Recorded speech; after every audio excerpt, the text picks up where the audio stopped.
Chapter 1. The Twin Paradox. In the tranquil morning, the air was filled with the sweet melodies of birds and the fragrant bloom of nature. Within the bustling marketplace of the Hyuga clan, a multitude of early risers busied themselves in pursuit of their livelihoods. In the realm of ninjas, the necessities of clothing, sustenance, shelter, and transport continued to rely on the toils of ordinary folk. The pressures of life compelled the lower strata of society to rise at dawn and commence their daily labors. While these industrious individuals catered to the leisurely pursuits of the formidable ninja community, the high-risk, high-reward existence of ninjas not only provided protection to the common people, but also generated substantial income for the hardworking masses. At this juncture, the ninja world was experiencing a rare period of peace, lasting over a decade since the end of the First Ninja World War. Under the leadership of the third Hokage, Sarutobi Hiruzen, the hidden leaf village of the Land of Fire had swiftly emerged from the shadows of the Great War, gradually entering its golden age. The Land of Fire, strategically situated at the heart of the other four great nations, boasted the most convenient transportation and the most fertile lands. In this era of peace, the pace of development mirrored the rapid progress of ancient China, teeming with vitality. In this moment, it felt reminiscent of the transformative era of reform and opening up. Within a few years following the birth of the Hyuga brothers, a new generation of ninja prodigies would emerge, their growth and ascendancy propelling the village of Konoha to unprecedented heights. Yet one by one, they would also fade from existence. Ninjas have long been regarded by ordinary people as the esteemed adults of society. The Hyuga clan, too, was a prestigious family that had been coveted in a previous life. In the distance, the once innocent infants had blossomed into young boys and girls. Ahaha! A faint echo of a once vibrant cry reverberated, the youthful and spirited voice cutting through the clamor of the bustling Hyuga domain. In pursuit of the source of the sound, one traversed through the grand entrance, inner courtyard, and corridors of the Hyuga estate, only to behold a young boy diligently practicing in the dojo outside the clan leader's courtyard. The youth, shorter than a wooden mannequin, donned a grayish-white Hyuga clan robe, cinched with a white silk belt. A cascade of straight black hair, rare for children, flowed naturally down to his waist. Though his features bore a hint of immaturity, his movements in martial arts were impressively poised. He stood at the center of the dojo, between the black and white yin-yang symbols. With each strike of his fists, his form danced gracefully, causing the wooden mannequin to rotate in response to his force. The resounding echoes of bang-bang accompanied each punch, making the boy's long black hair sway like a flag in the wind. He was undeniably captivating. Such poise and cultivation at such a tender age surely indicated that he was no mere background character. As one drew closer, the boy's focused grunts rang clear, imbued with an unwavering determination. Each exhalation resonated with the busy clan members nearby, prompting nods of approval. Truly a genius of the Hyuga clan, no doubt the eldest son of the clan leader. Indeed, the hope of the Hyuga future. Each face beamed with admiration, reflecting their aspirations for the clan's ascendance. The Hyuga clan, with its rich traditions and gentle martial arts, was steeped in profound Eastern charm. As one honed the art of the 8 trigrams palm to an advanced level, the very air around them would shimmer with the patterns of the bagua. The dojo where the boy practiced was, in fact, the ancestral home and resting place of their forebear, Hinata Tenin.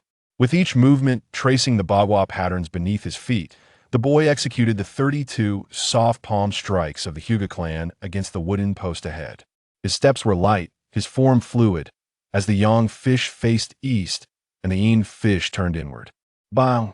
In life, some rise with the crowing of roosters, while others succumb to lethargy, unable to tolerate the morning's hustle and bustle, choosing instead to bury themselves in slumber.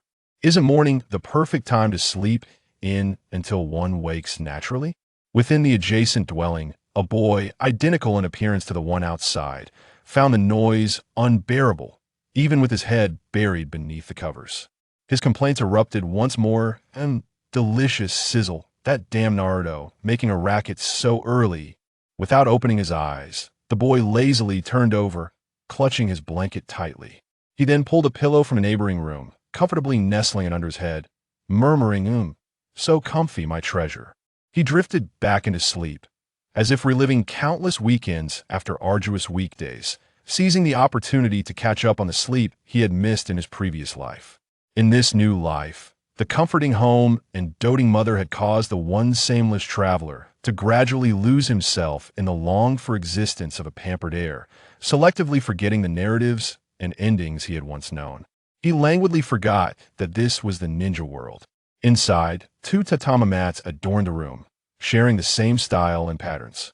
The corners were delicately embroidered with a character for source in light blue thread, seemingly crafted by the same skilled artisan. Yet, one bed was impeccably arranged, while the other was a chaotic jumble of covers, enveloping the boy who continued to sleep soundly. It was reminiscent of my diligent older brother and my languid younger sibling. ZZZ. As the morning sun grew increasingly intense with the passage of time, it beat down upon the Hyuga estate. Light gradually crept in through the covered window, inching closer to the edge of the tatami mat. The boy stirred, feeling the warmth on his feet, his sleepy murmurs occasionally revealing snippets of his previous lives' risku anecdotes. ZZZ. Be gentle. Can one truly rise with vigor and determination upon being reborn? What I desire is simply this. It's time to wake that slacker. The boy outside exhaled a sigh, concluding his practice. Hyuga Hizashi lifted his gaze to greet the morning light, feeling the warmth on his forehead. Wiping the sweat from his brow, he relaxed his weary body. Then, with a graceful gesture, he formed a respectful, harmonious seal. With that, he strolled towards the bedroom. Observing the partially open door, he paused, pondering, is that lazy pig still asleep? Hyuga Hinata, get up. As Hizashi called out, he pushed open the door, only to find a lump wrapped in blankets what could only be his brother. With a resigned expression, he frowned, lifting his leg as if to kick, but ultimately hesitated. As the elder twin, Hizashi recalled their mother, Hinata Yuki, smiling as she had said, "You are the elder brother, take good care of your younger brother."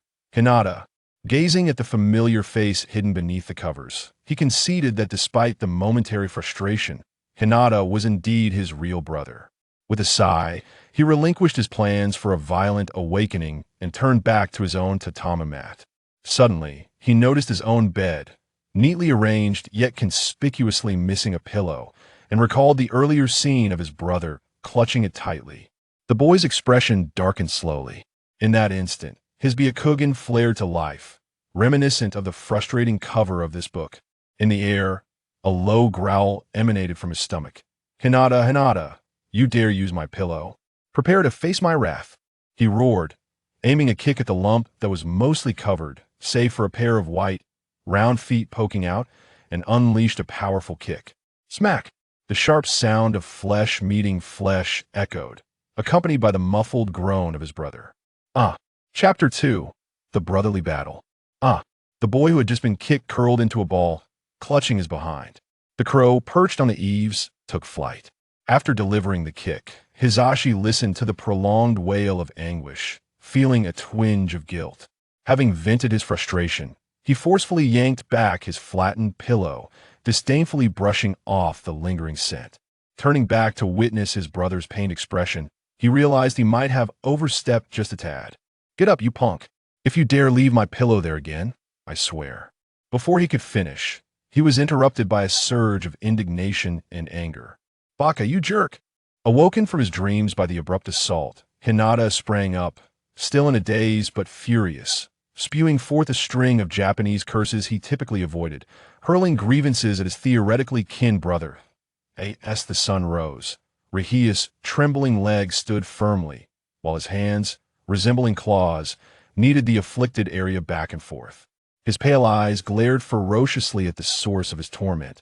The tightening of his fists indicated that everyone present could foresee the imminent eruption of wrath. "Do you not know that I awaken with a temper? Are you aware of my morning irritability? Do I indeed have a morning temper? Yes." In that moment, he was no longer the lethargic being that had just risen. Anger ignited within him, as if he had arrived late, burdened by a profound resentment. "I am the main charactera, damn you." A proper curse was the only way to convey his current fury, and Ryu, having harbored this rage for far too long, unleashed a swift strike. A direct punch, straightforward and unadorned. Bang! Bang!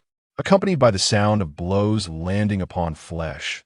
Ryu seamlessly transitioned into an unknown technique, his mastery of Bawa Zhang erupting chaotically in a howl. Receive my backbreaking palm. Fatal kick. Awakened from his slumber by a swift kick, Ryu seemed to unleash a cosmic explosion of energy. In less than 5 seconds, he executed a haphazard sequence of skills, shedding the sluggishness of sleep. In that fleeting moment, the soft punches of the Hyuga clan melded with this time's enigmatic techniques, each strike landing with force, each kick targeting the groin. The bizarre and unscrupulous maneuvers left Ryutsu dazed.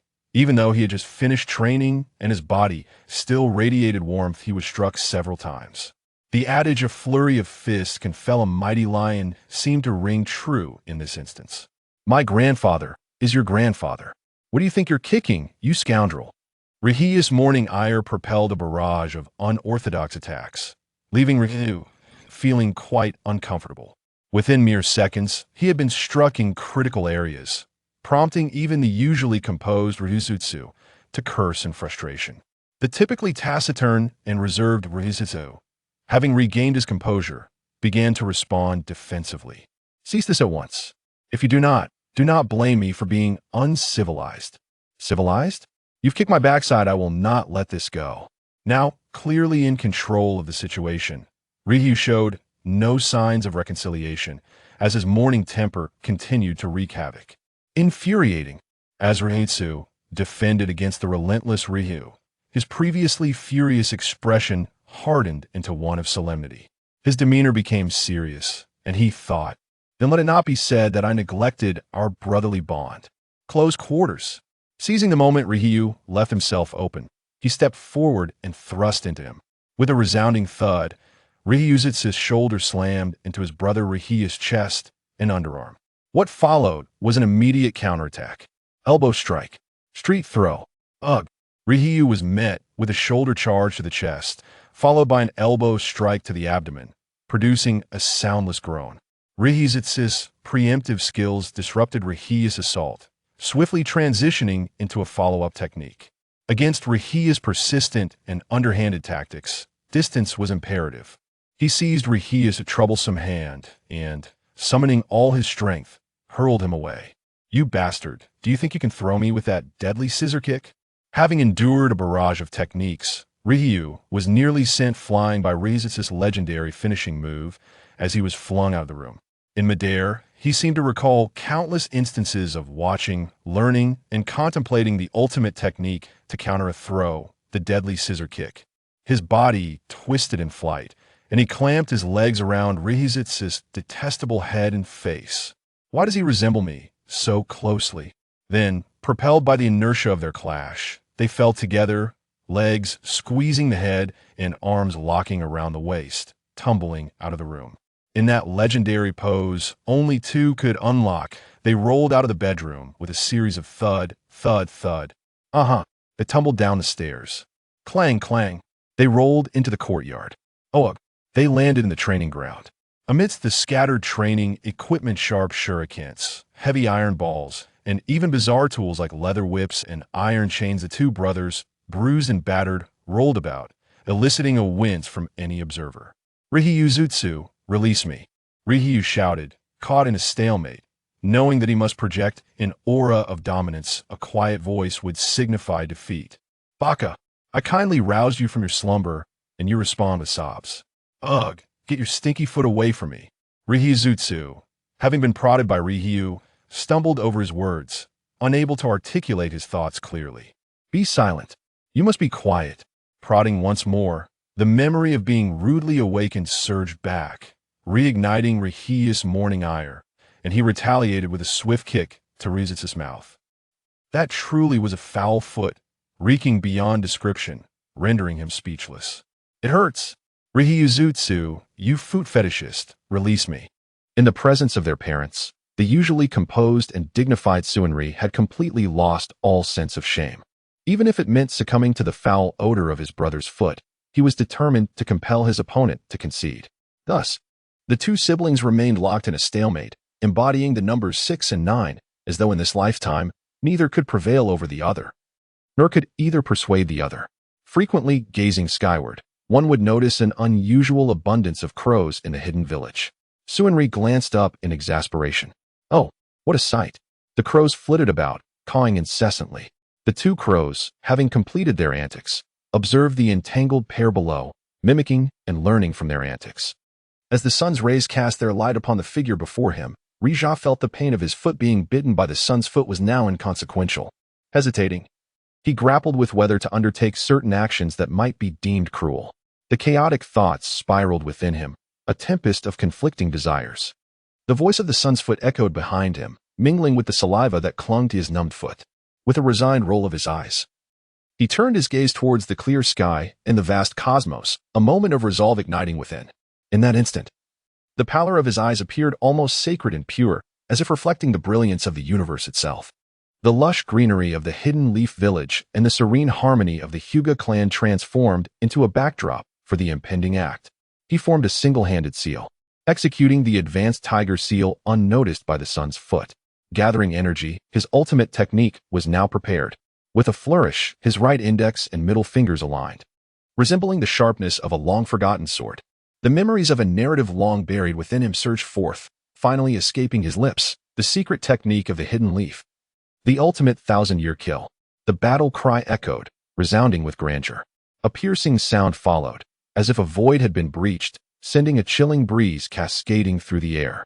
The anguished groan that ensued pierced the depths of the soul, reverberating with a haunting tremor.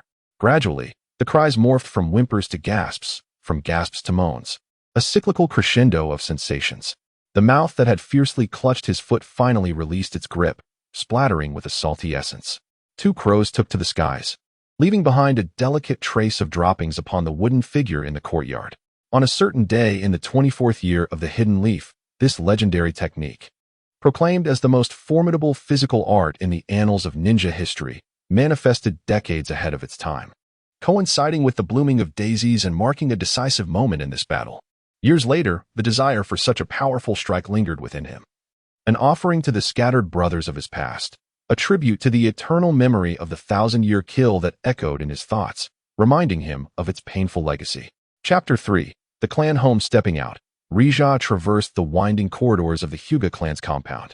The solid wooden structures stood harmoniously with the surrounding trees, while the green bricks and tiles shielded against the slanting sun, and the cobblestone paths meandered through the landscape. The members of the Hyuga clan favored the elegance of black and white, with men and women adorned in their specially designed clan robes. Children, often clad in kimono embellished with cherry blossoms, frolicked and played freely amidst the verdant scenery. In this sanctuary, there were no deceitful traffickers or harsh reprimands from elder siblings, for all who dwelled here bore the Hyuga name. After wandering several paces, the landscape opened up, revealing flat expanses and orderly homes, with attire akin to that of outsiders.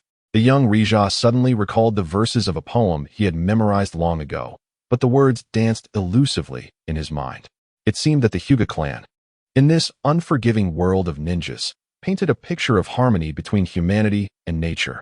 As the oldest ninja clan in the Hidden Leaf and throughout the ninja world, this tranquility and serenity starkly contrasted with the oppressive shadows that loomed over clans like the Uchiha.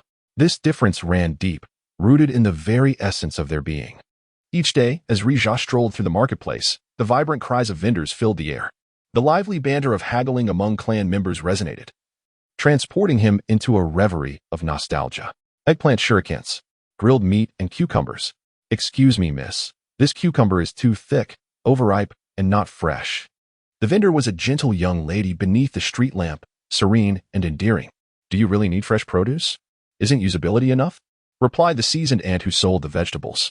Suddenly, as a young man bit into a cucumber he had just purchased, he collapsed into a pool of blood, too swift for the world to react. Listening to the myriad sounds surrounding him, Rizu couldn't help but feel that the world of Hinata was indeed remarkably different. Along the journey, the bustling noises and various shouts filled his ears. At that moment, Rizu resembled a child persistently questioning his parents about something he could not comprehend. His small stature and innocent heart rendered him incapable of grasping the profound life philosophies embedded in those words. It was reminiscent of the days when he joyfully played with a buoyant balloon, blissfully unaware that it could hold 2 liters of water without bursting, proudly showcasing its quality at such a tender age. Struggling under the weight of 1,000 years of pain, Rizu emitted muffled sounds as he walked. As a member of the esteemed and affluent Hyuga clan, the path through their ancestral grounds was composed of thick, flat bluestone. Like most of his kin, Rizu was steady and unremarkable, devoid of sharp edges. This demeanor reflected the unique family ethos and character of the Hyuga clan, one of the 3 great clans of Konoha. Yet, even on such a smooth path, each step Rizu took was accompanied by pain and a lingering, delicate groan. Damn it, Rizu thought bitterly. Recalling the 2 fingers that had inflicted such discomfort, the intensity of the sway must have been excessive, leading to an excruciating pain that seemed to pierce his very soul. Gradually, he bent down and settled onto a marble bench by the roadside. The coolness of the stone felt as refreshing as if it had been treated with soothing ointment, gliding smoothly against his skin. How infuriating to exert such force, he mused, his mind racing with the thought that perhaps a gentler touch would have brought relief. As he paused, Rizu noticed the approaching figure of Rizu, and he hastily braced himself against the stone bench to rise with great effort. Standing tall and feigning nonchalance, he resolved to maintain his dignity, even in defeat. Rishi cast a silent glance at his elder brother, who, despite being subjected to the 1,000-year kill, still clung to his pride, with a tenacity rarely seen in children of his age.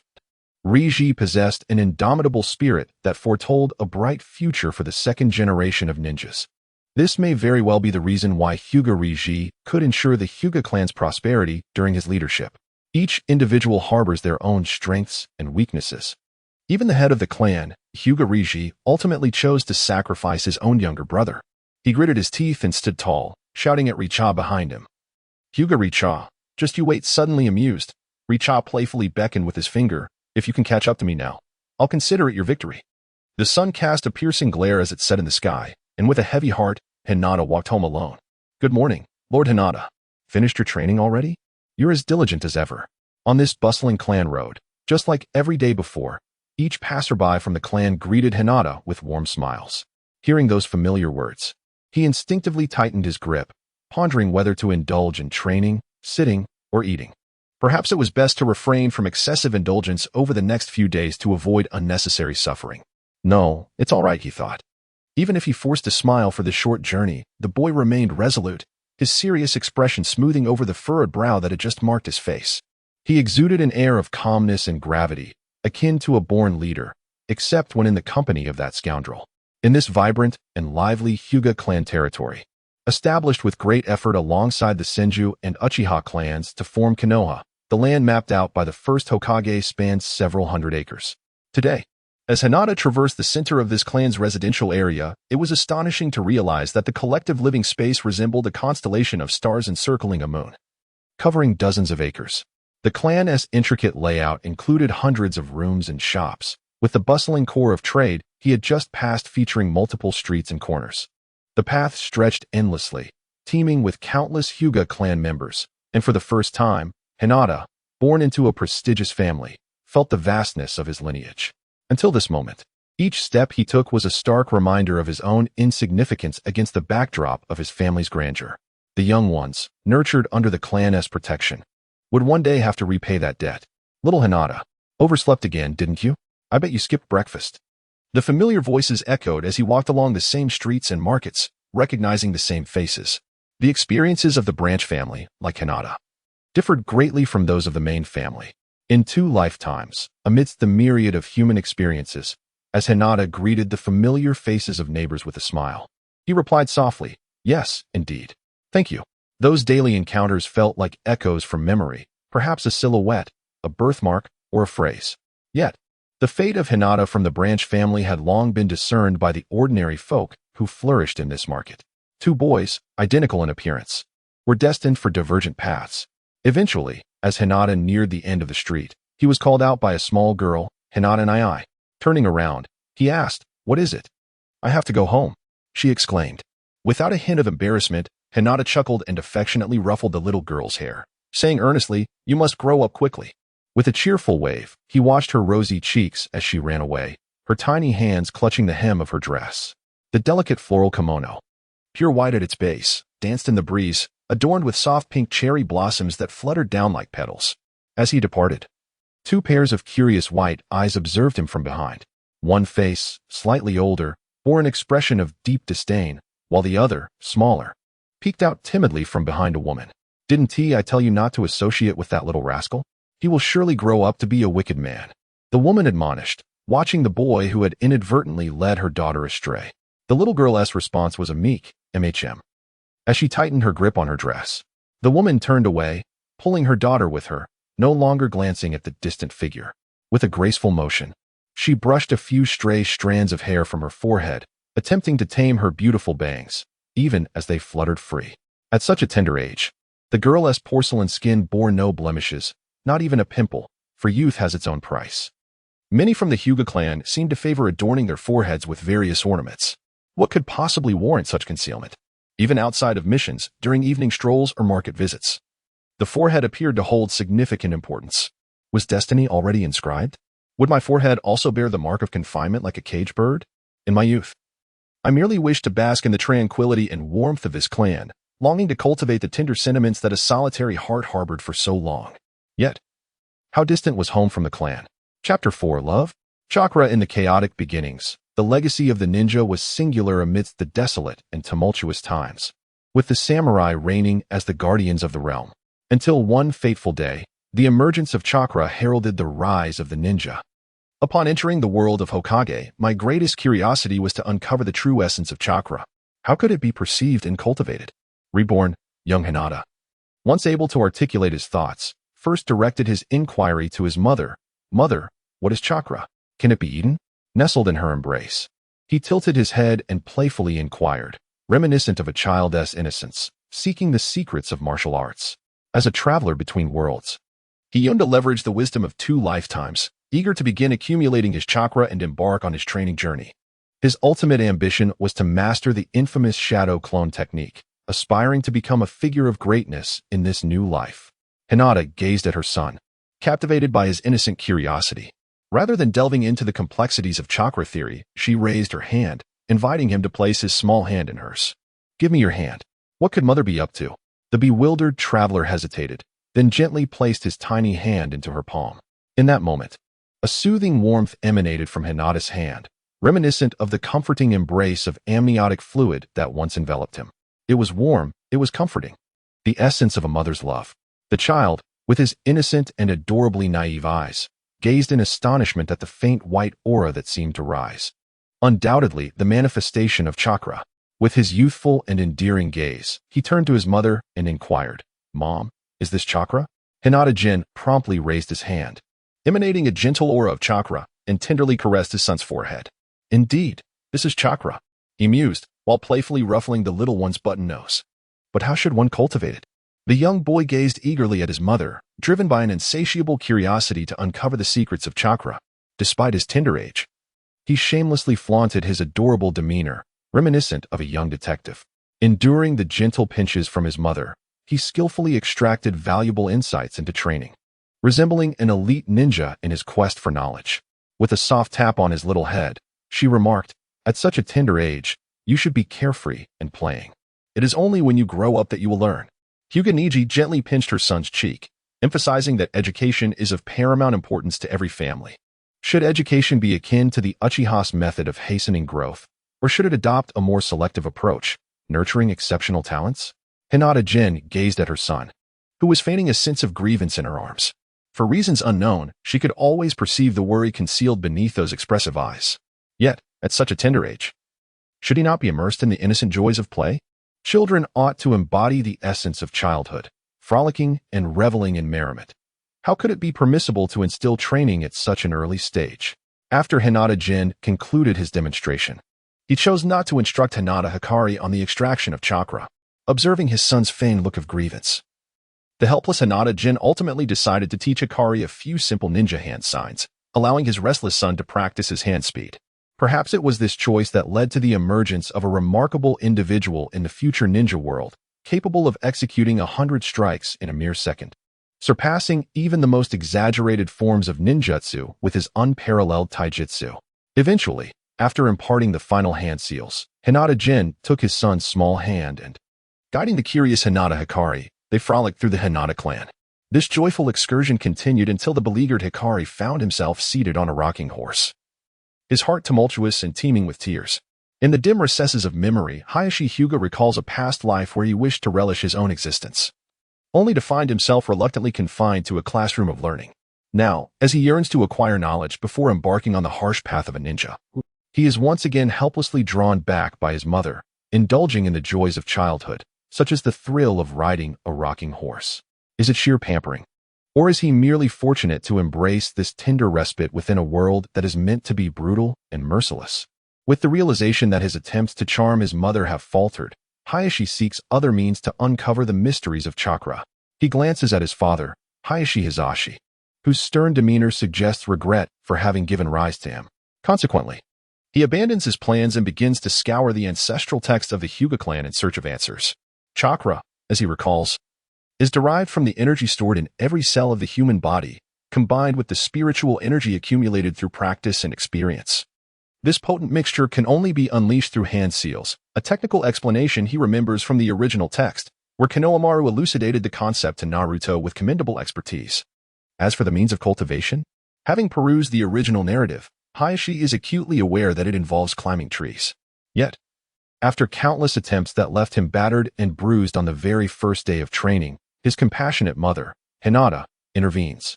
The reason for his injuries, he laments like a child, is merely that he clumsily bumped into a tree while walking. Such antics only earn him the disapproval of his father, who categorizes him as a wild child, aimlessly running about without learning anything of substance. How could someone with no experience in chakra manipulation possibly expect to balance their weight on a tree? After enduring enough lessons, Hayashi resolves to diligently sense the energy within his body, striving to harness it. Regrettably, his efforts yield negligible progress, compelling him to remain at home, akin to a lazy fellow who is roused each day by his mother's calls.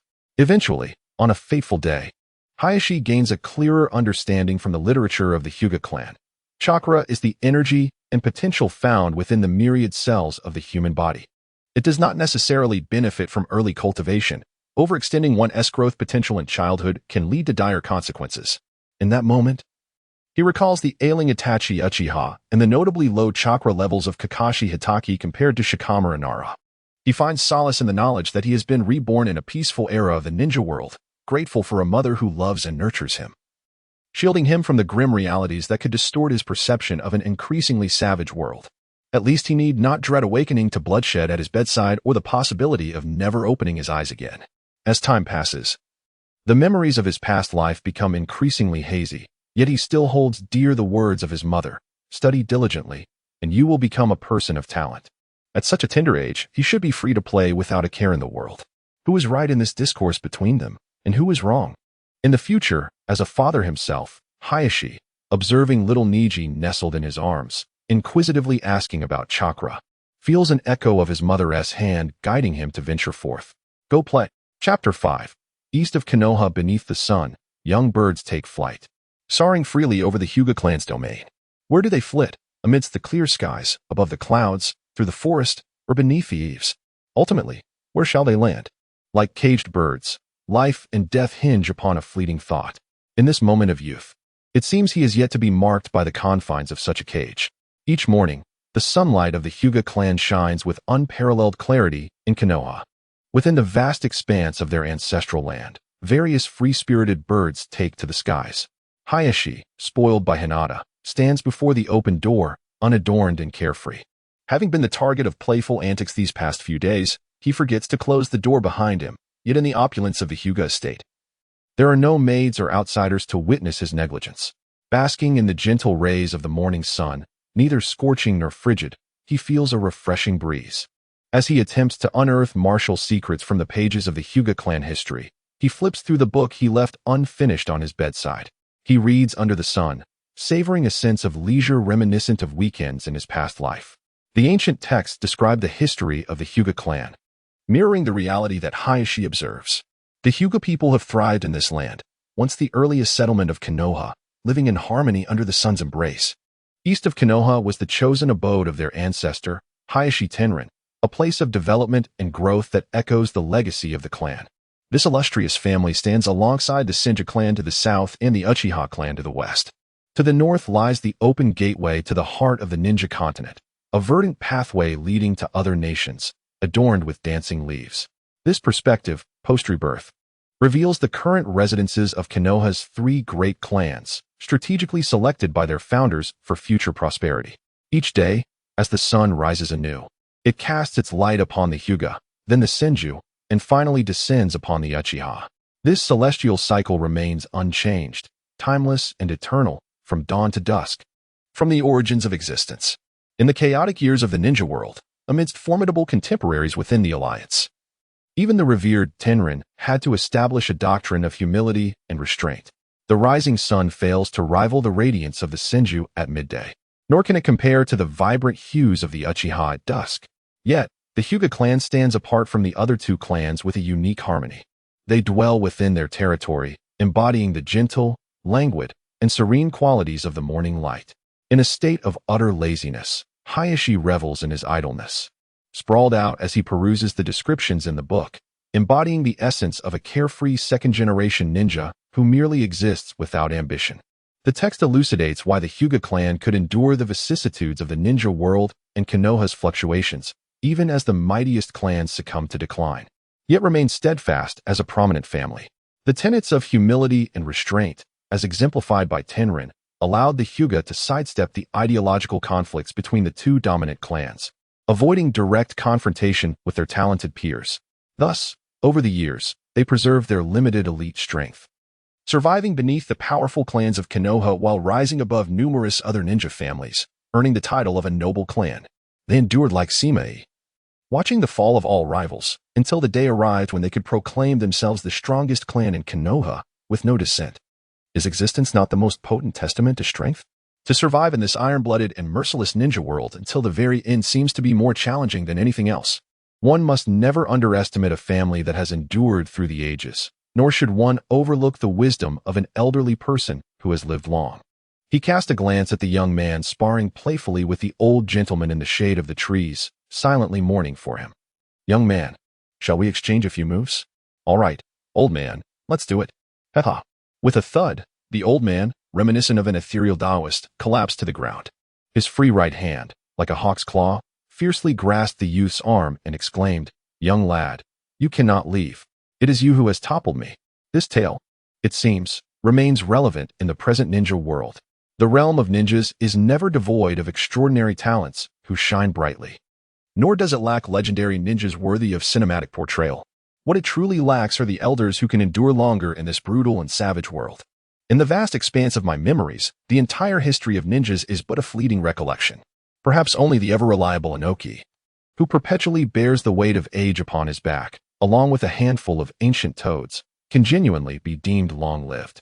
Even the most resilient of them all, the third Hokage of Konoha, Sarutobi Hiruzen, could only endure for 68 years. Hinata Tianrin, at an age when an adult's ambitions and potentials are most pronounced, was compelled to conceal himself and retreat into the shadows. Finally, on that fateful day, after the unparalleled figures of Konoha fell in the battle at the Valley of the End, Hinata endured through the rise and fall of Konoha's prestigious clans. Yet, he remained steadfast, illuminating the path for Hinata to emerge as a worthy clan, comparable to the Senju and Uchiha. This narrative resembles that of a cunning old fox, akin to Simei, who patiently awaited his chance. Regrettably, his once formidable army faltered, and the capabilities of his descendants faced a significant decline. The overall strength and influence of the Hyuga clan within the ninja world is undeniably formidable. However, in an era replete with extraordinary ninjas of unparalleled prowess, even the title of Heavenly Ninja can diminish in luster, especially amidst a cadre of elite jonin. Ultimately, the illustrious title of Heavenly Ninja, which emerged during the Chunin exams, became merely a backdrop for Niji, the sun, circulating solely within the confines of the Hyuga clan. Following the years, it could only be faintly echoed from the lips of the clan's elder, Hisashi. This remarkable figure, who guided the Hyuga clan to its zenith, evokes both admiration and lamentation. Throughout its existence, The Hyuga clan has consistently relied on the foundational strength of its lineage. Yet it has perpetually lacked the unparalleled combat prowess needed to stand shoulder to shoulder with its contemporaries.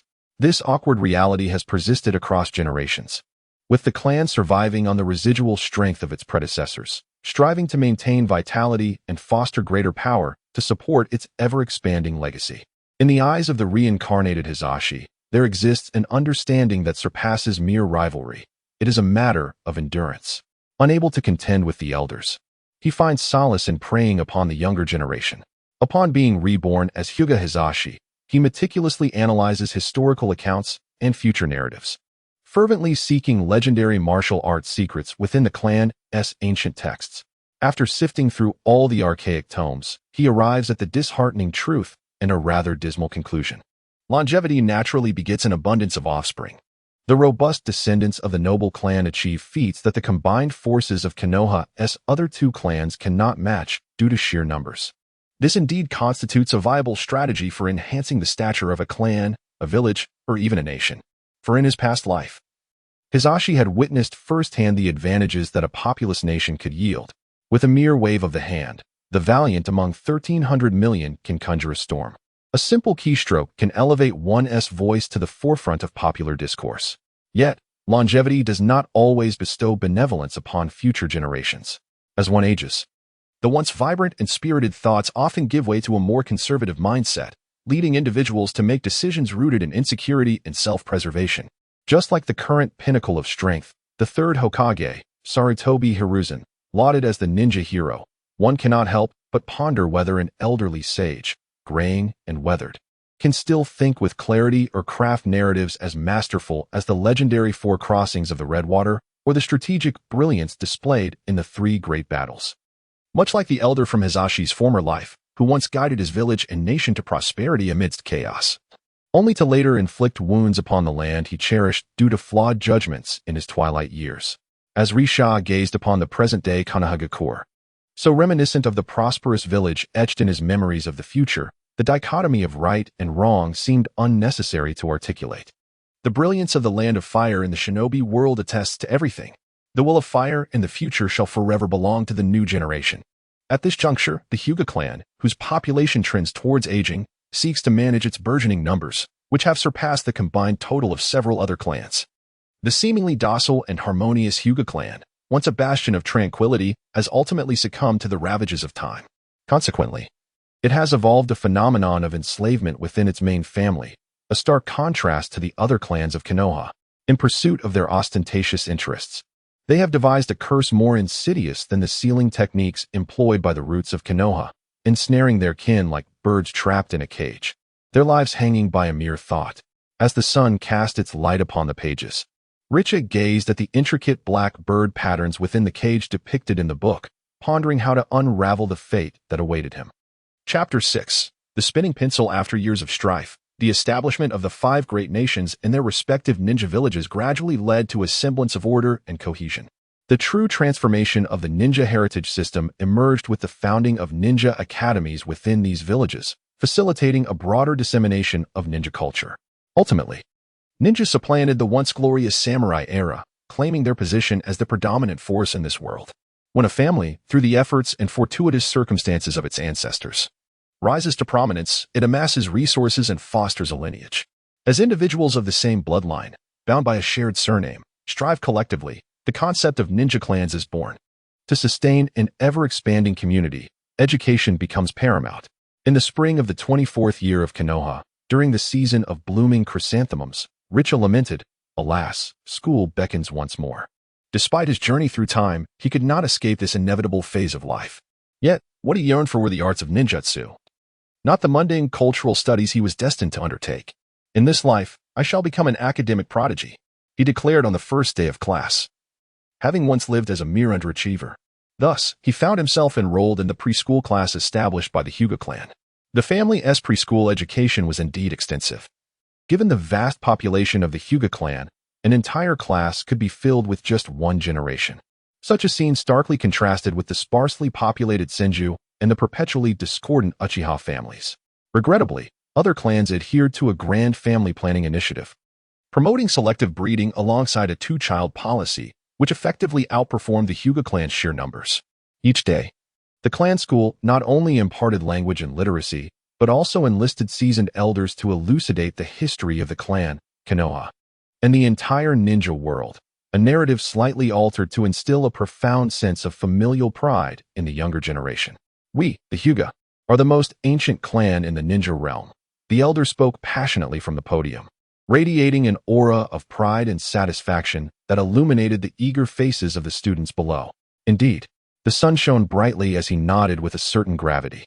As a traveler from another realm, he understood that the bloodline of the Hyuga clan could even trace its lineage back to the legendary Sage of Six Paths. The elderly gentleman on the platform, recounting tales like a storyteller, captivated the younger members of the clan. His narratives flowed vividly, reminiscent of the grand storytelling events that would later fill the skies with fireworks. He exalted the Hyuga ancestor, Tenrin, to a level approaching that of a being beyond even the shadows, capable of soaring into the heavens. Tenrin of the Hyuga, the ninja above ninjas, implored the audience to strive diligently to become valuable members of the family. The elder was not merely instructing, he was imparting wisdom. Applause erupted from the audience, and he felt an overwhelming urge to hurl a few coins onto the podium, aiming for the elder bowl. "Hyuga Nichi, do you have something to say?" inquired the instructor, addressing the rebellious youth among this generation, who never allowed the atmosphere to settle. "No, sir, your lecture is splendid." Nichi continued to applaud, though his expression and the sound of his clapping bore an uncanny resemblance to a slap in the face. The other young Hyugas, inspired by Nichi, joined in the applause with enthusiasm. Having lived 2 lives, Nichi was no longer susceptible to such antics. Could their brainwashing compare to the overwhelming tide of information from his previous life? In the world of ninjas, what could possibly surpass the allure of chakra? Shadow clone technique. Shadow clone technique, multi-shadow clone technique, coupled with a perfectly executed transformation technique. This was sufficient for a lifetime of entertainment. In this tedious classroom, the spirit bound within the body of a mere child sought amusement, experimenting with chakra to manipulate his newly grown long hair, or flipping through books with the delicate control he had begun to master. He often fantasized about the day he could use his mind to control objects. During class, he imagined brushing the hair of a charming girl in the front row with a mere thought, or playfully tugging at her clothing until he could eventually manipulate heavier items, such as a certain object of adult fascination. As the drowsy Hyuga Nichi rested his head on his left hand, his mind wandered into a realm of imagination, contemplating how to harness the chakra he sensed within. His right hand, supporting his head, busied itself with the art of pin spinning. As time passed, his thoughts raced, delving into memories of his past life, the present, and the enchanting possibilities of chakra manipulation.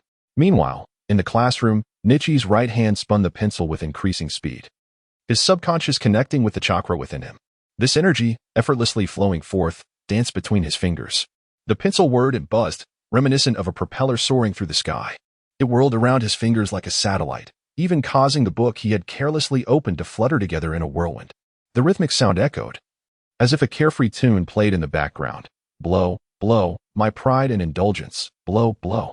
Suddenly, with a resounding thud, Nichi's textbook crashed onto the podium, accompanied by the furious roar of the only adult in the classroom. The elder pointed at the carefree whirlwind of pencils that had erupted, his hair standing on end in shock. The sudden thunderous noise jolted Nichi awake, as if from a dream. Like a character from a story, he instinctively muttered, "Mother, I was wrong." He glanced around the classroom. Before him, the entire room, save for the usually stern elder, Hyuga Nikizumi, was filled with young Hyugas, each twirling their pencils in playful imitation, delighting in the very modern way of engaging in class, embraced enthusiastically by the children. At that moment, the classroom of young Hyugas was alive. Some spun their pencils on their hands, while others had already dropped theirs, bending down to retrieve them with their friends in spirited camaraderie. As the sun cast its light upon the scene before him, Richa felt as though he had been transported back to the classroom of a past life.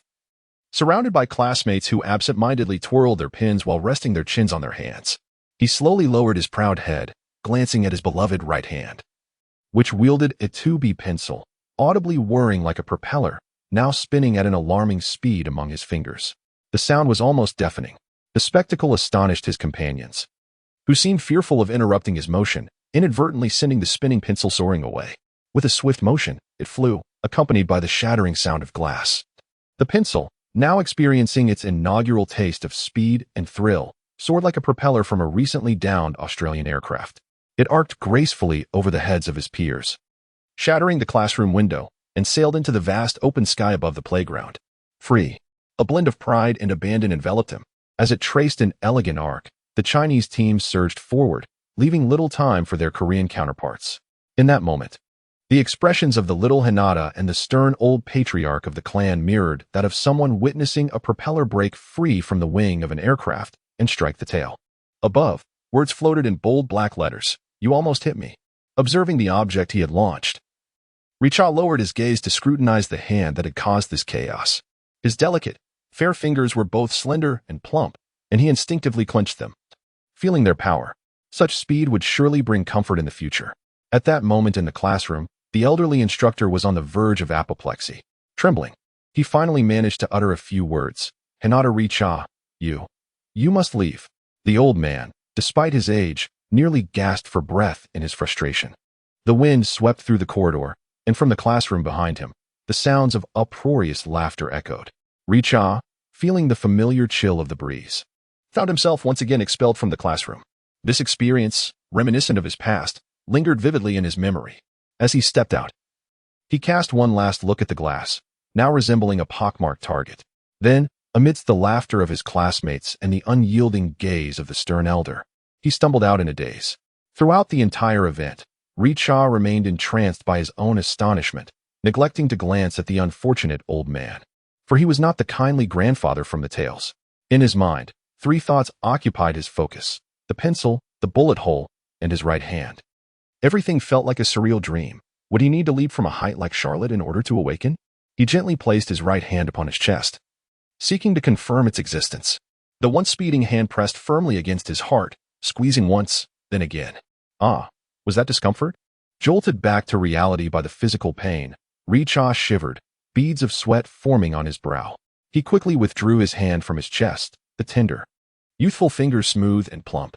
It seemed that this hand possessed many unique capabilities. Was he truly expelled from the classroom so easily? It felt as though he had become a mere figure in a foolish tale. Alone in the corridor, he pondered whether the pencil's spin had been a result of Chakra's influence. Ultimately, with nothing to do, he wandered aimlessly around the playground in search of answers. There existed but one truth: the legendary lost pencil. Perseverance bore fruit. Even a hammer could be sharpened into a needle. Finally, as the end of the school day approached, he discovered it nestled within the branches of a tree just outside the classroom. Climbing the tree, he gazed at the deeply embedded 2B pencil, pondering the chaos it could unleash if it were to land upon the head of a classmate or teacher.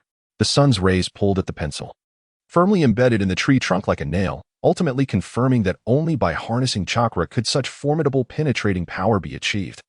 Soaring through several meters and embedding itself deeply into the wood, steadying himself against the trunk to secure his body, the protagonist exerted all his strength with his right hand. With a sharp sound, the pencil remained lodged. Straining further, he found it still would not yield. Finally, with his legs braced against the trunk to stabilize himself, he summoned every ounce of strength in both hands, crying out for the pencil to come free. With a sudden whoosh, akin to a deflating tire, the protagonist, in a normal stance, was propelled backward along with the stubborn 2B pencil. The impact sent him crashing to the ground outside the clan school, his head meeting the unforgiving earth with a resounding thud. The cacophony of the fall and the subsequent wails echoed throughout the classroom, shattering the hard-won tranquility that had settled over the eager students. The venerable elder, who had only just managed to calm his racing heart after a long lesson, was once again roused to a fervor. "Oh, the pain!" he cried, as the protagonist's lamentations resonated amidst the raucous laughter and playful jests of his classmates. The elder clutched his chest tightly, trembling as he slowly raised his withered right hand, pointing at the protagonist and the pencil that had caused such chaos. Ultimately, he could utter no more, his eyes rolling back as he collapsed, foaming at the mouth. The difference in daily performance versus the teacher's knockout of Europe. The sun has set, and the night falls upon the deserted streets, shrouded in silence. The Hinata clan's domain, so vibrant and bustling during the day, now lies in stark contrast to its former self. The silvery moonlight casts a faint crimson hue upon the surroundings, perhaps a testament to the enduring legend of the blood moon within the ninja world. Who can articulate the countless bones buried beneath this seemingly tranquil village? or the vengeful spirits lurking in the shadows illuminated by the moonlight. As one traverses the path, one might gently cast aside the soil to plant a flower or a sapling. Upon returning, one will invariably discover their flourishing beauty, vibrant and robust, revealing the richness of the earth beneath. This is the world of ninjas, a realm forged in iron and blood. It is only when one stands upon this very soil that the profound differences between the ninja world and the previous existence become apparent. Having completed his cultural studies, Nichiha was expelled from the classroom, subsequently branded as a troublemaker. Under the silver moon, from that day forth, Nichiha was once again categorized by his father, Hinata Hizashi, and the clan elders as a wayward child. A wayward child, he reflected on the irony of having once walked a similar path, pondering if he still bore that label. Since that fateful day, Nichiha found himself alone, embodying the essence of a troubled youth. With a sigh, he expelled the lingering thoughts, shaking his head to awaken from the depths of nostalgia. Burdened by the weight of knowledge, he spent countless nights striking at the tree stump before him, seeking solace in physical exertion, as if only through such release could he attain the restful slumber of adulthood. In his previous life, it was unclear when the burdens of worry, entanglement, and insomnia had begun to plague him. Yet in this life, it was astonishingly premature, occurring at an age that should have been carefree, though still in the bloom of youth. Nichiha found himself contemplating the paradox of sleeplessness during an age that should have been filled with joy and innocence. What could be done when sleep eluded him? He resolved to train, to tumble, to strive. Thus, the solitary youth ventured forth into the depths of night, honing his abilities to traverse trees with the agility of a spider. The foreknowledge of 2 lifetimes weighed heavily upon him, fostering anxiety and a desire to cultivate strength, yet leaving him without an outlet for his turmoil. Secrets and foresight do not inherently bestow happiness, rather. The anticipation of the future often engenders a yearning for change while neglecting the treasures that surround him. Even his beloved mother remained unaware of the fate that awaited him, the impending division of the family and the tragic culmination of the Nichiha incident. In the throes of training, he sought strength amidst the chaos.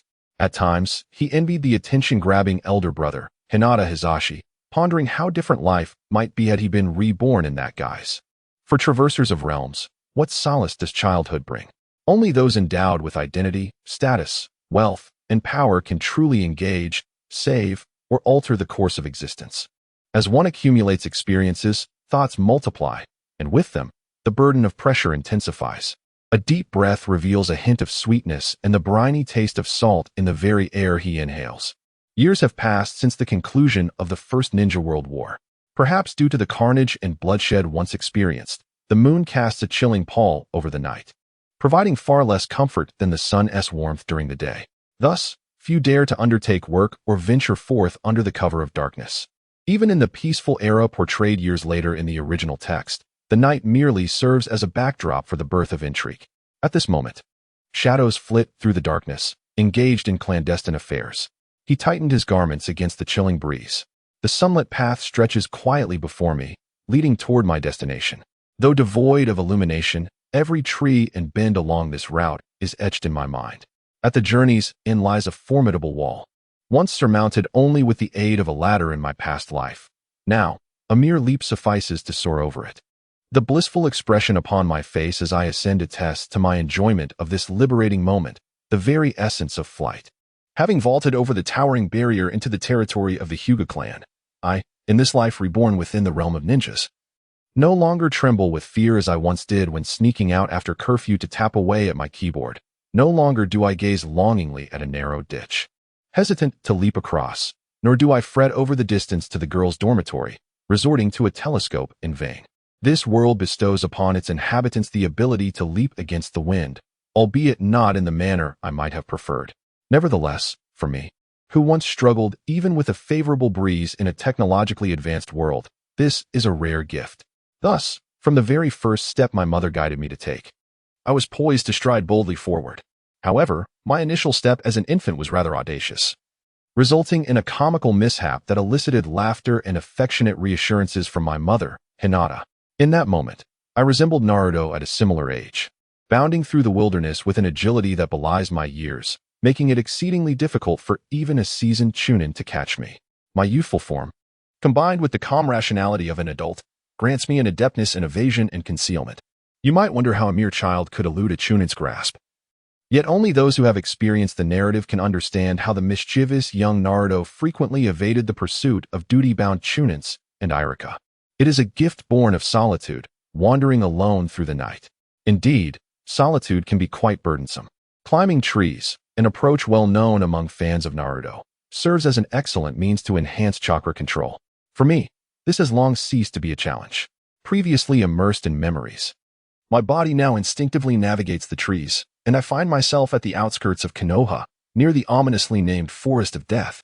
Despite its fearsome title, it is, in truth, a vast training ground. The original narrative has already introduced Training Ground 137, alongside several secret venues that remain off-limits to the public, such as the area recently overrun by snakes.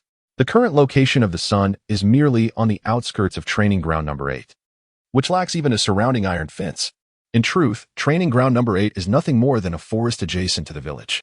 Naturally, within this relatively untamed woodland, one can always hear various hidden sounds, howls, rustles, and hisses, alongside those glowing green eyes that shimmer in the night. As the sun dipped lower in the sky, Richa found himself traversing a distance of several hundred meters, arriving at a location that had long been the focus of his unwavering dedication to cultivation. Before him lay a once desolate expanse, now marked by towering ancient trees, their heights exceeding 20 meters, each bearing the scars of years of growth. The trunks, adorned with target circles from shurikens, spoke of countless trials. The remnants of broken branches and splintered bark surrounded him, yet these were merely trifles, easily accomplished by any practitioner. What truly astonished him was the realization that his journey had unfolded along a remarkably twisted yet linear path, a line that remained almost perfectly straight upon the plain. Along this route, Richa encountered trees and stones, navigating around each obstacle with grace. Even at the highest points of the objects he traversed, he did not leap down, but continued to walk steadily along the surface beneath him, maintaining a uniform pace. The act of climbing trees, as remembered, appeared rather peculiar in practice. The recollections suggested that one could simply ascend a tree with agility. However, Richa's execution resembled a gecko scaling a wall, his feet adhering to the surface as he moved. Each step he took was eerily silent, as if cushioned by cotton, with chakra evenly distributed across the soles of his feet, ensuring that he would not disturb the tranquility of the night or awaken the memories he sought to preserve. In this solitary endeavor, only one person had been silently abandoned, a mischievous child. It was akin to those days of yore when he donned his backpack for school, labeled as a left-behind child. Yet, in this lifetime, at least he still had a mother who would not disdain a rebellious, playful child. Once, Richa, a child left behind, harbored resentment towards his parents for their absence during his times of need. It was only in his 20s that he began to grasp the profound helplessness that accompanied such experiences. This realization stemmed from the capabilities honed within his very being, manifesting as instinctive actions. Perhaps it could be aptly described as the imaginative prowess of a traveler. While his body continued to move, his thoughts soared beyond the confines of the sky, traversing the realms of his aspirations. The path beneath his feet was a rugged journey towards his goals, marked by uneven elevations yet unwavering in direction. Thus, he persisted in his imaginative state, perfecting his craft. As he meandered further into the depths of his subconscious, the route back home appeared as a straight line extending from the ominous training ground of the Death Forest towards the ancestral village.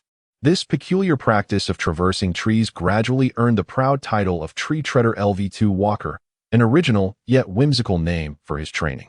It was conceivable that in the future, he would devise many more absurd names such as LV3, LV4, or even Leaper and Interstellar Traveler. After all, the level of absurdity for a traveler expands with the author's imagination, and miscalculations could lead to dire consequences. The prolonged monotony of solitary practice and writing necessitated moments of mischief to alleviate the loneliness that threatened to overwhelm him.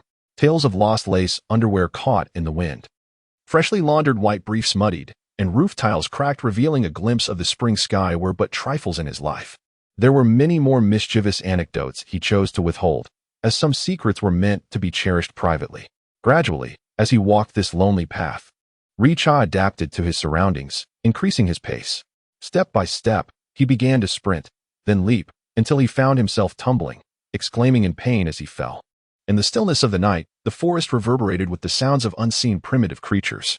The eerie glow of ominous green eyes drew ever closer, causing him to swallow hard. pleading for rescue as his heart raced uncontrollably. In the pitch-black night, the courtyard of the Hyuga clan was shrouded in silence.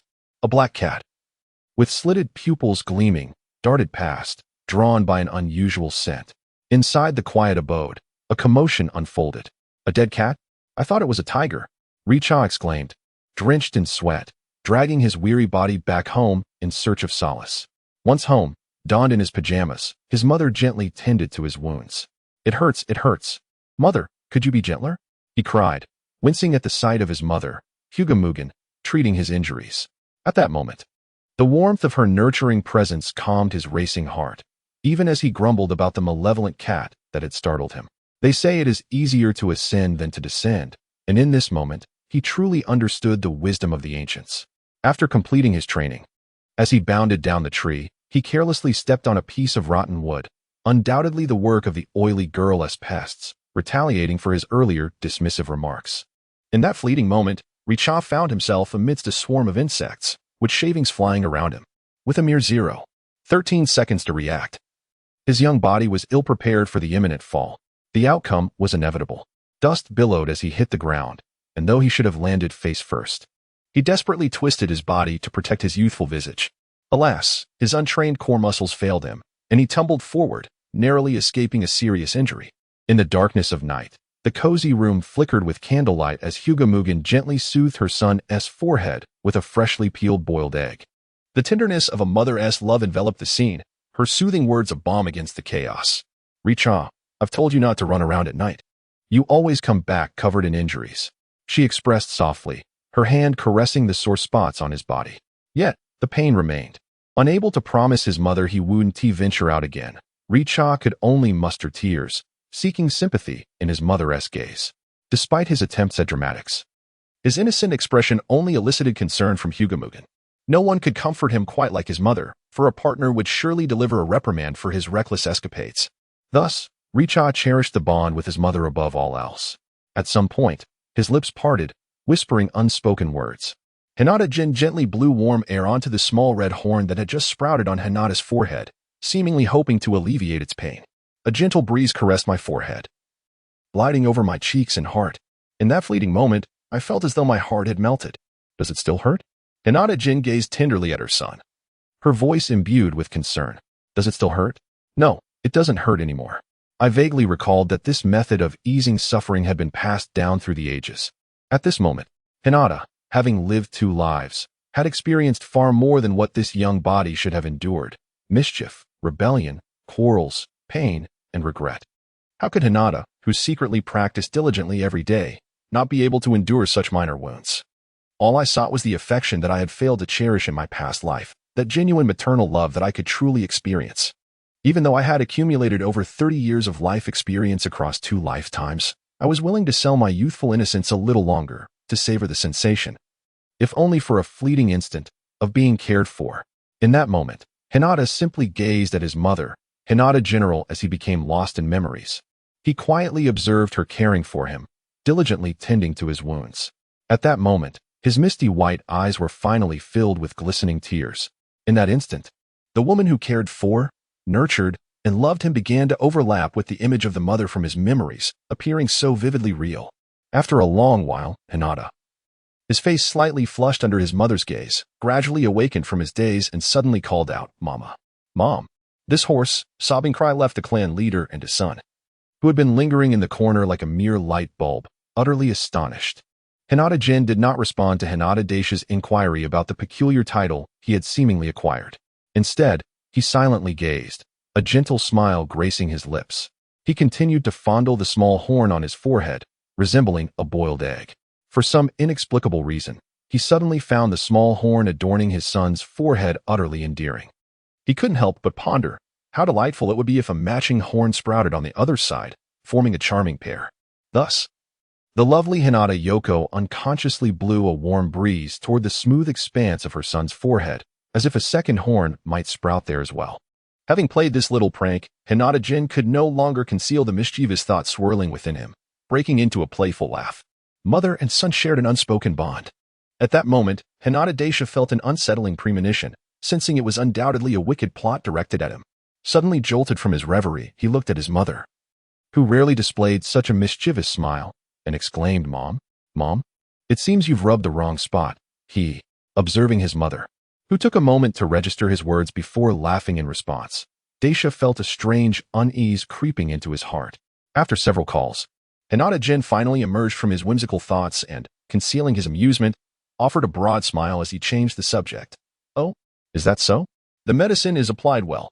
Daisha, you mustn't go about getting hurt anymore, and you need to study diligently." Upon hearing her instinctive words, Daisha understood that his mother genuinely cared for him. Did she not notice that he wandered aimlessly every day? What mother does not wish for her children to thrive? Although he had been honing his skills, he replied earnestly, "I know, Mom." He had never before responded so seriously to his mother's concerns, nor had he ever taken his parents' words to heart with such gravity. In his past life, over 2 decades, his replies had been mere murmurs of acknowledgement, simple affirmations. Yet, what did those murmurs truly signify? The tender calls of Mom and the vivid displays of maternal affection were ever present in the eyes of the family patriarch, Hinata Hiromasa, and his eldest son, Hinata Hitoshi. Why? Why was it that such a gentle mother, such favorable treatment, was absent when we were in pain? This felt profoundly unfair. The anguish of this family of 4 was akin to the narrative of orphans and widows. Meanwhile, as the father, Hinata Hiromasa repeatedly lifted his teacup only to set it down again. He would take it up once more, then down again, ultimately draining the last of it in a single gulp. Upon swallowing, he realized it contained only air. It was then he truly understood the essence of solitude. Before Daisha's return, it was always Hinata Yoko, as the loving partner, who prepared tea for the head of the family. That scoundrel had stolen his woman. Hinata Hizashi pondered, gritting his teeth. His grip on the tea set tightened, causing the water he had just poured into the cup to ripple. Throughout this ordeal, Hizashi found himself at a loss for words. Meanwhile, seated on the tatami mat, Hinata Hayashi felt an inexplicable discomfort that words could not adequately express, a sensation akin to sitting on pins and needles. His younger brother had become insufferably sentimental, a fact that filled him with disgust. Just that morning, they had been playfully bickering, and now, he was seeking their mother's sympathy with a pitiful demeanor that was hard to bear. A deceiver, a blatant charlatan. Hayashi glared at his brother Hizashi as if his gaze could pierce through him, silently vowing to adopt this tactic for future use. The discomfort stirred within him an impulse to unleash a beating upon his brother. Why had their mother never shown such tenderness when he was wounded? Restless and agitated, Hayashi twisted his body, channeling his resentment toward Hizashi, only to be reminded of a lingering pain on his back. The thought of his not yet healed wound made him abruptly abandon his vengeful intentions. He pouted. Perhaps he should let the matter rest, despite his brother's infuriating behavior. As night deepened, the home of the clan leader was unusually lively, filled with a cacophony of emotions. "Mom, what is it, my son? Mom, what is it, Hizashi? Mom, if you keep calling me, I might get angry. Mom," he called repeatedly, as if trying to reclaim something lost from a past life that had been too difficult to articulate. All right, you're impossible," Hyuganiji said, ruffling his son's blanket and then covering little Hizashi's mouth with the edge of it. "Mom, woo-woo. Be good, hurry and sleep. Mom. Good night, darling." Mom, she departed. From that day forth, there was no longer a response. It seemed that the family's memories dwindled to this solitary reminiscence. Chapter 9. The Boar of Konoha. The night enveloped the ninja village, which had gradually formed from the alliances of ninja clans during tumultuous times. At that moment, Konoha, the most prosperous of the ninja villages, was not only home to the 3 prominent clans of Hyuga, Senju, and Uchiha located in the southeast, southwest, and northeast respectively, but also to other ninja families that had significantly contributed to the village's flourishing.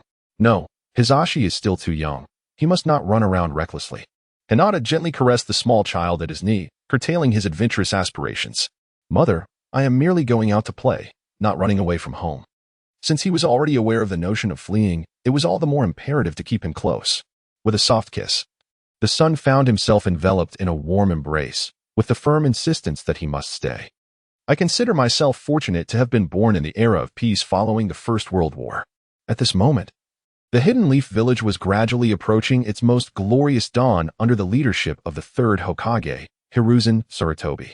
My childhood was devoid of hunger and indifferent gazes, free from the uncertainties of tomorrow and the harshness of training. Even after falling from a tree, my mother would hold me close, halting my practice of tree climbing. Thus, how does one, as a carefree scion of a prominent family, confront the increasingly cruel world of ninjas that looms in his mind. That day, a slightly older version of myself finally ventured beyond the confines of the novice clan, embarking on a journey to explore the hidden leaf village that I had yearned for over the past 4 years. At this age, it was the time for carefree adventures. Visiting neighbors and playing in the streets, the call of dinner time, Nichi, echoed in my ears, a reminder to return home before darkness fell. Hinata Nichi exited the main gate of the residence, a peculiar sensation creeping upon him, as if an unseen entity were observing him from behind. It felt akin to a phantom, reminiscent of the clan leader he had encountered in the mountains earlier. At that moment, the grand door that receded into the distance did not bear the Hyuga insignia, for he had just stepped through the ancient entrance belonging to another clan. The Yamanaka clan of Konoha. The solemn porch emanated a profound seriousness, shrouded in an air of enigmatic mystique. Did the little one truly sense it? How intriguing. Yamanaka Yama retracted his consciousness, returning to his physical form seated in the clan leader's chair in the main hall. As a clan endowed with unique psychic abilities, the Yamanaka's distinctive technique of mental communication and exceptional perceptual talents enabled them to assume mid to high level positions in any circumstance or team. Do not doubt it. This is a rare and inherent advantage of those with extraordinary mental capabilities, akin to the sudden emergence of a psychic among the Zhangzhou team. Regrettably, they are rather fragile, easily perishing, requiring tender care akin to nurturing a delicate flower. Thus, the current state of the Yamanaka clan, still reeling from the aftermath of the Konoha conflict, is far more complex than the simplicity displayed in later narratives. They are not merely a family of spies, but rather the very heads of espionage. Through his inquiries and contemplations, Nichi came to understand the peculiar ability of this clan to manipulate minds in their uniform, ominous attire, reminiscent of the Yamaguchi Gumi, a notorious organized crime syndicate within the Naruto universe, thriving on the theft of private information and the management of intelligence, subsisting on illicit gains. The Yamanaka clan's motto is, I ask you a question, will you answer or remain silent? If you choose silence, I shall uncover the truth myself. Ultimately, when a Yamanaka reveals a devilish, wicked grin, you are bound to divulge everything, even the most humiliating details of your private life. Such capabilities lead Nichi to ponder, how could the Yamanaka Ino family possibly find solace in running a flower shop?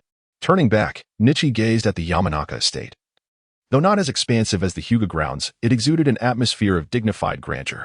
He found himself perplexed at the thought of Yamanaka Ino's mother being a beautiful flower vendor. Just moments ago, he had held in his arms a chubby scion, the future idol of the ninja world's intelligence community.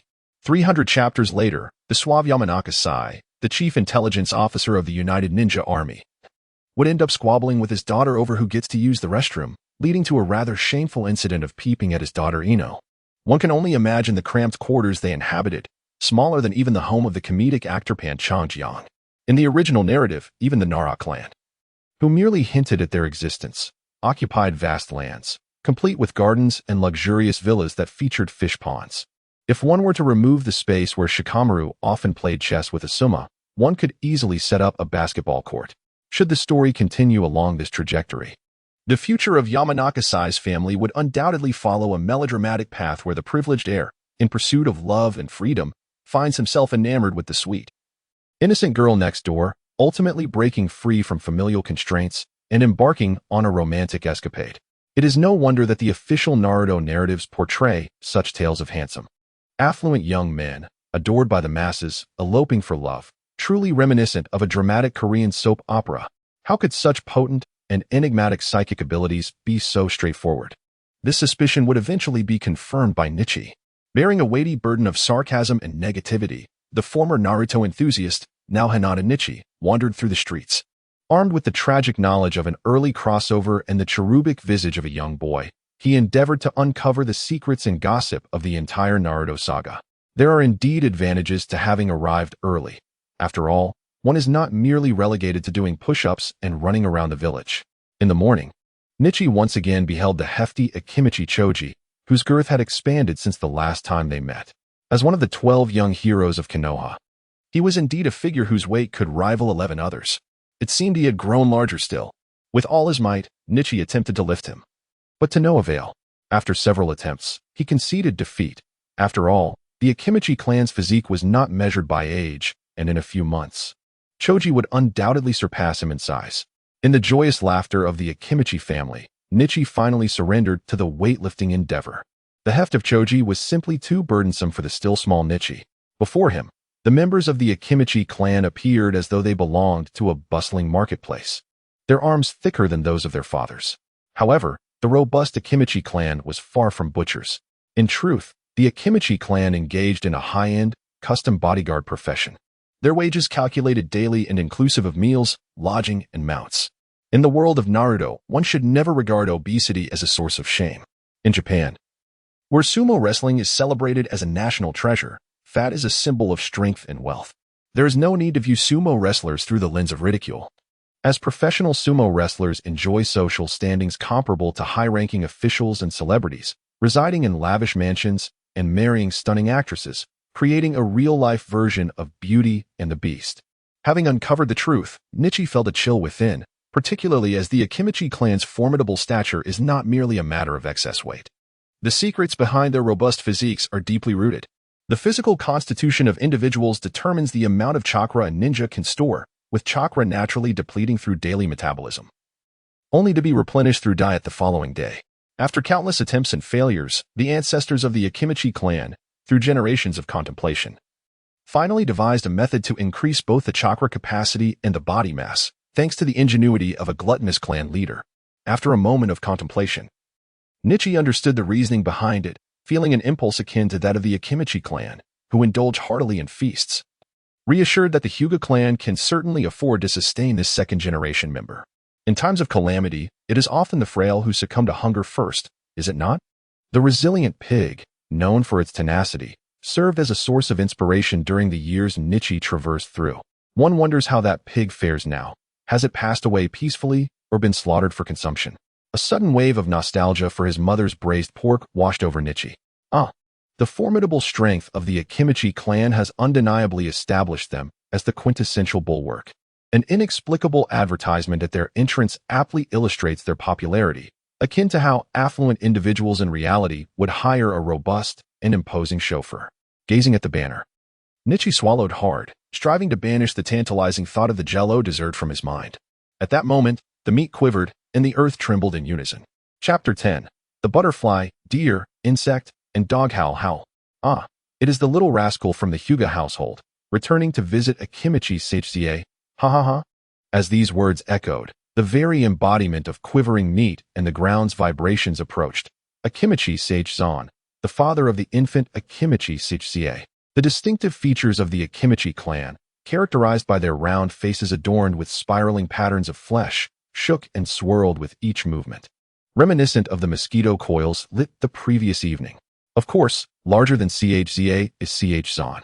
In the presence of the grand patriarch of the Akimichi clan, Nichi found himself momentarily charmed by the whimsicality and logic behind the names. Akimichi Chzan, Akimichi Chza, Akimichi Chg, and Akimichi Ch.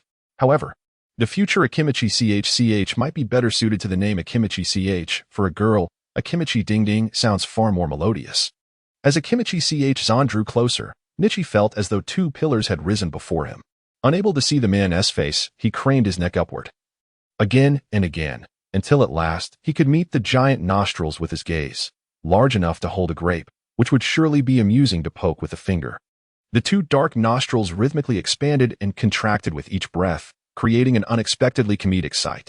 As this colossal figure overshadowed him, blocking the midday sun and the cosmic signals it carried, Nichi felt a wave of humility wash over him. His mouth twitching into a smile as he raised his right hand high above his head to greet, "Hi, Uncle Chzan." Nichi chuckled, feeling diminutive and awkward before this massive presence. At that moment, Akimichi Chzan had to crouch down to meet the gaze of this village's only child interested in his adorable son, and as a father, he felt immense joy. The childhood of a chubby child is not always filled with happiness, though every tale must feature a plump character. Yet, only the beloved chubby ones truly experience joy. He fervently hoped that he and his son would become great companions in the future.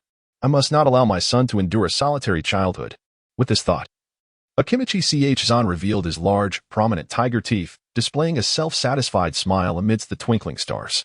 Thus, this towering figure engaged in a lively conversation with the diminutive Nichi, and their exchange was filled with exuberance. As the sun began to set, The jovial Richa engaged in light-hearted conversation with the esteemed leader of the Akimichi clan.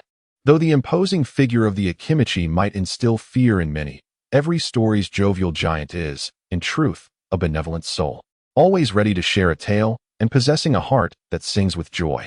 Suddenly, Richa's gaze fell upon the grand, ancient chair in the main hall. And with childlike curiosity, he pointed at it and asked Akimichi Dingpan, "Uncle Dingpan, what is that chair for? It seems to be covered in so much dust." This chair, crafted from an unknown dark hardwood, exuded an air of solemnity and grandeur, its robust legs indicating its durability. Yet, at that moment, it was shrouded in a thick layer of dust, as if it had not been occupied for ages. With a long, drawn-out sigh that resonated like a giant's lament, Akimichi Dinkan looked at the chair, seemingly lost in thought. That chair has been passed down through the Akimichi lineage. Only the clan leader is permitted to sit upon it.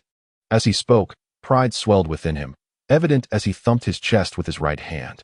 But why is it so dusty? It looks like no one has sat in it for a long time. Richa continued to feign innocence, tilting his head in genuine curiosity. With another deep breath, Dinkan replied, "Because, alas, I can no longer fit in it." At that moment, he appeared utterly dejected, a sight that tugged at the heartstrings. For a long moment, Richa stood in stunned silence. Dingan, noticing Richa's sudden quietness, mistakenly believed the child shared in his sorrow. He then glanced fondly at the swaddled baby named Dingswa and proclaimed, "This is the origin of the name Dingswa. As my son, he shall one day inherit the role of clan leader. I hope he can take my place in that chair." Tears glistened in his eyes, reminiscent of a devoted guardian in prayer. In that instant, Richa was rendered speechless, his mouth agape in disbelief. He slowly bent down to pick up his dropped jaw, and inwardly lamented, "Author, where is your integrity? Why not weave a more scandalous tale?" The ever-spirited Dingan, noticing Richa's astonished expression, pondered aloud, "Dear Richa, you must be hungry. A growing boy like you needs to eat well." He pounded his chest like a drum, assuring Richa that his statement was indeed wise. This was perhaps the first time a giant regarded Richa as a young man rather than a mere boy. Yet, Richa couldn't help but think, "But I'm not even hungry." Moments later, the hospitable Dingan produced several enormous meat buns, their size dwarfing Richa's small hands. As he devoured one with gusto, the sounds of munching filled the air until it was gone. That afternoon, I found myself standing at the entrance of the Akimichi residence, my mouth smeared with grease, happily concluding my visit. As the saying goes, every mischievous child has a mischievous father, and above that father looms an even more mischievous grandfather. This cycle of mischief persisted until the tale's end, with the Akimichi clan's antics echoing through the narrative. As I strolled through a secluded corner, I discreetly extracted the fatty filling from the bun and discarded it, savoring the delicate, white dough instead. With a whimsical tune escaping my lips, I contemplated my next target. Meanwhile, in this era of peace, the shinobi world was experiencing a surge in newborns. Each village and clan was bustling with post-war activities, and every night echoed with the sounds of new life being brought forth. The scars from prolonged conflicts lingered, requiring generations to heal, as hatred perpetuated through the ages. Forgiveness, it seemed, existed only in the melodramatic tales of soap operas. This was the reality of the shinobi world. From Rich's perspective as a time traveler, the births of these infants seemed cruel and relentless. What transpired during those 5 or 6 years between generations? Those who missed that window either perished or faded into obscurity. The few who survived often became lonely figures, many remaining solitary throughout their lives. Rich amused, despite his premature arrival in this world. He too would one day have a family of his own. Although I might not live long, I would not face the specter of solitude again. I pondered what my future wife might look like, feeling an innocent flutter in my heart. As I contemplated, my curiosity ignited once more. It seemed no families had welcomed newborn girls recently. Was there perhaps a genius child on the verge of birth? Would this family, known for their eccentricity and intellect, witness their offspring speak at birth? Would the child be too apathetic to cry for nourishment? Such ponderings carried their own set of challenges. I found myself echoing Shikamaru's sentiments as I mused. In mere months, we would discover the fate of Nara Shikaku and his formidable wife, who now bore a considerable burden. What was the name of Nara Shikaku's father again? Nara Shikadai? Nara Shikamaru? Let us call him Nara Shimon, a fitting name for a family connected to deer. In that very moment, discarded remnants of the bun lay crumpled in a corner. "Your Majesty, please tread carefully," a voice called out. As a couple clad in fishnet attire and sporting wild, explosive ponytails ambled by. Even the swaddling they carried for their future baby was adorned with a net-like fabric. That day, in the dimly lit corner where Richa had just passed, members of the oil and canine clans unexpectedly crossed paths. Hey, you dog seller. What will you do about my adorable little bug that your wild dog devoured? What's it to you, bug keeper? How about I let my pills give you a litter tomorrow? Shasha vs. Outwoo. Chapter 11. Hinata High. Who? At this moment, Hinata High seems yet untouched by the age of a caged bird. Once upon a time, upon completing the clan's annals of the Hyuga, Hinata High trembled deeply upon grasping the notion of a caged existence. What fate awaits in the future, and how shall it be unraveled? In his youthful form, Hinata High pondered countless sleepless nights, grappling with the irony of insomnia at an age that should be carefree. Sleeplessness. What is to be done when slumber eludes? Then, let it be training. Let it be wrestling. Thus, the solitary youth ventured forth in the stillness of night, honing his skills among the trees. Having lived 2 lives, foreknowledge of his fate birthed insomnia, worry, and the desire for cultivation. Secrets and futures, the more one knows, do not necessarily bring the joy one seeks. The foresight of what lies ahead often drives one to anguish, yearning to alter the present while neglecting the treasures that lie close at hand. Even the mother who loves him dearly remains unaware of the destiny that awaits him, a fate of division and the tragic conclusion of the Hinata incident. Thus, he finds solace in fervent training, growing stronger amidst his turmoil. In moments of restlessness, Hinata High even harbored a fleeting envy, pondering how life would unfold if he were reborn as Hinata High. There are times when he genuinely envies his elder brother, High, who, though deprived of a childhood, garners much attention. What does childhood offer to a traveler of time? Only those with identity, status, wealth, and strength can partake in everything, salvage all, and even transform the course of events.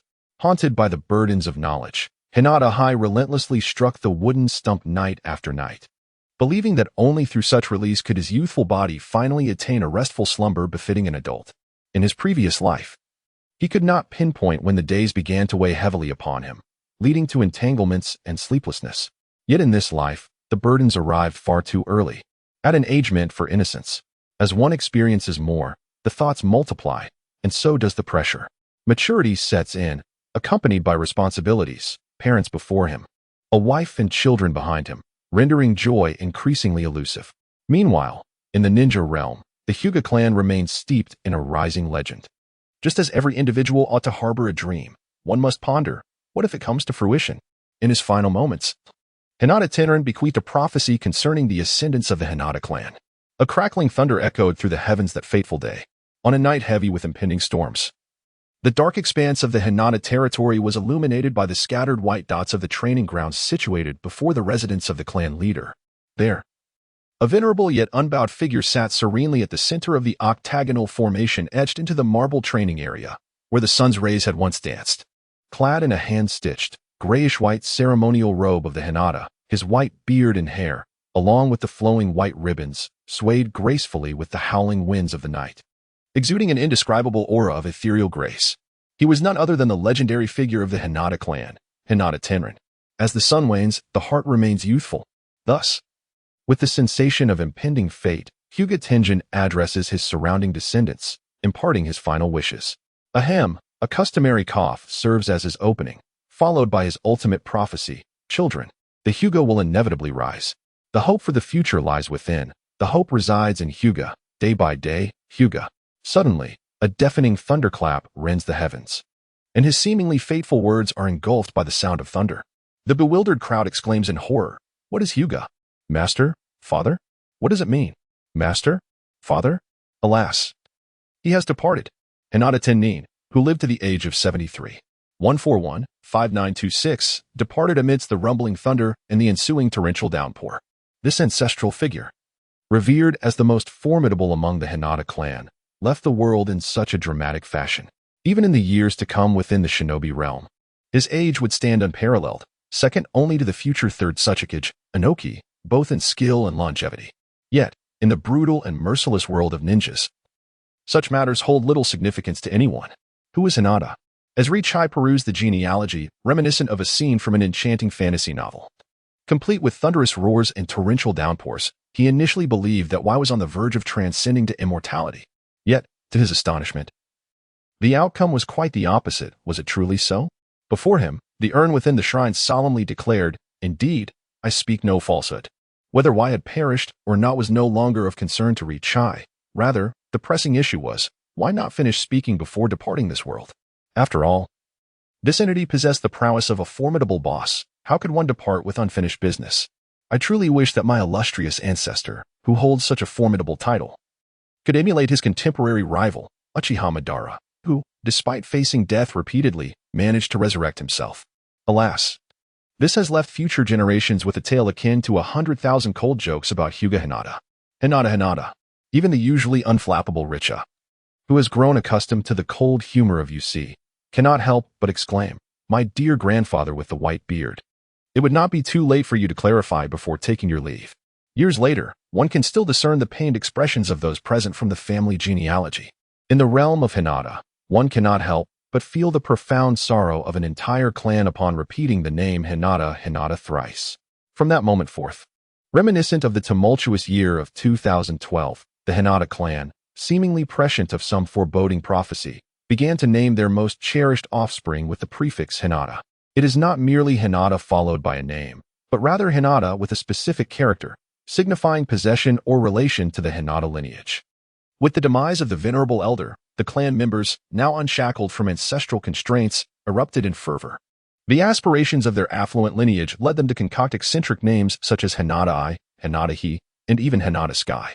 A humorous tale circulated regarding the name Hinata-Sky. I wonder what your father was thinking when he bestowed upon you such a grand name. Why not simply ascend to the heavens? A perplexed companion inquired of Hinata-Sky, whose formidable name starkly contrasted with his unassuming demeanor. Chuckling, Hinata-Sky recounted, "When I was born, my father remarked that it seemed as though a dark void had opened in the sky. Much like the aftermath of an explosive event from the previous night, hence my illustrious name. Isn't it magnificent? Delightfully charming." As he pranced about, oblivious to the concealed tripwire lurking in the grass ahead, disaster struck. With a resounding boom, accompanied by the detonation of an explosive tag, Hinata-Sky and his oblivious companion Hinata-He met their untimely end. From that day forth, the Hyuga clan suffered the loss of two potential prodigies foretold by prophecy. Meanwhile, Konoha finally endured the departure of two teammates who frequently led their missions into enemy territory only to meet with utter annihilation due to their ineffective Byakugan. Upon receiving the news, Hinata Hyuga could not contain her joy during a midnight snack, exclaiming in exhilaration, "Ha! Those two fools. How tragic." Thus, the tale concludes. From that fateful day, the Hyuga clan seemed to be shrouded in a peculiar curse. Even Hinata Hizashi, the formidable younger brother of the current clan leader, could not escape this dire fate. In the thick tome of the clan's genealogy, it is recorded that Hizashi, in a valiant effort to protect his elder brother, chose to hold the line against their foes, ultimately sacrificing one of his remaining Byakugan in battle. The individual saved by his younger sibling, however, could not bring himself to invoke the fabled caged bird seal, which was said to end all, to take his brother's life. This incident marked the solitary Byakugan lost in the annals of their history. Presently, it appears that only the trio of Hinata remains within the clan. Since that day, the naming convention of the Hyuga clan, which aspired for lofty aspirations, was unanimously halted during the Elder S Council meetings. Gradually, only the sons of the clan leader and those favored by him were permitted to bear such names. Perhaps, to the current Hyuga, the notion of a humble name fostering prosperity has become a grand jest. Time flies swiftly. Can the prophecies of their ancestors still come to fruition? Hinata has now surpassed the age of Navet, having once been constrained by an underdeveloped physique. Hinata, who is he? The furious roar of Hinata echoed, urging to hurry back home for dinner. Chapter 12. Enlightening Teacher High. As a formidable and powerful ninja clan, the Hyuga family undoubtedly possesses a systematic approach to the education of its members. Beyond imparting literacy essential for daily life, the foundational ninjutsu training is equally indispensable. Strength is the most vital element in sustaining the growth and continuity of a ninja clan. In the early morning, the streets are unusually deserted. The weekend, a rare respite from cultural classes, provides a well-deserved break for the weary populace. During these 2 days, specific individuals are assigned to guide the clan leader's son in practicing the unique gentle fist technique of the Hyuga clan. This is a privilege reserved solely for the clan leader's offspring, a special one-on-one instruction. What a huge yawn! The usually tranquil Hinata Daisha suddenly exclaims, unable to contain his fatigue. Where's that loser? The composed Hinata Daizu, having arrived early, remains unfazed by Daisha's outburst. The term loser is a recent addition to Daisha's lexicon, perhaps acquired from past experiences of mockery, and now, as a privileged heir. He relishes the opportunity to ridicule others, shouting it with particular vigor. The individual being disparaged is Hinata Ken, a clan member who has been instructing the Hyuga brothers in basic ninjutsu for the past 2 years. Ken appears to be around 24 or 25 years old. And true to his name, he possesses a vibrant and cheerful disposition. He is a young, optimistic, and jovial ninja of the branch family, an outstanding chunin. Every time he comes to teach the Hyuga brothers, he is clad in the standard green vest of the Leaf Village, with his forehead protector still in place. Despite his youthful appearance, he is nearing 30 and remains single, reminiscent of someone we all know. This spirited and energetic instructor brings great relief to Daisha, who is grateful not to be subjected to the archaic teachings of the clan's elder members. Not every elder is as enlightened and amiable as the one in the ring. The strength of a ninja is indeed the capital that secures their existence in the ninja world. Thus, even Daisha, who is typically lethargic in the mornings, rises early, approaching his training with newfound seriousness. Young Ken is ever responsive to inquiries, often engaging in discussions with Daisha about his many curious theories, sharing thoughts in a more informal and exploratory manner. As the morning light casts shadows of the training dummies in the dojo, a voice breaks the silence. You're quite early today, Daisha-kun. Ken, donning his green vest, effortlessly vaults over the dojo's wall and greets the early arriving Daisha with hearty laughter. Although today he has a mission to instruct the clan leader's twin sons in the gentle fist, Ken, at this age, still indulges in a brief slumber. With only a few minutes to spare, he swiftly prepares, dashing over with the speed of an elite ninja. The walls that once seemed imposing are merely obstacles he leaps over as if he were a motorcycle in full throttle. Just in the nick of time. Daisha chuckles, seizing the rare opportunity to tease Ken about his late arrival. Ken-sensei, you overslept again. Stretching and shaking off his drowsiness, Daisha mirrors the routine of those who, in their youth, rush to work every morning, on a rare day off from missions.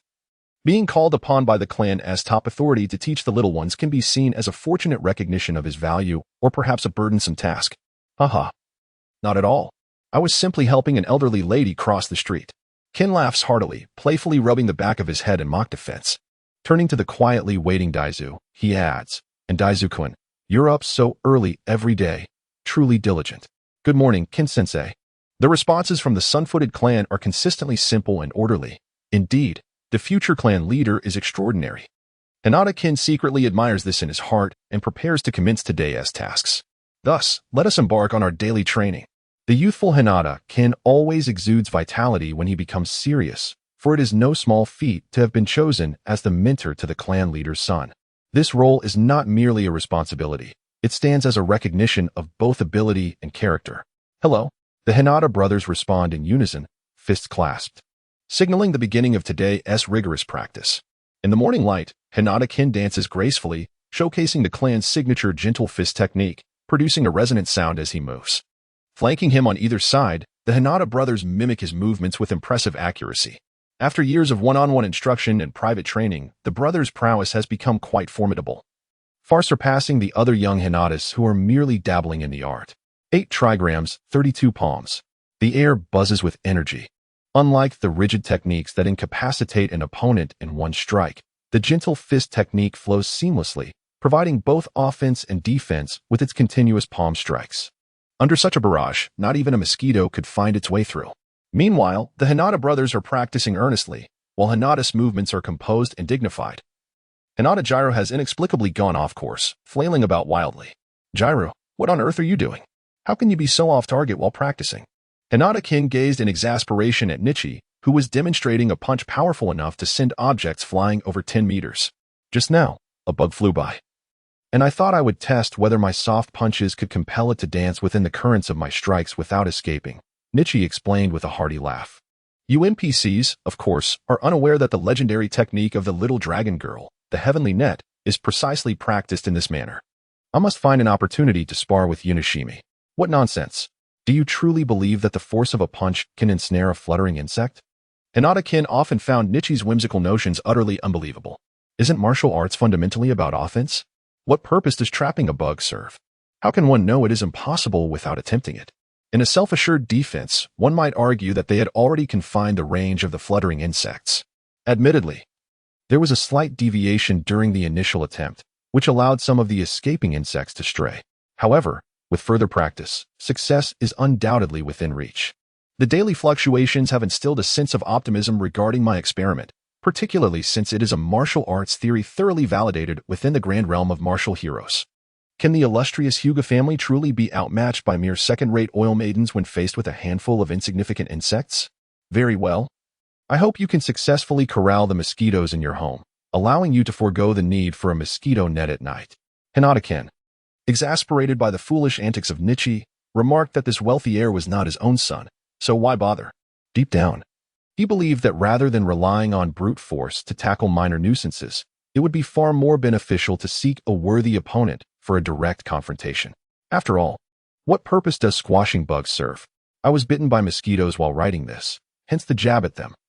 Regarding the clan leader's youngest son, Hinata-ken found himself quite troubled. Nichi's exuberance during training was anything but ordinary. His whimsical ideas and fanciful reasoning once ensnared even Ken himself. It would be one thing if Nichi's assertions held any merit, but how could something as light as a feather possibly shift a weight of 1,000 pounds? Such notions defy logic and are entirely inconsistent with the principles of physical combat. To the traditionalist Hinata-ken, physical prowess is built upon strength, speed, and power. How could one possibly defeat an opponent utilizing all their might with merely a fraction of force? Yet, the youthful Hinata-ken found himself brainwashed by Nichi's absurd theories. On one occasion, when he attempted to validate Nichi's incomprehensible principles, he nearly suffered a grievous injury. Ultimately, he concluded that this was merely the mindless thought process of Nichi. The troublesome child. In a world where speed, precision, and ferocity reign supreme, strength and velocity are the true rulers. A single powerful kick could culminate in a decisive victory. How could a mere featherweight force achieve such an effect? As Nichi practiced the soft fist technique, he struggled to comprehend how the legendary Zhang, in his memory, cultivated that remarkable ability to find speed within slowness over the course of a century. At this moment, all he could do was share that seemingly sensible theory with his teacher, Hinata-ken, thereby burdening this unfortunate soul. It would be a long time before Nichi could grasp the profundity of this martial philosophy, and perhaps even throughout his entire ninja career. He would remain oblivious to its mysteries. Chapter 13. The weakness of soft fist softness prevails, while rigidity is easily broken. The Hyuga clan, one of the most ancient families in history, boasts a lineage that traces back to the legendary sage of 6 paths and his mother. However, despite such a prestigious heritage, the Hyuga family often appears remarkably feeble. As Hinata matures and gains a deeper understanding of her clan, she gradually experiences the helplessness intertwined with it. The adage 3 men make a tiger illustrates how the numerous members of the Hyuga clan boast excessively, even in their daily clan school, where they proclaim themselves as heavenly shinobi, a title bestowed by the heavens themselves. Years later, Hinata can still vaguely recall the extravagant titles associated with the Hyuga clan during her youth, such as the mighty shinobi of Konoha, one of the 3 great dojutsu, and the strongest clan revealed during the 4th Great Ninja War. These grandiose descriptors evoke an almost mythical aura. Yet, the portrayal of the clan's strength throughout the Naruto series largely hinges on the ethereal legacy of a deceased heavenly shinobi and the contributions of Hinata's son, Neji Hyuga. Kishimoto's narrative grants the Hyuga's storyline a more profound emotional resonance. Beyond the central figure of Hinata, the expansive tale of the Hyuga clan revolves around the grandiose justification of preserving the peace of Konoha, embodied in the self-sacrificial choices made by Hinata's father, Hayashi, and later by her son, Neji, who chooses to save Naruto at the cost of his own life. At this moment, the Hyuga family is bereft of their youthful members. Hinata ponders, why should she rescue her inconsiderate older brother, Hizashi, who never shows her kindness? As she observes Hizashi sparring with Hyuga-ken, a wave of disdain washes over her. What are you staring at? Focus on your own training. Hizashi instantly senses her hostile gaze and retorts fiercely. The sun-drenched day cast its gaze upon the incessant prattling of the sun's foot, and it seemed that the future of the Hyuga clan would merely see their son's foot as an elite jonin. How could the few large felines of the Hyuga family hope to rival the Senju clan, supported by 3 Hokages? How could they compare to a group of prodigious children, capable of vanquishing their ancestors and obliterating their own Uchiha clan? The very ones who sought to safeguard their family's bloodline limit, the Hyuga, even went so far as to forcibly mark the clan leader's younger brother, Hyuga Hizashi, as a caged bird to protect the secrets of their Byakugan. yet still allowed the enemy from the land of water to seize their precious eyes. This was a calamity that even the internally divided Uchiha clan had not suffered. Apart from Danzo, even Orochimaru, one of the legendary Sannin, who coveted the Uchiha eyes throughout his life, ultimately failed and met his demise. The Hyuga, who sought to protect their bloodline, were the only clan in the entirety of Naruto whose Kekkei Genkai was pilfered by their adversaries. What profound symbolism does Kishimoto intend with such deliberate portrayals? The futility of desire, the irony of the Hyuga clan and that island nation is unmistakable. In this world of shinobi, every ninja must possess the ability to secure their existence. Otherwise, they will inevitably fade into the dust beneath their feet. Yet, who among us does not succumb to the same fate, merely struggling for a few more days? Time will erase all traces, and when one reflects upon the third Hokage, who ultimately became a mere pile of dust, while Lord Orochimaru attained immortality, does this not suggest that the essence of life itself is the greatest power? Furthermore, a formidable clan necessitates unique secret techniques reserved solely for its members to navigate the perilous world of shinobi. The essence of the Hyuga clan's existence lies in the Gentle Fist. The Gentle Fist, a renowned technique of the Hyuga clan aside from their Byakugan, is a unique form of taijutsu that requires the synergy with the bloodline limit of Byakugan to truly unleash its potential. Over the years, Hinata, under the tutelage of Hayashi Hyuga, has gradually come to comprehend why the Hyuga clan can stand firm amidst the strong in Konoha, earning the title of a prestigious clan, and even boldly proclaiming themselves as the strongest clan in Konoha without facing any contradiction. This is a martial art that transcends the traditional combat techniques that evolved from the waning era of samurai, presenting a distinctly different approach. It fundamentally diverges from the bloody, cruel, and lethal arts that dominate this world, which seek to extinguish life. Much like the Hyuga clan's age-old principle of avoiding confrontation and cultivating one's strength in obscurity. This reflects a profound ideological divergence. In the past, Hinata often perceived the name Gentle Fist as possessing an ethereal quality reminiscent of the soft palms of Wudong, the Tai Chi of Zhang Sanfeng, or even the Bagua-linked palms recognized as a cultural heritage in 2008. However, as Hinata delved deeper into the intricacies of the Gentle Fist, it became evident that despite the presence of the word gentle, this taijutsu, employed by ninjas for combat, exhibits no weakness in its strikes. Rather, the term gentle seems to serve as a deceptive guise to mislead adversaries. Thud, thud, thud.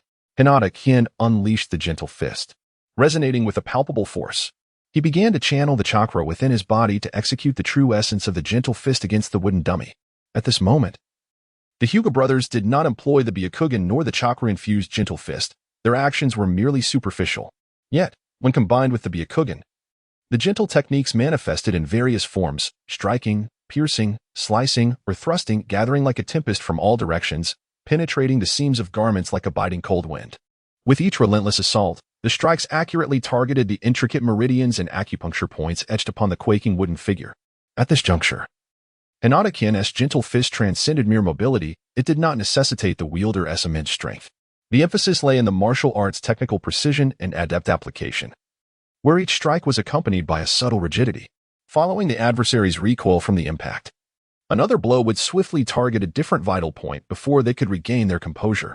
This relentless barrage, comprising a total of 128 strikes, fell upon the target with the ferocity of an unyielding storm, striking vital points throughout the body.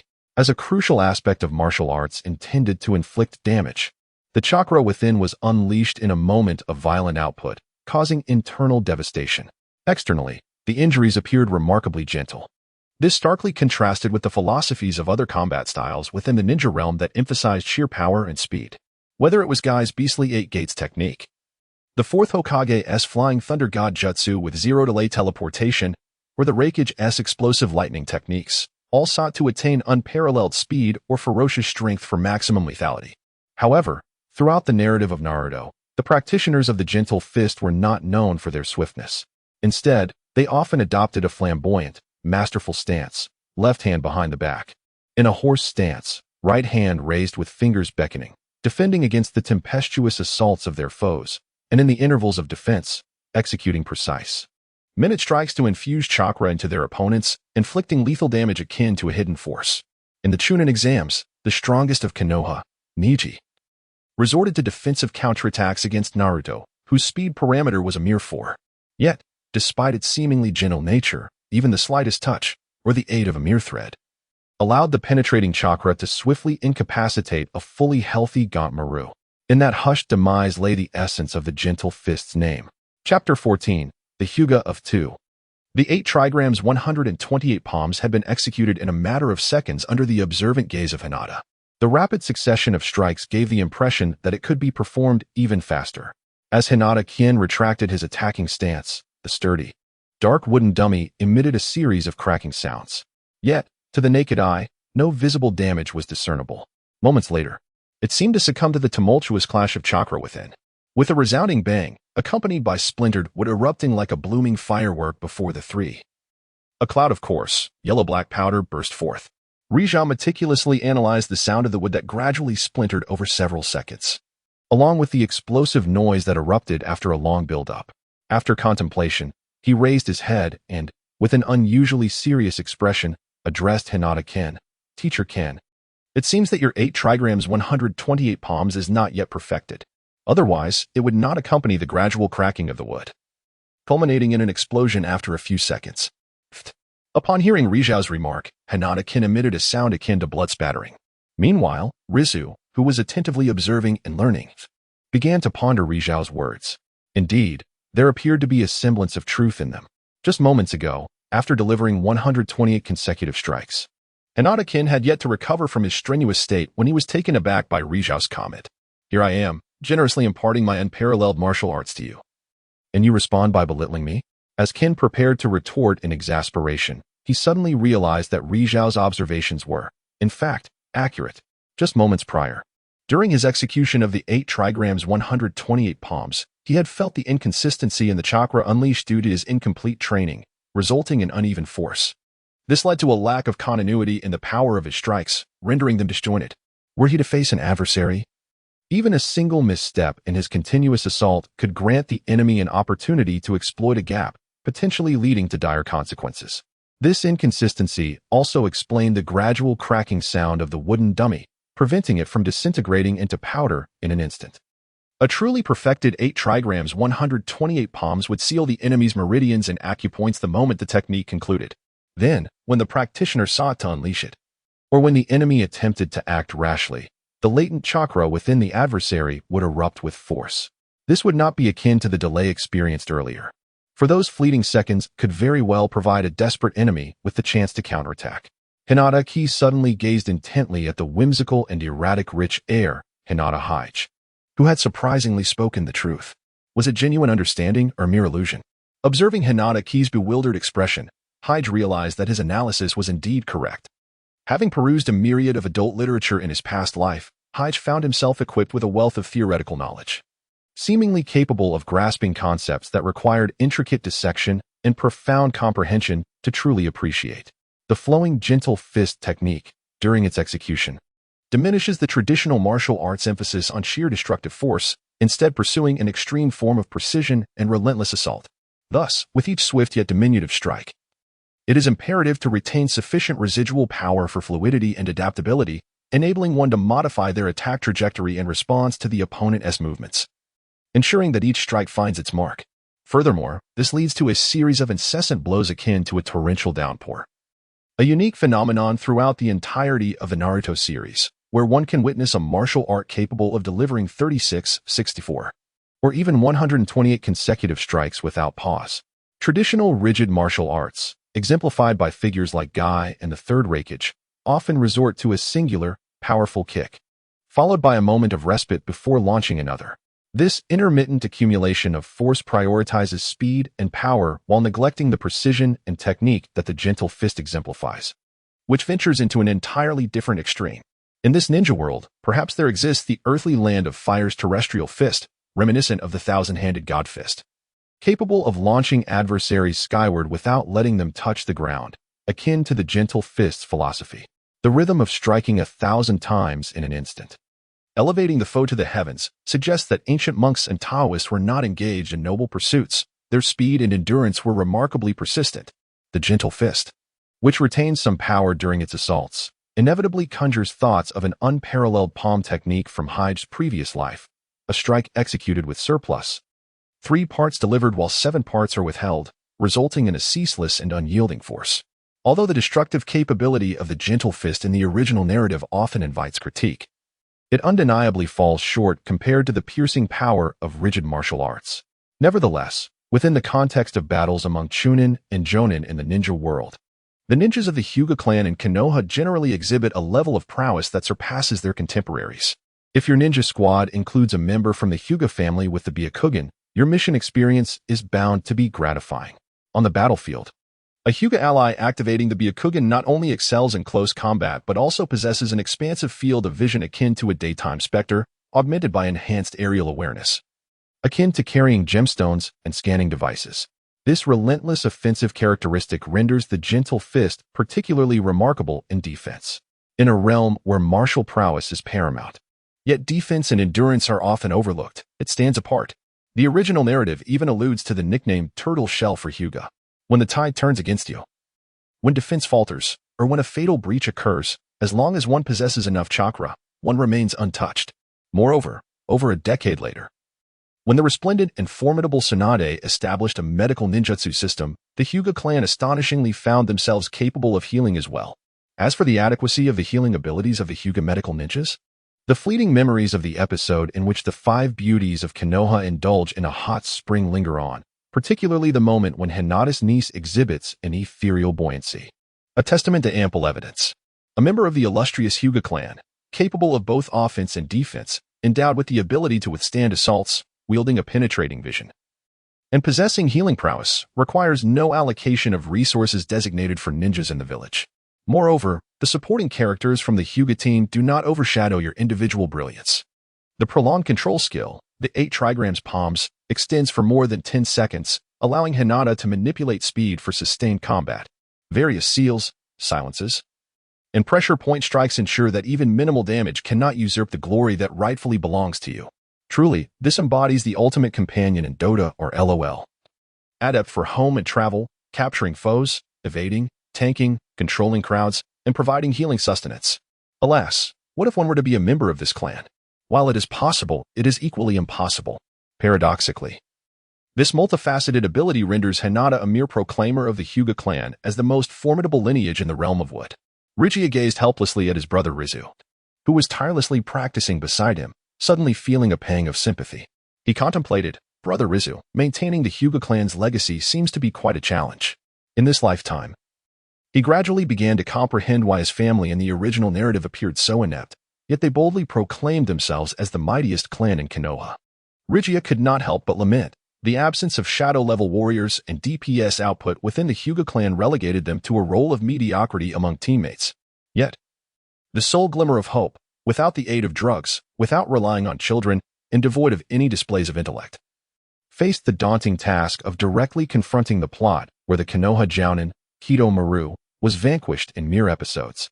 Tragically, Niji, the beacon of hope for the Hyuga clan, met his demise just before victory was within reach. Rigia's heart ached at the thought, and in a sudden impulse, he turned to the instigator of the situation, Rizu, and struck out with a palm. I saved you, yet why did you fail to protect my son?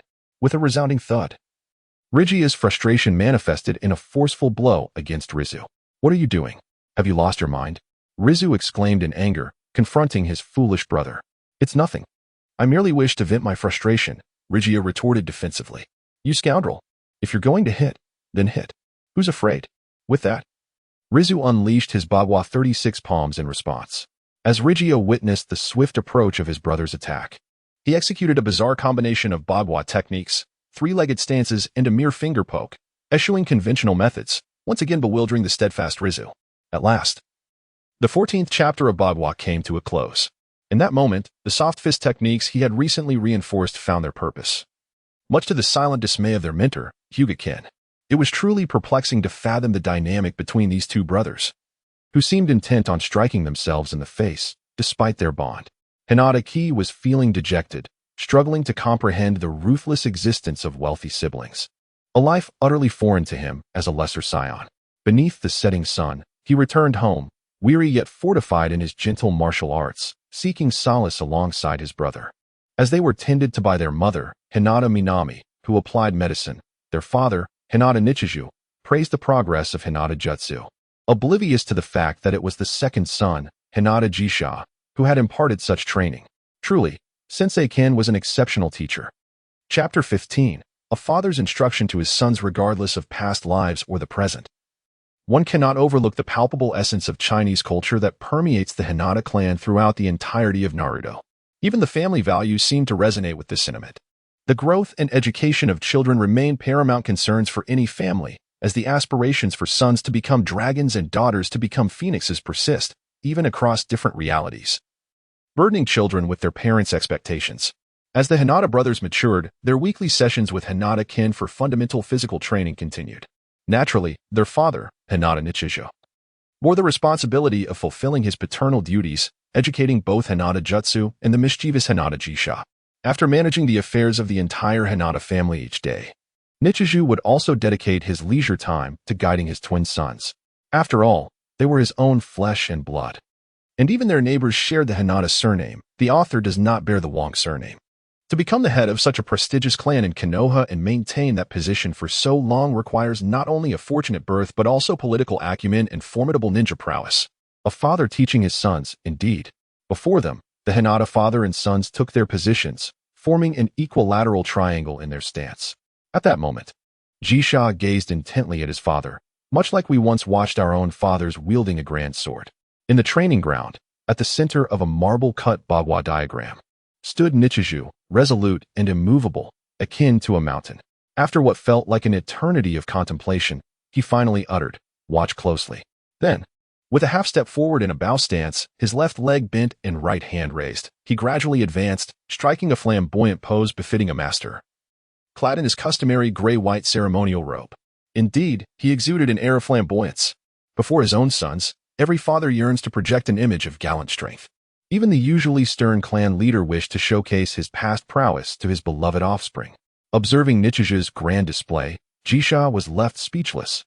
No wonder, throughout the series, Hinata Jutsu adopts a steadfast stance, left hand poised and right hand elevated. An imposing opening style that not only attracts adversaries to engage but conserves stamina typically expended in movement. It turns out, this efficient and stylish technique was inherited from his very own father. Hinata's gentle fist is wielded by the clan leader, Hyuga Hizashi. Its power and aesthetic far surpass those of the youthful ninja instructor, Hyuga Ken.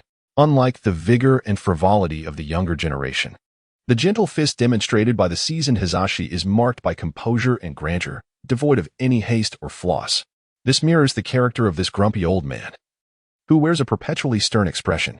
Risha meticulously observed and consistently sensed certain distinctions from the soft fist techniques taught by Master Jien. It appeared that his father's soft fist possessed a unique style of its own, as the son quietly savors the moment. Hinata Hizashi's gentle fist seems to transcend the mere external grace associated with soft boxing, moving with a poised and measured rhythm, yet each strike is delivered with unparalleled swiftness. It appears to evolve into a profound essence that emanates from within, embodying a deliberate slowness. The continuous flow of the 36 palms of bagua unfolds, with Hizashi taking nearly half a minute to execute them, each retraction and extension occurring as if it were a mere second. This stands in stark contrast to the instantaneous execution of the 82 palms by his youthful counterpart, Hinata Ken. Hizashi deliberately performs each move with a languid grace, allowing his sons to observe closely and truly appreciate the nuances of the soft boxing's ebb and flow with every strike. This unhurried style, showcased by the masterful Hizashi, serves to enhance the brothers' learning and understanding of its key principles. At each pivotal moment, Hizashi effortlessly articulates the special insights embedded within his techniques. Upon completing the 36 palms, the atmosphere shifts dramatically. The 82 palms of bagua rise. With the foundational warm-up and theoretical explanations concluded, Hizashi suddenly transforms from his initially leisurely approach. Accompanied by his resonant roar, the previously gentle flow of bagua seems to instantaneously alter its essence. Boom, boom, boom. The chakra-infused soft boxing echoes with each strike accompanied by the roar of the wind. Can soft boxing truly possess such ferocity? In a heartbeat, it shifts again. Whoosh. The fierce strikes appear to adapt in response to Hizashi's imagined adversary, altering their style once more. Each palm unfolds majestically like a great rock taking flight, sweeping across a vast expanse and trajectory of attack. It is as if the enemy before him transforms into a nimble ninja. The 82 palms continuously morph, resembling the deliberate strokes of a steady calligraphy, only to be swiftly transmuted into the chaotic frenzy of wild vines and erratic brushstrokes. Finally, it reverts to the agile and swift, rugged yet refined form of traditional thin gold script. At this moment, Hinata Hizashi's gentle fist techniques seem to transcend mere verbal instruction. They now rely solely on the innate understanding and insights of his two sons. The thousand hands technique manifests around him like a blooming garden, as his palms unfold with the grace of myriad flowers at the instant of his attack. Around his unoccupied form, ethereal images reminiscent of windswept palms emerge, ultimately forming a translucent wall of chakra that stretches endlessly beyond the reach of his strikes. Should anyone dare to assault Hizashi amidst this floral display, even a multitude of attackers converging from every conceivable angle would find it nearly impossible to breach the impenetrable defense of this masterful gentle fist technique. It is no wonder that the later generations of the Hyuga clan came to regard him as an indomitable force, even before mastering the ultimate technique. He had already perfected an impenetrable defense. Each time he strikes a flamboyant pose, drawing in a swarm of opponents, he retaliates with this seemingly flawless offensive, earning accolades as an invincible force in close combat, falling just short of the Shadow Hokage level. Though this may seem somewhat exaggerated, there is undeniable wisdom in such an approach. This strategy of waiting patiently while the enemy exhausts themselves aligns perfectly with the essence of Hizashi, the clan leader. His composure is unwavering, neither hurried nor chaotic. In this steadiness lies great strength. Calmly, Hizashi savors the subtleties of this technique, eager to absorb the vital essence that emanates from his father's masterful execution of the gentle fist. This knowledge may very well serve as the cornerstone of their future in the ninja world.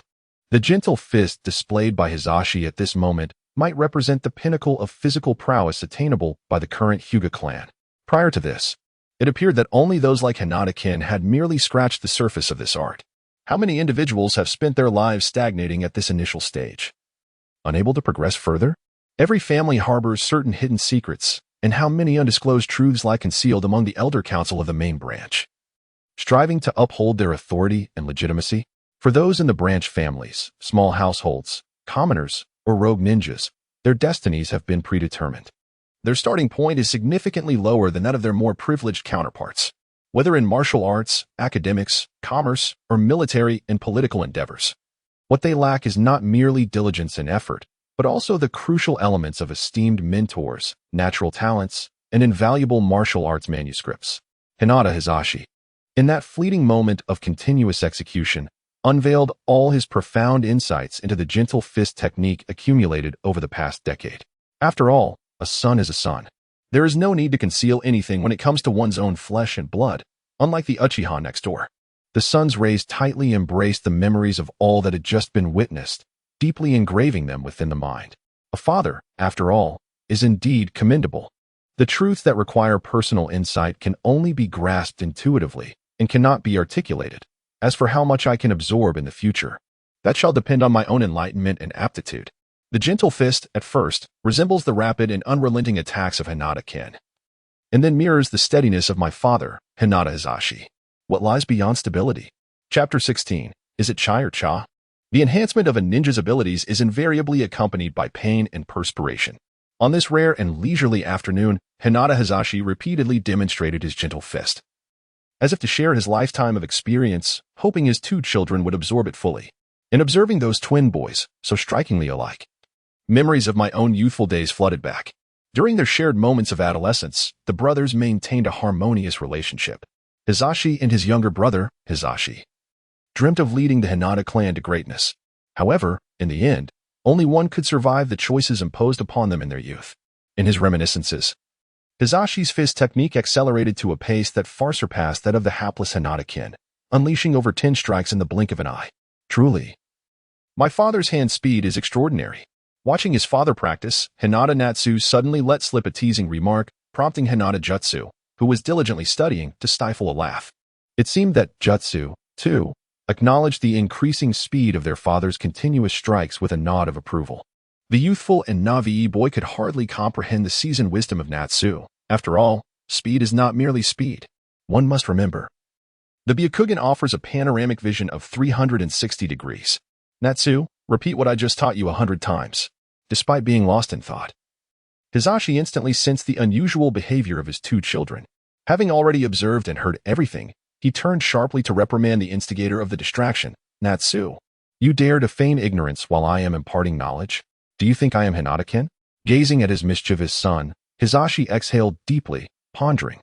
My youngest seems to be perpetually playful.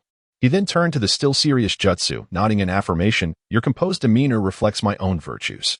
Natsu, upon being called out, pouted and glanced at the unbothered Jutsu, as if he wanted to protest, yet ultimately remained silent, knowing that speaking out would only lead to further punishment. Resigned to his fate, Natsu found an open space nearby and began to practice the gentle fist repetitively. He had long since grown accustomed to such penalties. After all, he had absorbed all that was needed for the day. The essence of the gentle fist still depended on one's innate talent and personal understanding. Having mastered the foundational theories of the gentle fist, Hinata Niji had relied on his own innate gifts to grasp many techniques independently. Over the past 2 years of studying the gentle fist, Natsu began to comprehend that the martial arts in the world of ninjas do not require the same guidance as those of his previous life. Most techniques are akin to the skills found in a game, requiring sufficient chakra and physical prowess to execute. Techniques such as Guy's Morning Peacock are considered ultimate finishing moves, necessitating a personal understanding. In this world, skills do not operate like the internal arts and 72 extraordinary techniques of the past, each harmonizing with specific internal energies and methods. Nor do they require particular traits or dispositions. A slight misstep in cultivation could lead one astray. In the realm of ninjas, aside from certain specialized techniques that demand specific conditions, most rely solely on physical fitness and chakra levels. Once one possesses formidable physical capabilities and ample chakra, even simple techniques become significantly more powerful when enhanced by speed and strength. The disparity in power between Lee's and Guy's execution of the Leaf Hurricane is a testament to the influence of strength and speed, a reality absent in the original animations. This phenomenon is also evident in ninjutsu. As Naruto's strength grows, so too does the potency of his Rasengan evolve into various forms, from the Great Ball Rasengan to the Super Ultra Mega Rasengan, and even the Shuriken Rasengan. There is no need to fret over the complexities of mastering chakra or the fear of misusing it. This is the essence of the ninja world, where one technique suffices to conquer all. Likewise, this explains Natsu's audacity to engage in playful banter after his father's numerous teachings. Just as Hisashi later demonstrated the 8 trigrams 128 palms, the gentle fist, filled with various styles and unique insights, cannot simply be mastered at will. It necessitates years of introspection and gradual accumulation of one's own understanding. Furthermore, while the Hinata brothers observed and absorbed their father's teachings, their interpretations would undoubtedly vary. Hisashi's earlier strikes were grand and stable, seemingly mirroring the future battle style of jutsu.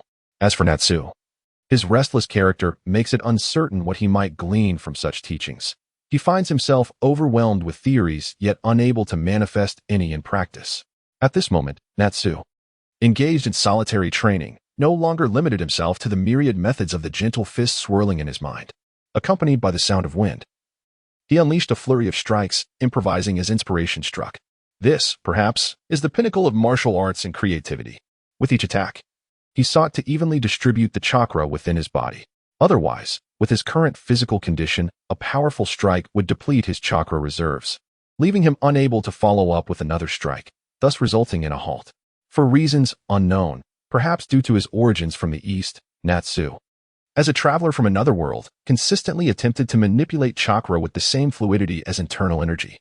He endeavored to transmit chakra not through each individual cell, but rather through the faster channels of the body's meridians, believing this would facilitate a swifter release.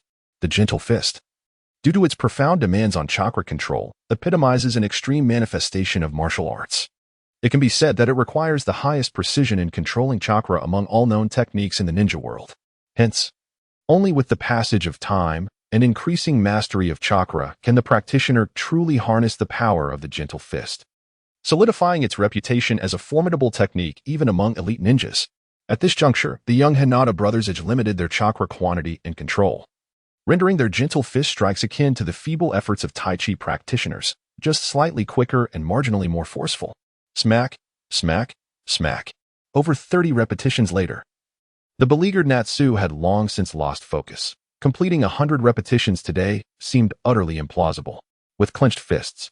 The young man pondered whether he would make his escape once the frugal old man Hinata departed. At his age, he realized that it would be more beneficial to hone his control over chakra and enhance its capacity. In this world where chakra reigns supreme, this indeed appears to be the most crucial endeavor. Hinata gazed at the two brothers, who were persistently engaged in practicing there. On one side was the determined Nizoku, ardently honing his skills, while on the other stood Nishita, whose distracted demeanor revealed his lack of commitment to the practice. After much contemplation, Hinata had come to a resolution in his heart.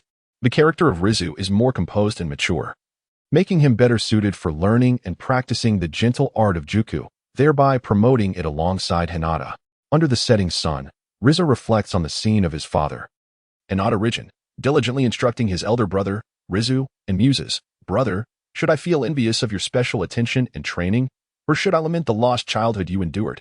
He then seems to ponder the deeper significance behind the name Hinata Rizu. Rizu suggests a hope for self-sufficiency and prosperity for the family from a young age. With a wry smile, Rizu mutters to himself, "Then, Hinata Riza, could Rizu imply dispatch or task?" Observing his father's earnest guidance of Rizu's thoughts turn melancholic. Gazing up at the sky, he smirks and remarks, "Perhaps it should be pronounced Ascha. It signifies difference and disparity. Given my current circumstances, it feels more akin to subpar, doesn't it? Am I truly that inadequate?" Repeatedly questions himself. The lack of recognition and visibility is certainly not an excuse for not striving or refining one's skills. Although Hinata Hayashi, as a father, places greater hope in his eldest son, Hinata Hayashi, he often spends his leisure time guiding Hayashi's training. Nonetheless, as a father, Hayashi also provides instruction to Hayashi on his gentle fist technique, albeit with significantly less attention compared to his eldest son. This, however, grants Hayashi ample space to express himself freely. The essence of the gentle fist technique revolves around a few key points. After internalizing the principles articulated by Hinata Hayashi, it ultimately falls upon the practitioner to gradually grasp its underlying truths.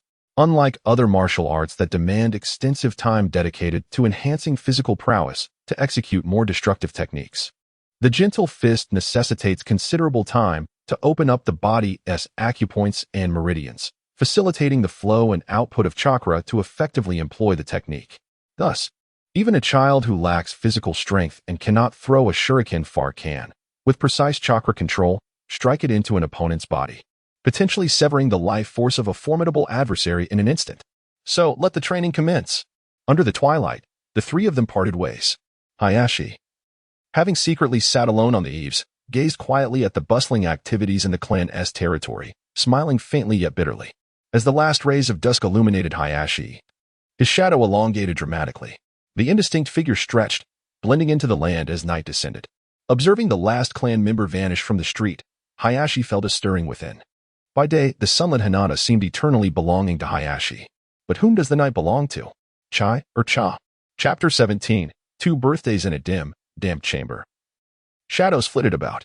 Two figures of apparent high status engaged in brief exchanges. This batch is numerous. Are all preparations complete? The elder inquired as per habit.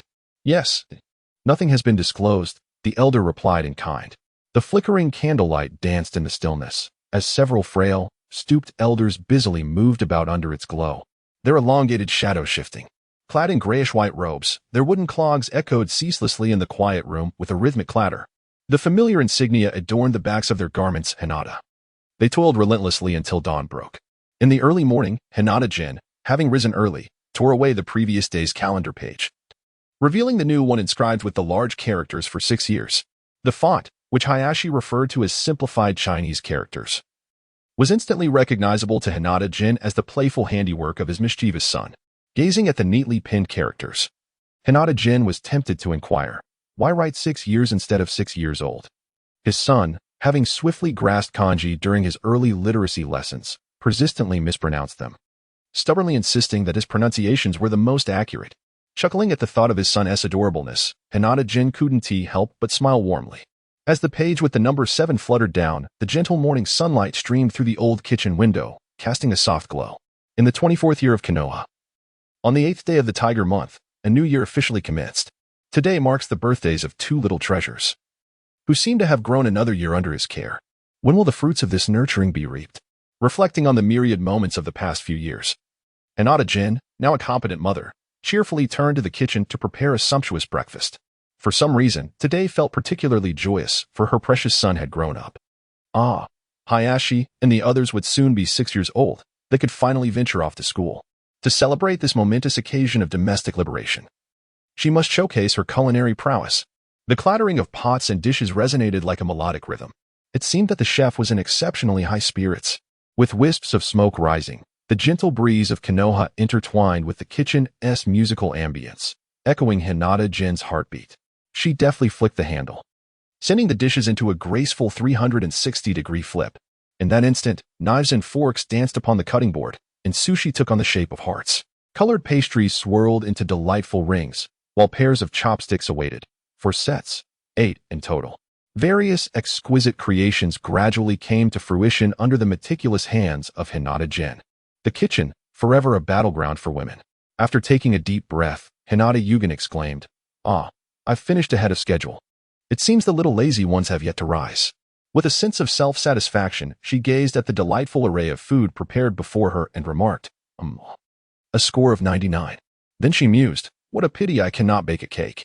Thus, I have resolved that by this time next year, I shall master 1,000 ways to create a cake.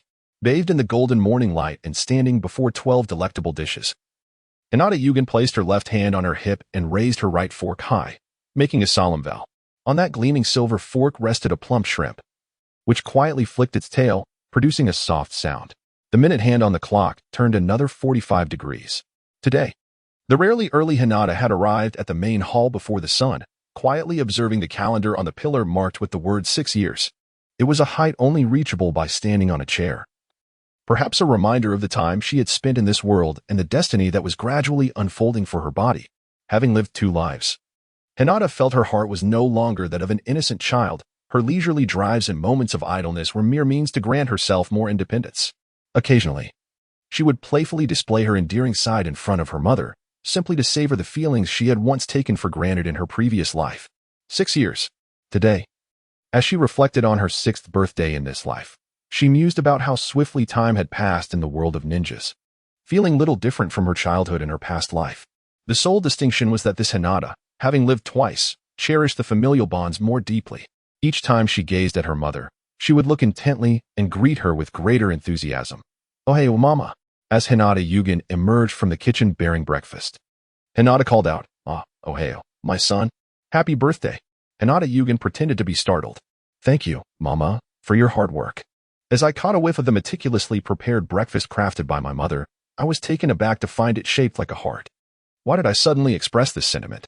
My mother, Genko, was quite intrigued by my gratitude. After all, today marks the anniversary of her suffering from 6 years ago. Thank you, mother. I can only imagine how arduous it must have been for you. In this life, at the tender age of 6, Nichihara revealed a sentiment that had been concealed for over 2 decades. In that moment, Hinata-jin, unaware of what to say, simply gazed at Nichihara, his eyes glistening with unshed tears as Nichihara appeared to have matured. After a prolonged silence, he suddenly placed his hand upon Nichihara's hair and vigorously tousled it. Despite being at an endearingly youthful age, Nichihara was pretending to be a little adult. Realizing this, Hinata-jin shook Nichihara's head with fervor, transforming the painstakingly arranged locks into a chaotic mess. Dizzy from the shaking, Nichihara lamented the loss of the courage he had mustered in his previous life. It was only when he reached his 20s that he gradually comprehended that his birthday was, in fact, his mother's day of suffering. Rather than anticipating cakes and red envelopes from his parents, he began to proactively call his mother on the morning of his birthday to express, "Thank you for your hard work, Mom." I distinctly remember her response upon hearing this, "Happy birthday. Why are you suddenly saying such things?" To which he replied, "Oh, it's nothing. Today is your day of suffering." For the first time, tears welled in his eyes. In this life, as Nichihara sought to express his feelings in this still untainted ninja world, the emotions he had carefully cultivated were abruptly shattered by Hinata-jin's playful antics. It seemed unjust that his mother remained unmoved to tears. Perhaps he had indeed expressed his feelings to her a few years too early, or rather, a decade or more too early. The result was merely a playful head ruffle. It appeared that being 6 truly was premature. After much contemplation, Nichihara concluded that perhaps he ought to maintain the facade of a little boy. The notion of being a little adult was evidently met with disbelief, even by his own mother. Nonetheless, Touched by Nichihara's sentiments, Hinata Jin presented a plate of snacks, gazing at Nichihara, who was still dazedly attempting to tame his hair. Utterly adorable in his innocence. Suddenly, curious about Nichihara's earlier comment, he asked, "Nichihara, why did you write 6 years instead of 6 on the calendar?" His son, while endearing in many ways, had a penchant for premature melancholy and daydreaming. To stave off Nichihara's early maturity, a playful tussle was in order. How utterly kawaii. Activating his brain, Nichihara pondered before explaining, that's because it commemorates 6 years with mom, haha. Embarrassed, he scratched his head and chuckled awkwardly. Duong. Incorrect answer. It was actually 6 years and 10 months. Hinata Jin gently pressed down on Nichihara's little head, once again ruffling the freshly arranged hair. Correcting his son's boyish misunderstanding, a realization that only grown-up girls would grasp. I understand now, Mom, sighed Nichihara, once more taming his hair, gazing at his mother, who appeared far more charming than in his previous life. Before him, seeing Nichihara, who had suddenly become grateful yet was still playfully befuddled. Hinata Jin softly kissed Nichihara's smooth forehead, whispering, "Thank you, my dear, and happy birthday." Thump, thump, thump, his heart raced, flushed with warmth. The dawn light outside blazed a vibrant red. The face of Nichihara flushed a deep crimson. The sensation of his heart racing, even a seasoned individual like Nichihara, who had lived 2 lifetimes, felt a tinge of embarrassment. Oh my, I have been teased by my mother. Observing the bewildered expression of his son, Nichihara, blushing and lost in thought, Hinata Jin, feeling mischievous, couldn't help but affectionately pat that little head. The joy of teasing his son was truly delightful. Thus, carrying with him a treasure trove of beautiful memories, Hinata Jin turned to continue serving the delicious meal he had painstakingly prepared. How delightful it was in its smallness. Moments later, he thought, "Oh no, I have been teased by my mother." Nichihara, feeling somewhat foolish, repeatedly corrected his internal monologue, insisting that it could not be called teasing. That was love, pure love. Suddenly, he sensed a warmth spreading across his face and touched it. To his dismay, it had grown even redder. Rija shook his head vigorously to stay alert, then seized his water cup and took several gulps to cool down. The minute hand turned another 45 degrees.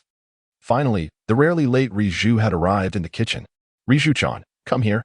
As Riju sauntered through the doorway, Riyang Yuan playfully beckoned his eldest son with a crooked finger, a mischievous grin spreading across his face. "Good morning, mother." After a day filled with morning greetings, Riju, noticing Riyang Yuan's unusually cheerful demeanor, approached with a furrowed brow, sensing something amiss. What awaited him was a boisterous kiss from his mother. "Bo. With a wooden expression, Riju appeared utterly perplexed, staring blankly at his mother, who was clearly acting out of character. "What's wrong, mother? Is something the matter?" Observing Riju's bewilderment yet retaining the same stern expression as his father, Riyang Yuan sighed. "Oh, Riju, you are just as unappealing as your father." Utterly devoid of charm. Sighing inwardly, she mused how delightful Rija was, envisioning him as a captivating young gentleman in the future. Chuckling softly, she turned her gaze back to Rija, wearing an expression of encouragement as if to say, "I have high hopes for you." Feeling the weight of her gaze, Rija instinctively recoiled, awkwardly smiling at his mother while defensively placing his hands in front of him. "Author-san, a mother like this is quite terrifying." "No, I'm not a child like Conan," Rija protested, only to be enveloped in a tight embrace from Riyang Yuan, who began to ruffle his hair. "Game over. Kawaii." Riyang Yuan held her son tightly, oblivious to his near suffocation, as if transported back to a time of innocence and joy. Little Rija was truly the finest gift bestowed upon her. However, such a scene was swiftly curtailed with the return of the family patriarch, Riyang Rizhang. Casting a glance at the calendar, Riyang Rizhang, who had been busy for 6 years as the clan leader, still remembered his son's birthday. His wife, Riyang Yuan, had already begun her gentle reminders the night before about what preparations were needed. Hinata Nijing presented gifts that belonged to both of them. Subsequently, the 2 brothers simultaneously unwrapped their respective presents, revealing 2 pairs of fingerless gloves that, while identical in style, differed in color. The color of the daily footwear closely resembles a grayish-white akin to the attire of the Hinata clan, while the contrasting pair is a deep black. Upon closer inspection, the design is reminiscent of the iconic styles seen in the King of Fighters series. My previous self had always yearned for such a pair, and it is rather surprising that my father has fulfilled this long-held desire in this lifetime. The half-finger gloves, crafted from a material known as sand iron, weigh approximately 2 pounds each, perfectly revealing the tips of my index fingers when worn. Adorning the back of the gloves is the emblem of the Hinata clan, which is indeed quite striking. However, who gifts a pair of sand iron knuckle gloves for a birthday? Truly, my biological father. Even on my birthday, he does not forget to remind me to pursue my training, strikingly similar to my father in my previous life. For my birthday, he once gifted me a notebook, 2 centimeters thick and containing 250 pages, which I have yet to finish writing after more than a decade. The day was marked by a feigned joy as the birthday gift was tucked away, despite having outgrown the age of eagerly anticipating such tokens. Yet, a slight glimmer of expectation lingered. Boxing gloves, specifically those lined with metal, were truly a testament to the aspirations of a father wishing for his child to excel. On that day, the smiling faces of Hinata Jin, Hinata Hayoshi, Hinata Hazuki, and the bittersweet expression of Hinata Nasa painted a vivid picture. This was the birthday of their 6th year. The last perfect celebration. The two brothers shared their final birthday as equals. After that day, the main family and the branch families began to diverge. Chapter 18. Hell within the dimly lit ancestral hall, there existed no superfluous adornments. Only the spirit tablets of ancestors who had made significant contributions to the Hinata clan were displayed, and there were the lifeless shadows, akin to zombies, shuffling about. However, it seemed that the world of ninjas did not recognize the concept of gravekeepers. Ahem. A heavy cough erupted from one of those withered figures, who then spat onto the slick floor and continued to traverse the darkened space, the wooden clogs echoing a sticky cadence beneath them. Click, clack. The illumination faded as they entered the tunnel, plunging into obscurity. Rizhao trailed behind the preceding figure, maintaining a respectful distance. At this moment, he found himself leading the procession of young members from the Hyuga branch. With each step, the rhythmic sound of his wooden clogs reverberated against the dark stone pavement, creating an unsettling sensation as if he might stumble and fall at any moment. Within this chamber, constructed of hollow black rocks, the echoing clatter of his footwear resonated in his mind, a constant reminder of the oppressive atmosphere. The once serene and harmonious Hyuga now harbored this inexplicable shadowy realm. Following the jarring sound, Rizhao was struck by a sense of familiarity, as though he had encountered this jarring, disquieting noise before. The clatter continued, striking a chord deep within him. The air was thick with tension as the children behind him began to emit various labored breaths, their panting echoing through the confined tunnel. The elongated exhalations were followed by an eerie silence, devoid of inhalation, amplifying the sense of dread. In this dim and stifling environment, the fear was particularly acute for children who ought to be nestled in the safety of their parents' embrace. Even when surrounded by peers, the rapid thumping of their hearts and the visible expansion of their lungs could not be quelled. At the corner, a door appeared. All sounds of clattering ceased abruptly as the door swung open, and the breaths, along with all extraneous noises, fell silent. Yet, the heartbeat resonated with startling clarity, its frantic rhythm transforming the tunnel into a cacophony. Suddenly, the girl behind him, who had been trailing closely with her head bowed, collided with him, her body chillingly cold as her eyes remained shut. As the sunlight faded, a refreshing breeze swept through, revealing a dark door ahead that suddenly swung open. An unfamiliar, nauseating stench assaulted her senses. Fortunately, it lacked the ghostly howls reminiscent of the film The Mummy. Instead, it was merely a blend of dampness, decay, and a pungent medicinal odor. Throughout the ensuing journey, she clutched the hem of the boy's garment, trailing closely behind him. At times, she trembled. At others, she tugged at his sleeve. It was not until an unfamiliar command pierced the air, "You, come here," that the youth jolted awake, as if emerging from a dream. The oppressive atmosphere had clouded his mind, and that commanding voice seemed to grip him tightly, sending his heart racing. Rizhao regained his senses and gazed upon the aged family elders before him, whose countenances seemed hauntingly familiar, yet eluded his memory. Their sunken, yellowed eyes, fixed upon him, conveyed an indescribable murkiness, akin to the heavily tainted air that surrounded them. Furthermore, they wore expressions of frigid indifference, reminiscent of waxen visages he had encountered on a few occasions. A mere smile from them appeared as though their faces might crack and fall away. The sun's rays, pure and bright, seemed incomprehensibly muddied and sullied on their faces. It was akin to the viscous, yellow discharge from a suppurating wound, an unsettling sight. They busied themselves, their figures stiffly repeating the motions ingrained in them over the years. Even turning a corner was executed with a mechanical rigidity, turning heads, pivoting bodies, and stepping down with a pronounced clack. Before him stood a youth, scrutinizing him closely, while Hinata Riku flipped through the roster in his hands for verification. Hinata Nichi, yes. That's you. Lie down. Nichi glanced at the dark, surgical-like table before him. Had this moment finally arrived? A chuckle escaped him, a laugh at the onset of his fate. He smiled helplessly at the cold, expressionless faces surrounding him, lying down before the younger Hinatas with a facade of calm. The table was hard, cold, and irritatingly itchy. This moment had indeed come, and although he had long been mentally prepared, he had not anticipated its arrival would be so swift. At an age that should be innocent, naive, and carefree, he was to bear a burden that did not belong to him. At 6 years old, when the Hinata clan divided, he was already confined like a caged bird, an age that afforded them no opportunity to struggle. The son seemed to lie on the operating table like a patient undergoing surgery, smiling as if unaware of the reason behind his laughter. With eyes wide open, he sought to imprint the visage of each individual into his memory. It was as if the most excruciating and tormenting scenes from a past life resurfaced. Without the golden hoop, I cannot save you. With it, I cannot love you. Alas, donning such a restraint does not grant one boundless power, and how, then, should I struggle against it? How to rebel? How to find liberation? A pair of clawed hands, marked with indelible imprints, gestured incessantly before him, their skeletal fingers seemingly as dexterous as a painteress. Thin enough to contribute one final offering to this family from the brink of death, a caged bird. Lying upon that rigid table, he felt the gaze of his contemporaries. The younger members of the Hinata clan, observing him as if he were a mere laboratory specimen.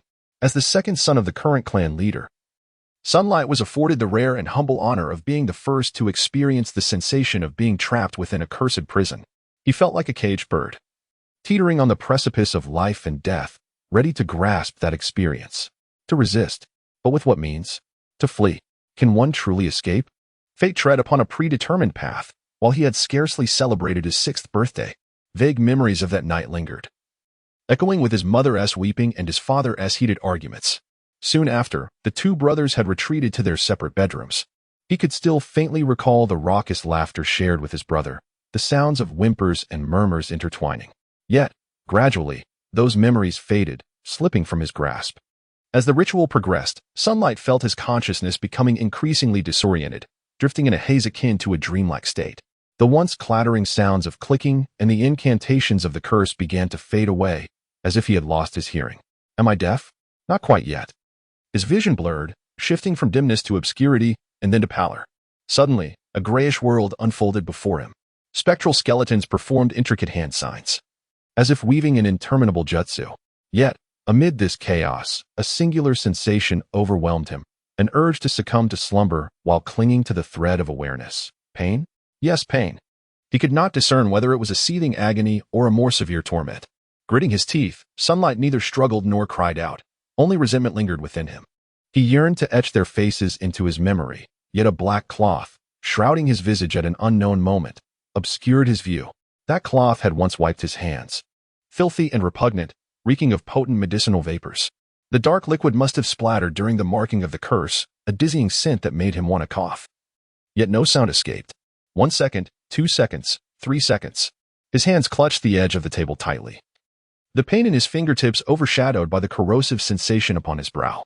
Breathe in, exhale, breathe in. Remember that detestable sound, that voice. He longed to retain it, to remember it forever. The sockets of his eyes grew increasingly menacing, the veins on his face twisting like serpents, while the countenances of those around him were obscured beneath veils of black cloth. Yet, within the confines of this chamber, everything appeared achingly vivid, like a mere husk. He lifted his hands before him, expressing his agitation. His mouth moved, uttering incantations, yet he could not perceive a single sound. He yearned to struggle, to shake his head, but was bound too tightly, rendering his vision a disorienting haze. It felt as though his soul had detached, granting him a glimpse of everything. When the claws of the sorcerer finally descended, all thoughts and memories threatened to vanish. The hissing of a branding iron? That sound echoed in his mind, one he recalled from the very first day he arrived in this world. The clicking sound. Little Nichi. From now on you shall be called Hinata Nichi. A gasp. When the black cloth was finally lifted, everything before him descended into darkness. Take him out. His body swayed. Neither fainting nor sleeping, only enduring pain, and excruciating torment. The silhouettes slowly emerging from the abyss, along with the sporadic utterances, had all been etched into his memory. He remembered every characteristic. He would. Who am I again? Where is this? Next, Hinata Kyuka. It seemed he could almost hear it. Thus, one by one, we were carried out, akin to terminally ill patients after registration.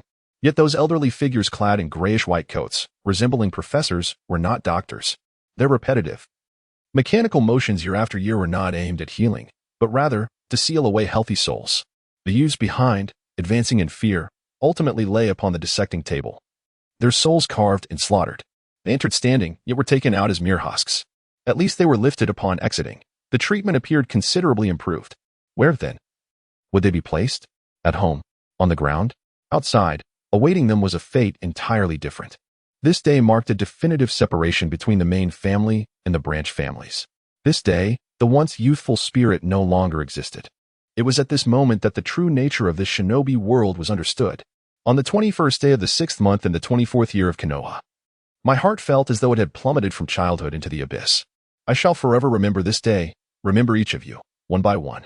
A bird in a cage, life and death within a fleeting thought, a bird in a cage. Chapter 19. Healing heartache. How does one heal from such pain? With great difficulty. He opened his eyes. Nichi had awakened. He was unaware of how long he had slumbered, as if he had undergone an experience he could scarcely recall. Shaking his head slightly, he faintly remembered sharing a meal with his family, enjoying the lunch prepared by his mother, just as they did every day. Then, the sound of footsteps echoed from outside, click-clacking rhythmically. Following that was the booming voice of his father, Hinata Hitoshi, engaged in a heated argument with two others in the reception room. Yet, it seemed that in the end, his father had not triumphed. As a result, he had been taken away. He could still envision the worried gaze of his mother as he departed, alongside the furrowed brow of his father, who had not turned to look at him, merely echoing his brother's concerned expression. Thus, this day unfolded before his parents. Yet the elders of the clan summoned him for some dark ritual. The mere thought caused him a throbbing headache, a pain that rendered him utterly listless. The sun's rays shook Dija's head violently once more, making him feel as if his very brain were quaking within. It seemed he was gravely ill, in 2 lifetimes. He had never experienced such a sensation. It felt as though his soul were being forcibly extracted, as if each of his 3 souls and 7 spirits were missing fragments. Though death was not imminent, the discomfort was palpable. Suddenly, he chuckled bitterly, mocking himself. This is the first time I've fallen ill in this life. I wonder how much I must consume to recuperate. He rose, intending to splash water on his face to revive himself. Clink. Upon gazing into the mirror, Dija dropped everything he held. He stared, his rigid fingers brushing against the mark on his forehead, so fresh, yet so painful. Perhaps the flesh on his brow had yet to acclimate to the foreign object, and touching it was an incessant sting. Standing quietly, he observed his reflection, gradually recalling the experiences he had endured before awakening. Hinata Dija? From the 21st century? Family, the caged bird? Fate, conclusion? I had always believed that I was still young, that I need not concern myself. I thought my crossing over would alter my destiny, that I might evade experiences that did not belong to me. What I thought was ultimately just that, what I thought. He noticed the calendar beside the table. The page for the 21st had long been torn away. Today, it was already the 22nd. It turned out that today was not as I had presumed, but rather a day etched in the existence of the caged bird. It seemed he had slumbered for an entire day. He took a deep breath, exhaling forcefully, recalling memories with intensity. Gazing earnestly at his reflection, the youth in the mirror neither smiled nor marveled at the aesthetic of this reborn body. He stared at himself. The dark mark of the caged bird on his forehead felt so tangible, a constant reminder of his predestined plight. Picking up a pen from the table, he wrote 21st boldly on the white wall. At 6 years old, the clan's division was irrevocably established. At 6, in a once peaceful century, life consisted merely of attending classes, playing, rolling hoops, and chasing one another in joyous abandon. Why should he worry about his trivial fate? At 6, this was the true ninja world. Even in the absence of bloodshed, it was rife with helplessness and cruelty. How many others had their futures determined at this age? Or even younger? Even in the most affluent and peaceful Konoha, what did such a predetermined fate mean for a mere 6-year-old? A grandiloquent justification? At this moment, Dija, having lived 2 lives, had never been so composed, so earnestly contemplative of his circumstances, no longer the version of himself from his previous life, wherein he knew that if he did not strive diligently, he would fail to gain admission to a good school, secure a decent job, and fall behind others. The mark of the caged bird was etched upon his brow. The blade was poised at his throat, merely a matter of time. Destiny would unfold according to the script. And Hinata Dija would ultimately perish in place of Hinata Hizashi, for the sake of brotherly bonds and the farcical notion of peace. With a huff, he gathered his emotions and organized his thoughts. In that instant of turning, Dija smiled. He left the room, now merely furnished with a tatami mat. It belonged solely to him. Fate. Upon entering the dining area, Dija vigorously chewed the food laid out on the table, ravenous. It appeared he had not eaten for an entire day, and the dishes seemed to have grown cold. It was no longer mealtime. In 3 hours, darkness would envelop the sky. Hinata Jin hurriedly entered the room, carrying an array of fresh delicacies he had just purchased. Upon seeing Nikia chewing his food with difficulty, he rushed over, crouched down, and enveloped Nikia in a warm embrace, tenderly caressing the marks left by a birth that was never his own. Ultimately, the one who truly cared for him was his mother. "Mom, please stop, it hurts." The curse mark on his forehead seemed to still be healing, and any touch brought a slight sting of pain. "It's all right, Nikia, it's all right." Hinata Jin gently withdrew his hand from the wound and, stepping back from what was not his to bear, softly reassured him, as if to convey that no matter what Nikia had endured, he would always be his beloved son. The small frame of Nikia rested against his mother's shoulder, inhaling the comforting scent of her hair. It was warm and delightful. The events of that day linger in my memory. Mother Hinata Jin turned and walked to the cabinet in the living room, pulling open a drawer to retrieve a gift she had long prepared. "Nikia, come here," she called softly, beckoning me to her side. I could see a delicate and serene smile gracing her face, a sight so beautiful it warmed my heart.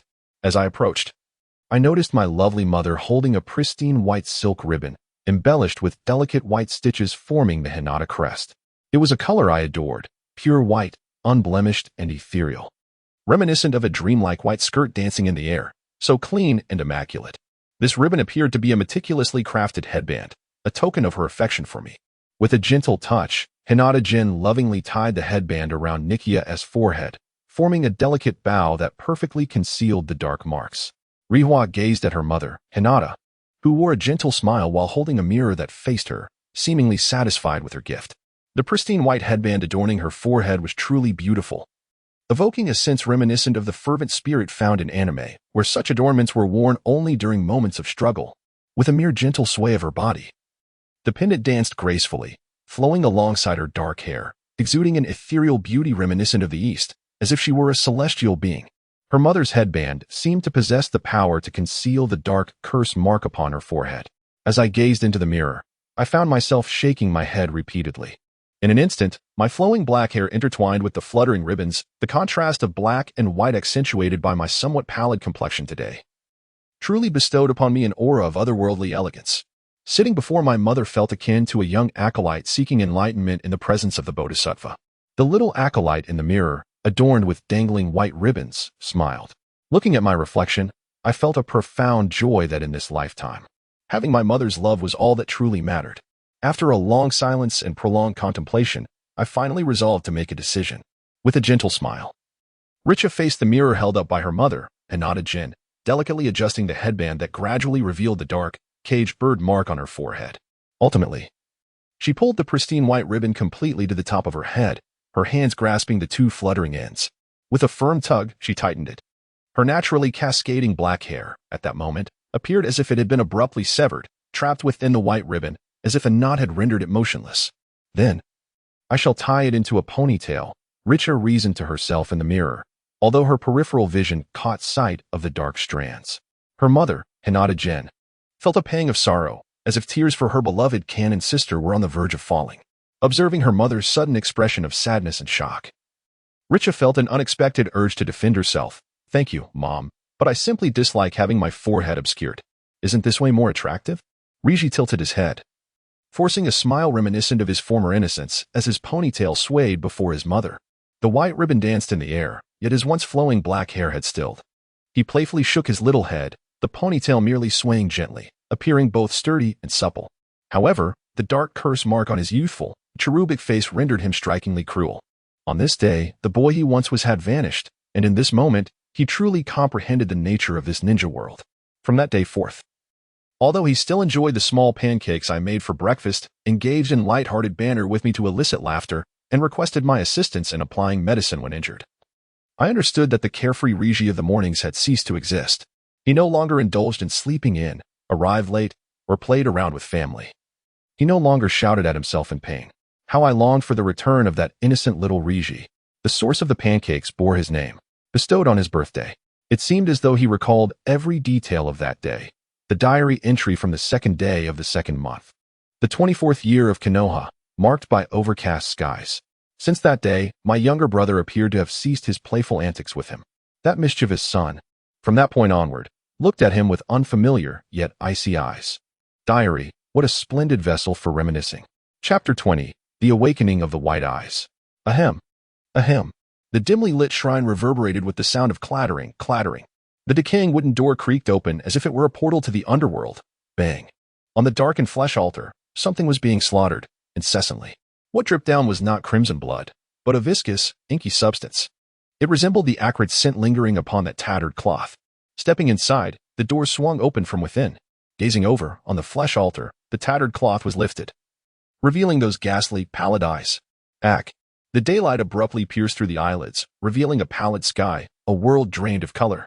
Awaking from the tormenting dreams, he found himself once again in that ghastly place, the broken door, the bloodied table, and the shroud that concealed the lifeless form. Rubbing his eyes, he was met with the same dismal reality. The images in his mind were a burden, prompting him to press his hands against his eyes once more, veins bulging and throbbing beneath the strain. Yet, upon opening his eyes, the scene remained bleak and colorless. This monochromatic existence was utterly unappealing, akin to a dish devoid of salt, leaving a parched sensation and a profound dissatisfaction. It felt strikingly similar to the image etched in his memory of the caged bird.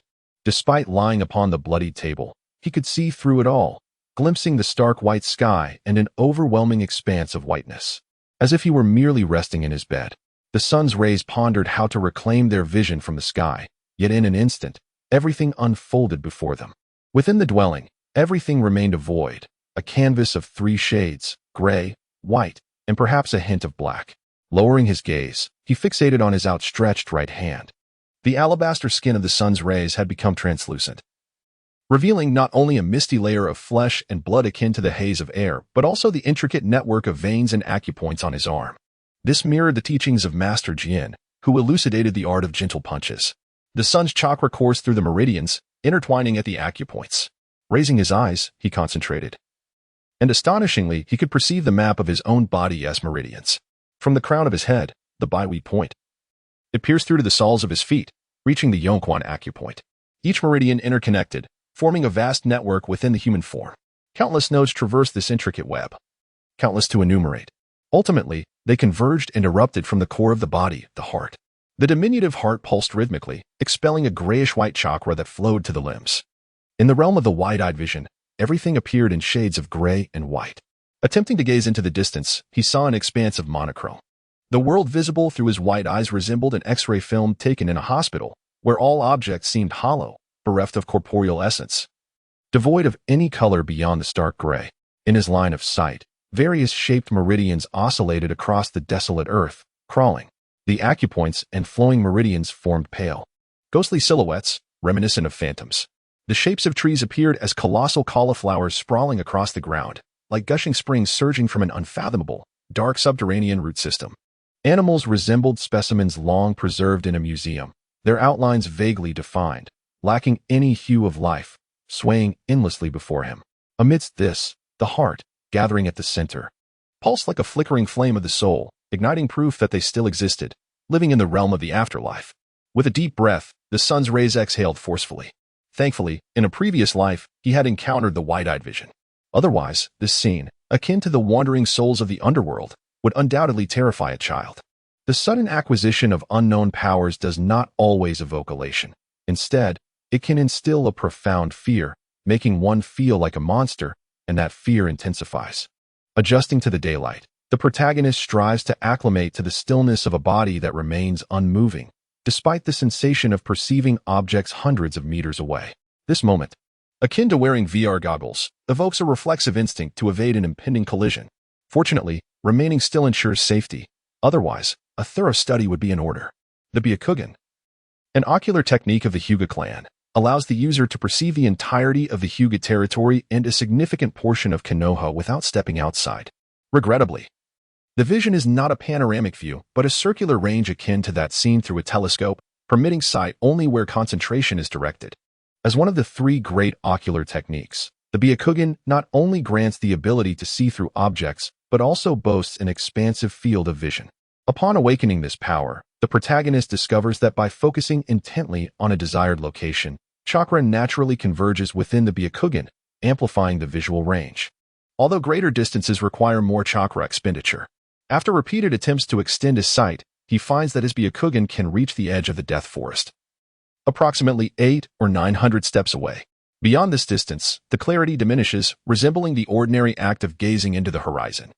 This marks the second time the protagonist has activated the Byakugan.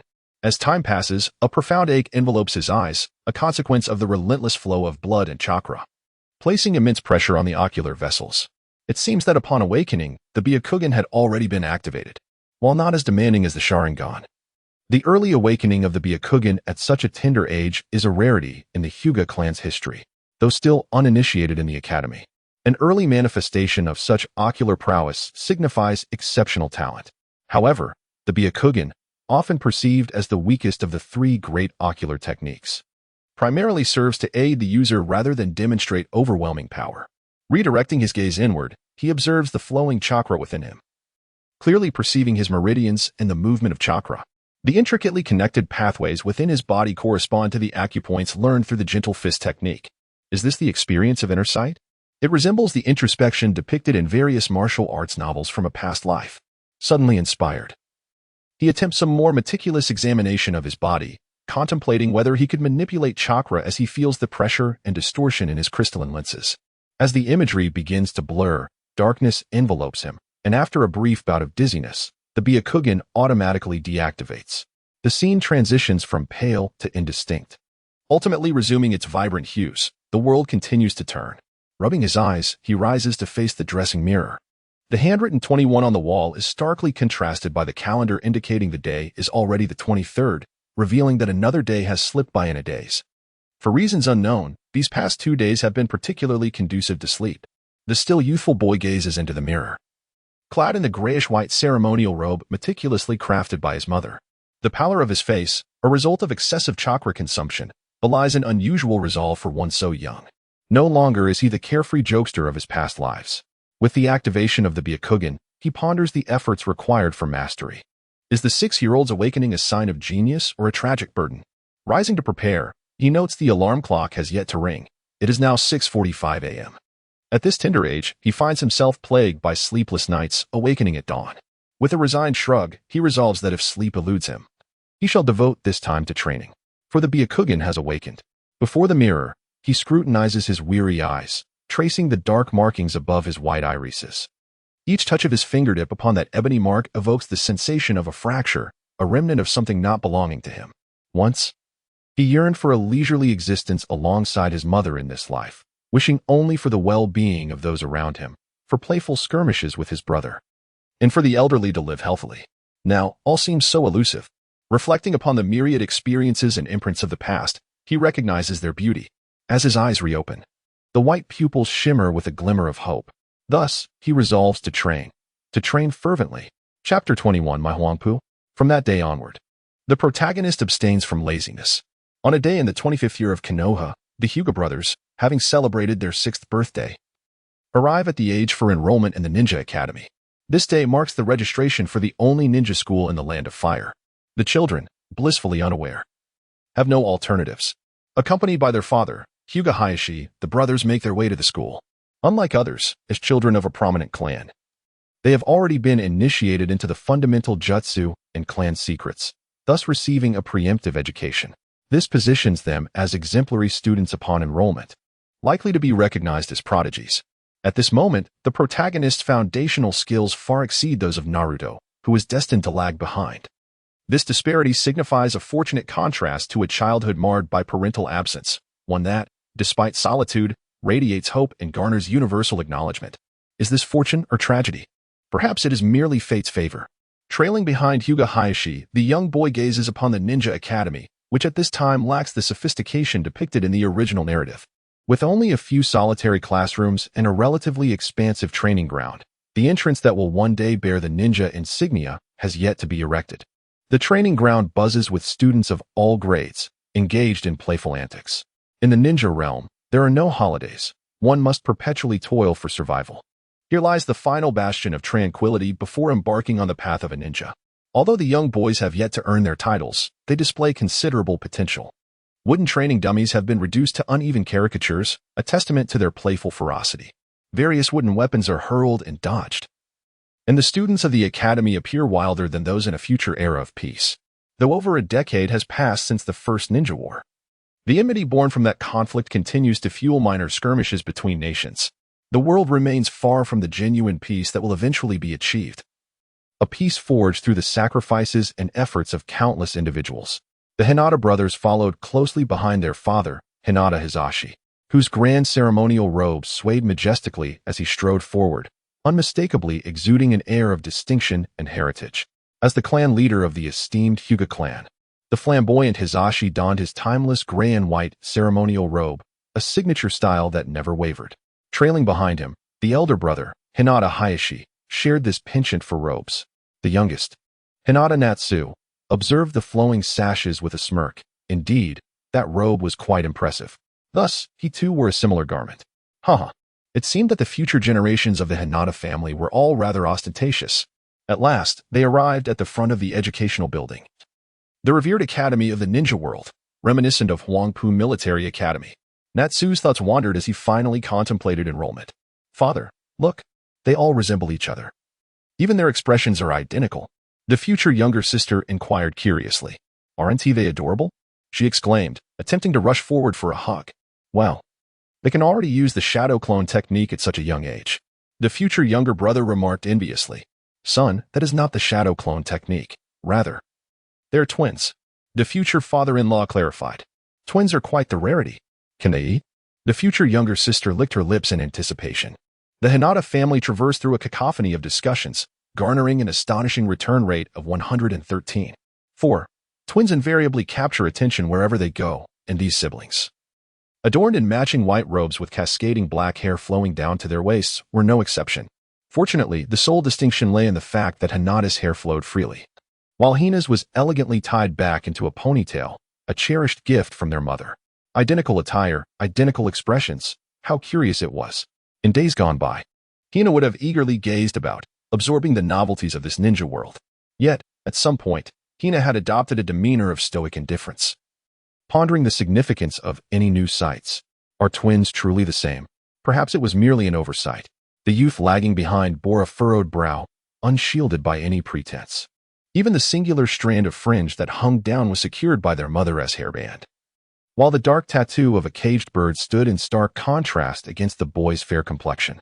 This caged bird seemed to perpetually tether Hina and Hinata, establishing a palpable distance between them and their family. It felt as though the gap between them had widened, lingering yet unbroken, calmly lingering in the rear.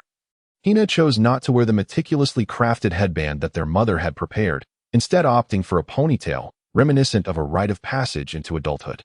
The once flowing and lively black hair, like Hinata's, was now neatly secured behind, exuding an unexpected air of maturity. Suddenly, a shuriken, hurled by a mischievous child, landed with a soft thud in the open space ahead. Hey, Junior, toss my shuriken back. The wooden shuriken lay motionless before Hina, who gazed at it intently. With a determined kick, Hina propelled the shuriken forward, aiming to strike the wooden figure in the arena. Suppressing a smile, Hina dispelled the countless imagined entrances from his mind and approached quietly, bending down to retrieve the shuriken. The sun's rays gently illuminated the scene as the young ninja deftly picked up the wooden shuriken, grasping its rounded tip. With a swift motion, he hurled the shuriken back into the wind at a precise angle of 49 degrees. The wooden projectile gracefully landed in his opponent's hand, the grip facing inward. In the distance, on the vacant lot beside the school building, construction crews were diligently at work, hastily erecting the foundations that would soon rise.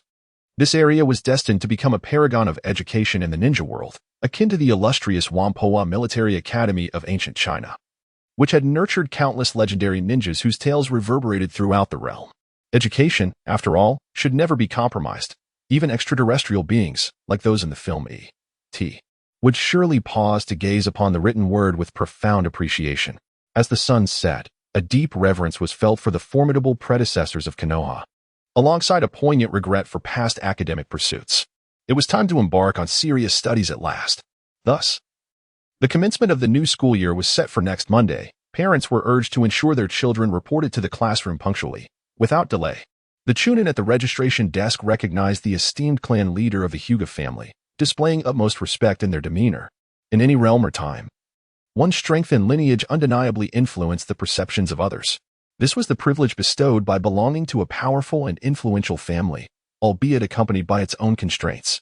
As he turned to head home, differing voices echoed from the registration area, reminding all of the importance of punctuality for the upcoming enrollment. "We will definitely be on time," he reassured. Glancing back, he noticed the young father and his frail child standing side by side, the latter seeming timid as he clenched his fists tightly. Meanwhile, the father, slightly stooped, incessantly spoke words of encouragement and assurance, and in that moment, the once vibrant figure appeared diminished. The boy seemed reluctant to witness his father's current state. "It's time to go," urged his older brother from behind. "All right." He cast one last glance at his father, whose face radiated joy from the successful registration, juxtaposed with the evident concern etched on his son's brow. As the sun began to set, Nichi Hikari turned and followed closely behind Hinata Nijing and Hinata Nizwa. "If granted a single chance to choose, would I opt for rebirth as that child, or remain as the current Nichi Hikari?" Gently caressing the caged bird upon my forehead, I tread the path leading back to my family. Observing my elder brother ahead, I pondered, what if it were Nizwa? Chapter 22. The Hokage and the Man of the Hokage. Upon entering the classroom, I settled into the seat that has always belonged to the protagonist, a position characterized by its serene ambience. Riz gazed towards the front of the classroom, scrutinizing each of his future classmates with whom he would share the coming years, these children, truly the heirs of the Hokage legacy. This sense of déjà vu nearly plunged Riz back into reminiscence.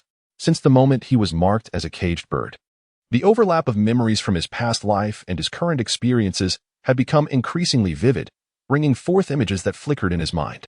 Was this a side effect of his transmigration? Closing his eyes and pressing his forehead, Riz summoned his focus, pulling himself from the haze, and began to observe the youthful boys in his class, all of whom seemed to bear a psychological age far younger than his own.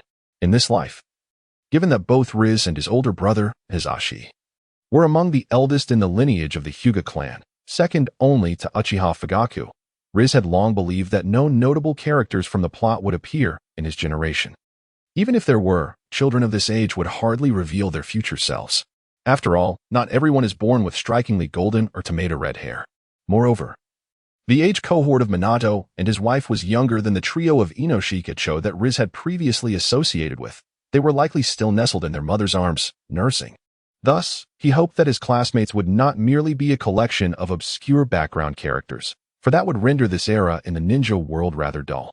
As Riz pondered this, his older brother Hisashi had already taken a seat in the front row, centrally positioned, an area often regarded as the domain of academic prodigies, where respect for teachers prevailed.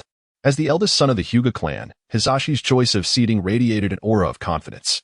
Behind him, a few boys from the branch family, identifiable by their similar garb adorned with the Hyuga crest, sat quietly, their elegant headbands indicating a shared ambition. In the classroom, Riz could clearly distinguish several boys from the Uchiha clan. As one of the three great clans of Konoha, the Uchiha emblem, a black fan, stood out distinctly against their black attire. Black hair and dark eyes, presenting a typical antagonist appearance. Additionally, there was an unusually boisterous child who demanded attention. A boy with short brown hair chattered incessantly, annoying Riz, who wished to recline in peace. "What an insufferable little brat. I am destined to become Hokage," exclaimed the brown-haired boy, suddenly directing a jibe at the entire class. This outburst successfully captured everyone's attention, filling him with a sense of pride. Riz, who had closed his eyes, felt a jolt in his heart upon hearing that familiar phrase. He opened his eyes and gazed intently at the boy, who bore an uncanny resemblance to a character from a long-remembered anime. Who did he resemble? That opening line felt so familiar. As he reflected on which character from this age group it could be, Riz wondered if this unlikable child could possibly be a significant figure in the storyline. "Hey, you loud kid, what's your name?"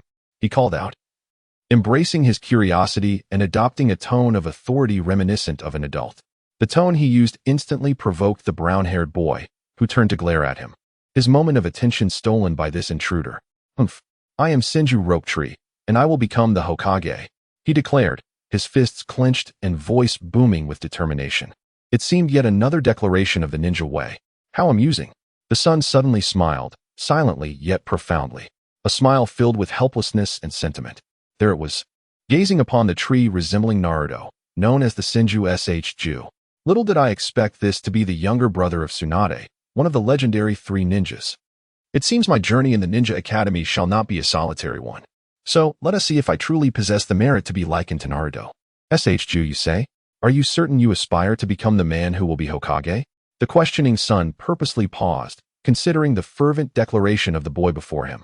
At that moment, he felt an urge to deflate the youthful exuberance of this chatty lad, wishing for a more subdued demeanor in his presence.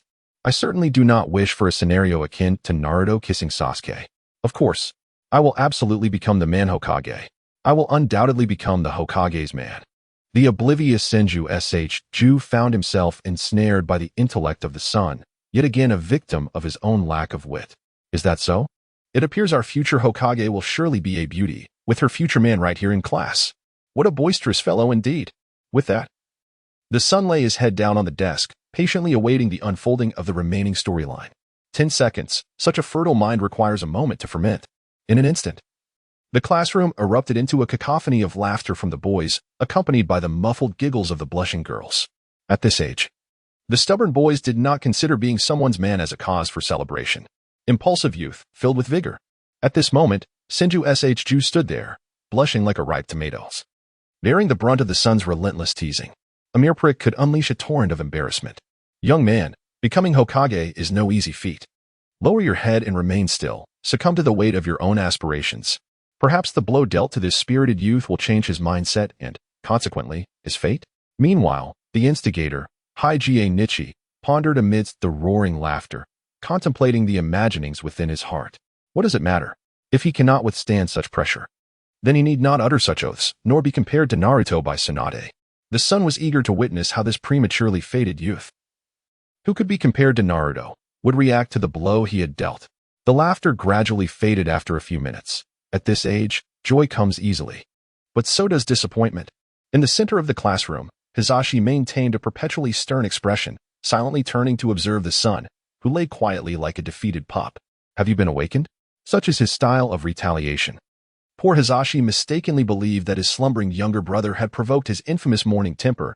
He was all too familiar with the irritation of being roused from sleep. Adjusting his position in his seat, Hisashi instinctively shifted his body. As the laughter subsided, the focus of the class began to shift gradually towards the son. The youth lay quietly on the desk, strands of hair cascading over his forehead. The stark black tattoo on his forehead radiated a sense of rebellion and trendiness, a concept beyond the comprehension of their youthful experiences. The alabaster eyes gazed quietly at the now focal Hige boy, reminiscing. Is it him? Ha ha ha, he's so impressive, so handsome. I want to sit next to him. How infuriating. Each voice, every question, and the final expression of disdain represented the sentiments of these young boys, a pure and unguarded initiation into youth. Liking someone is simply liking. Disliking is merely disliking, innocent and untainted. Suddenly, the classroom door swung open, successfully redirecting attention to the front. There stood a ninja clad in the standard green vest of the Leaf Village, adorned with the forehead protector spoken of by parents. The newcomer began his introduction. Hello everyone, I am Hien Junhiko, and I will be your substitute teacher from today onwards. I look forward to your guidance.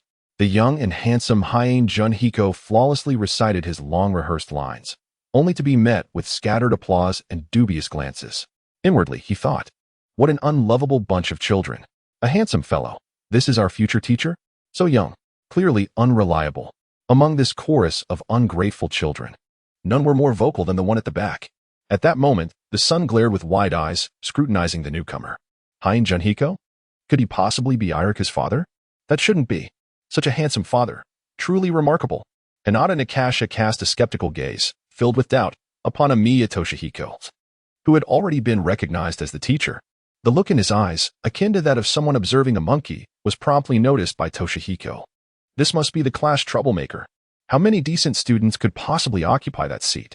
Clearing his throat awkwardly after being subjected to such scrutiny, Toshihiko clenched his right fist before his nose and pretended to cough a few times, then stated, "Since everyone has chosen their preferred seats today, let us settle in accordingly. We will adjust the seating arrangement each quarter based on the student's circumstances." Instantly, reactions varied among the students, some delighted, others dismayed. "All right, let's put in our best effort. How could this happen? I haven't made my choice yet. Darn it, I want to sit with so-and-so. No, I want to sit with that person. Wonderful. I am truly brilliant." The seating arrangement always proved to be a source of considerable distress at the beginning of each term. The children voiced their desires loudly, their innocence shining through. Had they known this was the routine, it would have been easier to distribute seats. Having experienced this before, Nakasha, seated at the back of the classroom, continued with his sarcastic observations, gazing out the window. The view from this position was indeed splendid. In the distance, a room adorned with various heavy books and peculiar scrolls stood, at the center of which, on a mahogany desk, a crystalline orb refracted the scenes unfolding in the classroom at that very moment. The oaths of the rope tree, the cold demeanor of Nichiyuki, the languor of Nakasha, and Toshihiko's impassioned opening remarks. A middle-aged man seated in an ancient official's chair observed everything happening within the crystal ball, stroking his pointed beard thoughtfully, savoring the excitement. Suddenly, he burst into laughter, exclaiming, "Hokage? A man of Hokage. Ha ha ha, truly an amusing generation." Chapter 23. What do you like? What do you dislike?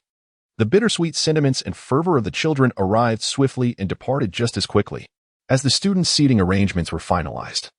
The atmosphere in the classroom gradually returned to calm after the brief uproar. Amiya Toshihiko, assuming the role of guiding teacher for the first time, endeavored to enliven the class just as Nakasha's novice teacher had done in a previous lifetime. His handsome face proved quite captivating to the female students, while it elicited a somewhat opposite reaction from the majority of male students. After all, there were a few who were inclined towards men.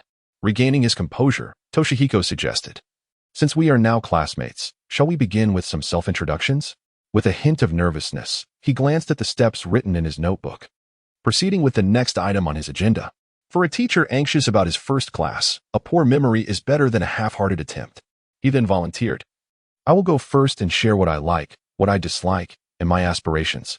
A scattered chorus of responses filled the classroom. Finally, here comes the glitch. Nakasha, having endured this routine many times before, propped his head on his hand. Would he have to witness this original script once more, only this time as a participant? The young and perceptive Toshihiko quietly noted the troublemaker's voice. "Just you wait, little rascal." This seemed to be his first experience answering such questions in the capacity of a guiding teacher. He recalled his last similar encounter from years ago at the ninja school. Emerging from his reverie, Toshihiko earnestly began to answer the familiar query. "My name is Amiya Toshihiko, and what I cherish is the ability to soak in a warm spring every day." Laughing awkwardly while scratching his head, he imagined numerous round shapes in the hot spring. "As for what I dislike, it's the most dreadful mixed noodles." He pressed his lips together, recalling the unpleasant taste. "And my aspiration is to educate students who will become Hokage." At that moment, he looked earnestly at each student in the class. With a confident smile reminiscent of a future Amiya Irika, he bore a striking resemblance to the father-son duo, emanating an unmistakable sense of assurance. Nakasha quietly contemplated his future instructor, realizing he might not be as detestable as he had initially thought. Sometimes, the charm of a person can dissipate in mere seconds. "All right. Let us start from that corner in the back row," Toshihiko declared merrily, pointing to the farthest corner of the classroom. The boy, with his disinterested gaze, had always regarded him with disdain. "Let us have some fun at your expense." At that moment, Nakasha felt as if his jaw had dropped to the floor. The flicker of goodwill he had just experienced vanished as if tainted by something foul. He had chosen this neglected corner, yet here he was, singled out. Was this the protagonist's aura? He retracted his previous conclusion, recognizing that this teacher was indeed quite bothersome. Despite his reluctance, Nakasha stood up, resolutely answering the question that had drawn countless critiques from fans of Hokage. "My name is Hinata Nakasha, and I adore my mother, her cooking." He nearly let slip his true feelings but quickly amended, "How could I ever say something like that out loud? What do I dislike? There are countless things, such as the person who disturbs my sleep, those perpetually stern individuals, and that which is known as fate. Of course, the most detestable are those who make that incessant clack-clack noise. There are indeed many grievances." After a chorus of bemused expressions from his classmates, Nakasha finally addressed the next question. "As for my aspiration, It is to peacefully spend my life alongside my family. Having concluded his introduction, Nakasha sat down quietly, his suddenly anxious gaze reflecting a myriad of thoughts, rendered momentarily speechless. The noise he had simulated had evoked a sharp pang in the hearts of his classmates from the Hyuga branch, each adorned with beautiful ribbons embroidered with various symbols. It is evident that this work is the product of a woman's hand. That person must surely be a mother. This is a sentiment that only members of the Hyuga branch can truly comprehend, a sense of fate that has been inescapably arranged. A peculiar discomfort resonates silently within the hearts of several Hyuga children. Hinata Hayashi. Hayashi Koen. Truly, the ideals of aging and the laziness of certain individuals can be quite irksome, as some who harbor a dislike for Hayashi privately voice their grievances. Subsequently, the children in the class began to respond to the various questions one by one. Some expressed a fondness for barbecue, others for white socks, some detested having their hair pulled, while others were displeased with lending money without repayment. A plethora of peculiar yet entirely reasonable answers. Until, all of a sudden, a quiet girl stood up, and the classroom seemed to fall into a hushed stillness. "Oh hey, my name is Uchiha Makoto. As for me, I seem to enjoy the meals my mother prepares," she continued. I don't think I have anything I particularly dislike. My dream? It appears to be, in the future, to prepare a delicious feast for everyone. Thank you." Upon finishing, the quiet and well-mannered girl bowed her head and took her seat, her cheeks flushed with embarrassment, tightly pressed against her chest. An Uchiha girl, Makoto? Cooking? That name sounds quite familiar. Upon hearing the Uchiha surname, the lethargic Hayashi, who had been listening intently, could not help but take notice. Rummaging through his memories in search of who she might be. Could she be a character from the storyline? As the sun cast its gentle rays into the classroom, I observed from the back, where a girl who had just stood up now sat quietly. Dressed in the distinctive black uniform of the Uchiha clan, Uchiha Makoto's long, sleek hair flowed like a waterfall, partially revealing the red and black fan emblem on the back of her attire. As she settled back down, her slender figure was once again obscured by her dark locks. It was evident that she was yet another character from the narrative. I was surprised to discover that the blood-stained Uchiha lineage could produce such a composed and graceful girl. Alas, for my position, I could not fully appreciate her presence. And I yearned to understand the spirit of the woman who could nurture a son as remarkable as Itachi. As for Uchiha Fugaku, his contributions were entirely dismissed in my mind. To me, the men of the Uchiha clan, save for Itachi and Shursui, were all afflicted with their own maladies. During my recollection, other notable classmates began their self-introductions. It seemed there were a few members from the Hyuga branch among them. I am Hyuga Kankai. I adore the beautiful and pure blooming of lily flowers. I despise those wretched insects that infest the blossoms. My dream is to grow up to be as beautiful as my mother. After her declaration, the little girl fell dramatically, as if the courage she had mustered to stand had finally abandoned her. Her fragile form seemed so vulnerable. Hyuga Kankai? The name stirred something within me, a fleeting memory. In an instant, I felt a sharp pang on my forehead. Where had I heard that name before? It eluded my grasp. One by one, my classmates introduced themselves, each name reflecting their unique personalities. I am Akidu Tetsu, male. I cherish perfect ninja tools, and I detest those who do not appreciate them. My aspiration is to possess legendary ninja tools. I am Mibu Mamoru, male. I admire those who take responsibility and loathe disorder. My dream is to own a castle filled with cherished possessions. I am Shirakumo Chiyo, female. I relish fragrant flower tea and abhor those who waste fine tea. My goal is to brew better tea than my father. I am Genko Kai, male. I value true friendship and disdain those who disregard others. My ambition is to have a partner I can trust completely. I am Kamizuki Kif, male. I adore the vast and majestic sea. I detest cowardly men. My aspiration is to ride the waves with someone dear. After this colorful array of introductions, it was finally the turn of my older brother, Hinata Hayashi, who sat in the academic elite zone. I am Hinata Hayashi. I relish the meals prepared by my mother and tempura. I detest fried chicken and a certain someone. My dream is to revitalize the Hinata clan. His succinct yet serious demeanor elicited a grimace from me. Revitalize the Hinata clan? How arrogant. I thought. Detesting fried chicken and a certain someone? Surely, he means me. How could my brother dare to equate me with fried chicken? Lost in my musings, I failed to consider who he could possibly mean by that certain someone. Was it not obvious? Suddenly, a thunderous voice jolted me from my thoughts. A boy with tea-colored hair clenched his fists, standing up to bellow, I am Sinju Sh. I love the bento my sister makes. After his proclamation, he panted heavily. preparing for an even louder outburst. To my astonishment, Tsunade's younger brother turned out to be a devoted sister-con. As if responding to the jests directed at him, SHJ turned to the back of the room, shouting, "What I detest most is that person in the corner who always rolls their eyes at me. I absolutely, unequivocally loathe them." Finally, when asked about his aspirations, Shinju SHJ earnestly declared, "My dream is to become Hokage, not merely a man of Hokage."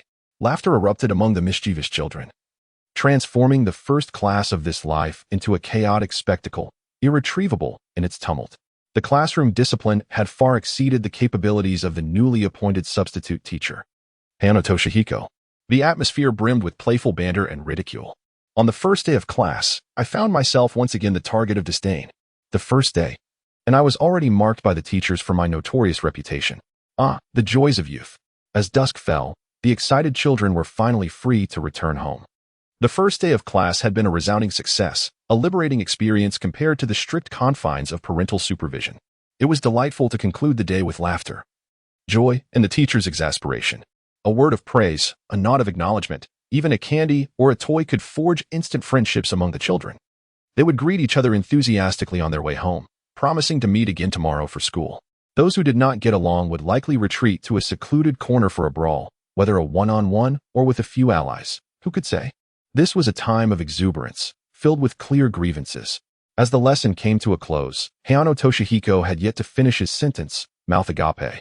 Watching the swarm of ninja students rush out like cattle vying for tickets. Class dismissed. He sighed, concluding his solitary address. To add insult to injury, one child leaped out of the classroom window before he had even finished announcing the end of class. That little rascal jumped out, he thought, relieved that it was only the first floor. In that moment, he regretted the seating arrangements that would remain fixed until the next term. He longed to move that troublemaker to the front row, where he could glare at him throughout each lesson, judging by the audacity of that jump. Even from the second or third floor, that boy would likely leap without hesitation, a truly troublesome child indeed. Hinata Nichita, is it? Does this school truly wish for you to depart? Is today's teaching so utterly dismal that it fails to earn your recognition? Takehiko Amiya seethed with indignation. And the more he pondered, the more he perceived his performance today as a profound failure. Alas, if Nichihiko were aware, she would undoubtedly wish to convey to Takehiko, "You are overthinking it. I still hold great faith in you. It is merely that I am reluctant to jostle through the crowded corridors with those raucous children after school and take the long way around." Never underestimate the fervor with which children rush to leave school when they swarm into the hallways, jostling shoulder to shoulder. Even a ninja could emerge drenched in sweat and grime. My attire has been hand-washed by my mother, pristine and unblemished. I certainly do not wish to bear the marks of tiny hands. At this moment, Nichihiko, unencumbered by the throng, did not traverse the broad avenue leading to the Hyuga clan with her brother Nichizu. Instead, she quietly walked along the periphery of the Ninja Academy. She passed by a construction site littered with debris, navigated through the winding alleys, dashed through the forest of Konoha, and ultimately took a circuitous route back to the Hyuga clan. Though this path was more intricate and lengthier, it did not significantly delay her return. By the time she arrived, a steaming meal had already been laid out on the table, awaiting the return of the two children. In this journey through the less traveled corners, one occasionally encounters groups of mischievous children, contemplating whether to intervene on their behalf. There are moments when one might be mistakenly drawn into a brawl, perceived as an ally by one's side, only to find oneself entangled in the fray. After decisively dealing with the unruly youths from both factions, one departs with a nonchalant grace.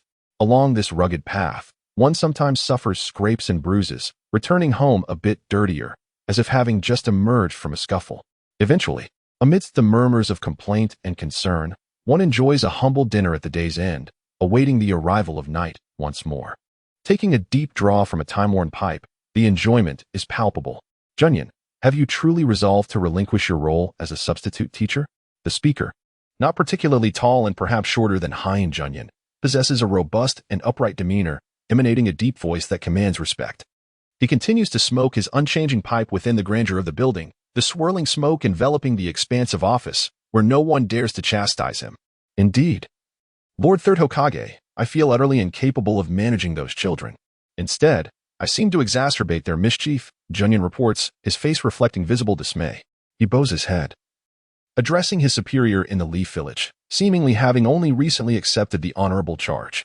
However, the Third Hokage, Saratobi Hiruzen exudes confidence and decisiveness akin to his name. He views these trivial matters with a forgiving lens, asserting that as long as one's attitude is earnest, all is well. Observing the dejected young man before him, he is reminded of his own past, when he too found encouragement and affirmation from his mentor, the second Hokage. But those children refuse to heed my commands. Every plan I propose is met with dissent, apathy, or disruption, often culminating in laughter at my expense. Junyan laments, despite receiving words of encouragement, feeling increasingly burdened by the notion of leading the Leaf children astray. With a heavy heart and a sense of resignation, he seeks to resign from his responsibilities. Taking a deep breath, he refrains from inhaling the pipe smoke. In that moment of reflection, the third Hokage continues, Junyan. Educating the future of the Leaf Village should not rely solely on commands. Each child possesses unique traits and strengths, and each will become an indispensable beacon of hope for our village.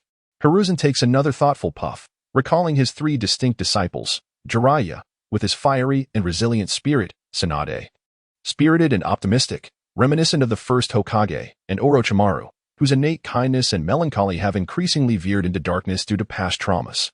At 33, the third Hokage has gained profound insights over the years, beginning to regret his past rigid and unsuccessful methods of education.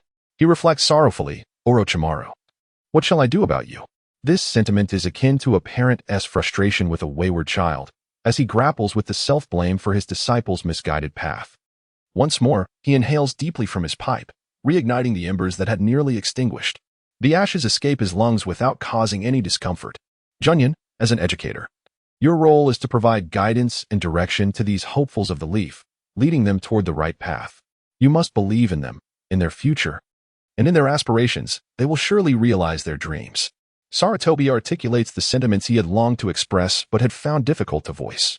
In that moment, he is not merely the exalted third Hokage, but a mentor, a teacher, a true professor of the Leaf. Hearing these words, Junyan reflects on the events of the day, pondering his newfound understanding. To guide them toward the right path, rather than commanding them to grow in my image? To believe in their dreams instead of mocking their seemingly trivial aspirations? I was wrong. We were wrong. Gazing at the wise figure before him, Junyan feels as though he has finally unearthed the answer he has long sought. Facing the third Hokage, he makes a solemn vow for the second and final time. In that moment, his clenched fists turn white, and his eyes, once wide with uncertainty, now glisten with determination. Lord Third, please trust me once more.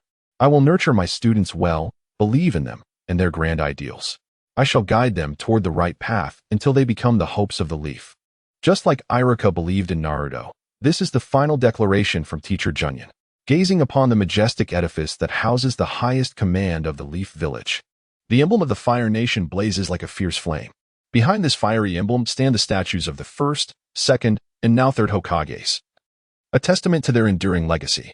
As Teacher Junyan observes the three statues that have stood for years, he notes the expansive wall to the right of the third Hokage statue that remains conspicuously empty, filled with hope and the soft glow of the setting sun. He turns and walks down the straight path ahead. Behind him lies the flame, the stone, and the revitalized youth, unbeknownst to Saratobi Hiruzen. Ultimately, a whisper remains buried deep within him, unspoken in the presence of the third Hokage. I will cultivate a student who will grow to become Hokage. I shall. As the sun rose, Hinata Nichi ran through the depths of the Konoha forest. As a traveler from another world, he believed he had become thoroughly acquainted with the narrative. However, the words he spoke did not always hold true. 5 years later, upon his graduation, a new academic season began, marked by the arrival of a golden-haired youth and a tomato in their class. The tomato boldly declared a vow that diverged from that of Sinjiroke Tree. My ambition is to become Hokage. Haha. Amidst the laughter of similarly mischievous children, she succeeded. She became Hokage, and then she successfully gave birth to another Hokage.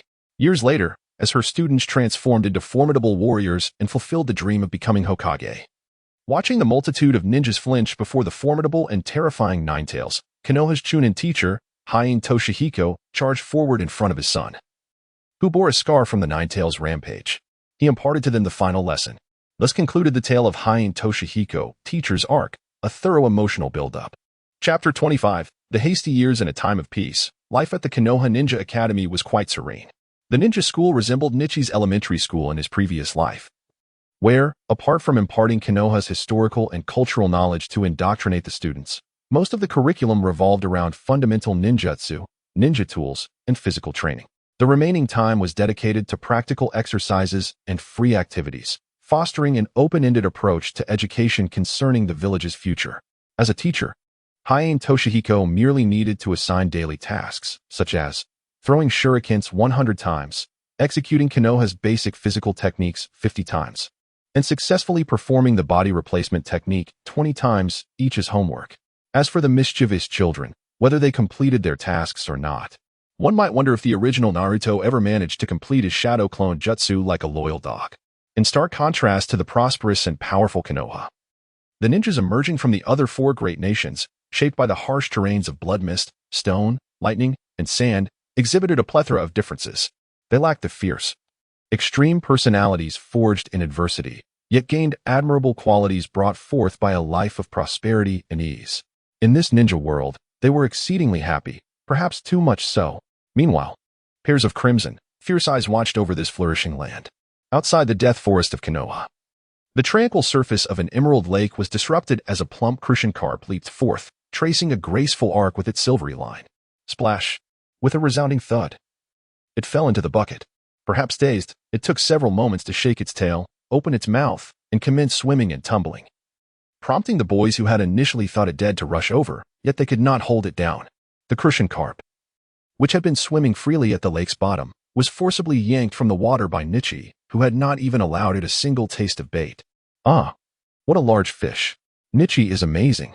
The triumph of landing a big fish was invariably accompanied by joy and applause from the onlookers, followed by the jubilant cheers and dances of the female classmates. Yet, the fish all scattered in fright. Come on, it's just one fish. Senju Rope Tree, standing over 10 steps away from Nichi, shouted defiantly, seeking a more prominent spot to cast his line. His agitated spirit led him to frequently change hooks and bait. And in this noisy environment, all the fish fled. This troublesome child rendered the waters within dozens of meters devoid of even a single shrimp. Damn it. Why does that guy excel at everything? He lamented as he reeled in his line to check the bait, only to find it still intact, which he tossed back into the lake. You scared away my fish. Nichi finally snapped, unable to tolerate the disruptive presence affecting his fishing. Do you think you own this lake? He retorted. I just want to fish here. Senju Rope Tree, seemingly more excited at the prospect of being acknowledged, replied, Fine. Unless you jump into the river to catch fish today, you won't reel in a single one. The sunbeam, having issued its own prophecy, no longer wished to engage with the raucous children who filled the day with their exuberance. This rare spring outing, intended for a tranquil moment of self-reflection, was shattered by the cacophony of spirited youths, blissfully unaware that their boisterousness frightened away the fish. The sacred trees of the thousand-handed rope stood steadfast, their hooks frequently baited anew. Preferring solitude in his pursuits, the sunbeam sought a quieter stretch of water to resume fishing. With the emerald surface of the lake before him, he recognized the abundance of fish, while the ordinary bait by the fruit trees along the shore seemed inadequate for enticing his aquatic targets. The fish he had previously caught was less a result of its own appetite and more a consequence of the sunbeam's ability to sense living creatures in the water through his chakra. Swiftly pulling in the line as the fish swam, the enhanced resilience of his fishing gear allowed him to haul a hefty fish onto the shore with remarkable ease. Thus, the bait had never even been nibbled. The fish, touched by the sunbeam's chakra at the lake's bottom, seemed to undergo a paralysis akin to a gentle pressure point strike, offering no struggle as it was yanked from its watery domain, only to regain its senses upon landing in the bucket. Mistakenly believing it was still swimming and began to thrash about, fishing could indeed serve as a means to cultivate chakra. Observing the bright hopes of Konoha, Heian Toshihiko felt increasingly validated in his steadfastness over the years. Since the third Hokage had resolved his inner turmoil, he had discovered the right approach, transforming into a true mentor. Through guidance in learning and playful engagement, he became ever more cheerful and radiant. Witnessing the delight of his students, he summoned an array of fishing rods and exuberantly proclaimed, Since everyone enjoys fishing so much, today's lunch will be fish. Those who catch fish will feast, while those who don't may find themselves a bit hungry, haha. Distributing the fishing rods, he gazed at the eager faces of his students and continued. Now that everyone has a rod, how about we hold a fishing competition? Fishing is also a vital survival skill for ninjas. The unusual sounds that had filled the classroom over the years diminished, except for that singular voice. Now, everyone, form your own teams. The competition is about to commence. The team that finishes last will be responsible for cleaning up after our outdoor excursion today. This youthful teacher increasingly resembled a playful leader, embodying the spirit of that long-ago instructor. I hereby declare the inaugural ninja school fishing competition open. Amid the cheers of the students, two individuals remained impassive, Nikiashi and Nichibai. The fish have swum away. Curse you. As Nichi watched the once youthful and handsome Toshiro Amiya transform into an exuberantly spirited figure, reminiscent of an earnest student, he pondered when this metamorphosis had occurred. It appeared that Amiya had genuinely integrated himself into the ranks of the students, becoming one of them. However, Nichi, who sought to quietly savor the rare pleasure of fishing alone, found himself exasperated. Could this raucous group of chattering youngsters possibly catch a fish? Clearly, they could not. Throughout the morning, aside from the perpetually stoic Hiyori who managed to catch a few serene little fish, there was scarcely any success to be found. It is noteworthy that even the cold-faced Hiyori had admirers, such as the girl named Chiba Shirayuki, who aspired to brew tea even better than her father's. This girl, who once dreamt of crafting the perfect cup of tea, had now set up a pot, boiling water, and steeping freshly picked, unknown tea leaves. It seemed that even Hiyori had unwittingly become part of this domestic scene, evoking a sense of familial warmth akin to that of a father and mother, Hiyori and Nero, sitting together. Was it possible that Hiyori was on the verge of matrimony? Nichi's curiosity ignited. Observing the group around him, it felt as though they had been bleached. In the instant the teams were formed, Kankai Hinata timidly inquired, "Nichi-kun, can we form a team?" With her delicate, budding eyelashes framing her adorable, wide eyes. The answer was undoubtedly affirmative. Girls, with their modest appetites and home-packed lunches, could hardly compare to a hearty meal like that of a Sansetsu rope tree. Naturally, a couple of the food-loving Hinata clan members trailed behind. At this moment, Nichi had unwittingly assumed the role of leader among the younger Hinatas. For an individual's displayed qualities inevitably attract those with similar fates. Perhaps it was due to the fact that Nichi was the only one to have caught a sizable fish capable of feeding the entire group, which made this spot particularly auspicious.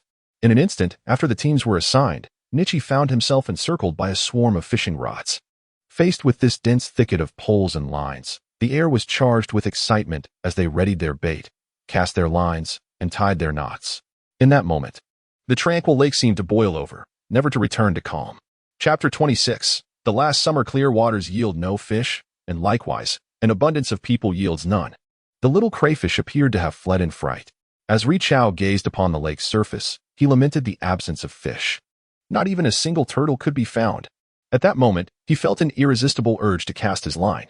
The tangled rods of Qi Dong Tai and Qian Shou Shangshu appeared almost electrified, intertwining in a chaotic mass on the water. One line clashed with another, entwining into a convoluted heap, truly a knotted dilemma. Alas, perhaps it was time to depart.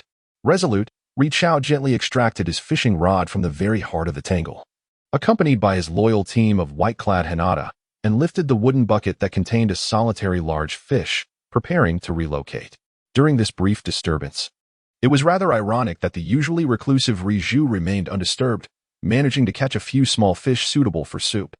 If he added the snacks prepared by his future sister-in-law, by Yunqian Yi, it would suffice for a hearty meal.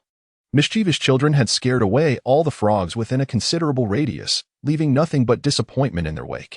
Thus, in order to satiate his hunger before noon, he pressed on. Rigian smiled, seemingly inspired by a brilliant idea. Resolute, he decided to commence his endeavor by the lake's tranquil shore, away from the bustling crowd.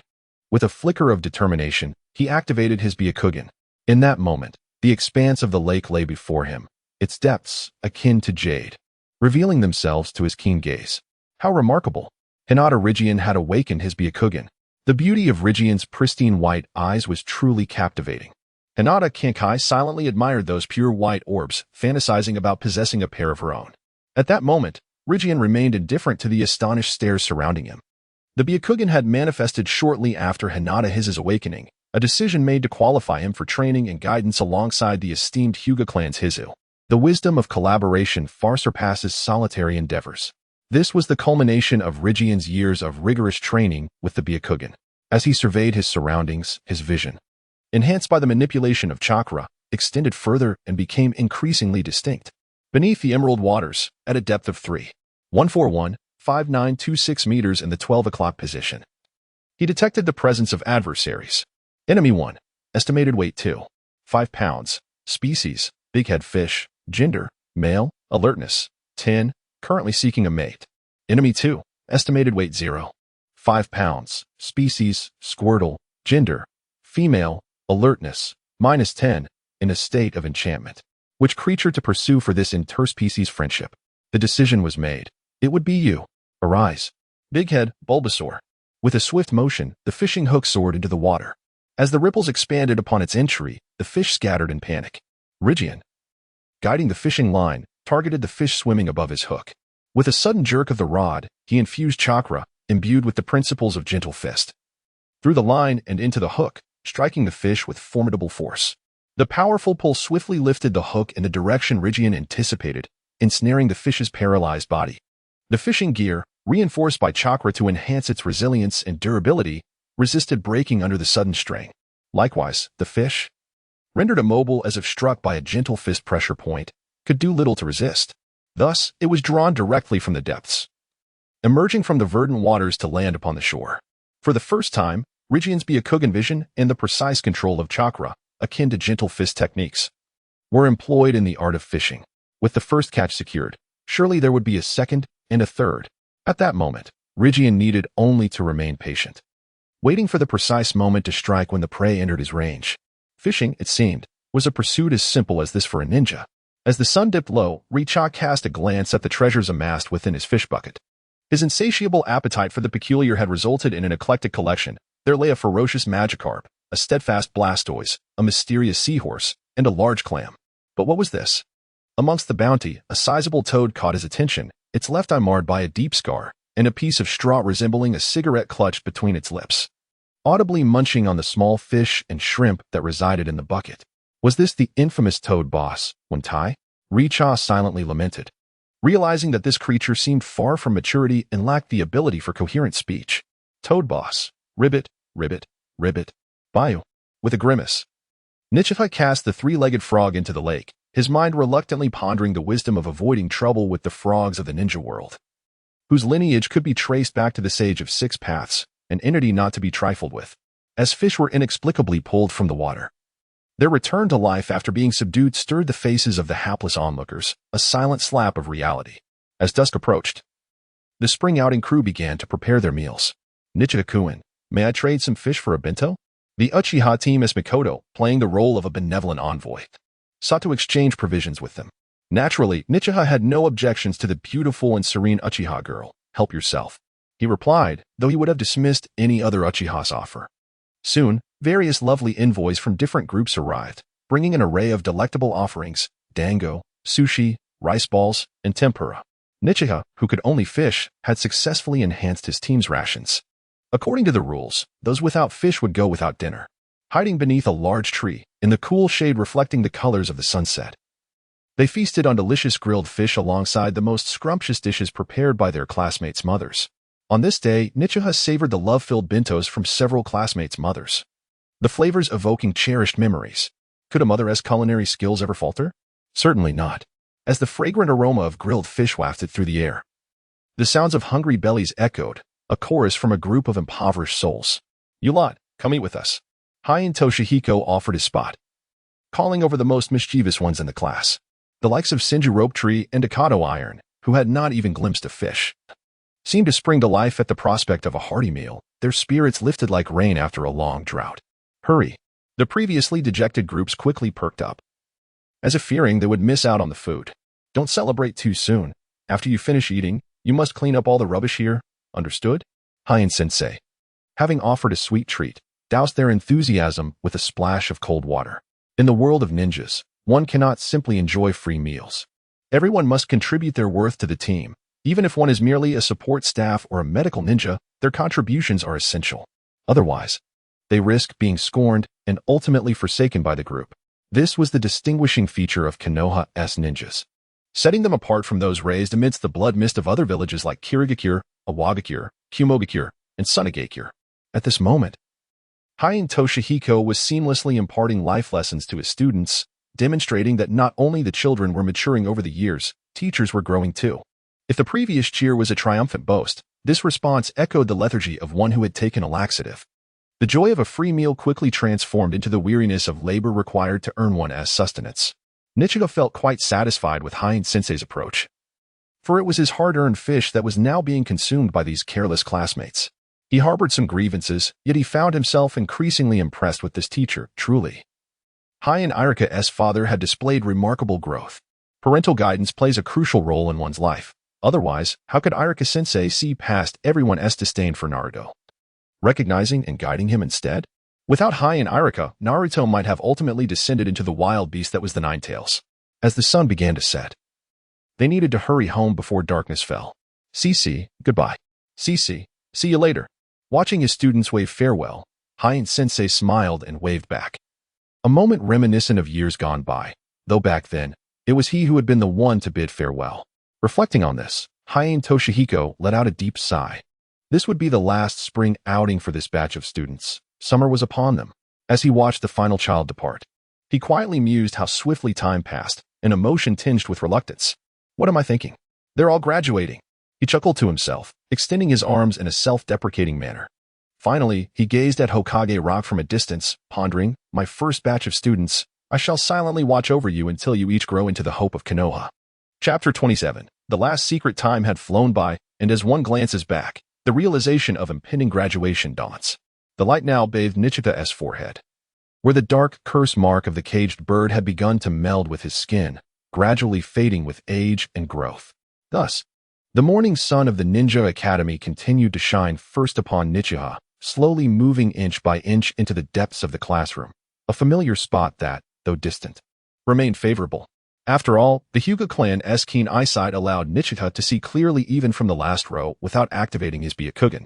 According to Nichika's observations, the Hyuga clan's distinctive white eyes were generally 1.5 times larger than those of others, with pupils that were unmistakably prominent. Therefore, even without activating the Byakugan, Nichika found his field of vision remarkably expansive, stretching from a typical 180 degrees to nearly 240 degrees. Were it not for his reincarnation, he might not have noticed this adjustment, having grown accustomed to using these eyes since infancy. Discussing the pros and cons of Byakugan. Indeed, while the Byakugan possesses its advantages, it also comes with inherent limitations. In this life, Nichika discovered that he rarely perceived particularly deep or rich colors. It seemed that the Byakugan struggled with color differentiation, likely unable to match the normal IS spectrum of at least 32 hues. Yet, this expansive vision always allowed Nichika to perceive the movements around him clearly. Ah, Ohio. Nichika greeted with a wide yawn, exchanging pleasantries with Hinata Kyuka, who stood nearby. Ohio, Nichika-kun, you worked hard last night. Her headband and a few strands of hair swayed gently in the breeze that flowed through the window. Hinata Kyuka, with her cartoonishly large, fluffy white eyes, expressed concern for her desk mate, whose appearance prompted incredulous stares from their classmates. Did you too? They gasped in shock. Ah, yes, we went to our usual spot. Nichika replied, smirking. Kyuka, remember to keep this a secret. Quickly rubbing his eyes to regain clarity, Nichiraka whispered a gentle admonition to himself, completely disregarding the gazes of other children. Meanwhile, Hinata Kaori, affectionately called Kai Kai, blushed slightly as she responded, her hands instinctively clasped tightly over her chest, fingers intertwined as if guarding a precious secret. With pure, pristine eyes fixed upon him, Nichiraku prepared to rest his head on the desk for a brief slumber. Today was the day of the examination, and he needed to muster his spirits. Go for it, Nichiraku, Kaori encouraged, clenching her small fist, eager to impart her strength to him. Just rest for a moment. Remember to wake me up, Kai Kai, Nichiraka said, comfortably closing his eyes. And so, he continued to gaze, and gaze. The passage of time has indeed changed, rendering one increasingly solitary and inclined to solitude. Apart from the solitary desk mate nestled in the farthest corner, a kindred spirit, since the inception of my studies. Each moment of acquiring useful knowledge has been met with earnest diligence, while the absence of enlightenment has left me to languish in class, exercising my visual acuity through a gaze that wanders aimlessly. Alternatively, akin to the 5-year-old Itachi Uchiha from the original tale, I would conjure a shadow clone to slip away for solitary training, engaging in activities such as traversing trees and waters, performing hand signs, mastering the gentle fist technique, or even fishing. Anything that constitutes training suffices. The daily toll of dual mental exertion has often found me stifling yawns or succumbing to slumber during lectures. One fateful day, when the ailing Hinata Kyuka was absent from class, She mistook my solitude for truancy and unearthed the secret of my peculiar existence as a fellow clan member and unconventional deskmate. Did you attend class yesterday, Nichita-kun? What did I see then? Kyuka inquired, her curiosity piqued. It was a shadow clone. Class was unbearably dull, so I ventured out to train. Please keep this a secret. Kyuka, I prefer that no one else knows, I implored, attempting to coax her in a manner befitting a child. I had no idea Nichita-kun was so diligent. I promised to keep it a secret, the little girl assured, yet as she observed the glimmer of skepticism in my eyes, she pondered how to earn my trust. In an earnest attempt to secure my confidence, the naive little girl revealed her own secret. Rest assured, Nichita-kun, I shall keep your secret. To prove my sincerity, I shall share one of my secrets too. Only my parents know this. Surprised by her unconventional method, I listened attentively. My nickname is Kyuka, and you must not tell anyone, she whispered, disclosing this astonishing revelation. What a delightful name, I exclaimed, my earlier bemusement transforming into solemnity, followed by a compliment. Blushing from the laughter, Kyuka managed to stammer. Just remember, you cannot tell anyone. Before she fled, leaving me in a state of bewilderment. Kyuka is indeed a charming name. From that day forth, as if bound by a shared secret, Kyuka would occasionally surprise me with homemade lunches, rice balls, dumplings, and such, enhancing the quality of my daily sustenance. Mature beyond her years, I managed to keep this trivial secret without divulging it to anyone else. However, one sunny morning, after becoming accustomed to this newfound camaraderie, I greeted her exuberantly, Kyuka, Ohayo. The gentle breeze wafted through the classroom, carrying the whispers of youthful affection, and for once, I refrained from yawning, inadvertently revealing our not-so-secret secret to the entire class. In the days that followed, I found myself unable to employ shadow clones to escape, my senses tantalized by the aromas of various treats. Yet I could only swallow my saliva in longing. During this time, I felt as though I had truly become invisible to everyone around me. Unaware of how I was passing my days, the little girl, feeling betrayed by my inadvertent revelation, sulked for several days, leaving me with a lightness in my heart. As the saying goes, Lolas possessed three virtues, a sweet voice, a delicate form, and an irresistible charm. Perhaps I should take advantage of this. It seemed that within the playful confines of my youthful imagination, such timid characters were meant to be coaxed into submission, to alleviate the ire of the petite loli and to save my own appetite. I could no longer endure the antics of those raucous companions, Kazuna and Senju, who were always bouncing about and shouting. I employed a gentle touch of the Hyuga gentle fist technique to quiet them for an entire morning. From that point onward, it appeared that apart from myself, no one dared to call her Kyuka anymore. The deskmates beside me had changed time and again, yet my place remained steadfast. Who could tolerate sitting next to someone who preferred not to converse or play, yet wielded both intellect and strength to overshadow them? Until the arrival of Hinata Kyuka, my solitary deskmate in the last row, our bond persisted until graduation. I will protect you, and you harbor affection for me. I am allowed to tease you. But I care only for your feelings. Today marks our graduation examination. Will we still be together thereafter, Nichita-kun? My pale eyes were filled with unspoken sentiments, seemingly encapsulating the essence of fondness. Such was the nature of childhood affection, who bullied whom, who rescued whom, who silently observed whom, and who showcased their bravery before whom. Who would ultimately become the focal point of another's gaze? Who, in the end, is meant to be. Chapter 28. Anything is preferable to the shadow clone technique. On this special day, remarkably, no student arrived late. Hinata Kinkai quietly watched over her deskmate, Hinata Nichijitsu. She gazed at the boy who had toiled through the night, fearful that the arrival of their teacher would disturb this serene moment. With a creak, the door to the 6th grade classroom of the Konoha Ninja Academy swung open. It was reminiscent of the first time it had been opened years ago, yet it felt distinctly different. At this moment, Yumino Toshihiko was no longer the anxious and passionate novice he had been when he first took on the role of a substitute teacher.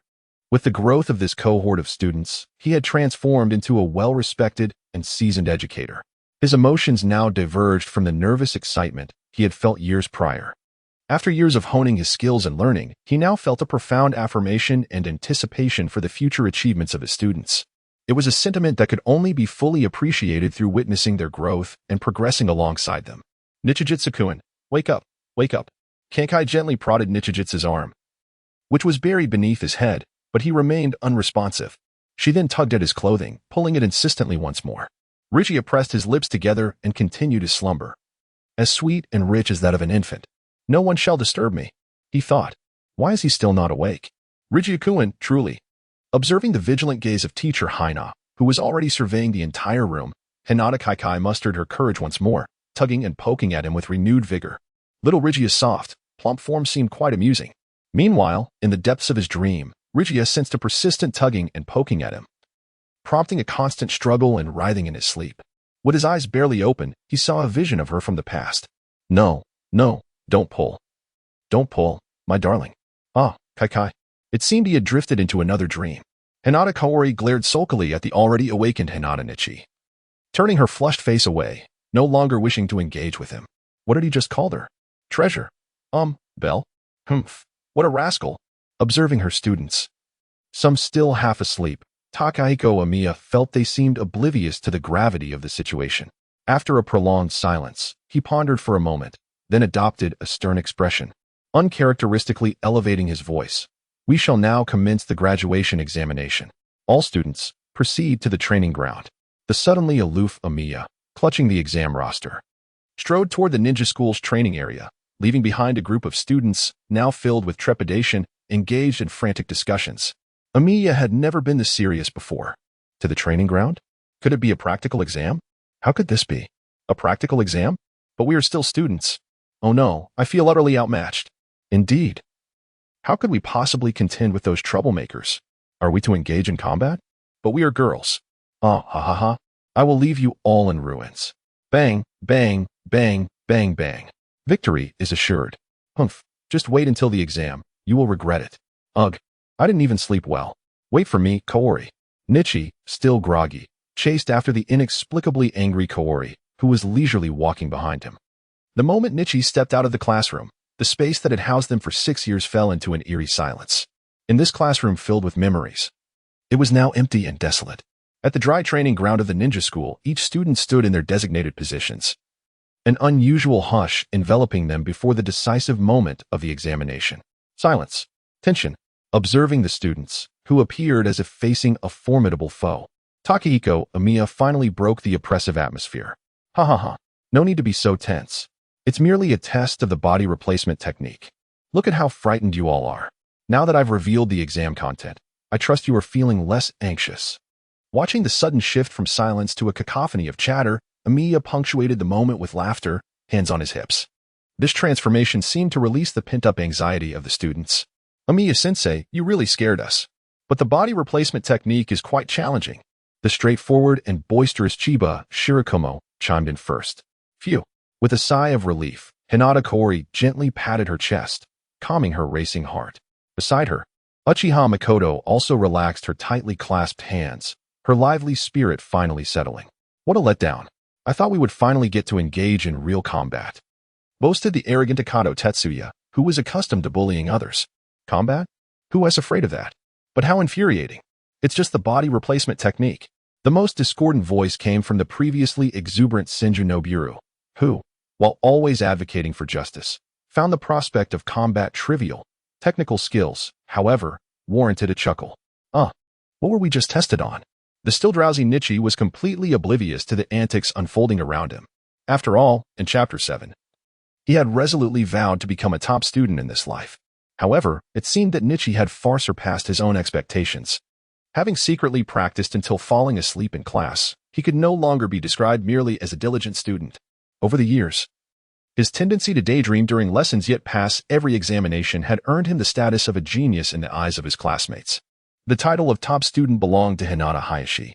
Once the classmates settled into a quieter discussion, Amiya once again took on a serious demeanor before the graduation exam commences. I must convey something important. This may very well be my final lesson to you as your instructor, with a hint of emotion in his voice. Amiya continued in the tranquil atmosphere. I purposely did not clarify earlier to ensure you understand that. Should you become a ninja, you must remain calm and analyze situations thoroughly at all times, rather than losing your composure over simple words. Even in this final lesson, seasoned teacher Takahiko Amiya was committed to imparting sound guidance to his students. Taking a moment to collect himself, Amiya earnestly explained the upcoming exam. Moreover, today's examination may indeed prove to be quite challenging for you. The usually serious Amiya gazed intently at each of his students, the hopes of Konoha resting upon them, as he turned to a fellow ninja clad in the same Konoha attire. Now, I would like to introduce our proctor for the examination, Mizuki Tsukikage-sensei. who will elucidate the exam rules. Please listen attentively. The ninja known as Mizuki Tsukikage stepped forward, his lean figure exuding an air of elegance. He cleared his throat gently. The youthful and handsome proctor did not introduce himself, but directly began outlining the examination content. This year's examination will focus on the body replacement technique. After a brief pause, Tsukikage's demeanor was as cool as his name suggested. Such a character seemed well-suited for the role of an impartial and serious proctor. During the examination, I will throw shurikens carrying small smoke bombs. If a candidate fails to use the body replacement technique to substitute for the smoke bomb before it detonates upon hitting the ground, it will result in a failure, and the candidate will not graduate. With a cough and a serious tone, Tsukikage demonstrated the exam rules, hurling the shuriken with the smoke bomb high into the air. With a metallic clang, the shuriken ascended approximately 4 to 5 meters before the weight of the bomb caused it to plummet rapidly. Accompanied by the explosive sound of the smoke bomb, the descent from launch to ground took no longer than 3 seconds. 1, 2, bang. As Risha calculated during this interval, the 3 seconds of descent was approximately double the time a ninja would require to complete the hand seals for the body replacement technique in response to an enemy attack. For those ninjas who possessed rapid hand sealing abilities, this duration could be even shorter. Although the ninja world currently found itself in a period of recuperation following the First Great Ninja War, the examination content at the Ninja Academy was considerably more challenging than that depicted in the original narrative. The body replacement technique, being the most intricate of the 3 body techniques, was an essential ninjutsu that could prove vital for survival in perilous situations. Despite the nearly 3-second casting time, this was ample to eliminate a significant number of candidates. Would they truly rely on the body replacement technique for their lives? The youths were unknowingly maturing, while the winds of change in the ninja world seemed poised to stir once more. Chapter 29. Still half asleep? Bang! With the explosion of the smoke bomb, the hearts of the candidates skipped a beat as the sound heralded the disapproval of their 6 years of effort and their impending failure. Would they need to repeat a year? Or perhaps pursue an entirely different path, distancing themselves from the ninja profession? As the acrid smoke from the detonation dissipated, the candidates remained tense, their faces set in determination. Under the fleeting moonlight, the 3 seconds of demonstration time slipped away, and each candidate had already assessed whether their casting speed would suffice. Ultimately, despondent expressions began to emerge. It seemed they were all just a fraction too slow. The furrowed brows of the candidates indicated that this examination would be a formidable challenge. As their instructor, Hayano Toshihiko was acutely aware of the difficulty presented in this test. The body replacement technique, demanding swift execution, was a fundamental ninjutsu that could be a matter of life and death in times of crisis. If they continued in this state of anxiety, passing the examination would likely become even more arduous. Hayano Toshihiko felt compelled to adopt a lighter demeanor to alleviate the tense atmosphere of the examination. Observing the students' troubled expressions, Hayano Toshihiko interjected with a reassuring tone. Ahem. I understand that this examination may prove quite challenging for many of you. However, this is a necessary rite of passage from student to ninja. While it may not resemble the real battles you envision, the difficulty of this examination is indeed significant. After a brief pause to clear his throat, he continued, nonetheless, to provide each of you with an opportunity to grow into a ninja, the Academy has stipulated that each candidate will have 2 chances in this examination. 2 chances. 2 chances. Ah, what's the deal? Can't you just say it all at once, Teacher Hayano? Complained Senju Shju, the student most apprehensive about the body replacement technique.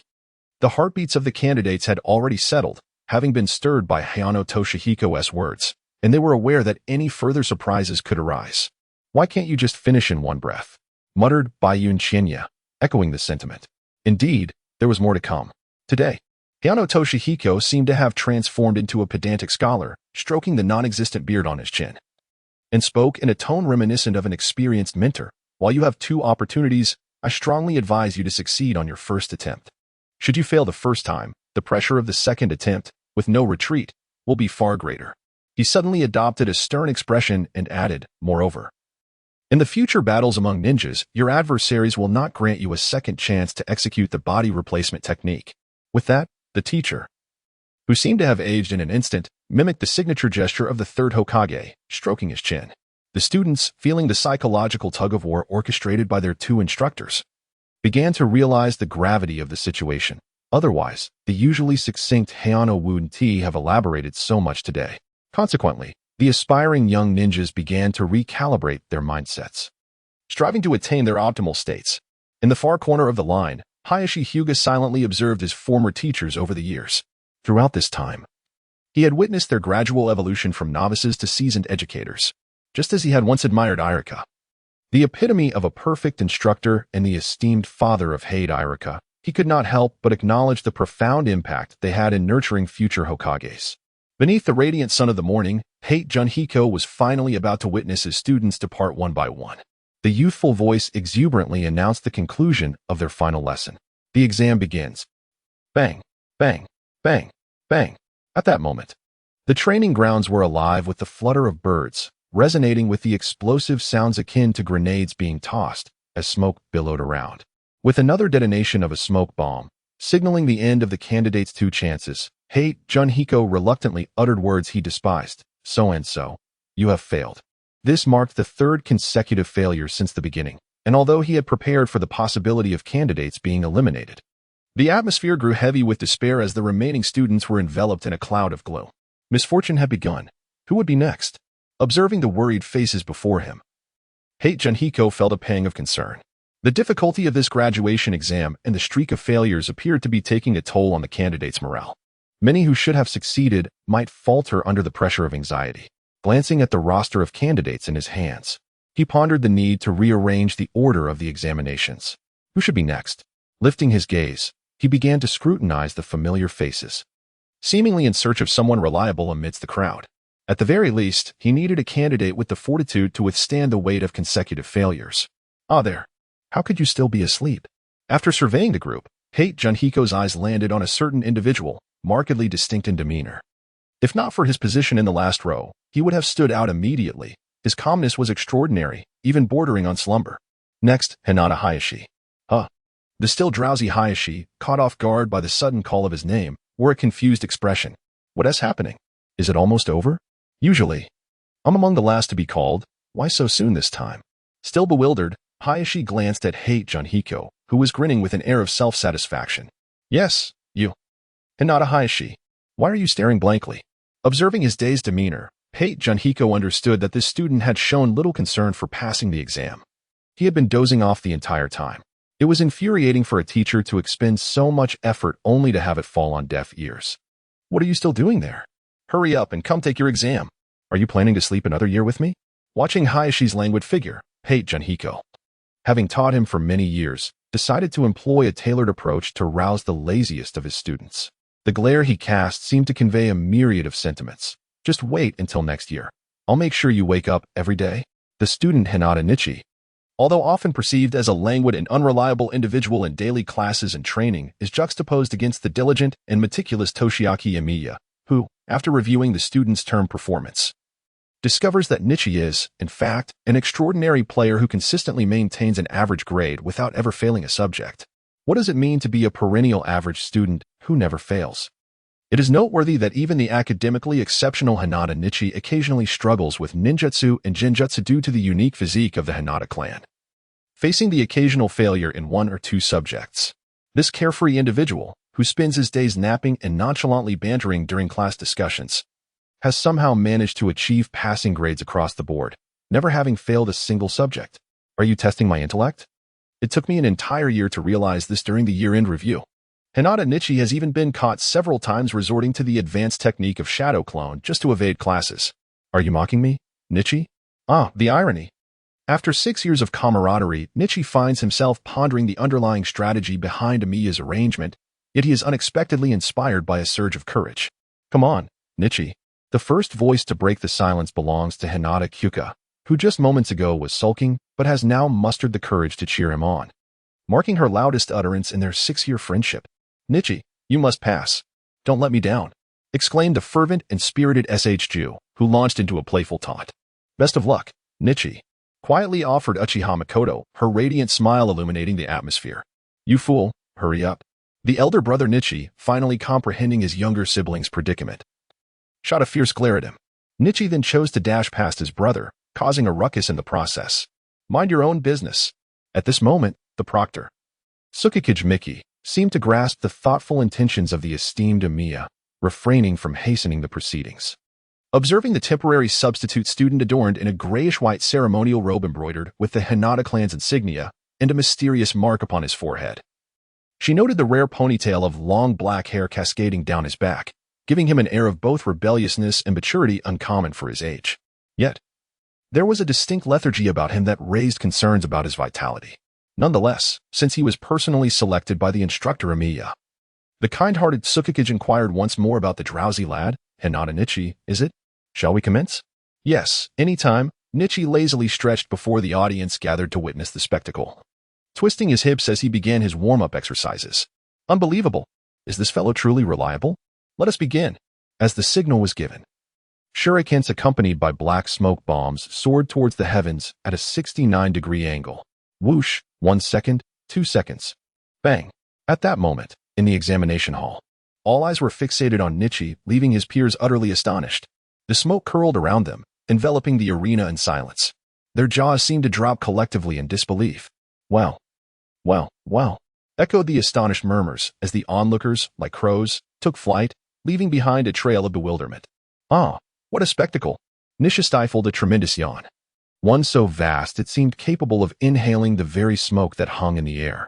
Then, with his mouth agape, he lazily gestured with his right hand, exclaiming, Ah, my apologies, I didn't sleep well last night. What is this madness? This is an examination. The usually composed Hayano Toshihiko could no longer contain his frustration. Erupting into a roar akin to that of a character from an anime, his patience finally exhausted. At this moment, a group of spectators, heads bowed and hands pressed to their foreheads, appeared oblivious to the scene unfolding before them. Nishikuin, please don't fail. Hinata Kori sobbed, her concerns for her most detested classmate surfacing as if she feared he would not endure. Nisha, how could you be so careless? The calm Makoto seemed to have noticed that Nisha had entirely disregarded the throne prop, offering merely a succinct admonition. Is he doing this on purpose? Succumbing to morning grumpiness at such a moment? Truly, only Nizuki, the twin, could fathom the reason behind Nisha's audacity to confront the teacher. Calm down, Hayano-sensei. Must you be so agitated? There is still another chance. As Nichiha playfully teased Toshiro Amiya, his mind was filled with another form of jest. Who asked you to drag me into the suicide squad? Surprised, aren't you, my friend? Nichita, who was never one to adhere to conventional camaraderie, maintained his characteristic style, rendering all attempts at reproach ineffective. Hinata Nichiha, if you fail to surpass me, I shall hold you in contempt, you rascal, exclaimed Senju Rope Tree, suddenly interjecting. Though this child may be a bit eccentric, his heart is undeniably kind. He has always hoped that every classmate could succeed and progress together. It indeed carries a hint of the camaraderie reminiscent of the Naruto team spirit. The sun cast a glare at him, its contemptuous gaze seemingly conveying, perhaps you should be more concerned about yourself. The rope tree, accustomed to such disdain, instantly comprehended the sentiment, glaring back with a fierce intensity, uncertain whether it wished for his survival or demise. It readied itself for the forthcoming challenge. The young ninja, Nichi, turned to the seemingly familiar proctor, teacher Moku, and inquired, when will the second examination commence? He raised his gaze, his white eyes contrasting against his dark hair adorned with a black mark on his forehead. The boy has finally awakened. Chapter 30, My Examination, Scholar's Edition. Moku pondered over Nichi's abrupt pause and the peculiar name he had just uttered, Suki no Kaze. It seemed that the name belonged to no one in the Suki clan that he could recall. However, Kaze appeared to be quite an intriguing name. Who exactly could Suki no Kaze be? Moku mused, observing the small figure who was now prepared, steadying himself to continue supervising the examination, dismissing the thought. He then glanced at Nichi, who had almost mispronounced his name earlier. This candidate, now displaying a noticeable vigor, had just informed him that the examination could commence. Hinata stood there with unwavering determination and a straight posture, as if completely unaffected by the disappointment of his initial defeat. The black ponytail that was tied back also appeared remarkably upright at that moment. Shall we commence the second round? I must remind this student that this is your final opportunity. Should you fail again, I would prefer not to see you next year. The typically taciturn Tsukikage, Moku, seized this rare moment to speak up. The last chance, you say? Well then, please wait a moment while I review the hand seals for the substitution technique. Nisha imitated the actions of Ueno Toshihiko, stroking his beardless chin. It was as if he were deliberately mocking him or perhaps deep in thought. Yet it struck Ueno Toshihiko as distinctly uncomfortable. The hand seals for the substitution technique began with the seal, followed by the seal, which was accompanied by the rather unsightly seal. Finally, there were the ant seals. After speaking, Nisha glanced at Ueno Toshihiko, who was covering his face, seemingly indicating that this was not his student. Is that right, Teacher Ueno? Counting each seal one by one, Nisha smiled brightly at Ueno Toshihiko, who looked increasingly exasperated and naively asked, I got the order right, didn't I, Teacher Ueno? At that moment, Ueno Toshihiko lowered his youthful head, his gaze fixated on the ground beneath him, drawing circles in the dirt. He began to question his life choices. What if he had not become a ninja? What if he had become a ninja but not a teacher? What if he had chosen to ignore the advice of the third Hokage? What if he had opted for the more stable Nishi instead of the reckless Nisha? But alas, there were no what-ifs. With a light-hearted chuckle, the final exam was set to commence. Nisha, now focused on the exam, refrained from teasing his teacher further. Instead, he faced his classmates, Hinata Kyuka, Uchiha Mikoto, Senju Nagashi, and various others, both remembered and forgotten. His hands maintained the first seal, unwavering and unbroken. In the substitution technique, the 5 seals could be omitted with increased skill. However, for students in the Ninja Academy, especially those from commoner families, completing 5 seals within 3 seconds while simultaneously channeling chakra to execute a jutsu was a formidable challenge. At that moment, Nisha employed a clever strategy akin to Naruto from the anime. He maintained his initial hand seal before the fight began, completing 1 seal before proceeding. According to examination regulations, as long as he could perform the substitution technique before the smoke bomb detonated after being thrown by the proctor, he would pass. By maintaining the first seal and continuing to form the other seals after the proctor announced the start, it seemed he had not violated any rules. This saved crucial time, which had caused distress for all candidates. The proctor, Tsukikijimoku, observed Nisha and noted that he had not breached the examination rules, thus requiring no reprimand. Changes within the confines of the rules could only be discerned by a ninja's keen observation. Tsukikijimoku gently raised his arm, bending his wrist. And at the moment of announcing the start, he swiftly straightened his wrist, launching a dark shuriken and a smoke bomb into the sky at a 69-degree angle. However, this was not the sound of a shuriken slicing through the air. In that instant, Nisha had already appeared before Tsukikijimoku. The metallic sound of the shuriken hitting the ground echoed lightly, as the thrown shuriken lay leisurely where Nisha had formed his seals, basking in the sun. The intact, round smoke bomb playfully rolled a small circle on the ground, its dark shell gleaming with a mischievous light. Tsukikijimoku furrowed his brow, watching the yawning candidate, Nisha. Astonishingly, he had completed the substitution technique the moment the shuriken left Moku's hand. While he had saved time on the initial seal, he had far exceeded the 3 seconds it took for the shuriken to fall. It hadn't even reached its peak before descending. Surely, this young man had intended to do so for the first exam, hadn't he? That speed of sealing had surpassed all expectations. Lowering his head, Tsukikijimoku marked a large red check in the second box of Nisha's evaluation sheet, subsequently writing a neatly pinned B. This score seemed to embody Nisha's achievements over the past 6 years. Casting aside his initial conclusions, Tsukikijimoku raised his gaze once more to scrutinize the boy before him. A sudden amusement struck him as he glanced at Ueno Toshihiko, who had missed this remarkable moment due to his earlier disappointment and frustration. It was indeed a teacher's sorrow to have such a unique and thoughtful student in his class.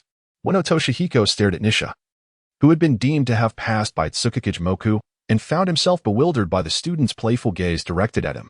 Suddenly, he blurted out, "Did you pass?" Nisha nodded enthusiastically, emitting a delightful giggle reminiscent of childhood. Receiving such a strange yet affirming answer, Ueno Toshihiko looked at Tsukikijimoku, seeking confirmation. How could someone with Moku's demeanor possibly display such a smile? That handsome, stern face bore a smile devoid of any disdain or mockery, suggesting he had been outwitted. Fool.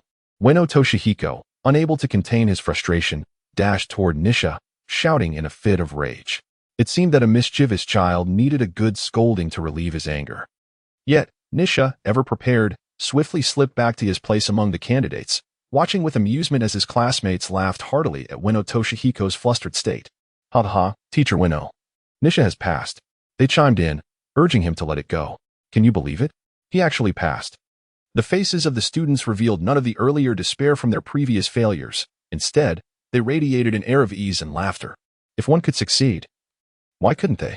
Continual setbacks had fostered feelings of hopelessness, anxiety, and resentment. Yet confidence, joy, and kindness could equally spread through a person's emotions. Naruto, the child of light, had always embodied this spirit. As Ueno Toshihiko observed his classmates, their laughter dispelling his anger, he realized that this seemingly unreliable candidate, Nisha, had indeed achieved the very outcome he had hoped for when he chose him. In fact, he had exceeded all expectations, perhaps surpassing even what Ueno Toshihiko himself could attain. Slowly turning his head, he sought out the corner that belonged solely to Nisha, his gaze shifting from the carefree faces of the students before him. The student who had earlier incited his ire was now nowhere to be seen. It seemed he had retreated to a shaded corner for a nap. "I shall let you off this time," thought Hyun Toshihiko, suppressing a smile that bubbled within him, while putting on a stern facade in front of his students as he uttered what he considered a harsh remark. In that fleeting moment of turning back to continue his invigilation, he pondered why this student was consistently so lackadaisical. Why, when he possessed the potential for greater achievement, did he choose to meander through life so lazily? Hyun Toshihiko, it appears your understanding of these children remains insufficient. During the subsequent examination supervision, Hyun Toshihiko found himself reflecting repeatedly on his impressions of this student over the years. Apart from his lethargy and propensity for dozing off, the only distinguishing feature was the dark mark on his forehead. What could it possibly signify? Chapter 31. Your Examination, the Struggling Students Edition. Last but not least, Shinji Nagashi. Hyun Toshihiko effortlessly announced the name of the final candidate listed on the examination roster. His mood now far removed from the initial anxiety experienced during the first few rounds of assessments. A positive atmosphere combined with the advantageous approach of Nichiyasu had enabled this cohort of examinees to achieve their best results, with Nichiyasu's second examination yielding a commendable B. The majority of the remaining candidates began to emulate his method, first consolidating the initial unseal before embarking on their examinations. Furthermore, prior to the test, Nichiyasu had taken it upon himself to review the material in a somewhat sluggish manner before the entire class. No, it should be termed as a demonstration. He meticulously articulated each and every seal of the substitution technique, making it memorable even for the most lackadaisical of students. Last-minute cramming may not be the most efficient. Yet in the 21st century, its efficacy was finally realized. In the time remaining before their own examinations, the mischievous students practiced the substitution seals to varying extents. It seemed that without one seal, the substitution technique could still be executed within the allotted time. At that moment, each individual felt a sense of assurance. With clarity in their hearts, what was there to worry about? This newfound confidence allowed many students to surpass Nichiyasu's scores with ease. Instantly, smiles illuminated their faces. However, those with clumsy hands and the overly confident continued to fret over their right hands. Had they known the outcome, they might have refrained from excessive practice that left them trembling. The clever strategies demonstrated by Nichiyasu were not applicable for those with innate talent and audacity, including the academically gifted Hinata Natsu, Uchiha Makoto, the dexterous Shirakawa Chiba, and Hinata Kaori, culminating in the befuddled Shinji Nagashi. Hinata Hazashi has consistently maintained the top position among the current students. His younger brother, Hinata Nichi, who completed his exams early, naturally seeks to compete with him. Unfortunately, at this moment, Hazashi has merely succeeded in replacing his shuriken before reaching its apex. Is it truly due to an additional seal, or perhaps because Hazashi is inexperienced, slow, and less practiced? Meanwhile, the dexterous and tea-loving girl, Bayun Chiba, possesses a calm disposition and, akin to the typically serene Hinata family member, Hinata Kaori, seems to master the application of chakra and the intricate hand seals with remarkable ease. The Uchiha clan is renowned for its exceptional ninjutsu talent, consistently ranking high in the Ninja Academy. For the diligent and composed Uchiha Makoto, who excels in chakra control, this exam, which measures casting speed, requires no effort to conserve a seal to complete her ninjutsu. She has always been quietly proficient. At this moment, the final examinee, Shinji Noboru, is the only one who is inherently reckless, often referred to as foolish. Bang! The sound of a smoke bomb explosion, long unheard, resonates loudly in the ears of the graduates. What are you doing, Noboru? Even the usually patient Ueno Toshihiko began to voice his frustrations at the last examinee's antics. It seemed a reminder to Noboru about why he didn't employ Nichi's simplified method. Passing the exam is the most crucial aspect of life, is it not? Noboru, having failed, struggled to find words. In the midst of his classmates' laughter, he clenched his fists tightly, his face alternating shades of red and white, his body trembling involuntarily. In front of him, There were those urging him on. In his ears, laughter rang out. This sensation felt all too familiar. Yet, Senju Noboru stood there, fists clenched, trembling as he engaged in an intense internal struggle. If I had used that guy's method, I could have passed. But, gritting his teeth, Noboru finally summoned the courage to shout loudly. I have said it before, my dream is to become Hokage. With each word he uttered, he trembled with excitement, reminiscent of the former Naruto. How could a Hokage conceal their weaknesses? How could one choose to flee in the face of adversity? The fervor of his declaration struck a chord in Nichi's heart, as it bore a striking resemblance to that person. Senju Noboru, Uzumaki Naruto, shouted once more. I have said it. My ambition is to become Hokage. In that moment, each word was resolute and unwavering. It was just like that class 6 years ago when he was mocked, identical in essence. With wide eyes, trembling with excitement, Senju Noboru remained unchanged. It was we who had transformed. The roar that followed the silence seemed to awaken many. At that moment, they could no longer mock him. The previously laughing students now bowed their heads, their faces flushed with embarrassment. Even the two supervising teachers were profoundly moved by the scene. This sight made Nichi reminisce about the days spent eagerly following the Naruto series, pondering how he would uphold his own ninja way. Senju Noboru spoke deliberately. Even if I fail this exam and cannot graduate, even if I have to start over, I will pursue you step by step. I will keep my word. He roared towards the individual everyone idolized, but who had seemingly vanished. Is that so? The sunbeam leaped down from the banyan tree, a vantage point from which one could observe all the happenings in the examination arena. You had better succeed this time. Otherwise, you shall forever remain a junior. And every encounter will require you to address me as senpai. How absurd. You think I would ever call you that? Retorted the irritable Chinchurrope, stung by the remark. How do you know I was speaking about you? I was clearly conversing with someone else. With a scoff, Nichiha continued to disdainfully stride forward. Having already moved to the front of the line, I genuinely wish to see how you will pass, or fail, Rope, Naruto. You scoundrel. That contemptuous expression of yours drives me to challenge you. Chinchurrope could no longer contain himself, his frustration boiling over as he raised his leg, ready to charge. Enough. You two, cease this nonsense. We are in the midst of an examination, said Hayano Toshihiko sternly, delivering a firm punch to Rope's head. Ouch. Why am I the only one being punished? Why not him? Rope complained, nursing the bump on his head while gesturing toward Nichiha, attempting to deflect the ire onto him. Nichiha has already graduated, while you still have one last opportunity. If you fail this year, you shall find yourself in my grasp once more next year. And then you will certainly be calling me senpai, Hayano declared, his right hand raised to reveal a clenched fist, a relentless reminder of the stakes involved. Calling that annoying guy senpai? Absolutely not. Just watch, teacher. Even without his methods, I will surely pass the examination. I aspire to be Hokage. With that declaration, Chinchurrope assumed a combat stance. Resolute in his determination, prepared for the examination, Chinchurrope refrained from forming the seal of the unfinished as Nichiha stood at the front, watching intently. Instead, he confronted Nichiha directly, forming a seal typically reserved for the commencement of battle. Is this your challenge, opponent? The single upright finger mimicked a sword, evoking memories of the Valley of the End and the 1,000 Years of Pain. Observing Chinchurrope's unwavering commitment to his ninja way, Hayano Toshihiko felt a profound sense of admiration. This mischievous young lad possessed an unexpectedly tenacious and independent spirit. It seems I have underestimated them, he mused. Watching Rope, who preferred to endure the fear of failure rather than rely on others, Hayano felt a surge of emotion. Once more, he glanced across the class, making a silent vow to devote greater attention to the next cohort of students, regardless of Rope's examination outcome. To his surprise, Rope had imparted a lesson unto him. At that moment, regret washed over Hayano. He had hastily made erroneous decisions, wishing for his students to succeed effortlessly like Nichiha, neglecting what truly mattered in a ninja's life, the independence of spirit and unwavering resolve. Even if they graduated with ease this time, they would still face challenges in their respective mentors' assessments, which could prove far more devastating. This oversight could irrevocably alter the destinies of these children. I seem unworthy of being a truly exceptional teacher. I shall not repeat this mistake. Clenching his fists, Hayano Toshihiko found himself enveloped in an unsettling stillness. Thank you both. You are remarkable individuals who managed to teach me valuable lessons.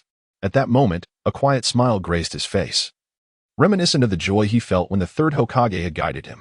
In that fleeting moment of realization, he felt a profound sense of growth and improvement, akin to the slow refinement of his writing skills. What exceptional individuals, he thought, feeling as if his generation had aged. Indeed, the ability to resist overwhelming temptations in the face of ultimate trials is a rare and precious quality, far more valuable than sheer talent. Even the usually taciturn Tsukiyomi Miku couldn't help but reflect, Hayano-senpai has truly nurtured some remarkable students. Upon hearing Miku's assessment, Hayano candidly replied, "No, I have not devoted enough attention to them. Regardless of the outcome this time, I will not falter again. I am determined." The words he left unspoken were dreams buried deep within a teacher's heart, a dream of nurturing a student destined to become Hokage, a dream intertwined with Rope's aspirations. Every generation. When the next rises to maturity and gazes upon the previous, it seems as if they have aged in that very moment. "Let us begin," Miku thought. Though his heart raced with excitement, his gaze remained fixed on the final candidate, silently wishing, "For your ideals, and for mine, you must succeed, Rope." On that day, as Miku gave the final signal to commence, the shuriken soared, propelled to its zenith by the force of his wrist. Shinshu Rope completed the seal of the unfinished and the seal of the pig. Upon reaching its apex, the shuriken began its descent, gathering speed under the influence of gravity. If it were to collide with the azure surface of this very planet, it would mirror the catastrophic sound of a dinosaur's extinction. Should that occur, Rope's examination results would undoubtedly reflect failure before the eyes of all. Passion and impulse do not guarantee success. In the world of Hokage, not everyone is favored by fate as Naruto is. As the shuriken's blade neared the ground, the tethered smoke bomb threatened to erupt. Leaving the question, would it result in a cloud of smoke or a gaping pit? At that moment, Shinshu Rope managed to complete the seal of the unfinished, seal of the pig, seal of the dog, and seal of the earth. Yet, the crucial seal of the tiger, meant to release the chakra he had gathered, remained unformed. In that instant, Hayano Toshihiko made a resolute decision. Even if Rope were to fail, he would provide unwavering guidance, ensuring a stronger foundation and a clearer path for him. Noticing this, Nichika couldn't help but acknowledge that Shinshu Rope was destined to encounter a fate where Naruto would forever remain unique.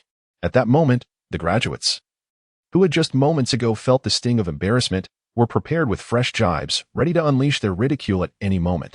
When everyone has given up on themselves, sometimes the only person who has not surrendered is oneself. Just like this book, does it matter if no one reads it? The chakra accumulated by the multi-armed tree emanates a faint azure aura that envelopes its surroundings. At this moment, the tree resembles Naruto in the first episode of the anime, brimming with chakra as it prepares to perform the shadow clone technique.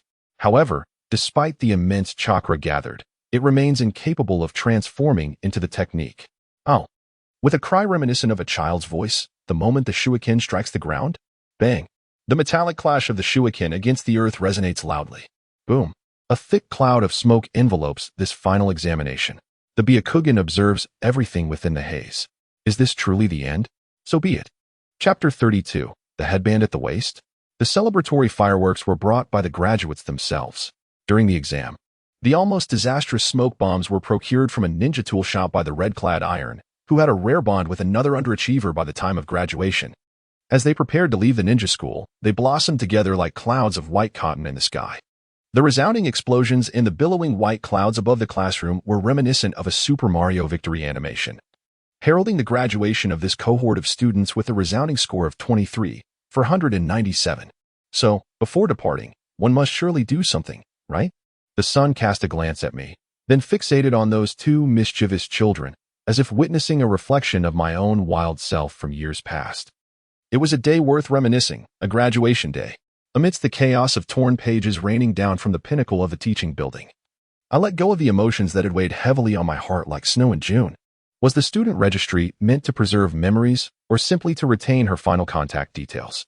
Even in the face of punishment, I dared to relieve myself at the doorstep of my most despised teacher, who had callously torn us apart and summoned our furious parents.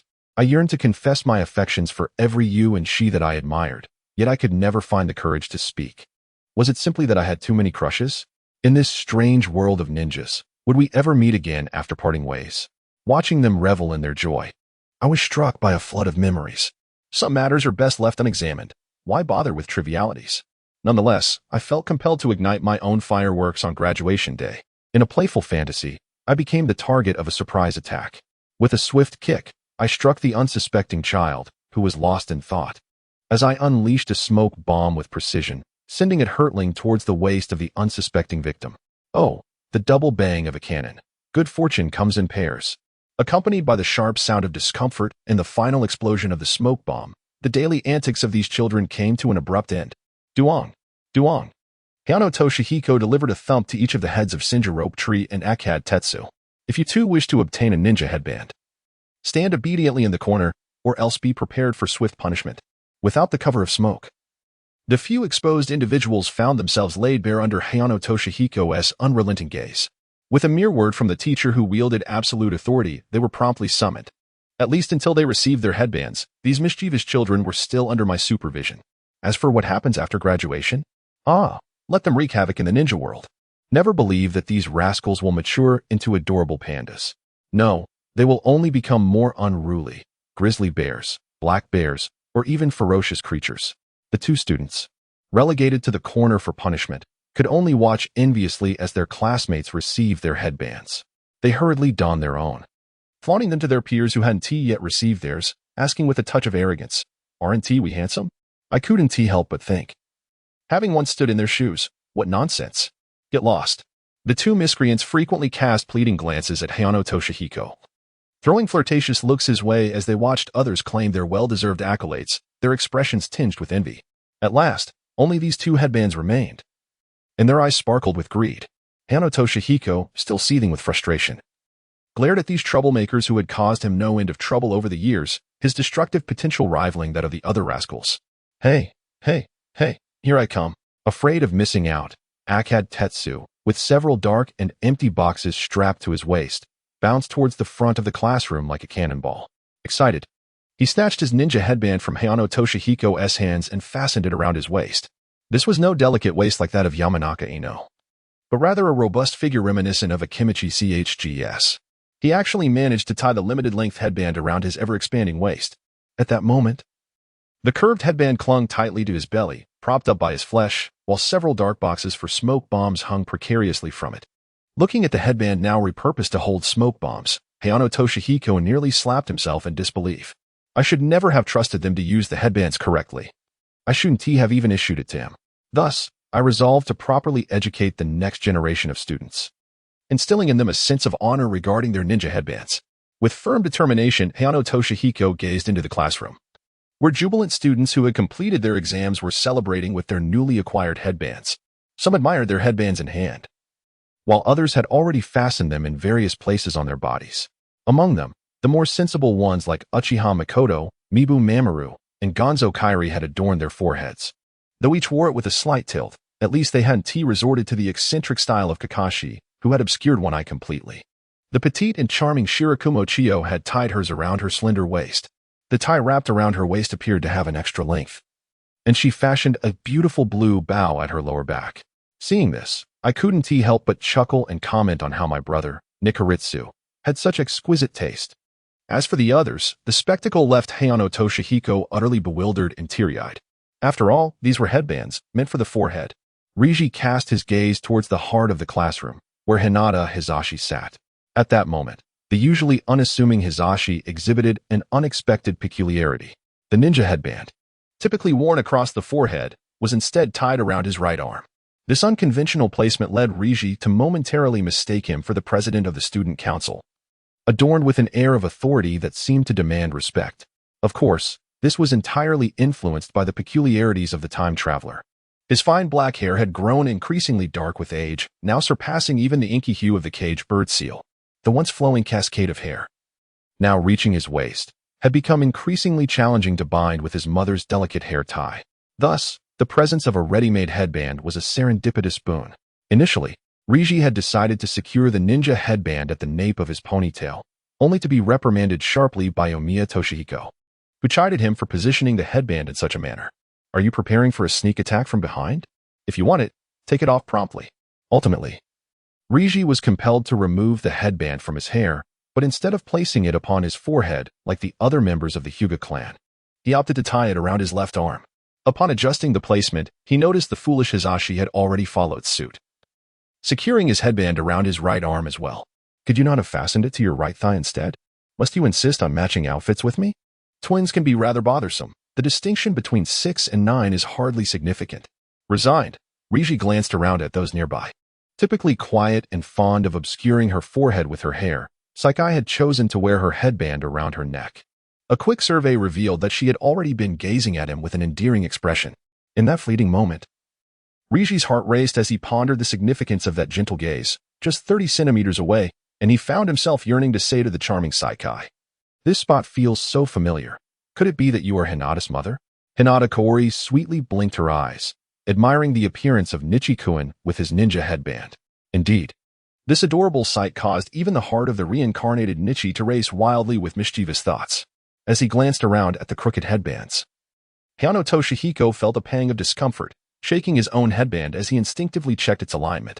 Having utilized a second chance for his graduation exam, he had only just received his ninja headband after barely completing the body replacement technique during the second examination. Although it had been a close call, he could not help but feel grateful that he was now officially a ninja. After the headband was awarded, Hayano Toshihiko looked at the last remaining headband on the table and continued searching through the candidate registration forms. He did not notice the persistent presence of Shinjiro, who was swaying at the wall's edge, skipping over names that had not been marked for passing and some that had passed yet were bothersome. It seemed quite challenging to find a candidate with a score lower than Akado Tetsu. The difference between the last and second last places was indeed significant. Next, Shinjiro announced, and Hayano Toshihiko marked a red circle beside the last name, indicating the awarding of the ninja headband. Hooray! Never had a graduating candidate express such exuberance. Except perhaps for Naruto, years later, who demonstrated everything with 1,000 shadow clones. The last to receive a headband, Rope, had consistently maintained average scores, which were quite respectable overall. However, this time, he firmly believed in his ninja way. During the second exam, when his shuriken approached the ground but the smoke bomb had yet to detonate, he completed the body replacement technique, fortuitously surpassing Akado Tetsu to claim the position of the last place. Though controversial, the examination rules dictated that the technique was valid as long as the smoke bomb had not yet exploded. Shinjiro, having narrowly escaped a misfortune, was uncertain whether to be classified as fortuitously the first of anomalies or simply as exceptionally lucky. Yet, the scene of the pale blue chakra was vividly etched in Nichi's memory, prompting him to activate his Byakugan for observation. The unfinished hand seals appeared to Nichi as remnants, or perhaps as the category of technique without hand seals. During the exam, despite the evident incompletion of hand seals, Rope manifested the final seal in his mind. Seemingly drawn forth by overflowing chakra and a strong will, was it an unknown bloodline? Regrettably, the basic graduation exam of the ninja school did not take such factors into account. Even Nichi, who had nearly executed his technique instantaneously during the second attempt, found his results only ranked in the upper middle tier due to the second execution, which, while inconsequential to him, was still rather displeasing. What truly intrigues Richa is the faint azure chakra of Shinshu, as well as the final remnants, or perhaps the absence of any markings that signify his innate talent for ninjutsu. Moreover, the sheer volume of chakra that manifests within a mere 3 seconds, spilling forth in a manner surpassing even that of a smoke bomb, creates a thick, vaporous cloud of chakra. The effect is akin to Naruto's chaotic release of chakra after a fervent display of his jutsu, which summoned a toad dragon yet resulted in an overwhelming cloud of toad-like chakra that spiraled out of control. Through Rich's momentarily activated Byakugan, this spectacle appears as a dense, white cloud of chakra. Indeed, the Senju clan's prowess is nothing short of extraordinary. At last, I am a ninja. With exuberance, Shinshu raised his right hand, clutching his newly acquired Genin headband high, declaring that he had finally attained the status of a ninja and drawn nearer to his aspiration of becoming Hokage. Today, many others similarly sought to express their emotions, including the long-ignored supporting characters. In tears of joy, Kamizuki Kaifeng trembled with excitement, exclaiming, "Zihai, congratulations on your graduation." Zihai, filled with fervor, passionately reciprocated, "Likewise, Kaifeng. Will we be able to continue together?" "Yes, really?" Richa-kun. Richa-kun? Yes, Richa replied absent-mindedly, pondering how Hayano Junhiko remained a bachelor even after graduation. When will the unfortunate Hayano Irika make his debut? Chapter 33. The Legend of Group Formation. Every school harbors its own legends, and within the annals of the Ninja Academy's graduation tales, a fairy tale story endures. It is said that the 3 ninjas who were assigned to the same team after graduation will develop a romantic triangular relationship. Whether the trio consists of 2 males and a female, or vice versa, does it truly matter? How could 2 males and 1 female possibly separate? The ideal configuration in our minds is indeed 2 females and 1 male. It is the season of cherry blossoms, and where the petals dance, beautiful stories are bound to unfold.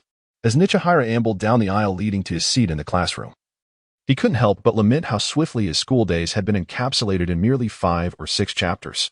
It seemed to bear little resemblance to the legendary rebirth of a powerful hero he had envisioned during countless sleepless nights.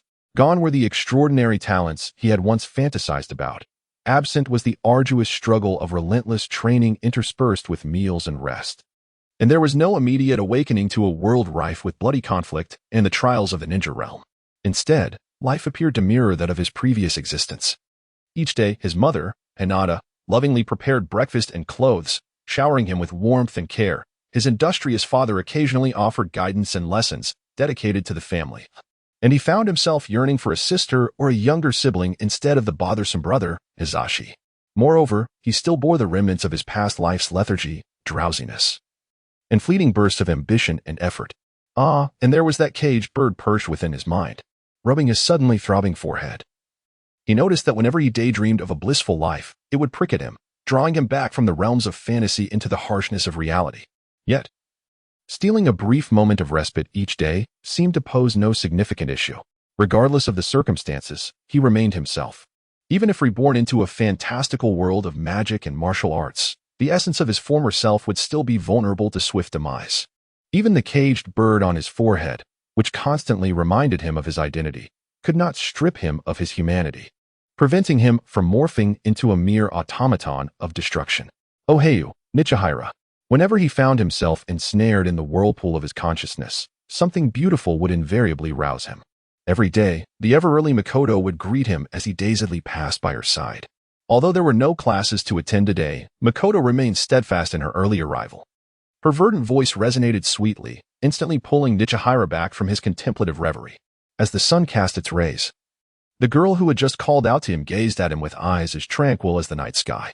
Perhaps it was the joy of graduation that prompted Uchiha Makoto, who was typically composed and reserved, to tilt her head playfully and look at him with a charming innocence. This delightful moment caused Nishikata's heart to flutter unexpectedly, as if a sudden jolt had awakened him. Ding dong, a boost to his good mood. To have a serene and beautiful girl greet you first thing in the morning, even if it's merely a courteous exchange between classmates, bestows a day-long aura of positivity, making sleep seem sweeter and filled with dreams of spring. Good morning, Makoto. Nishikata responded eagerly, feeling as though he had been teased. While he relished the blessings he received each day while passing by Makoto's seat, today she seemed markedly different from the usual group of classmates, not only in appearance but also in thought and essence. As I glance around, I notice that the little rascals and mischievous children, who have been my companions for several years, have suddenly begun to take an interest in their appearances today. The boys and girls are adorned in vibrant attire, exuding youthful exuberance, seemingly having put in effort to enhance their looks this morning. Even I, who usually pays little heed to personal grooming, found myself compelled by my mother, Hinata, to don a freshly tailored outfit. After giving me a hearty kiss on the forehead, she encouraged, "Do your best, darling." This left me utterly perplexed. As I absent-mindedly rubbed my forehead, feeling a warmth spread across my face, I attempted to erase the imprint left by her kiss while contemplating the cryptic tilt of Uchiha Makoto's head as I made my way to my designated seat in the back corner by the window. "Good morning, Nichi." I was greeted by my only desk mate, Hinata Kaori, who usually keeps her head down and whispers her greetings. Today, however, she lifted her head, revealing a radiant smile reminiscent of a pink daffodil. Her rosy complexion betrayed her shyness, making me wonder if she might be related to Hinata, as they share an endearing disposition. The cheerful sound of a bell chimed in my mind, which I could never quite pinpoint. Was it a reminder to strive for excellence? "Good morning, Kaori." I had always cherished Kaori's efforts and couldn't bear the thought of not reciprocating her sweet smile. Who could possibly ignore such a timid and innocent girl? I longed to gauge her warmth, to see just how flushed she truly was. In an unexpected burst of courage, Kaori straightened her posture and responded loudly, her large, bright eyes almost overwhelming my thoughts. Her small nose nearly touched mine, causing me to take a step back in surprise at her newfound boldness. What had sparked this sudden enthusiasm in her? As I settled back into my seat, I observed my surroundings, contemplating the atmosphere in the classroom. Look at me in this headband. I look so cool. The boisterous noise of Nara Shinjiro interrupted my reflections, pulling me back into the realm of reality. reminding me that the world had not changed as I had hoped. With exaggerated self-admiration, Shinjiro struck a pose, showcasing his gleaming little fangs. While the onlookers gazed at him with a mix of awe and ridicule, his flamboyant demeanor even garnered cheers from a few girls. Shinjiro, I want to be in a team with you. Such declarations echoed in the minds of many as they yearned for camaraderie and admiration, even from those who once seemed foolishly naive.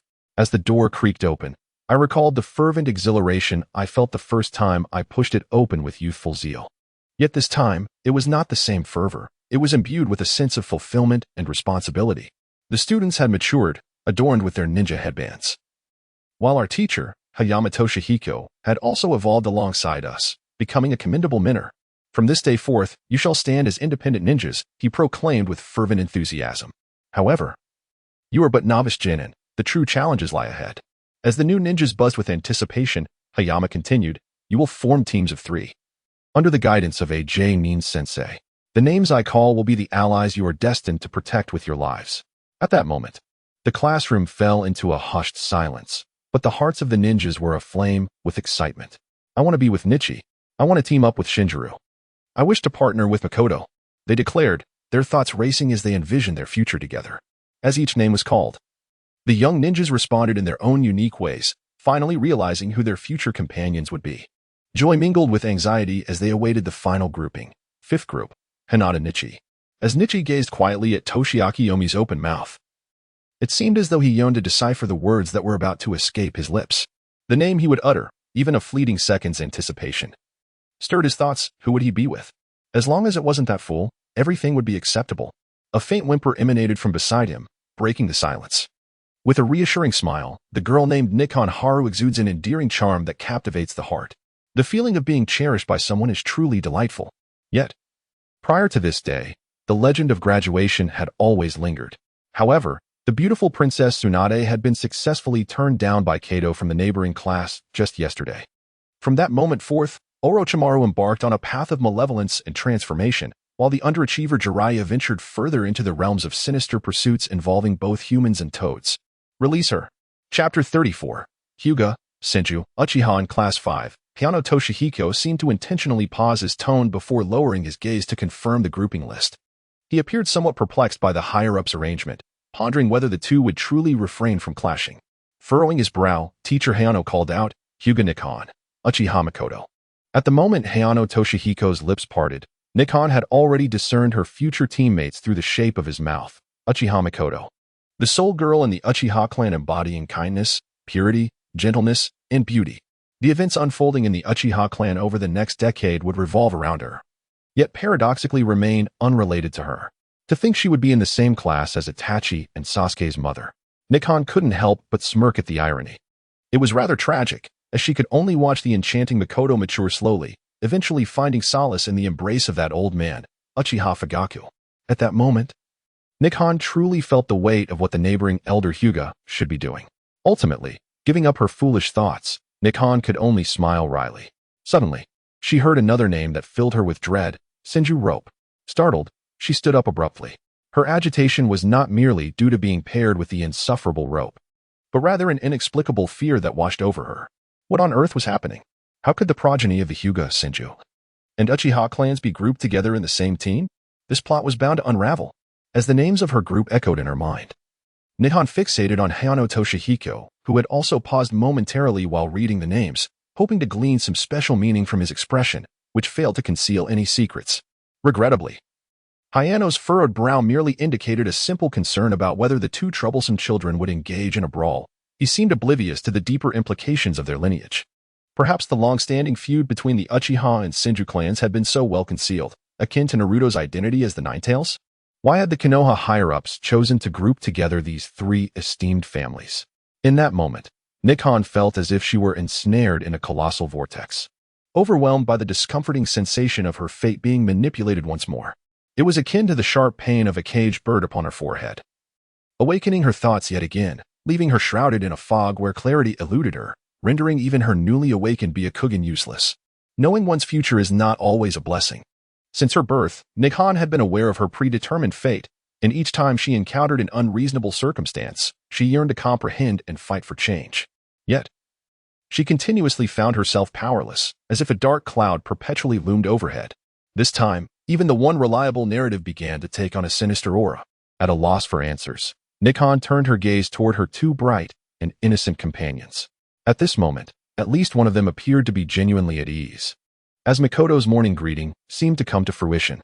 Meanwhile, the other, devoid of worries, voiced his thoughts, interrupting Nikon's reverie and recapturing the attention of the entire class. Teacher Toshihiko, why should I, such an outstanding ninja, be grouped with him? Nikon. I feel we would not synergize well as teammates. I demand to be reassigned. The voice of Shinjirobe rang out as he sprang to his feet, pointing accusingly at Nikon in the corner. Indeed, what one fears often comes to pass. Observing the once bothersome number 2 student, Hayano Toshihiko delivered the harsh truth. Rope, your graduation exam results were the lowest in the class. Nikon and Makoto ranked at the top, and the school made this decision to ensure balanced team strengths, so you must comply. Amid the laughter of the young ninjas, Shinjirobe slumped back down in discontent, shooting a glare at Nikon. This all-too-familiar scene unfolded once again. Alas, I am not Sasuke. Yet Rope bore a striking resemblance to Naruto. Witnessing this moment ignited a fire within Nikon, reminiscent of her youthful days spent watching anime. Back then, she would have laughed, cried, and wished to immerse herself in the narrative. Yet now, having traversed into this world, she found herself devoid of that youthful fervor and lofty aspirations. Feeling more like an old soul. With a smirk, Nikon pondered Rope's words, a smile creeping onto her face, one that was both tragic and tinged with rebellious spirit. What did it matter? What mattered were conspiracies, plots, and the absurdity of fate. In her current state, it seemed impossible to change or escape. According to the original narrative, Nikon still had over a decade to struggle and strive. If she was to remain passive, then she would immerse herself in training. The grouping of Hyuga, Senju, and Uchiha, who would be their substitute teacher? That was something to look forward to. In her powerlessness, Nikon suddenly recalled a line spoken by Sasuke to Naruto in the original story. Years later, while she couldn't recall every word, one term perfectly encapsulated the sentiments of both Rope and herself: the tail end. The tail end. Nikon exclaimed loudly in the classroom. What did you say? You annoying brat. Shinjirobe vehemently protested, detesting the title that had been thrust upon him, struggling against the label that did not belong to him. Yet Nikon ignored him, turning her head to admire the scenery with a smile. Will you ultimately rescue me? Or will I save your fate? You bastard, bastard, bastard. Rope's voice echoed in her ears, yet Nikon found herself somewhat less irritated by the noise. After all, the cacophony confirmed that they were both still alive. Finally, as the last grouping concluded, Hayano Toshihiko exhaled in relief and prepared to deliver his final address to the class. My dear students, from this day forth, you shall become genin, embarking on missions alongside your respective guidance instructors in teams of 3. Remember, a ninja is never a solitary being, but rather a collective united in purpose. Each ninja possesses unique strengths and weaknesses. But when those who are lacking begin to cooperate and embrace their differences, entrusting their backs to their comrades, they can overcome even the mightiest foes, unleashing the true potential of a ninja. While you will be guided by even more exceptional individuals in the future, I will continue to watch over you from the Ninja Academy, observing your growth and aspirations. As the sun set, Risha turned to gaze at the young man who had journeyed alongside them for several years. When he first entered the classroom, he appeared to be of a similar age to her own before she transcended time. Now, he had matured into a remarkable teacher, capable of inspiring and motivating with fervor. Amidst the final applause from the entire class, Toshihiko Himura concluded his last speech of the graduation season. From this day forth, the youth formed their own small teams, entrusted their futures to one another, and established lifelong bonds. The classroom, which had been a haven for many years, would finally become vacant in the afternoon, making way for the next cohort of golden aspirations. With Himura's departure, the classroom was now the realm of the graduating ninjas. They would continue to await their guiding sensei to lead them on the path of ninjutsu. In this moment, everyone eagerly anticipated their respective mentors, continued to ponder the implications of the grouping of members from the 3 prominent clans of Konoha, Hyuga, Senju, and Uchiha. Such an arrangement is unprecedented throughout the entirety of the Naruto saga. The long-standing disputes between these clans, particularly the tensions between Senju and Uchiha, render this grouping almost inconceivable within the original narrative. Is this an optimistic trial set forth by the higher-ups of Konoha? Or is it a covert scheme to exploit special bloodlines? And what sort of individual shall lead this trio? Sunlight streamed through the window, illuminating the prime vantage point from which the distant Hokage rock could still be seen.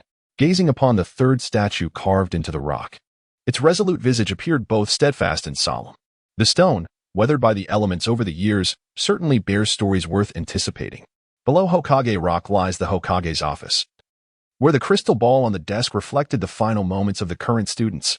The third Hokage, Sarutobi Hiruzen, alongside the guiding instructors, observed the vibrant lives unfolding before them, offering affirmation to teacher Yamino. As the instructors departed one by one, only the last remaining Jonin instructor lingered in the Hokage's office. The class you are responsible for is rather troublesome. The grudges left by our predecessors have long simmered, and erasing such barriers from this generation seems nearly impossible. Thus, I have begun to hope that we can cultivate bonds among the next generation, gradually transforming this situation and ultimately dispelling the lingering animosities. The middle-aged man, sporting a goatee, conversed with the remaining Jonin instructor. The young, resolute ninja listened intently, momentarily lost in thought as he glanced over the roster of his class: Hinata Hayashi, Uchiha Makoto, and Senju Nozomi. In that fleeting instant, he seemed to have reached a conclusion. The younger son of the Hyuga clan leader? Did he forego his elder brother, Hinata Hizashi, because the future leader of the Hyuga must not be seen as participating in such affairs? And the Uchiha, too, had to select a girl of minimal threat to exert influence gradually. Has the once mighty Senju clan truly diminished to such few options? Indeed, this group holds significant complications. Yet the source of trouble lies solely within their respective families. In terms of conducting missions, they would likely pose no hindrance. If that is your sentiment, I shall rest easy. As expected of your nature, you must have thoroughly researched their backgrounds before arriving. Sarutobi chuckled heartily. The village thrives due to individuals like him, though it is unfortunate that his demeanor is excessively rigid. Sarutobi, lighting his pipe, exhaled smoke and assured, within the village, I will fully support you. In missions, they likely won't influence your decisions. Rest assured, the young man replied succinctly, aware that his simplicity often signified a firm commitment. Habitually examining the trio's profiles, he noted the detailed records of each individual's personality and abilities, including their ninjutsu and taijutsu skills. In a moment of realization, he acknowledged, Hinata Hayashi possesses the Byakugan and excels in Jinno Fist. Even as he departed, the crystal ball continued to project scenes from the graduation classroom. Students were gradually escorted away by their respective instructors, leaving behind the fading white walls adorned with an enigmatic calligraphy: future life. Perhaps a blessing from the founder of the Ninja Academy. Graduation. The school has concluded, and childhood ends. A new chapter begins. Youth. Chapter 35. My plot teacher? Creak.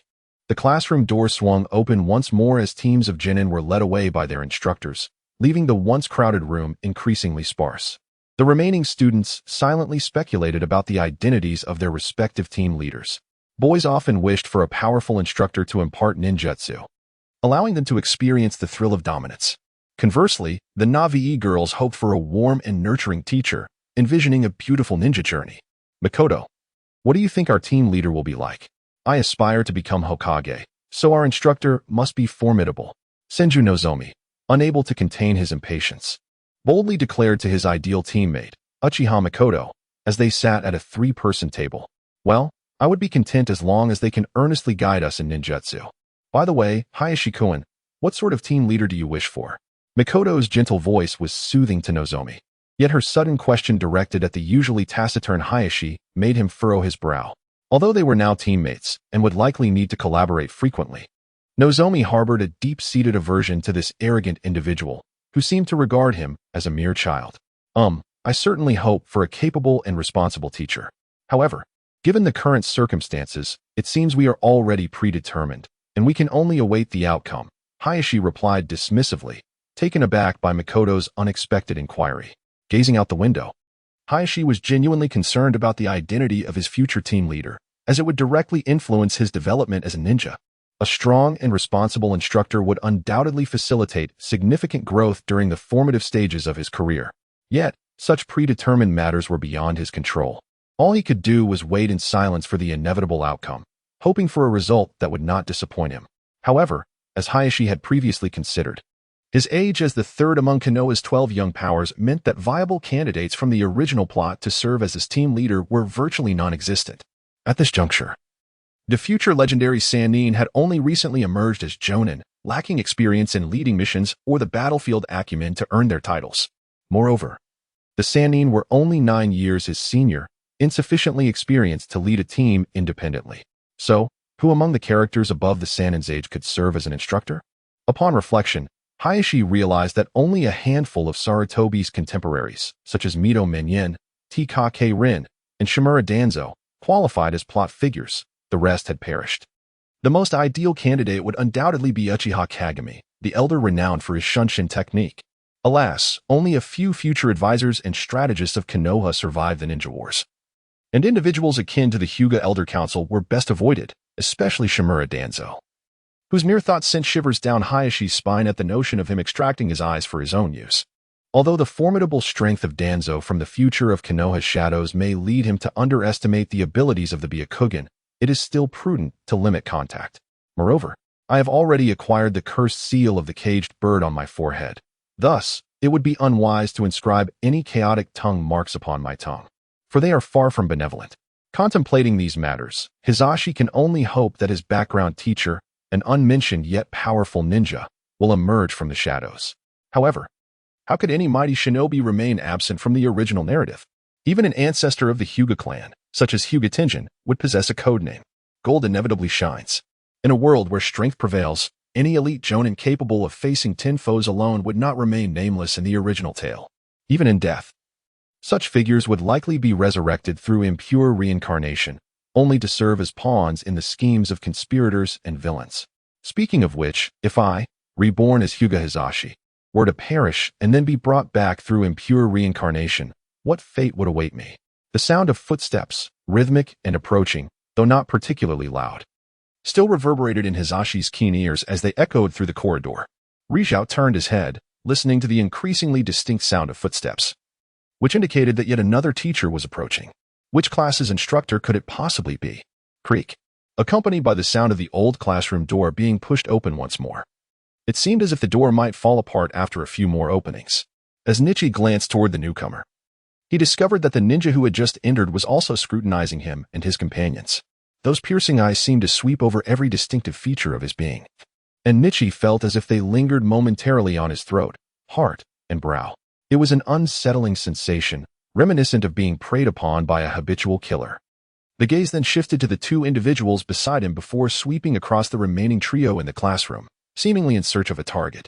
The feeling of being observed was akin to sitting on pins and needles. Finally, when that person's gaze returned to him, their raised right hand pointed toward him and his companions. "You three, come with me." The firm voice echoed in Nichi's mind the moment he raised his hand. If not for the time it took for the sound to travel, Nichi would have sworn the movements of the hand and mouth were synchronized, much like a stern soldier. At the instant they were called out, Makoto, who was typically calm and composed, was startled into an exclamation, instinctively responding in confusion. She then cast a worried glance at Nichi, hoping to discern how he, known for his decisiveness, would react. As for SHJ, he was too preoccupied with waiting for his Hokage mentor at the classroom door, his discomfort palpable as he crossed his arms defiantly, clearly irked by the other's rudeness. Nichi was taken aback by his own reaction. It felt as though he had been ensnared by some unseen force, his awareness and muscles momentarily stiffening. Yet, it seemed he had indeed been assigned a rather unique instructor, one who had made a determination without needing to call names. Realization dawned upon him. Their trio was indeed exceptional. Makoto with her red-black fan and clan attire, himself, adorned in a gray-white ceremonial robe, and the two-pronged symbol of the Senju clan. Looking at the few remaining groups, it was evident they were easily identifiable. This keen observational ability, woven into the fabric of daily life, suggested that this teacher was far from ordinary. Who could it be? Was this truly a character from the storyline? "Stand up. Follow me," the mysterious teacher instructed, and Nichi lightly tapped Makoto's shoulder, urging her to follow the uniquely charismatic instructor who had already exited the classroom. Truly, a teacher with a distinctive personality. He hoped their character would match their capabilities, for otherwise he would have to voice his complaints. Makoto, awakened by the sudden nudge, placed her faith in Nichi's judgment and followed suit, though her unwilling expression betrayed her thoughts. This was not the teacher she had desired. Hey, are you two really just going to follow him out?" SHJ grumbled, reluctantly trailing after them. What an arrogant teacher, just like that guy. The classroom door creaked shut one last time. The next time they returned, it might very well be for the CH9 exams. As the door closed behind SH2, the scene in the crystal ball followed suit, illuminating the dim hallway where the four, mysterious teacher, Nichi, Mikoto, and SH2, proceeded in their respective order. With the pursuit of the others, the distance among them gradually diminished. Chapter 36. My name is Hitaki Tsukumo. Tightly following the enigmatic instructor who had taken the initiative to lead them without calling names. The trio of Class 5 was filled with questions and speculations. The sensation of being whisked away without explanation was rather disconcerting. Nichi vividly recalled the day he had experienced being taken like a caged bird. However, this occasion felt different. For Nichi, who had watched Naruto, it was apparent that powerful ninjas often possessed peculiarities. The more formidable they were, the more pronounced these quirks seemed. From the eccentric Senju Hashirama to the twisted Uchiha Madara, the carefree Kakashi, the lyrical Killer Bee, the lecherous Jiraiya, the gambling obsessed Tsunade, and the morally ambiguous Orochimaru, how could one not be amazed by such a motley crew of ninja oddities? With these thoughts in mind, Nichi quickened his pace. Although the instructor was not moving particularly fast, his adult strides and upright posture compelled the three youths to jog to keep up. As they neared the threshold of the teaching building, it became evident that the teacher stood taller than 6 feet. The instructor continued forward, showing no signs of turning back or pausing. This left Nichi pondering whether the teacher was testing their resolve. If that were the case, he would follow along. The silence of the journey made Mikoto, usually quiet, feel particularly uneasy. Being led away so ambiguously by someone who might be her future mentor was unsettling, especially since her first impression of this instructor was already disconcerting. In a dilemma between a warm-hearted mentor and a gruff elder, whom would she choose? Growing increasingly anxious, Mikoto glanced at Nichi, who seemed unfazed, his face adorned with that mischievous smile reminiscent of their graduation examination. For reasons unknown, whenever she faced a dilemma, she instinctively looked to Nichi, as if he always had a solution at hand. Seeing Nichi's confidence eased Mikoto's worries, even if the teacher was not ideal. Having a reliable teammate promised a decent ninja journey. Trailing at the back, SH2 wore a look of discontent. What was this nonsense? This was not how things were supposed to go. Instructors typically introduced themselves and called the roll. This arrogant teacher lacked even the basic respect of self-introduction. How infuriating. SH2 felt his early ninja career was shrouded in darkness. Finally, the figure ahead reminded Nichi of someone, an individual who had only emerged in memories after death. That sturdy, imposing silhouette, that shock of silver hair. It seemed almost certain now. The legendary ninja who existed solely in Kakashi's recollections, whose overwhelming strength had led to his character being harmonized out by Kishimoto, the fated-to-die Konoha White Fang, Hitaki Tsukumo. Under your guidance, will I be able to break free from the fate that binds me? Will I be capable of altering the destiny that belongs to you? How I yearn for that day. In that moment, Nichi gazed at the figure ahead with shining eyes, convinced it had to be you, Hitaki Tsukumo. Students observe their teachers, and teachers likewise observe their students. Although at the forefront, as an elite Jainin, possessing acute awareness and perception was undoubtedly within reach, especially for one as adept at observation and assassination as Hitaki Tsukumo. Let us conclude our journey here, he declared. As his words faded, the silver-haired man halted, turning to regard the three members of Class 5 with a serious gaze for the first time. The sudden stop caught Nichi off guard, compelling him to halt as well, maintaining his composure while facing the teacher he believed to be Hitaki Tsukumo. This abruptness almost caused Mikoto, who had been closely following Nichi, to crash into him.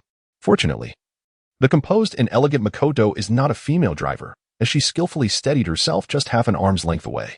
Startled, Mikoto hastily patted her chest, which was racing like a startled deer, almost colliding with Nichichikan. Such a breach of decorum would indeed be unacceptable.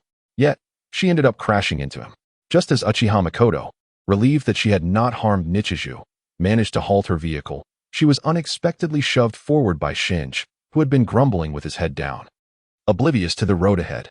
At that moment, while Shinji managed to stabilize himself, he could only watch, tears welling in his eyes, as he inadvertently pushed the girl he had secretly admired into Nichiju's embrace.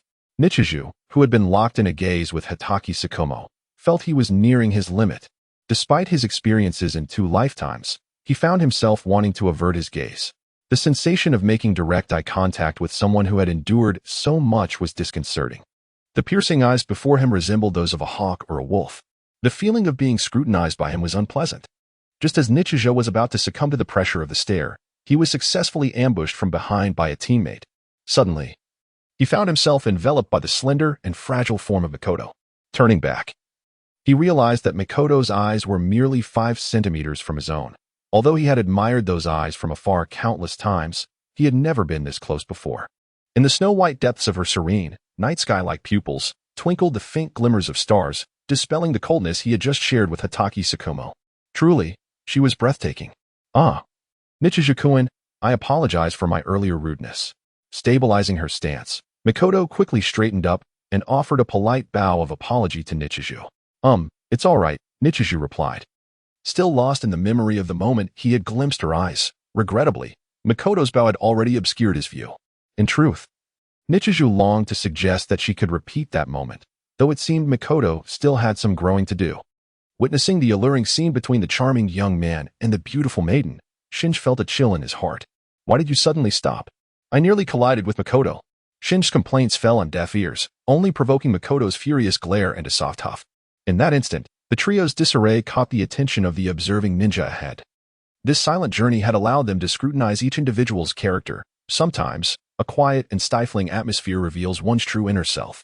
Consequently, the personalities and flaws of the three were laid bare: the impetuous and passionate Senju Shinji, the graceful and serene Uchiha Mikoto, and the observant Hinata Nichijou, whose penetrating gaze seemed to analyze who he was. An intriguing team with remarkably fitting personalities. However, the surnames and the clans behind these three seemed to present a bit of a dilemma. Before him stood the gray and white-clad Hinata Nichijou, the red and black adorned Uchiha Mikoto, and the only way to describe Senju Shinji was as a fool. Silence enveloped the space as their gazes met. Rigia gazed intently at the team leader he had designated as Kakashi Hatake, his heart surging with fervent anticipation and longing. Mikoto, after a moment, diverted her gaze, increasingly concerned as she glanced at Rigia, attempting to decipher any negative impressions that might linger from her earlier indiscretion. Ju, arms crossed and visibly displeased, glared at the team leader, who had become increasingly irksome to him, resembling the obnoxious individual beside him. It seemed that his ninja career was destined to falter at the hands of these two. An awkward silence enveloped them, heavy with an unspoken competition of who would break the silence first. Let us commence with introductions, shall we, to better understand one another? The ninja, finally recognizing that his distinct personality had rendered the newly formed team's atmosphere peculiar, spoke up. It appeared his unique and independent nature was ill-suited for the role of an ideal instructor. Hi. The responses, infused with their respective emotions, encapsulated the trio's sentiments towards their team leader. I am Kakashi Hatake. The utterance echoed through the tranquil forest, causing a flurry of birds to take flight. Chapter 37. Shall we compete for the bell? Kakashi Hatake. Upon hearing the name of the ninja before him, Rigia couldn't help but smile. It was the first time he felt a flicker of hope that seizing this moment could transform his destiny. In that instant, his heart raced violently. Thump. Ever since the notion of being a caged bird was etched upon his brow, Rigia's once dormant heart now pulsed with newfound vigor, ignited by a glimmer of hope to shatter his fate. He fixed a determined gaze upon Kakashi, resolved to cling to this opportunity. Kakashi, noticing the sudden change in the young boy's heartbeat and breath, recognized him as Hinata Rigia. The boy seemed familiar with his name, and at the moment he spoke it, he appeared to hold his breath in trepidation. The rapid beating of his heart felt reminiscent, akin to the excitement of encountering an old friend in a distant land. Have you heard of me from somewhere? Observing Rigia's reaction, Kakashi continued, From this day forth, I shall be the leader of your 5th class. I have no particular preferences, but I detest individuals who disregard the rules. That is all. At the conclusion of his introduction, Rigia smiled. Mikoto furrowed her brow, and Ju was left dumbfounded. Was this truly what one would call an introduction? Humph. Allow me to demonstrate what an introduction should entail, Ju thought indignantly. With determination, he stepped forward and began his customary grand proclamation. I am Senju Ju. What I cherish is, he paused, glancing at Mikoto, and burst into laughter. Of course, it's the meals prepared by my sister. And as for those I despise, he abruptly turned, one hand on his hip, the other pointing accusingly at Hinata Rigia, exclaiming, It's him. Just him, little Neza. The difference in days has rendered me too indifferent to engage with that foolish individual. The shortcomings of Suk are almost more pronounced than those of Naruto. After all, He is the grandson of Hashirama Senju, once the esteemed heir of the Senju clan, the foremost family of Konoha. The peculiar temperaments he has cultivated within his family may ultimately jeopardize his future. My aspiration, however, has always been to become Hokage. Yet, every time S.H. Suk declares his ambition, he seems to transform into an entirely different person. The overwhelming legacy of our ancestors obscures the brilliance of all the other Senju descendants, including even his beloved sister, who remains so domineering that my presence feels inconsequential. It appears that only by achieving the status of Hokage like our two grandfathers can S.H. Suk truly validate his worth, proving that he is no longer merely a child in their eyes. This dynamic has not escaped the notice of Kakashi Hatake, who observes the spirited youth eager to assert himself, acknowledging that the overpowering legacy of their forebears requires significant refinement. I am Makoto Uchiha, and I have a fondness for the meals prepared by my mother. There is nothing I particularly despise. What do I enjoy? Well, I take pleasure in cooking the most delectable dishes to share with everyone. If Nichiha recalls our conversation from 6 years ago, he might notice a slight shift in my aspirations, as I often steal glances in his direction when lost in thought. Am I next? Nichiha suddenly inquires, surprised by the slow pace of responses. The last time, he had anticipated being the last to answer, only to be outpaced by Hate Shinichi, who has left a lasting impression as an unforgettable teacher. Yes, Makoto promptly reminds Nichiha, noting that their teacher looks rather unapproachable. At this moment, the three of us are in the same boat, and Makoto hopes not to offend anyone too much. I am Hinata Nichiha, and I too cherish my mother's cooking. As for things I dislike, I prefer not to dwell on them. My ambition is to live life on my own terms. If Makoto remembers, it seems Nichiha's aspirations have also begun to evolve. In the year of our enrollment, it was something he enjoyed, which has now transformed into something we both appreciate. Aspirations and passions appear to change over time, while dislikes only seem to multiply. Having listened to each other's responses, we glean insights into their experiences from their words. Kakashi Hatake, with few utterances, seamlessly transitions to the next topic. Now that we understand one another, we shall commence our missions tomorrow. We can finally embark on missions. What will they entail? I shall execute them flawlessly. S.H. Suk exclaims, brimming with enthusiasm, as it seems he finally has an opportunity to shine. Mission? Are we starting so soon? Makoto and Nichiha merely reflect their thoughts on their faces, not overly excited, simply watching Kakashi, who has now taken on the role of their instructor. Do not rejoice too soon. Tomorrow's task is a survival exercise. Kakashi's response remains devoid of any emotional fluctuation, imparting an unsettling premonition to the trio. His succinct introduction truly embodies Kakashi's character, starkly contrasting with his son, Yamato. Could the survival exercise involve a bell-stealing challenge? Wait, Sensei. We've already performed survival exercises multiple times at the Ninja Academy. Makoto begins to inquire, her curiosity prompting her to seek further information in preparation. This time, it will be your survival exercises, ninja. Should you fail, you will be sent back to the academy. Kakashi's gaze sweeps over the three of them as he articulates the consequences of failure. At that moment, the weight of his words causes Nichiha to feel his body stiffen. Is this the familiar sensation of being targeted? Or is he merely attempting to intimidate our little group? Will the survival exercise involve the exceedingly familiar bell-stealing challenge? No. It should be we. How can we gain the recognition of the future White Fang, Kakashi Hatake? Contemplating the requirement for teamwork, Nichiha quickly corrects himself, casting a glance at his nearest ally, S.H. Suk, wishing he could deliver a swift reprimand to him. What?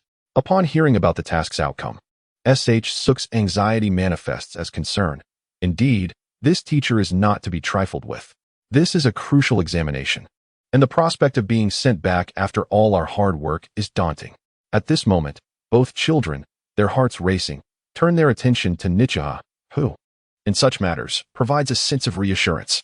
Nichiha seems unfazed. Observing Nichiha's calm demeanor, Makoto realizes that perhaps she need not be overly concerned. She resolves to share his confidence, tightening her fists in determination. How infuriating. Why is that guy so unconcerned? Does he not fear failing and being sent back? Watching Nichiha's nonchalant contemplation, S.H. Suk is inexplicably filled with ire. It feels akin to how one's family compares them unfavorably to their sister, emphasizing their lineage. The more he compares himself to Nichiha, the more he finds himself disliking him. At this moment, S.H. Suk's heart wrestles with doubt. No, absolutely not. I can do this. I have vowed to become Hokage. I cannot allow myself to be overshadowed here. I refuse to let them witness me falter. I will succeed. It must be said that Suk possesses an immense heart paired with a rather peculiar mindset, always managing to regain confidence in adversity and find a path forward.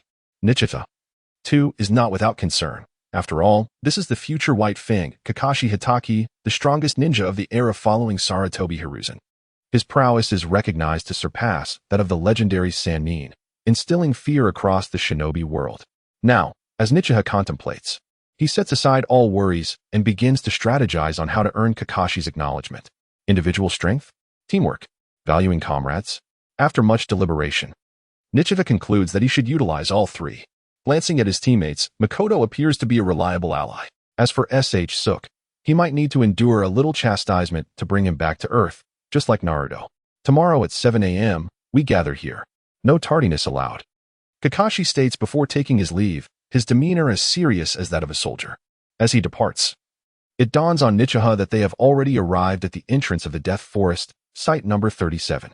Throughout their journey, they have unconsciously followed Kakashi's presence, traversing much of Konoha. Yet, he realizes he has not retained any memory of the path they took, having focused solely on the retreating figure before him. It seems that relying solely on individual strength will not suffice. Kakashi's meticulous and stern demeanor is unlikely to treat them as mere children. And while he may restrain his prowess in combat, there will be no leniency. This ninja, skilled in assassination and taijutsu, can unleash unimaginable strength even in a compromised state. It appears that teamwork will be their only salvation. Rich sighed as he glanced at his two teammates, who were at the level of junior high school students. After a moment of contemplation, he kindly reminded them, "Don't forget to have breakfast tomorrow." He then continued along the path that his companions had taken. Have breakfast? Both Makoto and Rope were taken aback by Rich's inexplicable suggestion. Of course, they would have breakfast at the 7 o'clock gathering. Why does Nick say that? Nick asks, "Can we walk together?" Sure. Hey, wait for me, Makoto. Humph. Rest well tonight. Got it. By the way, remember to bring a few smoke bombs and detonators tomorrow. In the distance, Shikaku Hataki inexplicably turned around to glance back. Chapter 38. Ino stealing the bell. Today, aware that Nick has had to gather at 7 for the mentor test, Haruka Hyuga began preparing breakfast before dawn. Nick has, who rose at 6:15, noticed his mother had already finished her morning chores, embodying the unwavering affection of a mother. Thus, today was even more crucial for earning Shikaku Hataki's approval, not only for the opportunity to enhance his own strength but also to alter his destiny. Allowing more time with his mother. After breakfast, with Haruka's encouragement echoing, "Go, Nick has," he stepped out into the morning light, embarking on the path to his first task as a ninja. Meanwhile, his elder brother, Yatsuki, had only required their group to gather at 9, leaving Nick speechless, pondering whether Shikaku Hataki might also indulge in the same life-altering confusion as Kakashi. "Oh hail, Nick has." A cheerful greeting from Makoto interrupted his thoughts as he encountered her along the way. Her slow pace and frequent glances back suggested she was apprehensive about venturing alone into the desolate Death Forest at such an early hour. If it were him, he would surely accompany his daughter at that hour. The ninja profession seems to compel young boys and girls to confront their innermost fears. Since fate had brought them together at the corner, they might as well walk together, right, Makoto? The little girl quickened her pace. "Wait," Nick has, grimacing at the time, noted they had about 5 minutes left. Hopefully, Kakashi's father wouldn't indulge in the same aimless wandering through life. Although they had already eaten breakfast, it was reasonable to assume Shikaku's character wouldn't allow him to be as lackadaisical as the early days of Kakashi. "Makoto, what do you think the survival test will entail?" "I've inquired around at home, but no one is willing to tell me." The hastily arriving rope tree of the Senja clan had begun to worryingly seek information. Last night, he had begged his elder sister, Tsunade, for answers to no avail.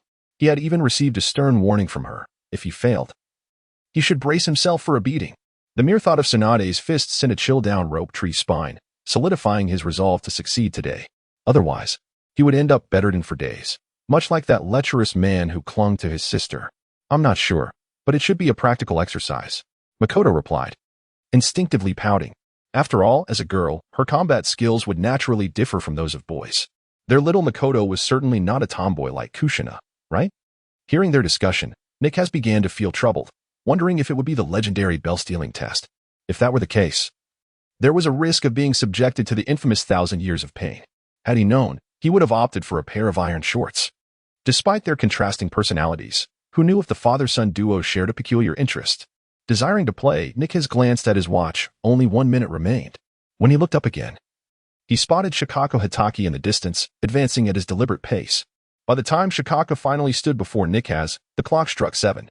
As the sun began its ascent, Nichi adjusted his watch, which read 7 o'clock, 21. A man of meticulous nature, he believed firmly that his sense of time could not be mistaken. If anything were amiss, it must surely be the fault of the watch itself.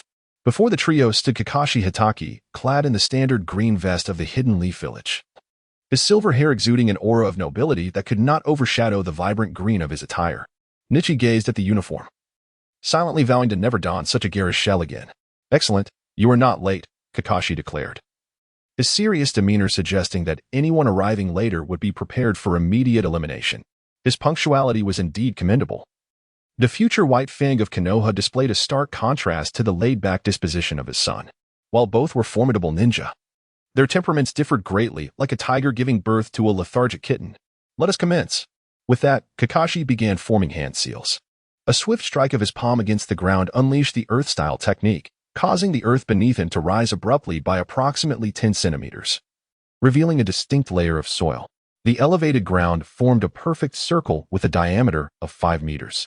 "Defeat me or force me out of this circle by any means before the clock strikes noon to prove your worth as ninja," he proclaimed, stepping into the very center of the circle. The clock had already been conveniently placed beneath a tree along his path, a testament to his efficiency and time management. "At any moment, we may begin. Let me reiterate, by any means necessary," Kakashi reminded the trio once more, the weight of his words underscoring the significance of their challenge. Was this to be a battle arena? The sun's rays illuminated the small circular area with a diameter of merely 5 meters. Such a limited range could easily be manipulated by a formidable ninjutsu, compelling the opponent to vacate the space. Was this an expression of arrogance from Hitaki Tsukumo? Or had he truly acquired comprehensive intelligence on the three of us? Perhaps it was simply his unshakable confidence in his own abilities? Haha. Is it not merely a matter of knocking you out of the circle? Observe as my cannon fodder, Ju, eagerly advances as expected. It was an opportunity to witness the source of his confidence. A stationary ninja is nothing more than a target for ninjutsu. In this moment, Ju's battlefield intelligence seemed to surpass that of the former Naruto, as he refrained from recklessly charging in with taijutsu. Being a direct descendant of the Senju clan, Ju surprisingly began to form hand seals. Earth Pig, Earth Rabbit. Upon completing the seals, Ju imitated his opponent by forcefully slapping his hands onto the ground and loudly declared, "Water release, water chaos waves." Instantly, a torrent of water, accumulating to several dozen cubic meters, surged forth like a tidal wave towards Hitaki Tsukumo. Boom. Accompanied by a resounding explosion, the water splashed everywhere. That wave, capable of toppling a person, erupted fiercely, only to be cleaved apart by Tsukumo's shuriken. Witnessing this scene, I suddenly realized that Hitaki Tsukumo's confidence was indeed absolute. As he opted for such a straightforward test, outside his 5-meter radius, we faced no danger. However, within his protected circle, he would show no mercy. Having come to this conclusion, I ceased watching Ju's battle. It was clear that the C-rank water release, water chaos waves, was likely the most powerful ninjutsu Ju could currently employ. Given his nature, he would undoubtedly resort to whatever was strongest. Moreover, to compel Hitaki Tsukumo out of the arena with water release, one would require several thousand cubic meters of water, which seemed nearly impossible. Furthermore, given that Tsukumo had initiated with earth release, wouldn't he possess the B-rank earth wall? Unless, at this very moment, Ju could execute the advanced ninjutsu water dragon bullet, which involved 44 seals, capable of maneuvering around and altering its attack trajectory to bypass the earth wall's defenses. Otherwise, even a torrential waterfall ninjutsu might struggle against Tsukumo's earth release. Perhaps it was best to abandon that idea. Gazing at the scene created by Ju's water chaos waves, I couldn't help but grimace. I realized that I still hadn't mastered even a single elemental ninjutsu. The High-GA clan's constitution truly does not lend itself to the development of ninjutsu. "Makoto, what ninjutsu do you know?" I had to inquire of Makoto, who was still watching the battle between Ju and Tsukumo. If a one-on-one confrontation was futile, we would have to resort to teamwork. I know Shuriken Jutsu in the body replacement technique." Makoto, who was anxiously concerned for Ju, quickly responded after being interrupted. "Can you perform fire release, great fireball technique? Noticing that she seemed unclear, I once again confirmed whether Makoto was familiar with the Uchiha clan's signature ninjutsu, the Great Fireball. If she could wield fire release, our task would become significantly easier, as the raging flames and intense heat could effortlessly circumvent the earth wall's defenses, forcing him to relinquish his position. Makoto, suddenly shy, lowered her head and quietly replied, "I'm sorry, I can't do it. I've never learned it." Realizing the missed opportunity, she felt regretful. Haha, it's all right, Makoto. I can't even perform a single offensive ninjutsu. Observing the little girl's disappointment, I self-deprecatingly acknowledged my own shortcomings to console her. This was not the moment to discourage our teammate. Well, I can perform jinjutsu. The little girl suddenly revealed this surprising piece of information. What jinjutsu? I asked eagerly, intrigued by this unexpected revelation. Jinjutsu. Be careful, Makoto suddenly shouted, pointing behind me. Chapter 39. Why should I listen to you? It hurts, it hurts. You jerk. Why didn't you catch me? Ju, who had crashed to the ground, yelled angrily at me. He had clearly aimed directly at me. Yet I had evaded him instead of catching him, which left him infuriated, especially since he had risked himself to ensure our team could complete the mission. Rubbing the bump on his head, he was seething with rage, ready to charge at me. Most aggravatingly, I was chatting with Makoto. Observing Ju rise in fury, Makoto, acting as a peacemaker, quickly positioned herself between us, retrieving bandages and various ointments from her ninja tool pouch to tend to Ju's injuries. Thank you, Makoto, Ju said, genuinely appreciating her care, feeling a wave of gratitude wash over him, causing him to lose some of his ire towards me. If he were to seek revenge, it would surely be after Makoto had finished attending to him. Throughout this exchange, I paid little attention to Ju, instead pondering the shuriken he had thrown me. Was that intentional? Why had Tsukumo gone to such lengths to send Ju flying toward me, rather than simply directing him elsewhere? Was he implying the importance of teamwork? Having come to this realization, I firmly planted my right hand on the ground, rising to my feet and striding towards Tsukumo's position, even if it meant teamwork. I could not let this rare chance to engage with an elite jonin like Tsukumo slip away.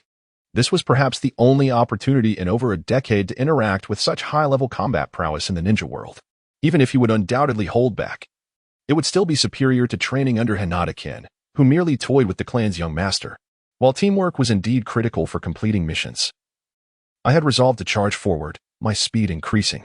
To face Hitaki Tsukumo and not engage would be a regret I could not bear. As I approached, I noticed Tsukumo's brow furrow in response. He had clearly noticed my intent. Given his earlier hints, he must have recognized my determination. Yet, despite his obvious cues, I pressed on alone. Was I attempting to showcase my personal strength? How intriguing, this little fellow. Let the game begin. As I activated my Byakugan, my speed reached its peak.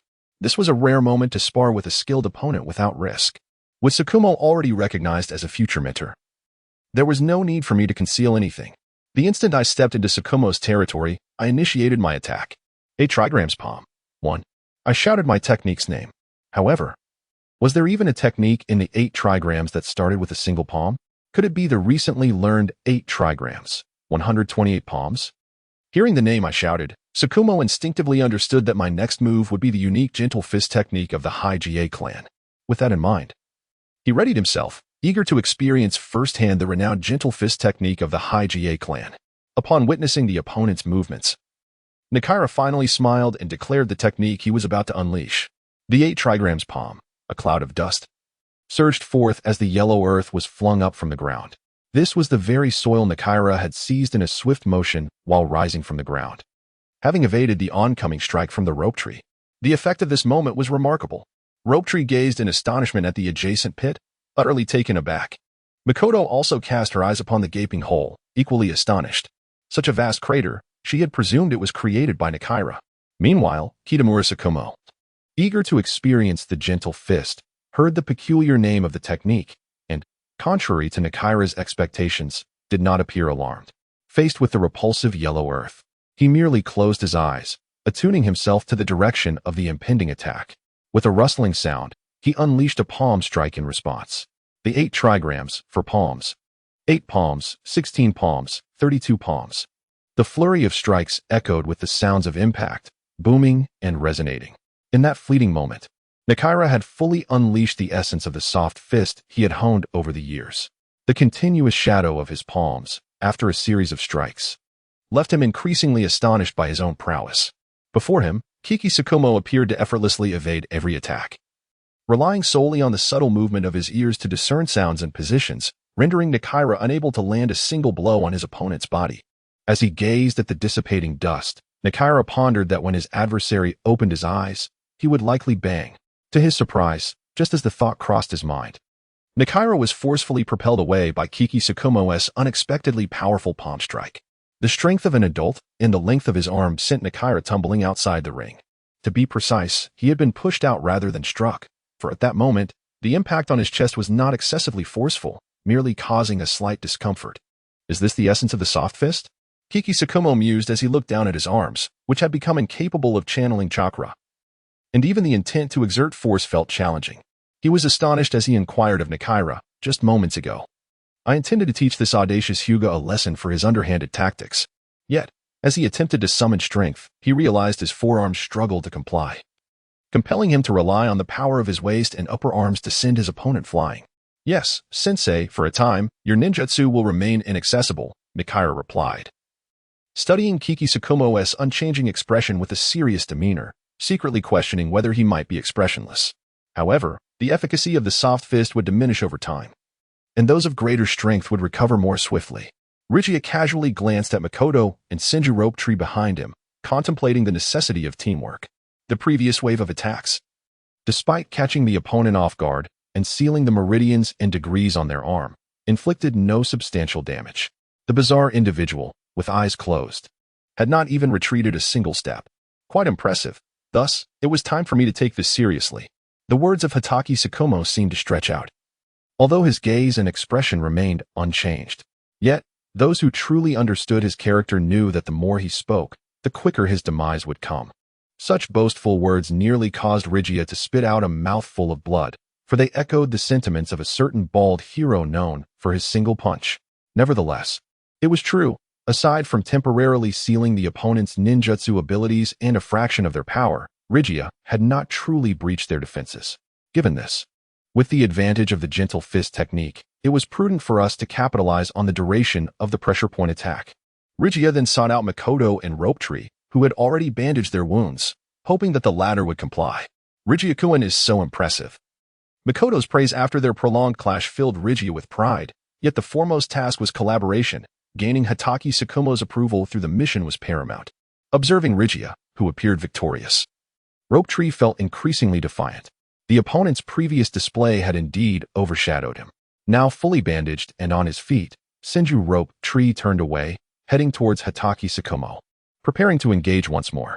As the sun began to set, Rope Shu, filled with defiance and determination, confronted Nichiza, who shouted, "Halt! If you wish to be eliminated, then go ahead." Fueled by anger, Ropeshu dismissed Nichiza's words and continued his advance towards the formidable Kakashi Hataki. It was clear that their solo endeavors could not match the strength of their opponent. Nichiza, irritated by Ropeshu's stubbornness, refrained from suggesting cooperation, knowing that if Ropeshu remained obstinate, he and Makoto could manage on their own. In that moment, Ropeshu found himself paralyzed, grappling with fierce internal conflict. He was fully aware that he could not accomplish this daunting task alone, yet his pride resisted acceptance. Deep down, he yearned to surpass Kakashi, to prove his superiority. But the struggle was incessant.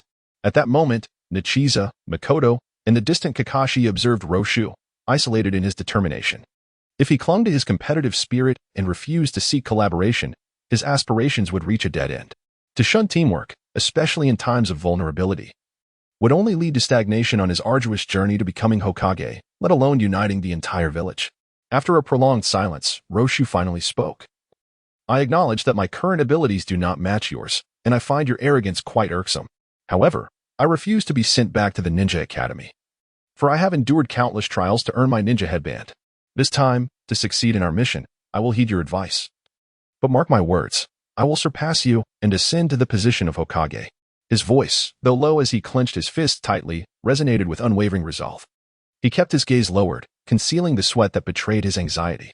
"Count me in," Nichiza responded with a smile, accepting the challenge. In this regard, Ropeshu displayed a competitive spirit that could rival Naruto's.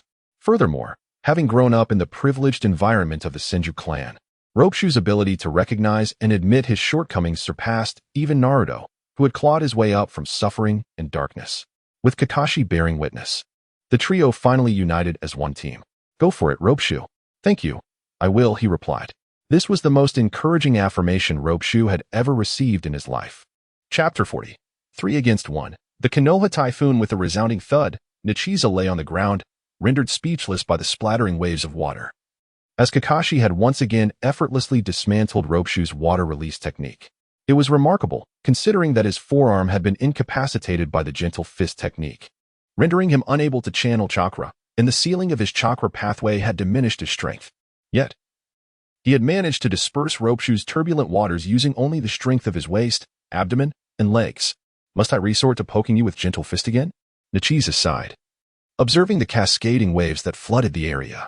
To him, this was no trivial matter. It was akin to being assaulted by a tidal wave, reminiscent of a half-filled swimming pool. Meanwhile, Kakashi stood steadfast, appearing as a drenched figure yet unyielding in stance. His robust physique was far from the fragile constitution of the average ninja, and while he might not possess the sheer resilience of Might Guy, he was undeniably formidable.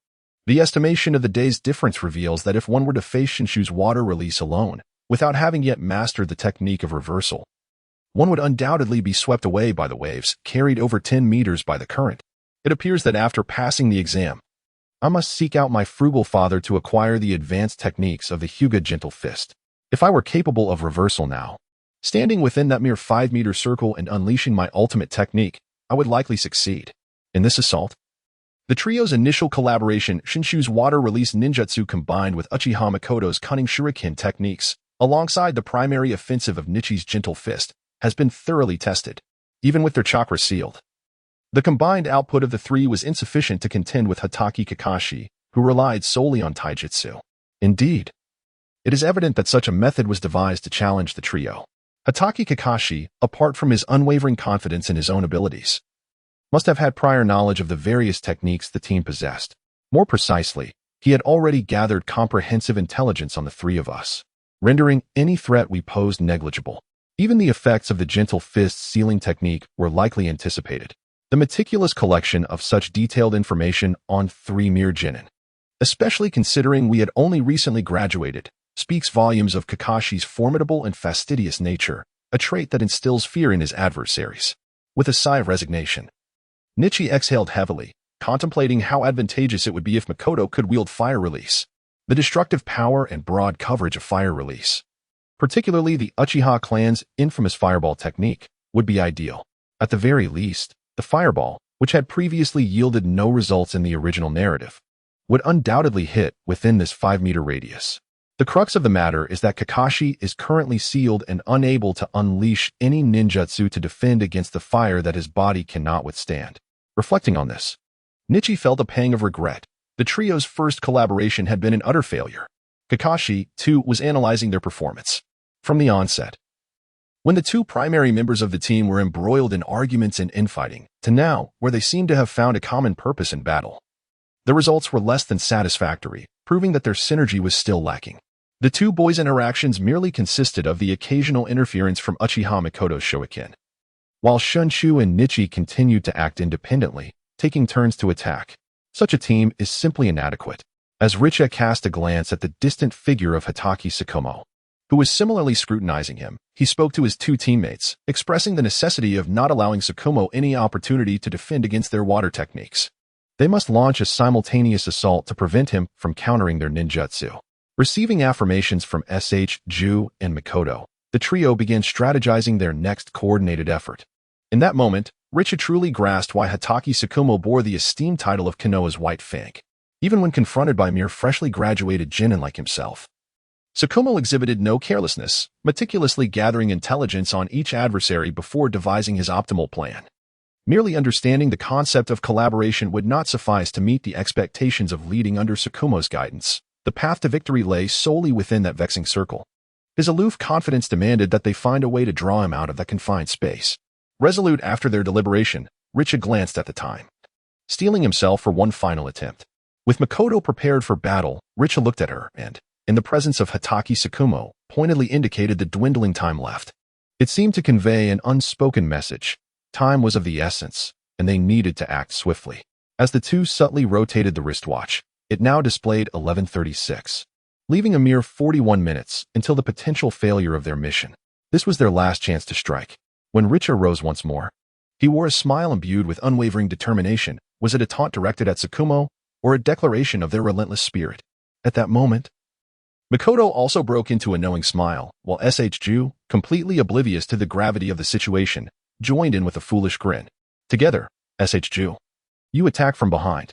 Richa shouted to his two comrades as he charged forward. All right. Yes, they responded, their voices brimming with confidence. In that instant, the trio was united in purpose. The gentle fists of Nakaira surged forth first, directly engaging in a face-to-face confrontation. Shinjiro deftly maneuvered behind Tsukumo Hatake, launching a surprise attack and commencing a series of ninjutsu.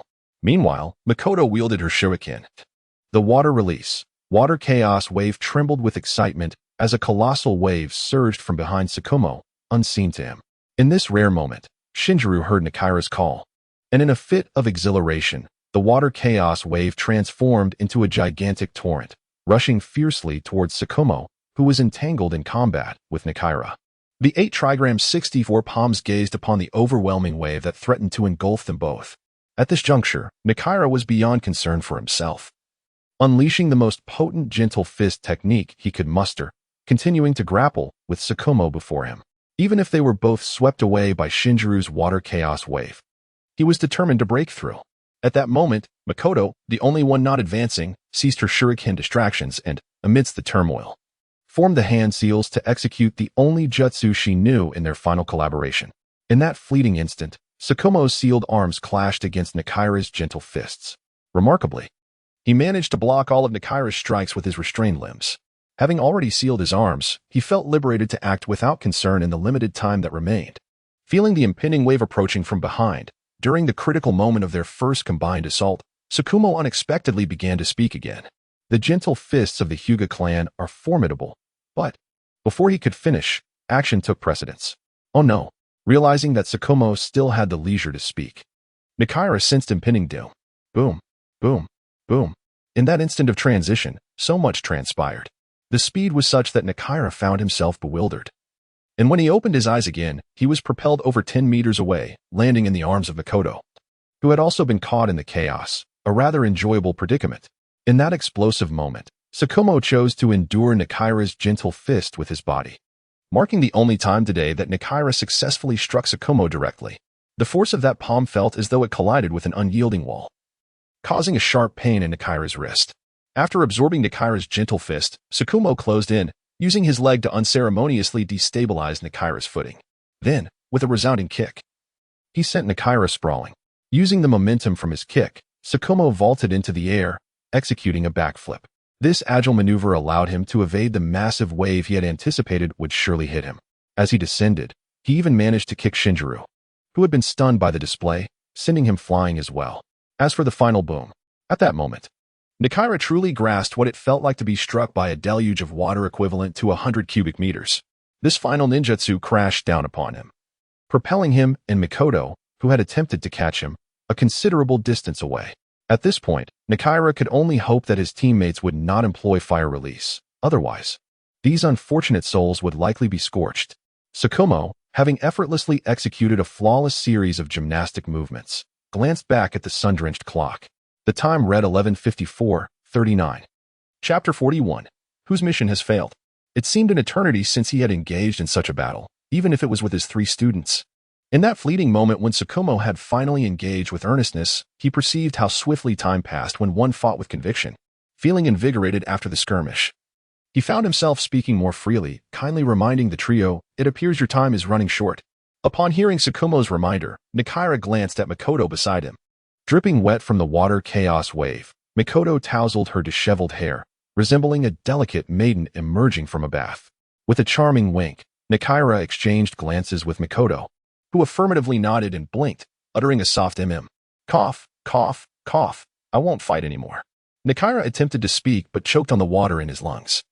Having endured a kick from Tsukumo and then a barrage from Shinjiro's water release, he felt as though his body was on the verge of disintegration.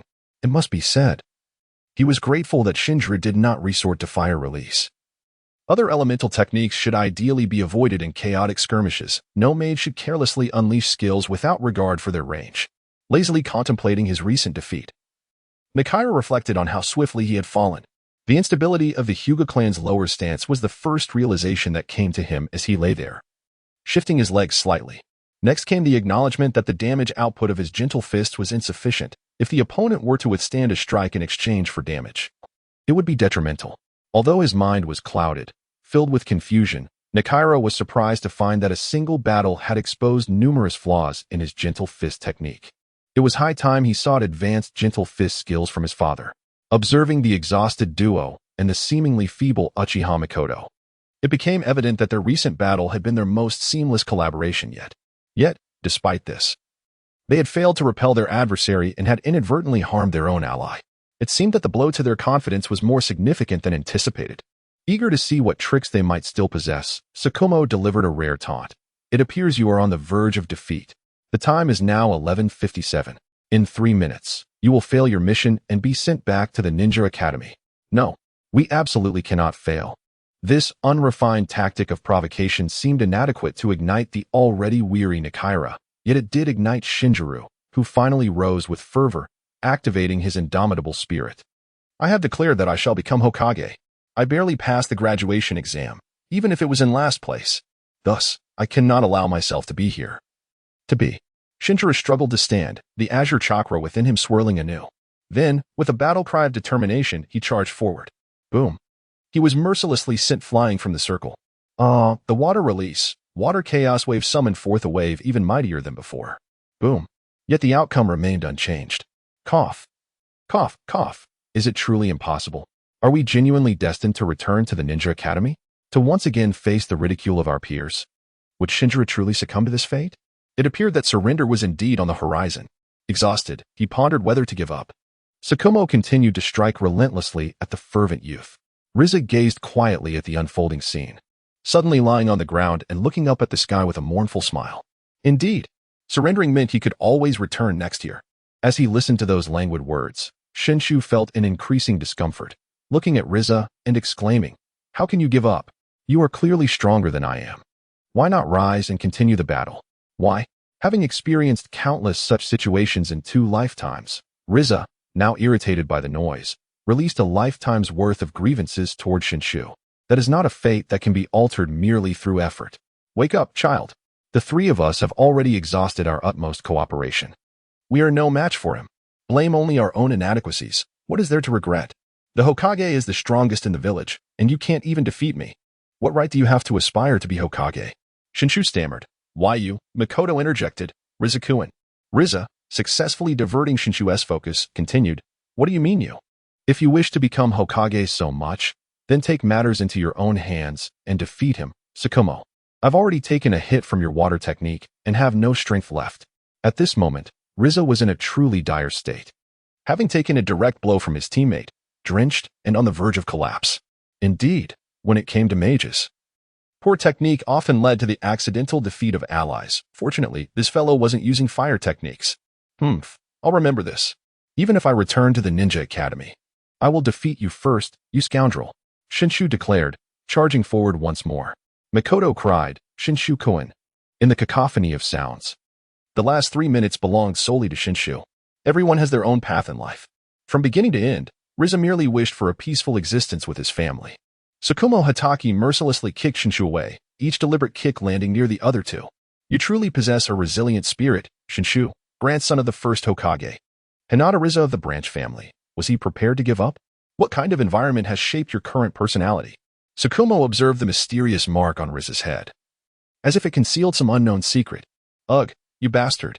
Tsukumo watched as Shinshu, finally knocked down and struggling to rise, had made up his mind. Youth is wonderful. I have said that as long as I step outside this circle before 12 o'clock, you pass by any means. The clock read 11:59:27. With that, Tsukumo resolutely stepped toward the circle's edge. What does this mean? Shinshu's intellect struggled to comprehend that he had gained Tsukumo's acknowledgement, instinctively glancing at the smiling Riza beside him. Fool. Riza chuckled, and so did Mikoto. However, as Tsukumo took that final step beyond the circle, the clock unmistakably displayed 11:59:50. Yet, his shadow appeared distinctly elongated and tilted. As if pondering something, Sakumo's foot hovered in midair, reluctant to descend. At that moment, the shadow beneath him seemed to betray the true time. Wasn't T12 o'clock the shortest shadow? Illusion? So the final trump card was the seemingly inconspicuous Uchiha Mikoto. All her chakra was devoted to making me believe the clock read 12 o'clock. No wonder her displayed strength was so weak, entirely inconsistent with her information. Such amusing little ones. It seems we need not end this so soon.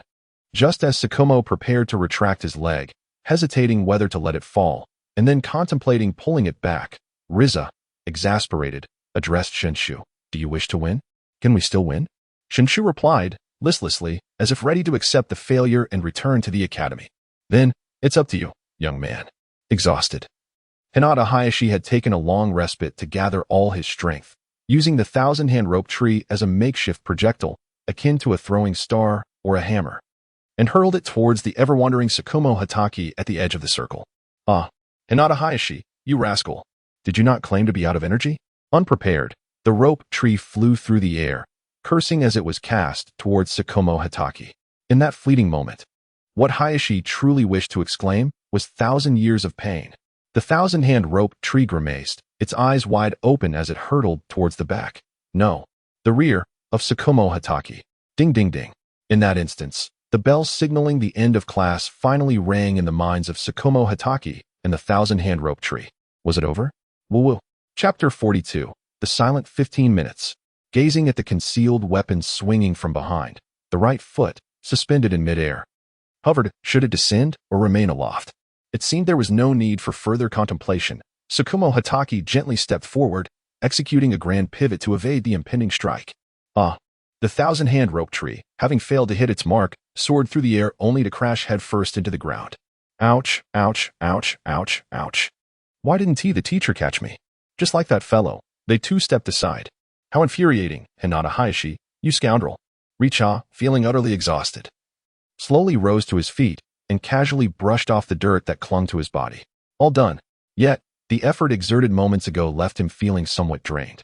Meanwhile, the still bewildered Shangshu, hearing the persistent ringing of the alarm echoing in his mind, anxiously glanced at the clock in the distance, which now read 12 o'clock, 27. Confused, he continued to inquire whether Richa had emerged victorious. Fool, can't you see that I've already won? Richa replied impatiently to the oblivious individual. You scoundrel. Who are you calling a fool? Shangshu retorted vehemently, still utterly perplexed about how the victory had come to pass, enveloped in confusion. As the clock struck, Nichi glanced at the alarm but remained perplexed, while Sinjirope seemed to have also fallen victim to his teammate's jutsu. Reflecting on the battle scene, it appeared that he alone had turned his back on Mikoto, while both the teacher and Rope faced the illusionist Uchiha Mikoto.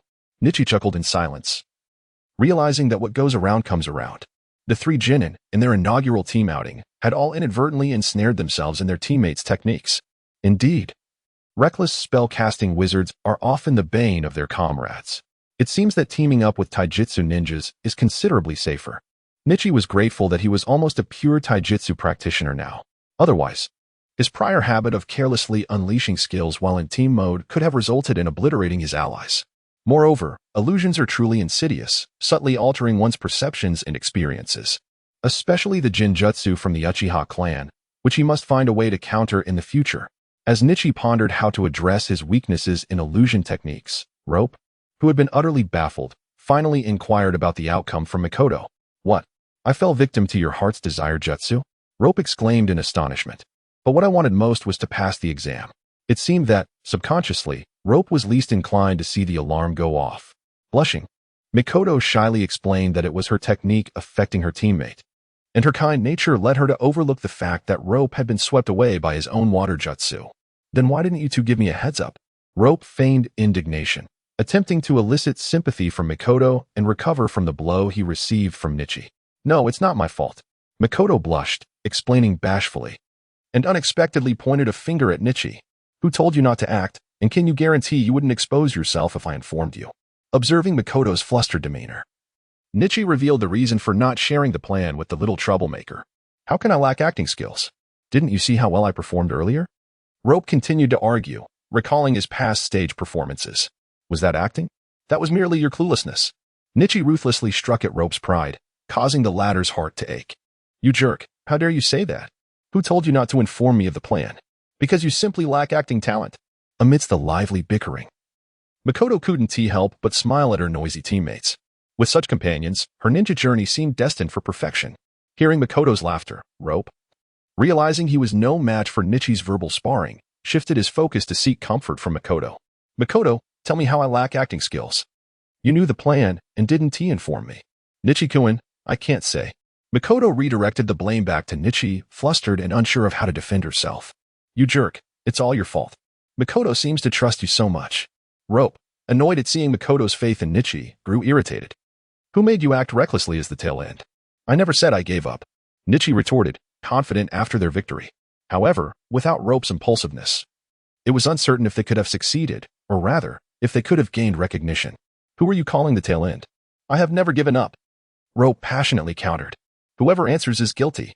You jerk. I'll take you on. Meanwhile, Hatake Tsukumo observed the stark personality differences among these three children from prominent clans, pondering how they would react as they became his disciples. Placing distinct personalities in one group, would they truly bring about the change that the third Hokage envisioned? Gradually mending the long-standing grudges between the three clans? It was unfathomable. Just as the trio continued their banter, the alarm clock that Tsukumo and Rope had been watching finally chimed at 12:15.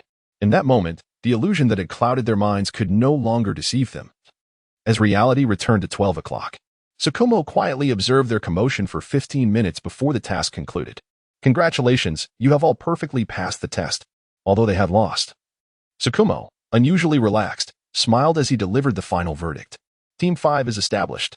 As the words left his lips, Hyuga Nichi, Uchiha Makoto, and Senju Rope finally exhaled the tension they had been holding and erupted into joyous cheers. Of course, Nichi merely sat there, smiling blissfully. It's nothing. Just exerted a bit too much effort at the end. Tsukumo was pleasantly surprised to see members from three rival families so seamlessly cooperating on their very first day. Perhaps the third Hokage's vision was indeed achievable. The long-standing animosities among Konoha's three strongest clans could only be gradually transformed through the bonds cultivated in the next generation, ultimately dissolving through emotional ties.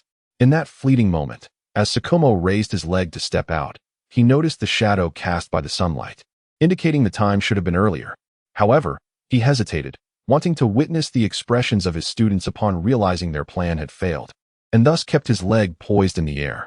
Yet, as he turned to observe the approaching face of Senju Rope, who was attempting to throw a makeshift projectile, he couldn't help but smile at the determination displayed. Had they truly never given up, merely choosing their own paths? A certain astute observer had already set his sights on Tsukumo. Hinata, what an intriguing child. Disinterested in the lively SHU, he sought a clean spot to recline, his youthful body radiating a languid satisfaction from the completion of his plans. The once fair skin had long since bronzed to a multi-hue, and the dark birdcage on his forehead no longer stood out against his deepening complexion. Shikaka glanced at the exuberant Senju SHU and Uchiha Makoto before turning his gaze to the solitary Hinata, who sat quietly, devoid of mirth. Today's battle must have been orchestrated by him. It seems that the Hinata clan, which appeared harmonious and stable in Konoha, harbored an undisclosed side under the sun. Having resolved a matter that had weighed on his mind, Hinata lay comfortably to the side, watching his two animated companions frolic, merely observing their joyous banter with a gentle smile. How blissful it is to be young and unaware. As dusk fell, the trio, having bid farewell to Shikaku, finally set off together. Remember to gather on time, the serious Shikaku reminded them, now a team leader. Hey, we've truly become ninjas, the youthful Hinata exclaimed loudly. Yet, a certain melancholy lingered within him. His two companions remained oblivious to the harsh reality that lower ninjas often served as mere fodder in the ninja world, necessitating teamwork in threes. Without a strong and responsible leader, what fate awaited these children? Amidst the swirling chaos, at least one formidable leader, Konoha White Fang, would safeguard their safety during their lower ninja phase. Graduation loomed, and the shadow of war was not far behind. Last night, SHU had secretly hidden an explosive tag in his clothing, which had now fallen out. What is this? Hinata pondered, finding the paper oddly familiar. It's an explosive tag. SHU replied casually. You brought it. Hinata retorted. Ah, I brought it, but you didn't think to use it, you idiot. I forgot. You asked me to bring it, yet you never inquired. You fool. If you had simply thrown the explosive tag, the ground would have been leveled. Instead of exhausting ourselves in battle. Ah, you scold me again. Why couldn't you remember? My family is civilized. We don't carry such things. Is that so? You scoundrel, now you're insulting me again. Makoto slowed her pace, secretly adjusting her ninja tool bag to conceal it, shyly following Hinata while gazing at his back. Hinata-kun, I'm sorry. Actually, I brought some too. Chapter 43, Graduation at Home Every Day, after savoring the breakfast prepared by his beloved wife. Hinata Hizashi would leisurely enjoy the tea she presented. This rare moment of tranquility allowed him to transition from the stern demeanor of the clan leader to a relaxed landlord-relishing life. After a gentle sip, Hizashi inhaled the fragrance, emitting a satisfied sigh. It seemed he relished these moments of comfort, appreciating his wife's tea-making skills far beyond those of his subordinates. Father. The late-rising Hinata entered, observing his father seated upright on the tatami mat, sipping tea. He greeted him with the utmost respect. This daily routine shattered Hizashi's peaceful enjoyment. Having children was indeed bothersome. The previous day's battle left Hinata with sore muscles, and after enduring a few kicks and a chaotic water jutsu, he returned home to find his mother, Hinata Mako, diligently applying medicinal alcohol to his bruises. After the treatment, exhausted, Hinata fell into a deep slumber. Only just waking up now. Meanwhile, his brother, Hinata Hayashi, had a luckier day, engaging in a spirited game of tag with his enthusiastic friends. Successfully passing the test of friendship, a simple hymn encapsulated all the clan leaders' sentiments. Hizashi merely lifted his teacup, taking another sip before placing it down, maintaining his composure throughout, leaving no hint of his thoughts. One might never decipher the myriad meanings behind his single utterance. Since that incident years ago, Hinata had become more disciplined around his father, not necessarily growing up, but perhaps feeling a distance between them. After exchanging pleasantries, Hinata hurriedly dashed to the kitchen. Even before entering, the fragrant aroma wafted through the air, telling him that today's breakfast would consist of seafood balls, miso soup, and most importantly, Mako's pancakes, a beloved dish often prepared by his mother. He gazed at the woman clad in a pure white lace apron and a pink cherry blossom dress, reminiscent of a kind neighbor from his childhood. Every day at this moment, Hinata would exuberantly shout his customary phrase, his voice booming and prolonged. Mom, I'm starving. Clatter. The busy Mako was startled, her hands slipping, causing the gleaming porcelain plate to fall into the sink with a resounding clatter. Taking a moment to collect herself, Mako turned, glaring at her mischievous son, who was clearly enjoying her flustered reaction. With her right hand, still soapy from washing dishes, she flicked water at Hinata, sleeping in again? Huh? If you keep this up, there'll be nothing left to eat. You'll have to fend for yourself. Hinata, having exhausted himself in yesterday's battle, desperately needed to replenish his energy. After finishing the other dishes, he held aloft the last pancake, shouting, another serving of Mako's pancakes. Having relaxed after a refreshing nap, Hinata felt unusually cheerful and playful with his mother. Raising the pancake as if declaring his triumph, he couldn't help but laugh at his own antics. I told you not to call them Mako's pancakes. Mako pouted, slightly embarrassed. In this moment, she seemed to revert to the carefree days of her youth. Eternally beautiful and youthful. Why not? The vendor outside sells them as small pancakes, but yours are so delicious they deserve a special name. Henceforth, they shall be known as Mako's pancakes, a distinct flavor. Hinata playfully argued, as if it were the most beloved food in his life. No means no. Keep this up, and there'll be no more for you. Mako, unable to resist her son's charm, could only feign indignation. Regardless, she knew he would continue to call them that the following day. All right, Mom is the best, he cheerfully replied, clutching his stomach as he hurried towards the kitchen stove. There, the gleaming pot lid sat snugly in place, pristine and untouched. Hinata swiftly lifted the lid, revealing steaming food resting on a tripod, the seafood balls, miso soup, and, most importantly, the Mako pancakes, all still warm. As I savored the meal prepared by my mother, I couldn't help but reflect on the fact that I was often considered the least refined member of the clan leader's household. Yet, this brought immense joy to my mother, Hinata Motoko, who took great delight in her role as a chef. The ultimate desire of any cook is to witness their guests relishing every bite with unabashed enthusiasm. Observing the daily banter between this mother and son, Hinata Naritomo, the clan leader, set down his teacup, occasionally overwhelmed by a sense of melancholy. He pondered the notion of family, questioning whether it should be home before clan. Little did he know that, within the heart of Hinata Nichi, this seemingly comical exchange represented a remedy for over 20 years of regret from a past life. a cherished acknowledgement of a destiny already set in motion, and a penance for the youthful folly of rebellion. Moreover, having recently achieved the goal of guiding the esteemed Tsukumo Hatake as a mentor, Nichi felt as though he had grasped a lifeline that could alter his fate, allowing him to open his heart once more and act with spontaneity. With the prospect of destiny's transformation within reach, who would willingly forsake a vibrant life, even if it were merely a slender thread of hope? Seizing it was indeed a cause for celebration. At some point, the clan leader, Hinata Naritomo, had inadvertently neglected to accompany his beloved partner. However, he soon found himself blessed with the presence of his second son, Nichi, whose companionship brought an abundance of smiles to their home. This second son, too, only revealed his childlike spirit when in the company of Motoko. As Naritomo observed the unfolding changes within his household, his wide eyes seemed to expand, spotting Nichi approaching him for a rare interaction. After finishing breakfast, Nichi, having resolved to take a significant step, approached his father, who typically refrained from initiating conversation. "Do you need something?" Naritomo inquired, already aware of the intent behind his son's sudden appearance. "Yes," Nichi replied. "I would like you to teach me the advanced techniques of the gentle fist, as well as the art of returning to the heavens." Hinata Hizashi was suddenly taken aback, staring intently at Nichi-chai before slowly inquiring, "Why?" During the mentor's assessment yesterday, Nichi-chai had not elaborated on the dismal performance. "Who is your team leader?" Hizashi believed he understood the capabilities of his mischievous son. Among his peers, he thought he was only slightly inferior to the diligent Nichi-ashi, though he lamented his son's propensity for playfulness. When Nichi-chai revealed the name of the future White Fang, Hatake Tsukumo, a gasp escaped Hizashi's lips. It seemed that even the clan leader, far away, had heard of the name of the then-unknown Hatake Tsukumo. Truly capable individuals, even in the absence of war-torn accolades, are destined to be remembered. After a long period of contemplation, he pondered deeply.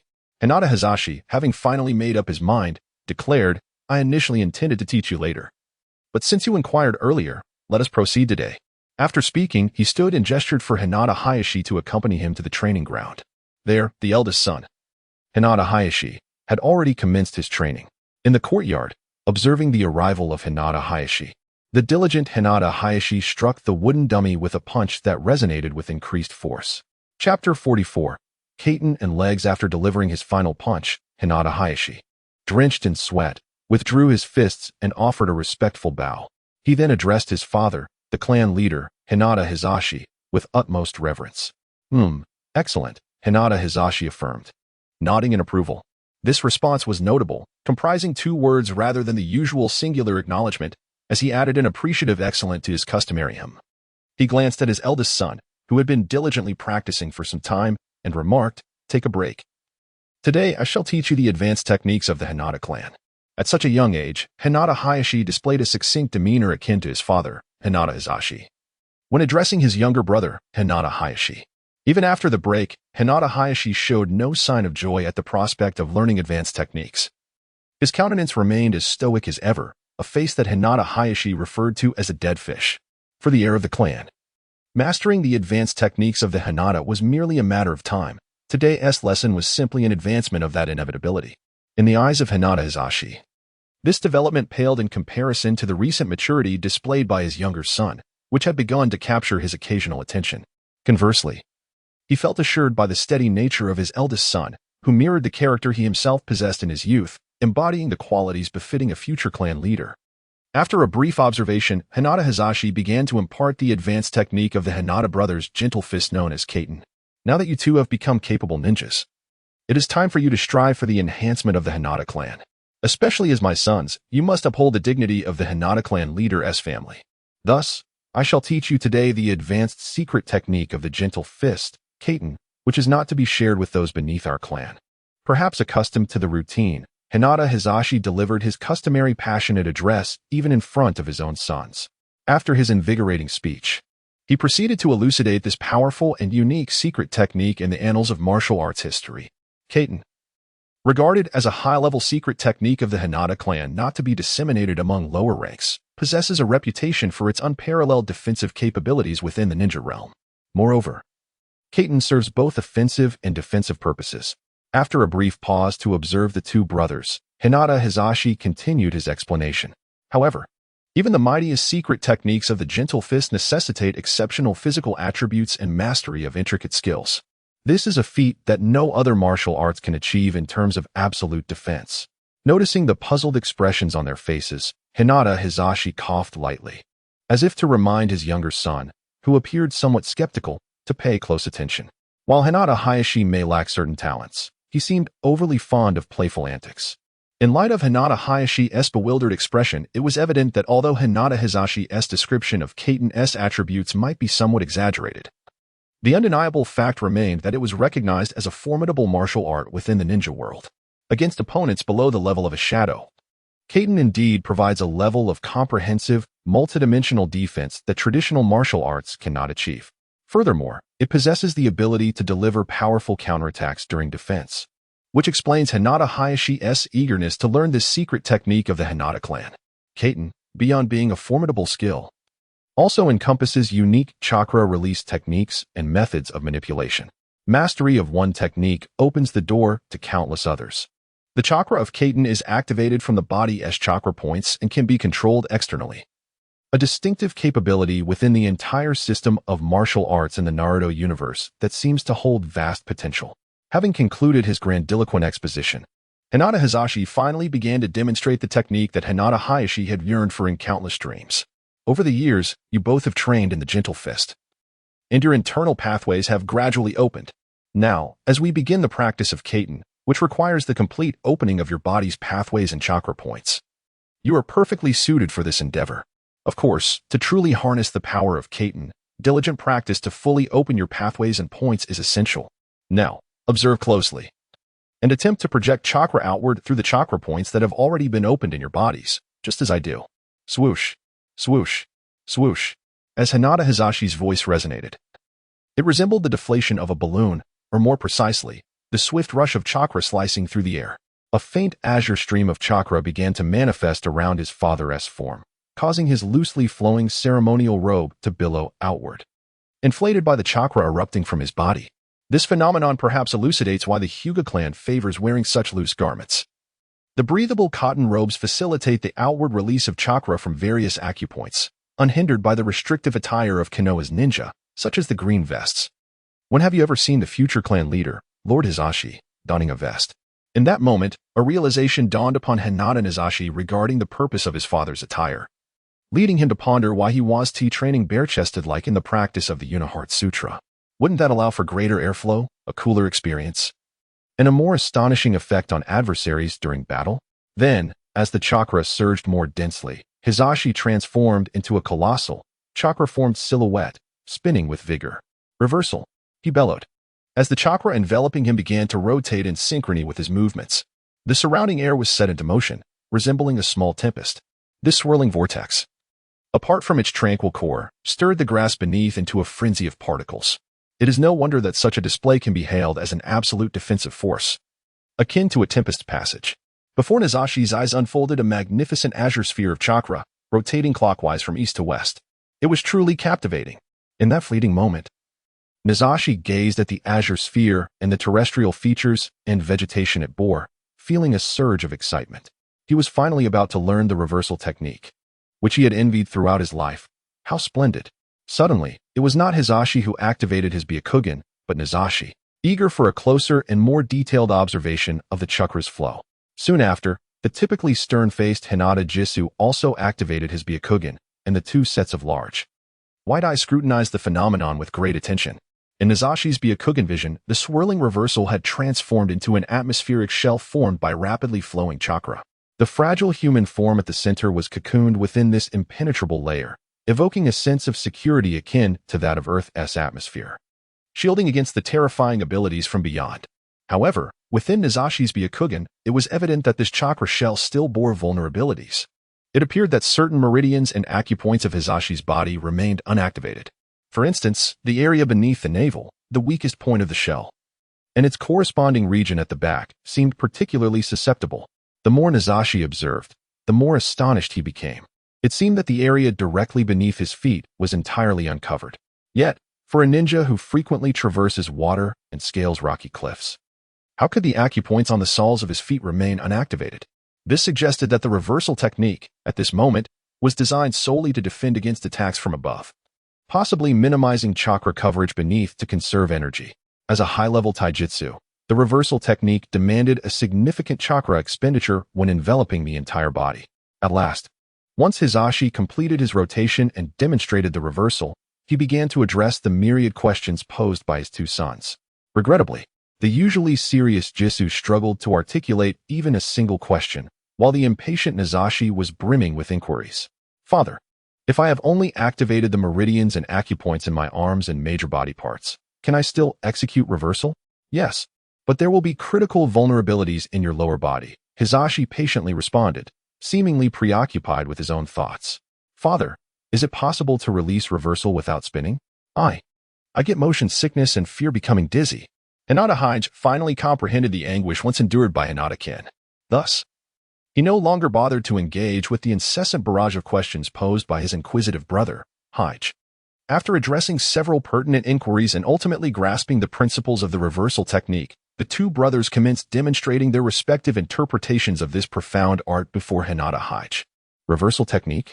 In unison, the brothers ignited their chakra, and in that fleeting moment, dust swirled and grass scattered. Hinata Hisashi observed the results demonstrated by his two sons. The eldest, Hisashi, emitted a standard technique of heavenly return, encased in a pale blue chakra that enveloped his form, showcasing a robust torso and arms, with all his meridians seemingly unblocked. In contrast, the second son, Hikari, displayed an astonishingly wider coverage of the same technique, surpassing the diligent efforts of his elder brother. While Hisashi's torso and arms met the expected standards, Hikari had also begun to manifest the delicate blue chakra, resembling a gossamer mist, around the more challenging areas such as his lower limbs and abdomen. Was it talent or simply early development? Having neglected Hikari for years, Hisashi was taken aback by this revelation. Unbeknownst to him, Hisashi's relentless training stemmed from the feeling of being outpaced by his younger brother. As they continued to spin, the two remarkably similar youths seemed to experience a telepathic synchronization, unleashing powerful roars in unison. The moment bore witness to their distinct outcomes. Hisashi executed a clockwise rotation around his right foot, while Hikari, evidently unaccustomed to such movements, awkwardly opted for a counterclockwise spin centered on his left foot. Round and round they went. Hikari, used to the controls of right foot acceleration and braking, frantically propelled himself into a dizzying whirl, feeling akin to a spinning top. Yet overwhelmed by nausea. Once prone to motion sickness in a past life, Hikari succumbed to his dizziness once more. The centrifugal force spinning him off course until he collided with an obstacle. The two techniques, both claiming to offer absolute defense, clashed spectacularly, unleashing a tempest of chakra that sent both boys tumbling in chaos. Hinata Hayomasa gazed upon his disoriented second son, a source of exasperation due to his frivolous demeanor. With a commanding glare, he bellowed, "Go aside and practice diligently 100 times." Rija endured the punishment meted out by his father, the cheap old man, and promptly distanced himself from the irate Rizu, venting his frustration internally. I had inquired beforehand whether it was necessary to spin around. I suffer from motion sickness. Indeed. His footing seemed quite unstable. This issue had already surfaced during yesterday's graduation exam when he battled under the guidance of his mentor, Shikaka Nara. It appeared he would need to consult his father regarding the techniques involving his legs. Thus, the day concluded with Rija nearly succumbing to nausea from the rotations. Meanwhile, at a distance of 30 meters, Rizu's spinning foot had etched a spiral pattern into the unyielding ground. The originally 20-meter gap between the two had widened significantly due to Rija's increasingly erratic spins. The father may lead one to the door, but personal cultivation is an individual endeavor. Having acquired new advanced techniques, the two brothers were left with the task of self-improvement. As dusk fell, Rija humbly approached his father once more, seeking clarification on his lingering doubts. "Father, may I inquire whether the Hyuga clan possesses any leg techniques?" Rija posed this peculiar question to Hayashi Hyuga, who found himself utterly perplexed. During the last skirmish, his mentor had easily dismantled his stance and gentle fist. Rija then articulated the challenges he faced. The contemplative clan leader, Hayashi Hyuga, found himself at a loss. It dawned on him that throughout his life, he had scarcely utilized any techniques involving his legs. Astonishingly, the illustrious and ancient Hyuga clan had no leg-based attacks to speak of. Ultimately, unable to provide an answer to his son's query, the clan leader wandered further into thought, increasingly distanced from the conversation, until he vanished. It seemed the Hyuga's legs had been rendered quite ineffective. Chapter 45. Is it time to level up to C rank? Byakugan. Activate. as Rija activated his Byakugan. The lush green forest before him transformed into a pale, cold tableau. Gazing upon the colorless world, Rija felt an unsettling impression that prolonged exposure to such a stark environment might warp his very thoughts. The scene, stripped of color, pierced through flesh to reveal the stark bones and nerves beneath, enveloping him in a realm devoid of warmth, a veritable purgatory. Hence, the Byakugan was reserved for training, reconnaissance, and combat. It was certainly not employed for unsavory pursuits akin to Jiraiya's voyeuristic escapades at hot springs. At this moment, Rija activated his Byakugan to carry out a critical mission involving reconnaissance of the target's location. At 10 o'clock ahead, approximately 49 meters away, at a height of 4.8 meters, the target was identified. Standing at the rear of Team 5, Rija quietly relayed his findings through the radio earpiece, careful not to disturb the unseen enemy. A shadow darted past. Senju Rope Tree swiftly moved to the next tree's shadow and climbed up, concealing himself among the dense foliage, reporting back. Received. Approaching the target. Should we proceed with the capture? Execute the capture. The enemy has hostages. We must ensure their safety, Rija cautioned, emphasizing the need to protect the innocent. With a resounding battle cry, Senju Rope Tree leaped towards the target like a monkey. Amidst a chaotic cacophony of sounds, he successfully repelled the nefarious captor, liberating the distressed hostage and fulfilling his role in the mission. Mikoto gently secured the target's neck, soothing the frightened child, who seemed quite endearing. At that moment, the legendary ninja, Shikaka, could no longer maintain his stoic demeanor and broke into a bemused smile. Such days, filled with the absurdity of rescue missions, were a stark contrast to the bloodshed and treachery he had endured. He would have preferred facing an elite enemy squad. As they regrouped and submitted their report, Shikaka returned to his customary quietness. "Hey," came the despondent reply, reflecting the team's low morale, which seemed to yearn for a significant victory to rejuvenate their spirits, dragging their weary souls. The quartet took twice as long to return to the Hokage Tower's mission reception area as they had spent on the actual task. Following the mission issuer's confirmation, this endeavor was deemed a resounding success. "Thank you, Brother Rija.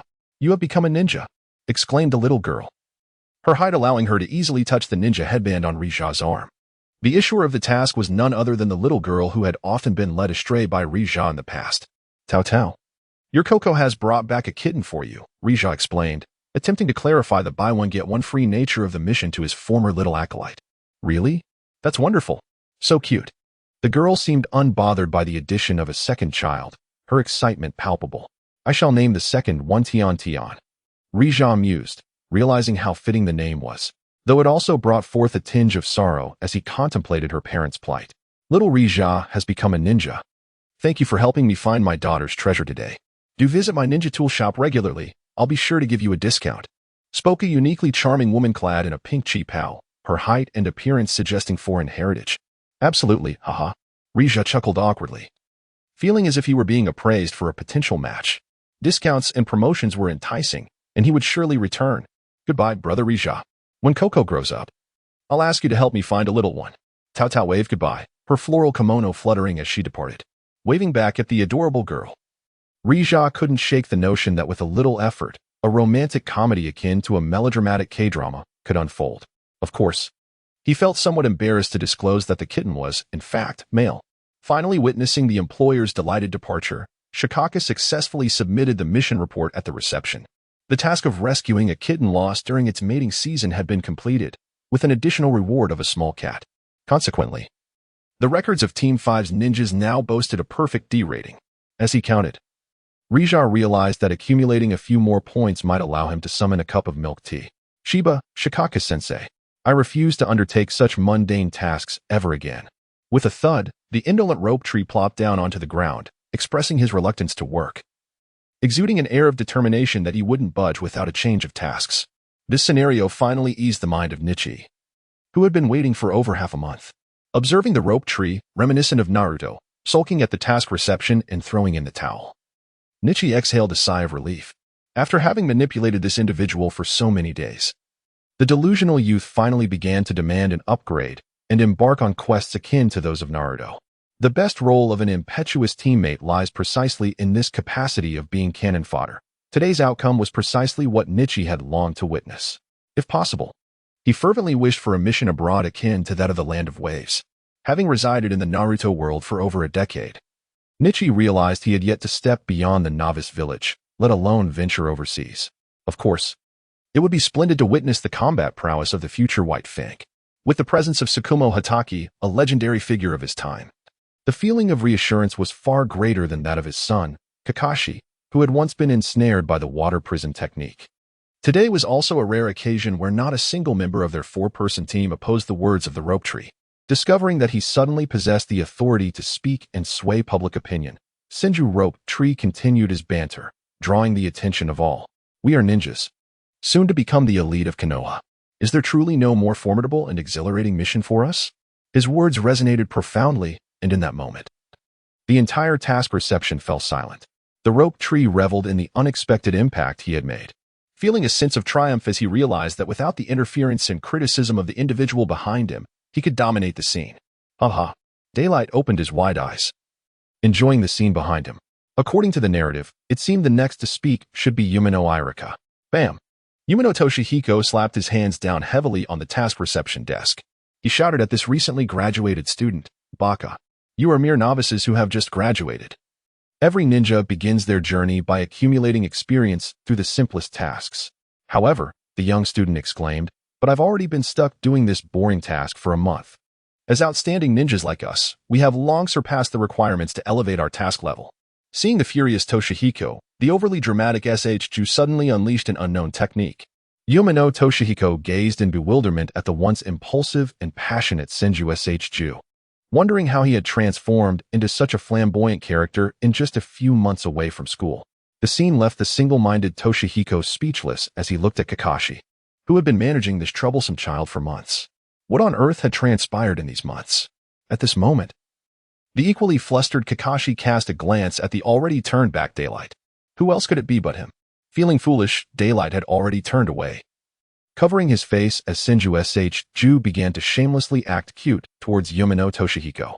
He had advised SHU to create chaos and protest to achieve his goals, but had never suggested he resort to such antics. SHU had utterly exceeded Daylight's expectations, nearly developing a technique akin to Naruto's absurd antics. Indeed, the dirty thoughts of mischievous children are universally shared. In that moment, the unchecked Senju SHU exhibited abilities far beyond Daylight's imagination. Meanwhile, the only one who should have intervened, Kakashi, likely harbored thoughts of leading the team to tackle challenges beyond their level. His proud demeanor also endowed this future White Fang with a heart pulsating with vitality, unlike that of ordinary individuals. Ahem, cough, cough. The sound of choking drew the attention of all towards the true protagonist of Konoha at that moment, the third Hokage, Sarutobi Hiruzen, who had been relegated to the role of a mere backdrop, successfully emitted his commanding presence through a fit of coughing brought on by his smoking. At the peak of his prime, he possessed a determination and charisma rarely seen in that very location and scenario years later. This unique fifth team was established under his autocratic vision, aimed at fostering a special bond among the three clans of Konoha in the years to come. Even the team leader was a specially appointed elite ninja, Kakashi, far exceeding the standards of ordinary instructors. Since you were so eager to grow into the hope of Konoha, I shall grant you this opportunity. After a prolonged silence that captured the attention of everyone in the task reception area, Sarutobi Hiruzen approved SHU's outrageous proposal. The youthful third Hokage's decisiveness had not yet deteriorated into the indecisiveness of his later years. He picked up a newly presented task scroll that had just been submitted by a sorrowful old farmer who had departed during Daylight's conversation with a little girl. The scrawled handwriting, possibly due to trembling, was particularly difficult to decipher. Following this, after Kakashi successfully retrieved the task scroll, the three ninjas of the fifth team were finally filled with joy. Daylight quietly observed everything that transpired, initially believing that further ruckus from SHU would be necessary to secure this proposal, yet it had unfolded so smoothly during this period. The anticipated lecturing had not even occurred. What could have transformed such a celebrated figure in the ninja world into a mere professor who only lectured upon entering Konoha? Time? Monsters? No. And what of the task on that trembling scroll? Chapter 46. The necklace of Senju SHU this morning, they gathered in the central square of Konoha. Have you brought everything you need? Kakashi, arriving punctually, first confirmed with his disciples. This was their first intermediate mission, and the essential tools for a ninja must be prepared. Just as one would need an admission ticket and ID for an important exam, lacking critical items could cost a ninja their life in dire situations. Rest assured, Kakashi-sensei. I have all my shuriken, soldier pills, simple medicines, and bandages. Senju Shju eagerly recounted, still somewhat obedient. Yes, I've also checked my little ninja tool pouch. Makoto affirmed. Meanwhile, Daylight glanced at the time, noting it had just passed 8 o'clock a.m. It appeared his watch was still accurate. Let us depart. Observing the unique reactions of his trio, Kakashi felt no need for further reminders. Some lessons are only learned when one realizes the absence of essential items in times of need. New ninjas grow through their mistakes. I'm talking about you, Hinata Daylight. Facing the rising sun, Kakashi led his small team as they prepared to submit their exit paperwork for the first time, ready to leave the gates of Konoha, which they had not crossed in months. Without the adult Kakashi accompanying them, none of the three youths could have passed through the village gates. Of course, they could always climb over if they wished. At that moment, the gate of Konoha remained guarded by members of the Uchiha clan. As they prepared to leave, Uchiha Makoto cheerfully greeted a few Uchiha background characters, happily joining her teammates waiting outside the gate. As Nichi gazed at Uchiha, who was animatedly conversing with Makoto, he realized that only in Makoto's presence did Uchiha embody a semblance of normalcy, radiating a harmonious tranquility. As the quartet gradually distanced themselves, the Uchiha guard stationed at the gates of Konoha reverted to their customary demeanor of seriousness and aloofness. To Nichi, they perpetually donned an expression reminiscent of one demanding a toll for passage. Throughout their journey, the team encountered no ambushes akin to the perilous traps that had plagued Team 7 during their inaugural mission. The task at hand, a quintessential C-rank mission, unfolded smoothly, allowing the trio to engage in lighthearted banter. In the midst of the group, Senju Nagashi frequently turned to exchange words with Makoto, his spirits notably elevated today, as if this mission brought him a significant step closer to his aspiration of becoming Hokage. His animated expressions, adorned with sunlight and an air of confidence, were reminiscent of Naruto's exuberance on his first venture beyond the village, filled with incessant chatter. This joyous commotion left Nichi trailing at the back of the group, to observe the scenic vistas gradually receding behind them. The quartet traversed the broad path outside Konoha village, a 6-meter-wide, well-trodden dirt road flanked by neatly aligned trees, their leaves swaying gently in the breeze. As he beheld the trees and branches stretching toward the gates of Konoha, Nichi contemplated that this enchanting scenery might very well be the origin of the village's name. After taking in the surroundings, Nichi's gaze fell upon Nagashi, whose head was bent towards Makoto as they conversed. Suddenly, he was jolted into awareness by the sight of a green crystal pendant hanging around Nagashi's neck. The necklace swayed with each step, causing Nichi's previously relaxed brow to furrow once more. Nagashi, what is that necklace around your neck? He inquired urgently, unable to mask the intensity of his concern, despite having lived 2 lifetimes. This sudden shift in tone drew the attention of the other 3 members of the team. What a beautiful necklace! Exclaimed Nagashi. This is a gift from my sister, celebrating my first C-rank mission. It is said to be an ancient protective talisman known as the life necklace. He pinched the cord above the pendant with his fingers, ensuring everyone could see it clearly. Proud as he was, Nagashi refrained from mentioning that it was a family heirloom passed down from his grandfather, the first Hokage, Senju Hashirama. This humility was one of the qualities Nichi admired about him, a quintessential wealthy heir and scion of a great clan. Yet he chose to prove himself in such a melodramatic manner, which was indeed intriguing. The other members of Team 5 turned their attention to the vibrant green pendant as well. Its translucent crystal refracted a verdant light, seemingly pulsating with the essence of life. Hatake Tsukumo cast a sidelong glance, noting the unique necklace shimmering with starlight glimmers within the crystal, suggesting it was infused with some extraordinary energy. Truly, it was an exquisite and distinctive piece of jewelry. Even Makoto, the sole female in the group, was captivated, her eyes sparkling with admiration. Indeed, girls are often drawn to glittering objects, much like dragons are attracted to treasures. Nagashi reveled in the attention, enjoying the moment as Makoto admired the necklace. However, he found himself hesitating, realizing he was not yet ready to present the necklace to her. One day, I will surely be able to gift it to you, he resolved, tucking the necklace away, determined that when the time came, he would personally present this token to the one he cherished. Surely, my sister won't beat me up for it, right? A shiver ran down his spine as he recalled the previous day's events involving his sister's iron fist. Nagashi, you are going to be a ninja now. You mustn't act like a child anymore. Otherwise, wham! His sister, increasingly voluptuous and striking, could be quite the force of nature. Sis, please stop hitting my head. That guy keeps calling me foolish. Nagashi suddenly recognized the truth in Nichi's words, realizing his current intelligence might be a consequence of his sister's incessant head strikes. Who is this guy? Your best buddy? Taiwad, I won't hit you anymore. With a playful smack on his shoulder, Tsunade, his sister, declared, now that you're a ninja, I shall present you with a gift. With an urgency that rivaled a life or death scenario, she insisted, quickly, close your eyes. A gift? Faced with her insistence, Nagashi promptly shut his eyes, fearing further reprimands if he lingered.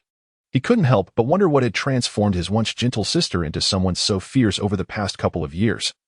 Seemingly influenced by her experiences and perhaps the antics of her two rather troublesome comrades. With a sigh, Nagashi closed his eyes, only to feel his sister's arms encircling his neck. Something was drawing near, making his breath feel constricted, peeking through a narrow slit of his eyelids. He was taken aback. Such a sight. It was incomparably different from Mikoto. He quickly squeezed his eyes shut, his mind racing with confusion about his sister's intentions. Congratulations, Nagashi. You are about to become a qualified ninja. Open your eyes. In a rare moment of tenderness, Tsunade returned to her gentle, big sister persona. The atmosphere was tranquil and beautiful. However, as Nagashi opened his eyes, he was met with an unexpected sight. Blood gushed from his nose uncontrollably. Damn it. What are you thinking, you little brat? Tsunade's demeanor shifted from gentle to furious upon witnessing her brother's nosebleed, reminiscent of their teammates' antics.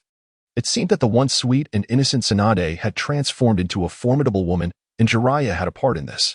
As Nagashi lay on the ground, blood streaming, he jolted awake from his reverie, clutching his still bandaged head. Banishing his wicked thoughts, he felt a blush creeping onto his cheeks, silently lamenting, such is the heartwarming tale of how I obtained that necklace yesterday. Throughout the journey, Nichi stared intently at the suddenly flushed face of the Senju rope tree. His life necklace, swaying gently with each step, seemed untouched by any bloodshed, and had yet to be ominously renamed the Necklace of Death by Tsunade. Bathed in the soft morning light, it retained its purity and clarity, sparkling with enchanting starlight. Unease washed over Nichi as he glanced back, catching a fleeting glimpse of the distant Konoha gate, which was now growing ever more remote. The gate remained ajar, offering a view of the bustling figures within the most prosperous village of the ninja world. In the distance, atop the Hokage rock, the three statues stood as a testament to the fact that the third Hokage, Sarutobi Hiruzen, was currently the most powerful leader in the ninja realm. Although the ominous clouds of war had yet to gather, the newly minted ninjas were about to confront the harsh realities of combat. Turning back, Nichi quickened his pace to catch up with Rope Tree and Mikoto, who were frolicking ahead, their expressions markedly devoid of the usual lightheartedness. Perhaps it was the sight of Rope Tree's life necklace that dampened Nichi's spirits, casting a shadow over the confidence he had felt under the guidance of his teacher, Kakashi Hitaki. Each step felt increasingly cautious, as if he were treading on fragile ground. This internal turmoil did not escape Kakashi's keen observation. He sensed the heightened tension within his disciple. Was it anxiety over the impending mission? Kakashi, having completed countless tasks without error throughout his life, noted that the last mission's repercussions still lingered far in the past. Yet, as he gazed upon the sunlit, exuberant figure of Rope Tree, Nichi felt an inexplicable heaviness in his heart, as if burdened by the weight of a mountain. The necklace instilled within him an acute sense of dread. Why did fate always unveil its cruel hand just as hope began to blossom? Are you reminding me? He gazed at the clear sky, its brilliance dimmed by his pale eyes, yet it offered no response, as it had in his youth.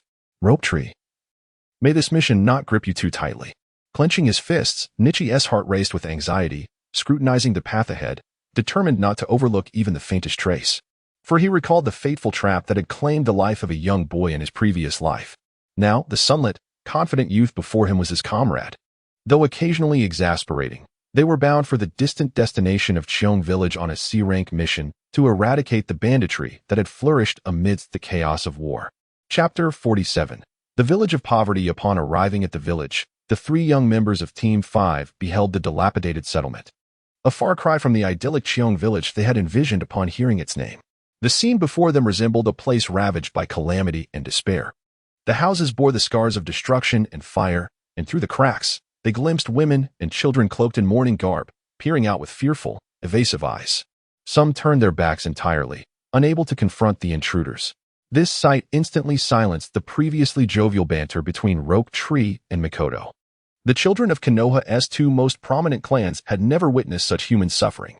Even Nichi, who had seen desolate villages in his past life due to urbanization, furrowed his brow. This was not a natural decay, but a poignant testament to devastation. Following Kakashi's lead, they observed the village's condition. Once perhaps modestly prosperous, this village now existed in a state of turmoil. Aside from the well-maintained path beneath their feet, everything else seemed to be in disarray.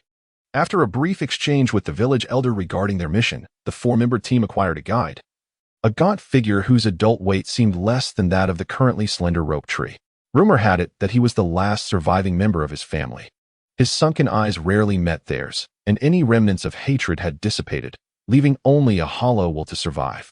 The village, ravaged by banditry, had left only the frail and the elderly among its populace. The bandits intentionally spared those too timid to resist, compelling them to toil for the next raid. As if harvesting them like crops, the spirited young men had vanished, leaving behind only the cloaked women and children, alongside the elderly who, having lived long lives, knew how to endure in such a chaotic environment, secretly hiring ninjas amidst their pain. Witnessing all this, Nichi felt increasingly convinced that mere survival was a testament to strength. Even if one chose self-sacrifice, the Hyuga clan stood resilient, embodying a unique form of power. Following the guide arranged by the village, Team 5 traversed the rugged mountain path for approximately 2 hours. The guide, head bowed and familiar with the winding trail, seemed to have walked this path countless times. The tracks in the earth suggested they were remnants of the desperate bandits transporting the village's meager resources for survival. The guide never dared to take the lead, remaining close to Kakashi, as if the towering ninja could shield him from impending danger. At last, reaching the forest at the mountain's base, he hesitated, pointing towards a small path leading up a hill and muttering, "That's it," before vanishing into the thicket. Observing his retreat, it was clear he was capable of moving with a semblance of vitality. Byakugan, activate. Months of training had cultivated a habit of teamwork, prompting Nichi to activate his Byakugan. This ocular ability, one of the 3 great dojutsu, revealed its superiority during missions.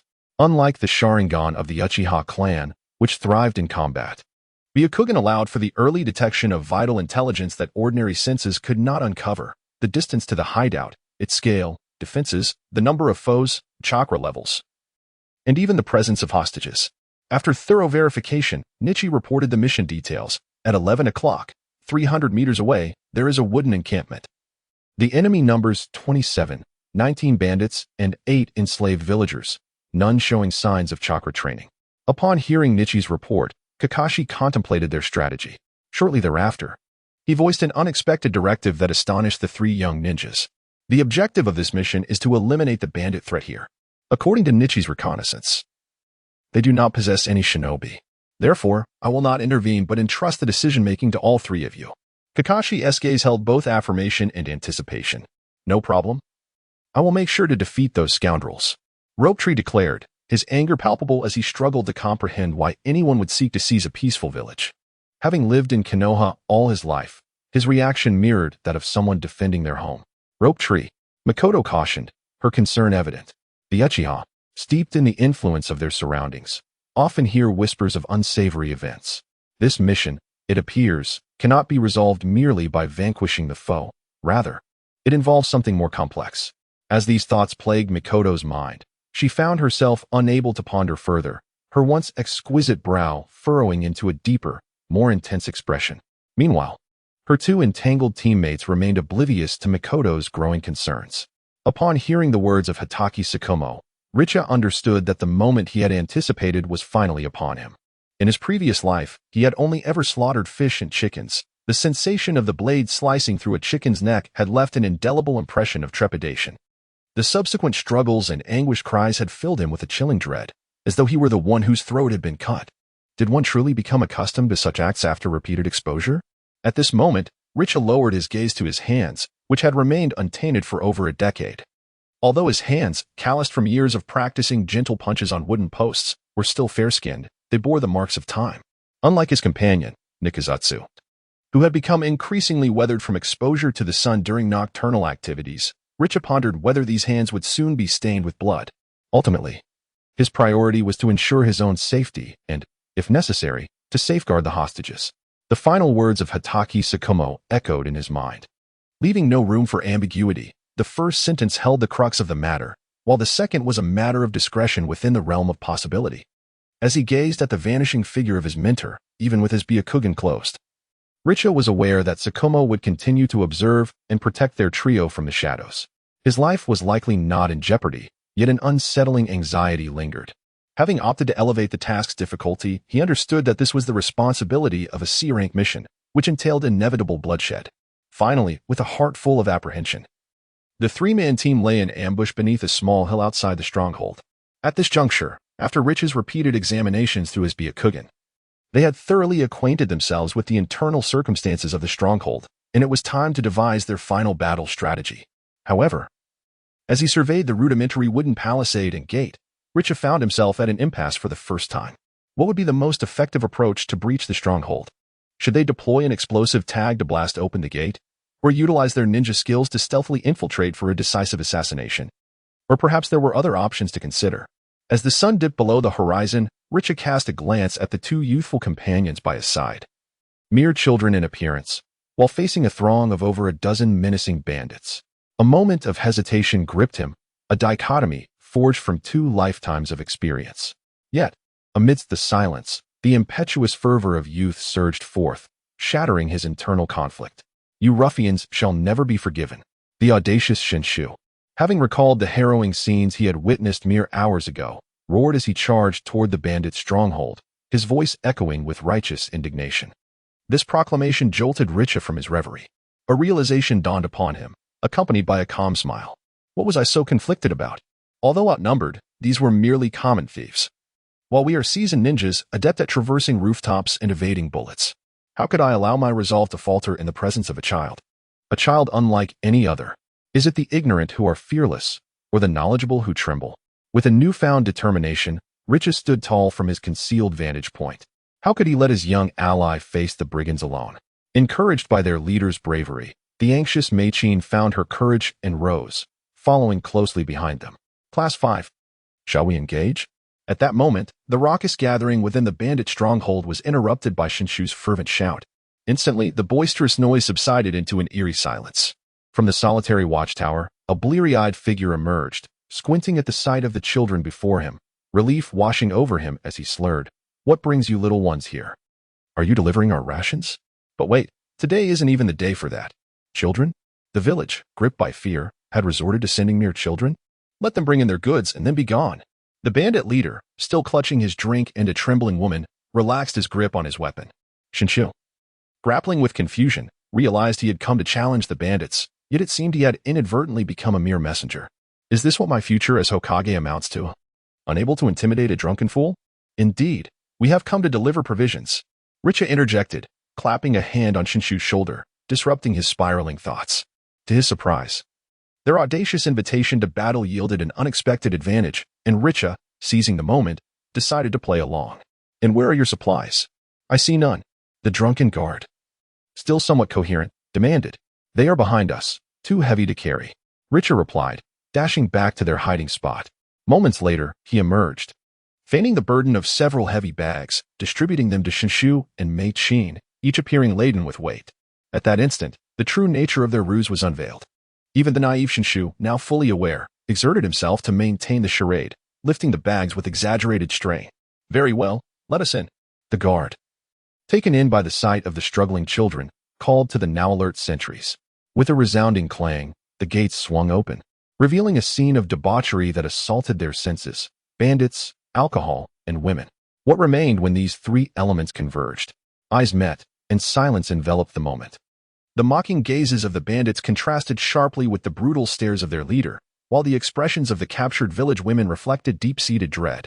In that moment of turmoil, Shinshu's fury ignited, his brow furrowed as he gripped the bag tightly, while Uchiha Mei-chin, her pallid gaze fixed upon Richa, recognized the insignia of the Konoha ninjas glimmering in the light. "You fools, those are ninjas. Arm yourselves." Chapter 48. The white eyes cannot be held blood. The confrontation between the ninjas and the bandits proved less arduous than anticipated. Faced with the trio of so-called little ones at the gate, the bandits hastily hurled their axes and knives. This tactic, a hallmark of their gang, was designed to bombard any challenger from a distance before closing in. Few bandits would be foolish enough to charge headlong into the fray without gauging their opponent's prowess first. As Richa observed the flurry of blades descending upon them, He knew that any ordinary villager would be swiftly dispatched.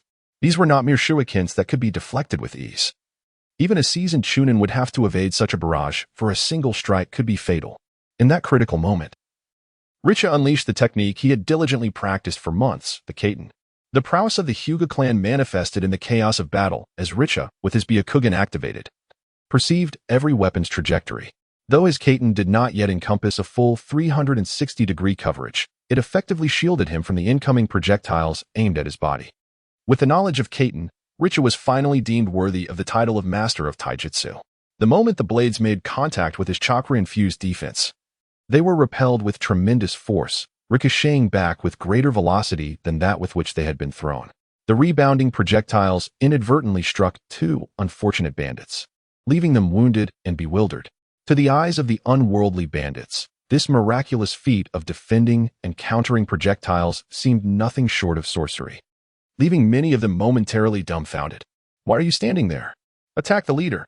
The roar of their chief snapped the dazed bandits back to reality. Like wild animals, they surged forward, propelled by a primal instinct to engage. Shinshu, fueled by righteous anger, summoned a torrent of water, conjuring a wave that surged forth to meet the advancing brigands. Upon impact, the once mighty bandits were swept away as if they were mere leaves caught in a storm. The fierce current, driven by Shinshu's wrath, cascaded through the filth-ridden stronghold, washing away its grime and chaos.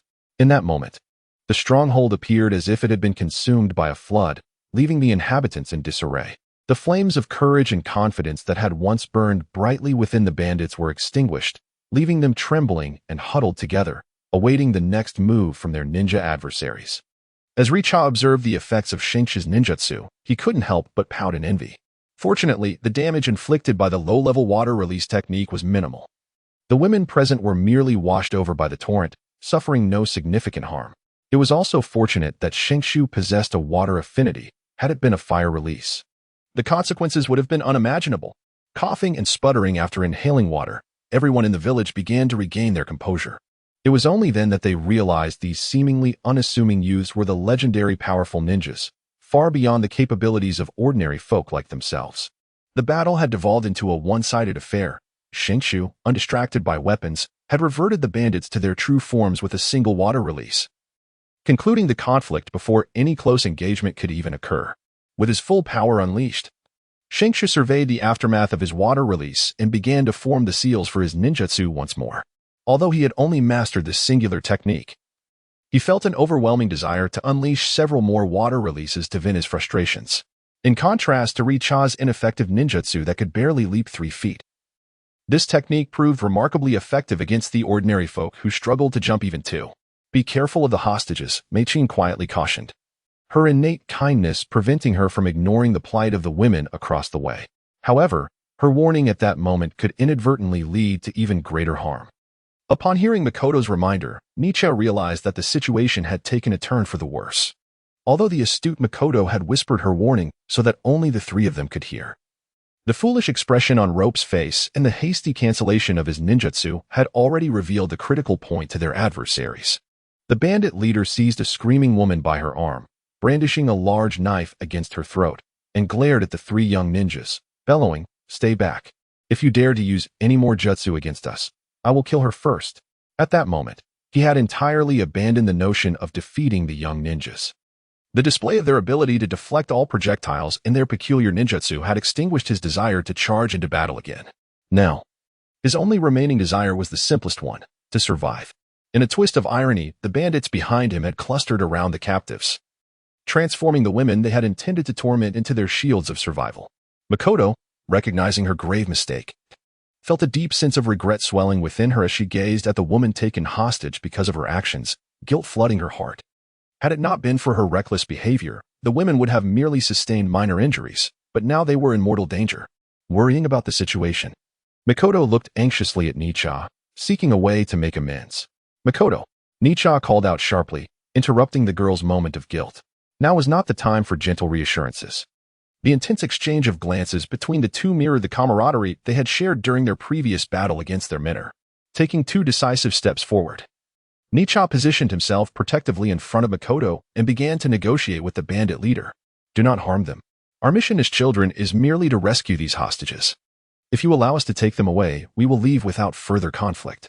Nicha feigned an air of innocence, his attire from the Hyuga clan lending him an appearance of youthful charm, yet the ninjutsu he had previously displayed had made their terrifying capabilities all too clear. Do you take us for fools? A small village dares to hire ninjas against us, and you think we would let you leave so easily? You must be planning to eliminate us entirely. The bandit leader's agitation was palpable, his knife trembling in his grip as ruthless words bound his followers tighter to the impending doom. Fear of the ninjas had begun to creep into his heart, leading him to contemplate a desperate, all-or-nothing strategy. What do you want? If you dare harm the hostages, you shall not live either. Nicha, originally stalling for time, sensed that the plan was nearing fruition. Strangely, as he threatened them, an aura of lethal intent emanated from him, akin to that of a butcher preparing to slaughter. The fierce expression revealed by his activated Byakugan, coupled with the dark patterns adorning his forehead, struck fear into the hearts of the battle-hardened bandits. We only wish to survive, to escape this place. Unless, the bandit leader's pallid eyes, veins bulging, seemed to scrutinize every inch of his surroundings, his thoughts drifting toward the three young ninjas as potential leverage. Unless what? Nicha interrupted, urgently pressing for clarity on the conditions he suspected were about to be proposed. The bandit leader, aware that his terms would be unreasonable, hesitated, but desperation compelled him to speak. Unless we exchange hostages, you must. Impossible. How dare you? Before the bandit could finish, Rope and Nicha shouted in unison, their voices cutting through Makoto's moment of hesitation. Rope, stung by the leader's words, clenched his fists, preparing to unleash his ninjutsu, his mind swirling in chaos. Meanwhile, Nicha merely took a step to the side, allowing the bandits to see the person they were so intent on threatening. Uchiha Makoto. In that instant, the three stood together. The Uchiha Makoto, who had always seemed the most fragile and in need of protection in their team, now stood poised in the shadows between Nicha and Rope. The quiet girl, who exuded an aura of delicacy, was undeniably beautiful. In that moment, it seemed everyone who laid eyes on her thought the same. Looking at the bandits, some drooling, others laughing maniacally, and a few teary-eyed with guilt. Even the women held captive were weeping in sorrow. An air of profound sadness enveloped the scene. As the sun cast its light, Nichi glanced at the once self-reproaching, now self-assured Mei-Chin, and instantly realized that illusions were indeed the most troublesome of techniques. He resolved to enhance his experience and study methods to counter illusions. Otherwise, he might find himself at the mercy of Uchiha and Itachi in the future. Amidst the warm glow of Nichi's praise and the admiration from SHU, Mei-Chin smiled radiantly, feeling a sense of purpose despite her singular mastery of illusions and her disinterest in studying fire techniques. She often felt her contributions to the team were negligible. Yet she found herself employed as a secret weapon at crucial moments. With gratitude, she gazed into Nichi's pale eyes, silently whispering, "Thank you, Nichi-kun." Suddenly, a cacophony erupted. A frenzied voice screaming, "Kill, kill, kill," accompanied by the wild swings of a massive blade, whether liberated from an illusion or still ensnared within it. The bandit leader was engulfed in madness, slashing indiscriminately and inadvertently awakening his fellow companions from the illusion. What dark thoughts lurked in the depths of his mind?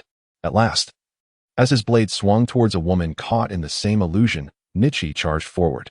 With a swift motion, he struck the blade with his palm, redirecting its lethal trajectory and sending it crashing into the mud-soaked ground. The woman's gasp, coupled with the splatter of mud upon her face, mirrored the terror of a brush with death. The external chaos finally roused some from the illusion. The fortunate bandits had already fled from their deranged leader, while the unfortunate faced a grim fate, blood staining the ground beneath them. Ironically, those who had once been the leader's most fervent supporters found themselves cut down due to their proximity. The sight terrified the bandits who regained their senses. What sorcery had that girl invoked? Nichi unleashed a flurry of strikes, his palms hitting the chest of the now hysterical foe. However, both combatants staggered backward from the force of their exchange. The bandit's formidable physique, augmented by his frenzied rage, proved to be a powerful adversary. Even after suffering multiple strikes, he remained a force of chaos. With a chest sealed from injury, the leader struggled to speak, yet he hoisted his blade overhead, charging once more. Nichi's fierce gaze met that of the collapsed woman, the terror-stricken bandits, the spell-wielding SHU, and Mei-Chin, who clutched her attire, unable to look away. This madness could not be contained. It culminated in a spray of blood.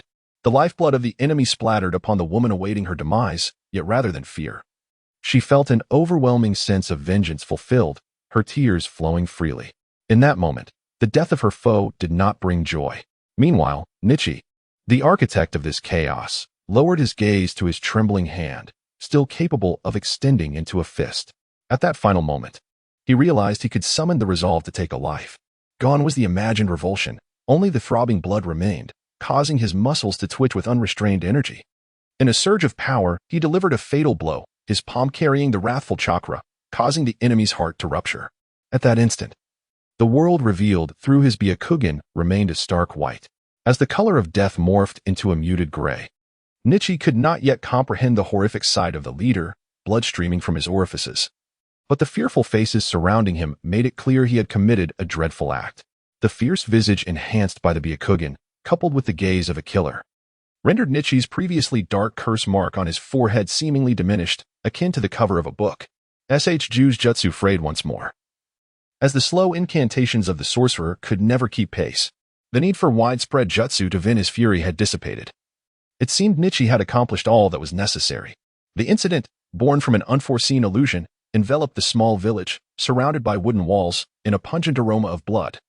As the grotesque sight of gaping wounds revealed glistening flesh, fatigue set in for Ju and Mei-chin after the battle, their stomachs churning at the gruesome spectacle.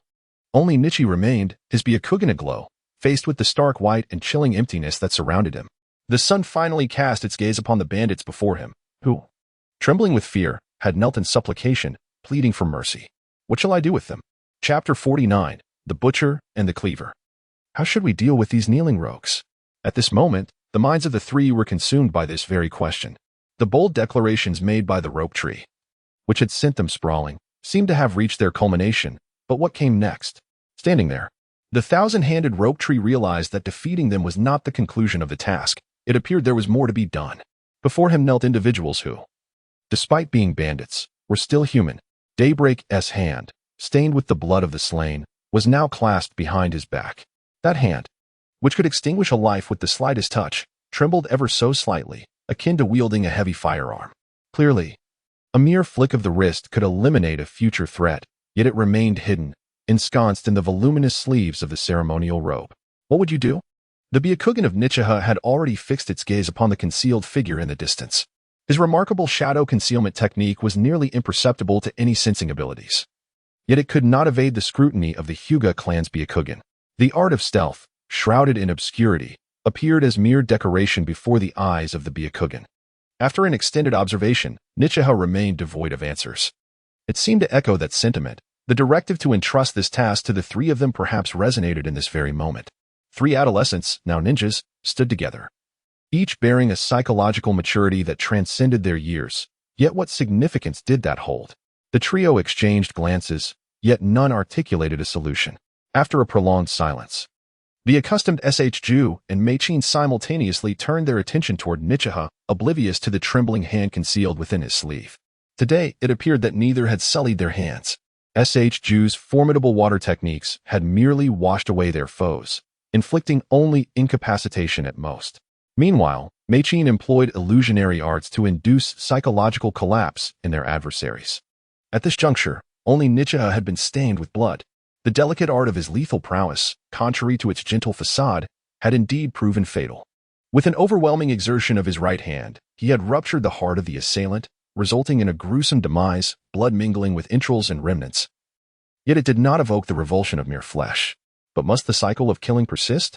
Gazing upon the throng of bandits huddled together, wailing and pleading for mercy, Nichiha ultimately addressed the source of this turmoil, the women of Cheong Village, declaring, "We are the Leaf Ninjas hired by Cheong Village to rescue you. How you choose to handle them is at your discretion." With that, he cast a dagger towards the women. This act may seem cruel to them, yet it was a mercy for the trio. They stared at the weapon that had once claimed the lives of their kin, fixated upon it. In a moment of fervor, a woman, long devoid of tears, seized the dagger with a frenzied determination and staggered towards the bandits. In this instant, her identity had transformed. The potential victim had become the butcher. Those once formidable bandits now howled in terror, akin to swine. "Stay back. I did not harm your family." It was them. It was them. The hissing sounds betrayed their lies. The woman charged toward a particular bandit she had long loathed, raising the dagger high above her head before bringing it crashing down. Strike after strike echoed, her movements resembling that of a demon. Observing her, the other women, who perhaps once harbored similar resolves, faltered in fear. The gaze directed at their avenging companion was more terrifying than facing the sword that had once threatened their lives. It was as if the self wielding the dagger would not only terrify others, but would also instill fear in her own pre-murder self. The sun had not shifted, and the three remained motionless. In that moment, they were unworthy of movement, having relinquished the power of life and death that could only furrow their brows, increasingly entwined and contorted, until they could no longer bear to gaze upon the scene and averted their eyes. Suddenly, they spotted Makoto, still standing amidst the crowd.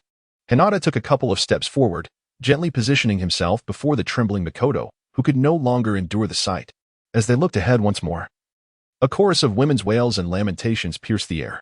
The woman who had taken a life had plunged the final blade into her own heart. Once the butcher of others, she had metamorphosed into a lamb awaiting slaughter.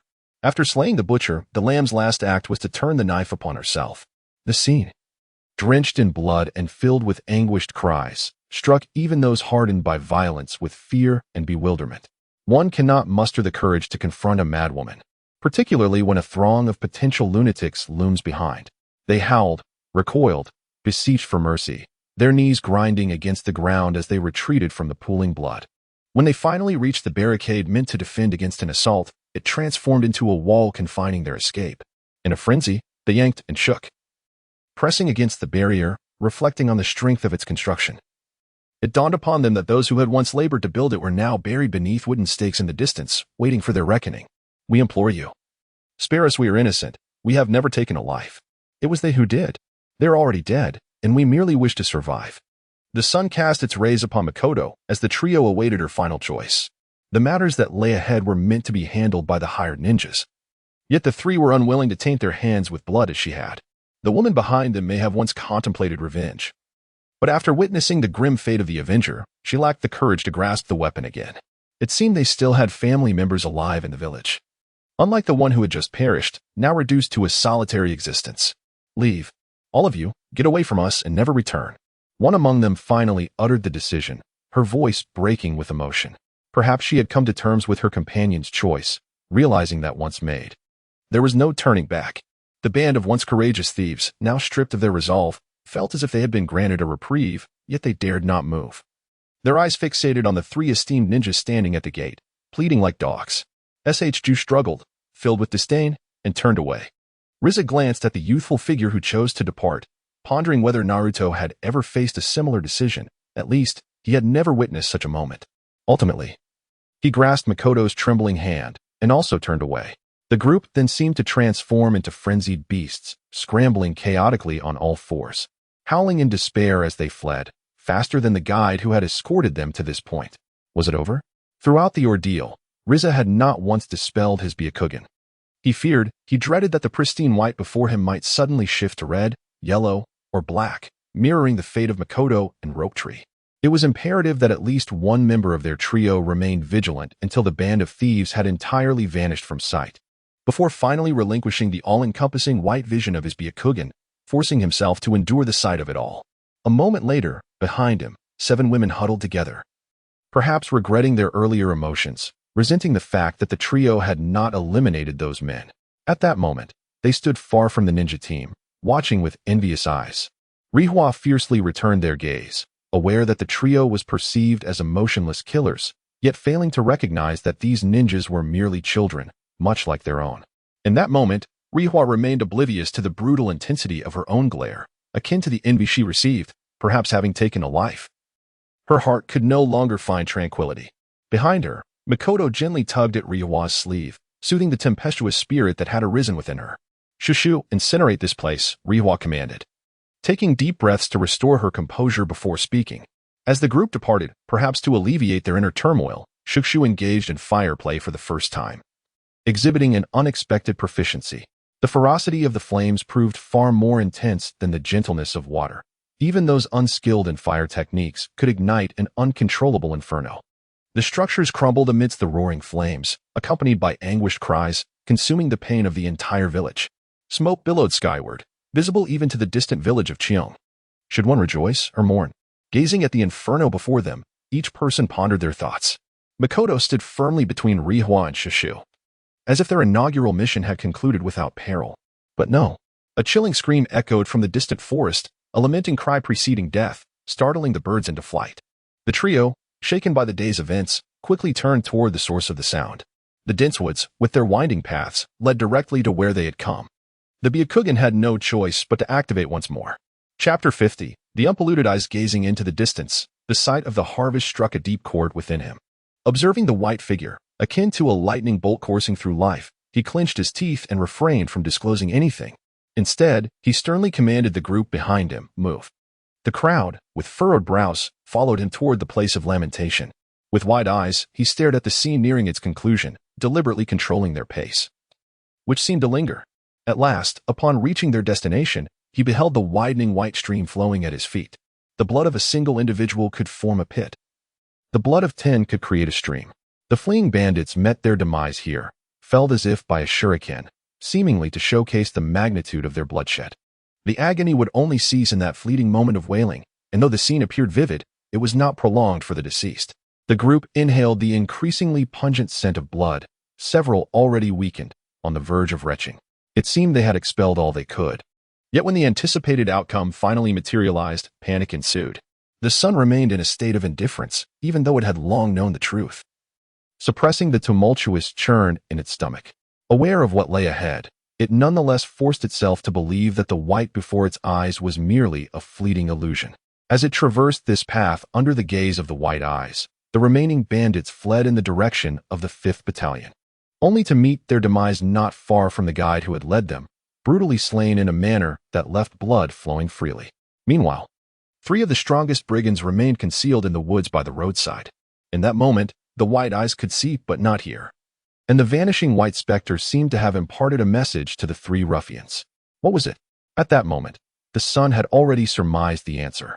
Just then, as the weakened Tsunoki and Mikoto stood defenseless, the 3 outlaws, who had been lying in wait, charged from behind the towering trees. They hurled a chaotic bundle of debris as they charged. A cloud of dust and sand, wrapped in tattered cloth from the lifeless body nearby, erupted into the air. This familiar tactic prompted the forewarned sun to merely cover its eyes with a hand. The incoming bandit, filled with a sense of triumph, believed he had found an easy target in the ninja, finally grasping at the hope of survival. Little did he know that even with the eyes covered, clarity remained, enabling the sun to perceive all movements. With a swift motion, the sun shattered the heart of the bandit wielding a dagger, who stared back with bloodshot eyes. Bewildered until his last breath, unable to comprehend why the seemingly blind ninja could still foresee his assault, the sun's strike had become remarkably adept, lacking the earlier ferocity that would have left the assailant's face marred by blood. On the other hand, Tsunoki, accustomed to playful dust-throwing since childhood, instinctively lowered his head and squinted, catching a glimpse of the grim-faced adversary. Yet, weakened and unsteady, he could only retreat, ultimately tripping over the leg of a corpse, tumbling into a pool of blood. With a rare moment of clarity, he raised his left hand to block, while his right became ensnared in the sticky blood, leaving him cold and immobile beneath the body. The only quiet and composed member of the group, Mikoto, had never encountered such an overwhelming cloud of dust. In that instant, her eyes, seemingly closed in voluntary surrender, shut tight. Her retreating figure appeared dazed, as if she had forgotten to evade the oncoming threat. The descending blade awaited its fateful conclusion, and the bandit charging at her revealed a smile of impending victory. Suddenly, the sound of cutting wind was followed by the sickening noise of flesh being pierced, not from the figure obscured in shadows with its hand raised, but rather from a spinning pencil that pierced the bandit's throat, sending his body crashing to the ground in disarray. It spiraled off into the depths of the forest. A pencil once taken from a tree on the playground, its surface smoothed and polished over the years, yet having remained and used in the son's ninja tool pouch. Originally intended for recording thoughts, ultimately it exited the bandit's throat, creating a perfectly rounded hole reminiscent of the time it had shattered the glass during clan studies. What had begun as a mere puncture transformed into a gaping wound, blood spraying forth. The warm, gushing blood, propelled by a surge of adrenaline and panic, splattered onto the eyes-closed Mikoto, toppling her to the ground, where she lay paralyzed amidst the still wet blood. She sensed the chaos, yet dared not open her eyes. The metallic scent of blood had already informed her of the calamity, but she remained frozen in fear, tears mingling with the dust in her eyes. The well-meaning girl of the Uchiha clan wished desperately to avert her gaze, sitting helplessly on the ground, yet her hands, body, and face were now stained. Meanwhile, Tsunoki managed to block the bandit's dagger with his left hand, only to suffer a grievous wound as the blade pierced through. Tsunoki, the son cried out, tossing the dagger that had been meant for him towards Tsunoki's right side, but ultimately failing to direct it at the bandit's throat. The panicked brigand, seeing the weapon lying so near, attempted to kick it away, but found himself thwarted as Tsunoki seized it first. With a swift motion, Tsunoki withdrew the dagger embedded in his hand, and now both were armed, with no room left for choices. The resolute ninja, filled with determination, plunged the blade into the bandit's chest, sending him crashing to the ground. The lifeless body fell heavily onto Tsunoki, who was already weakened, yet blood continued to flow, mingling with the weapon's descent. Is Tsunoki all right? The son lamented, regretting not having thrown the dagger directly at the bandit's throat. As the corpse slowly rolled away, Tsunoki finally emerged from the gap, his necklace of life swaying as he offered the son a bittersweet smile of victory, only to then cry out in agony, pressing his bloodied left hand against the ground. Relieved yet pale, the son thought with lingering trepidation as it approached Makoto, still seated in the pool of blood. She seemed to have not dared to move throughout the ordeal, the sticky blood keeping her rigid. When the son's hand brushed against her frail shoulder, she suddenly struck out with her right hand, landing a fierce blow on the son's arm. "It's me," she exclaimed, retracting her hand, her eyes remaining tightly shut throughout the ordeal. The son's rays finally gently lifted Makoto, who lay amidst a pool of blood. Yet, as the girl stood, she trembled even more intensely. The crimson and black garb of the Uchiha clan was increasingly stained, darkened by the congealed blood. As the sun dipped below the horizon, Richa gently used his sleeve to wipe the crimson traces from Makoto's fair visage, the mingling of tears rendering her face an easy canvas to cleanse. He then turned his attention to her hand, which clung desperately to the fabric of her garment, tenderly wiping it clean as well. Once the task was accomplished, he offered her a soothing whisper. "It is done. You may open your eyes now." The girl hesitated slightly, as if her eyelids were glued together. However, when those beautiful eyes, which he had found captivating from the very first glance, finally fluttered open, they could not contain the flood of tears that poured forth uncontrollably. Uchiha Makoto gazed at Richa with a sense of deep sorrow, her gentle sobs accompanied by the relentless blinking of her eyes, which shed not only tears, but also the remnants of her inner turmoil. The impurity in her eyes was a result of the absence of cleansing tears. The eyes of the Uchiha clan, it seemed, were capable of shedding more than just blood. They could also release other profound emotions. As Richa gazed into those tear-filled eyes, he found himself uncertain whether it was fear that gripped her or perhaps a sense of reproach towards herself for the perceived cowardice of her Uchiha kin. How could she allow herself to appear so vulnerable before outsiders? Observing Makoto, who suddenly lowered her head to conceal her fragile facade from his view, Richa felt an overwhelming desire to envelop her in an embrace, offering solace. At that moment, it seemed she would not resist. Yet, the thought lingered in his mind that she was indeed Uchiha Makoto. Confronted with her tear-streaked visage, which rendered her even more compassionate and beautiful, Richa gently supported her back, guiding her to sit against a clean tree. He tenderly brushed aside the disheveled strands of hair that concealed her delicate features as a means of comfort, ultimately refraining from any inappropriate gestures. It was not a matter of fear, but rather an inability, a reluctance to shatter the purity of her fragile state on this day, to inflict harm upon a heart he had unexpectedly begun to cherish. Having lived 2 lives, the light-hearted uncle within him, now over 30, had finally confronted the cruelty and bloodshed of the ninja world. He cast aside the compassion he had once held dear, only to find himself drawn to this girl who retained an inner purity he had once aspired to maintain. That purity, which he had gradually severed from himself, now seemed destined to vanish entirely in the future. As the sun began to set, the vibrant green life necklace continued to sway around the neck of Senju Rope Tree, now tinged a deep crimson by the rays of the evening sun. Having undergone just one mission, it had already absorbed the hue of blood, its glimmering stars becoming increasingly enchanting. After successfully escorting the 7 women rescued by Team 5 back to the impoverished village, the anguished wails of the villagers filled the air upon learning that not a single bandit remained. With a simple declaration of mission accomplished, Hatake Tsukumo led his team of 3, who had completed their first C-rank mission, back along the path. This return journey lacked the jubilant elation often depicted in animated tales. There were no farewell cheers from villagers eager for a new life, nor any anticipation of future visits. Instead, they walked under the watchful eyes of the villagers, filled with concern, reverence, and fear, after the village chief's brief words of gratitude. This village would not long for the sight of outsiders, nor would it quickly forget, needing ample time to return to its former peace and prosperity. In the 31st year of the leaf, war had yet to arrive. But the lives of common folk had already begun to change. The following morning, Team 5 set out, embraced by the dawn and fervor. The sun still held a 30-degree distance from the horizon, and the burdens of 19 lives vanished forever before the trio. Among them was a woman who had chosen her own fate, a moment that the three could hardly bear to contemplate, the one who wielded the butcher's knife. Ending both another's life and her own. With heavy hearts, they followed Tsukumo, eager to return to the leaf. As they traversed the same path once more, they noted that the bodies of the bandits had long been concealed by Tsukumo's earth-style jutsu, leaving only the dried blood, resembling a meandering stream, upon the ground. The earth was stained with a deepening red. Observing the increasingly lush greenery lining the path, Nichi recalled a childhood tale, gently casting aside the earth to plant a flower. A sapling, only to discover upon returning that they had flourished vibrantly. It was only now that he truly understood the richness of the soil here. He gently kicked at the ground, burying the remnants of crimson beneath the surface. Behind him, Senju Rope Tree seemed to pause, eyeing the colored earth with a desire to unleash a water jutsu, reminiscent of a mountain stream, to wash clean the once pristine forest path. He believed his water jutsu could cleanse more thoroughly than any other ninjutsu, certainly more effectively than his teacher's hasty earth-style burial. With that thought, he urged them onward.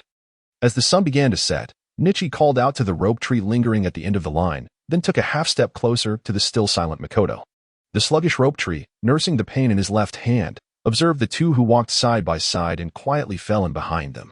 Today, confronted with his own mercy, the bandit who had fled towards Konoha after being released had received a lesson in thorough eradication from Hatake Tsukumo. Had it not been for such an event, would the bloodshed have ceased? It was not until Hatake Tsukumo passed this intersection again that the echoes of his previous words seemed to resonate from the forest lining the road. To survive, you must kill one of the three. They repented, yet their fears became futile before a true ninja, until the three who remained became the ultimate test. As dusk fell, they finally returned to Konoha before the sun dipped below the horizon. The exhausted members of Team 5 disbanded, having learned the true meaning of a C-rank mission, and returned to their homes to mend their spirits. Have you eaten? The mothers of three different surnames almost simultaneously inquired. I have eaten, came the varied responses from Hyuga, Senju, and Uchiha. That night, under the moonlight, Nichi struck the nearby tree with increasing fervor, seemingly venting the turmoil within his heart, for his soul could find no peace. And the silver moonlight appeared tinged with crimson. Upon hearing the mention of food, Senju Rope Tree retched. His face contorted as he gazed at the platter of pork belly before him, once his favorite dish. Historically, the youth have often found joy in folly, and Tsunade appeared to deliberately offer her concern and comfort. Today, the usually serene Makoto was increasingly withdrawn, curled up in her small bed, gazing at the pale moon outside her window, savoring the solitude that Nichi yearned for most. In the flickering candlelight, Hatake Tsukumo quietly inscribed his thoughts. At this moment, he was not yet a father. This room belonged solely to him. The open ninja dossier on his desk recorded, Hatake Tsukumo, Jonin. S-rank missions, 17. A-rank missions, 103. B-rank missions, 216. C-rank missions, 334. D-rank missions, 206. Official data subject to reduction. He then picked up a notebook resting atop the ninja manual, flipping through the thick pages already filled with writing. At last, he arrived at the blank page designated for today and began to write, Konoha, year 31, month and day. Team 5's first C-rank mission, suppression of bandits, completed. Mission objective, all 19 bandits eliminated. Hyuga Nichi eliminated 3, Senju Rope Tree eliminated 1, Uchiha Makoto eliminated 0. Hinata Nichi, Senju Rope Tree, and Uchiha Makoto embarked on a crucial lesson in their journey as ninjas. The art of killing remained incomplete. The plan devised yesterday mandated that each member of the trio must personally experience the act of killing at least once. However, the plan faltered. Kakashi Tsukumo habitually chronicled the day's tasks in his notebook, only to realize that after all these years, today marked the singular occasion when his envisioned plans had not come to fruition. Where had the flaw occurred? Had he perhaps overemphasized the sanguinary legacy of the Uchiha clan? In the dim flicker of candlelight, the silver-haired figure pondered for the first time in many years, caught in contemplation by the presence of Hinata, Senju, and Uchiha. Having endured the brutality and bloodshed as a ninja squad, what should their next step be? This question appeared daunting to the former Kakashi Tsukumo, as it seemed there was little beyond the execution of missions in the act of killing that warranted reflection or choice.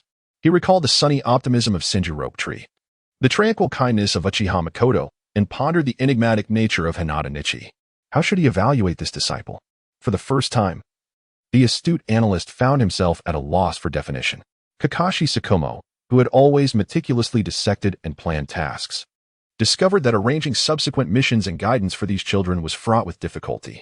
The amalgamation of their diverse personalities produced outcomes that perplexed the normally meticulous and organized Tsukumo. Thus commenced the next phase of execution. What? Chapter 52. A gathering, a bet? What is this? A barbecue gathering. The notion of a barbecue at a gathering elicited 3 distinct exclamations of surprise.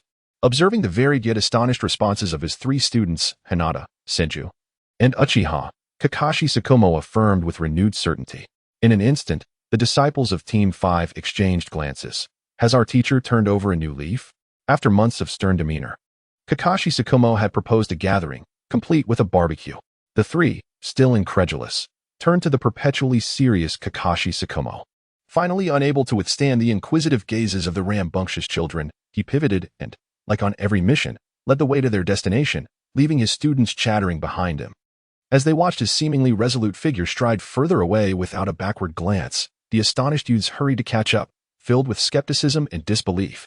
At last, under Tsukumo's guidance, Team 5 arrived at their intended destination. All right, I believe it, Nichi remarked dryly, surveying the peculiar lake nestled in the Death Forest, the largest woodland in Konoha. During their time at the Ninja Academy, they had fished here under the supervision of Hayakawa Toshihiko, at a site that had never even been named. The 3 exchanged glances, their faces a mix of exasperation and joy. The exasperation stemmed from their realization that perhaps they had expected too much from a teacher who had adhered to a life of rigidity.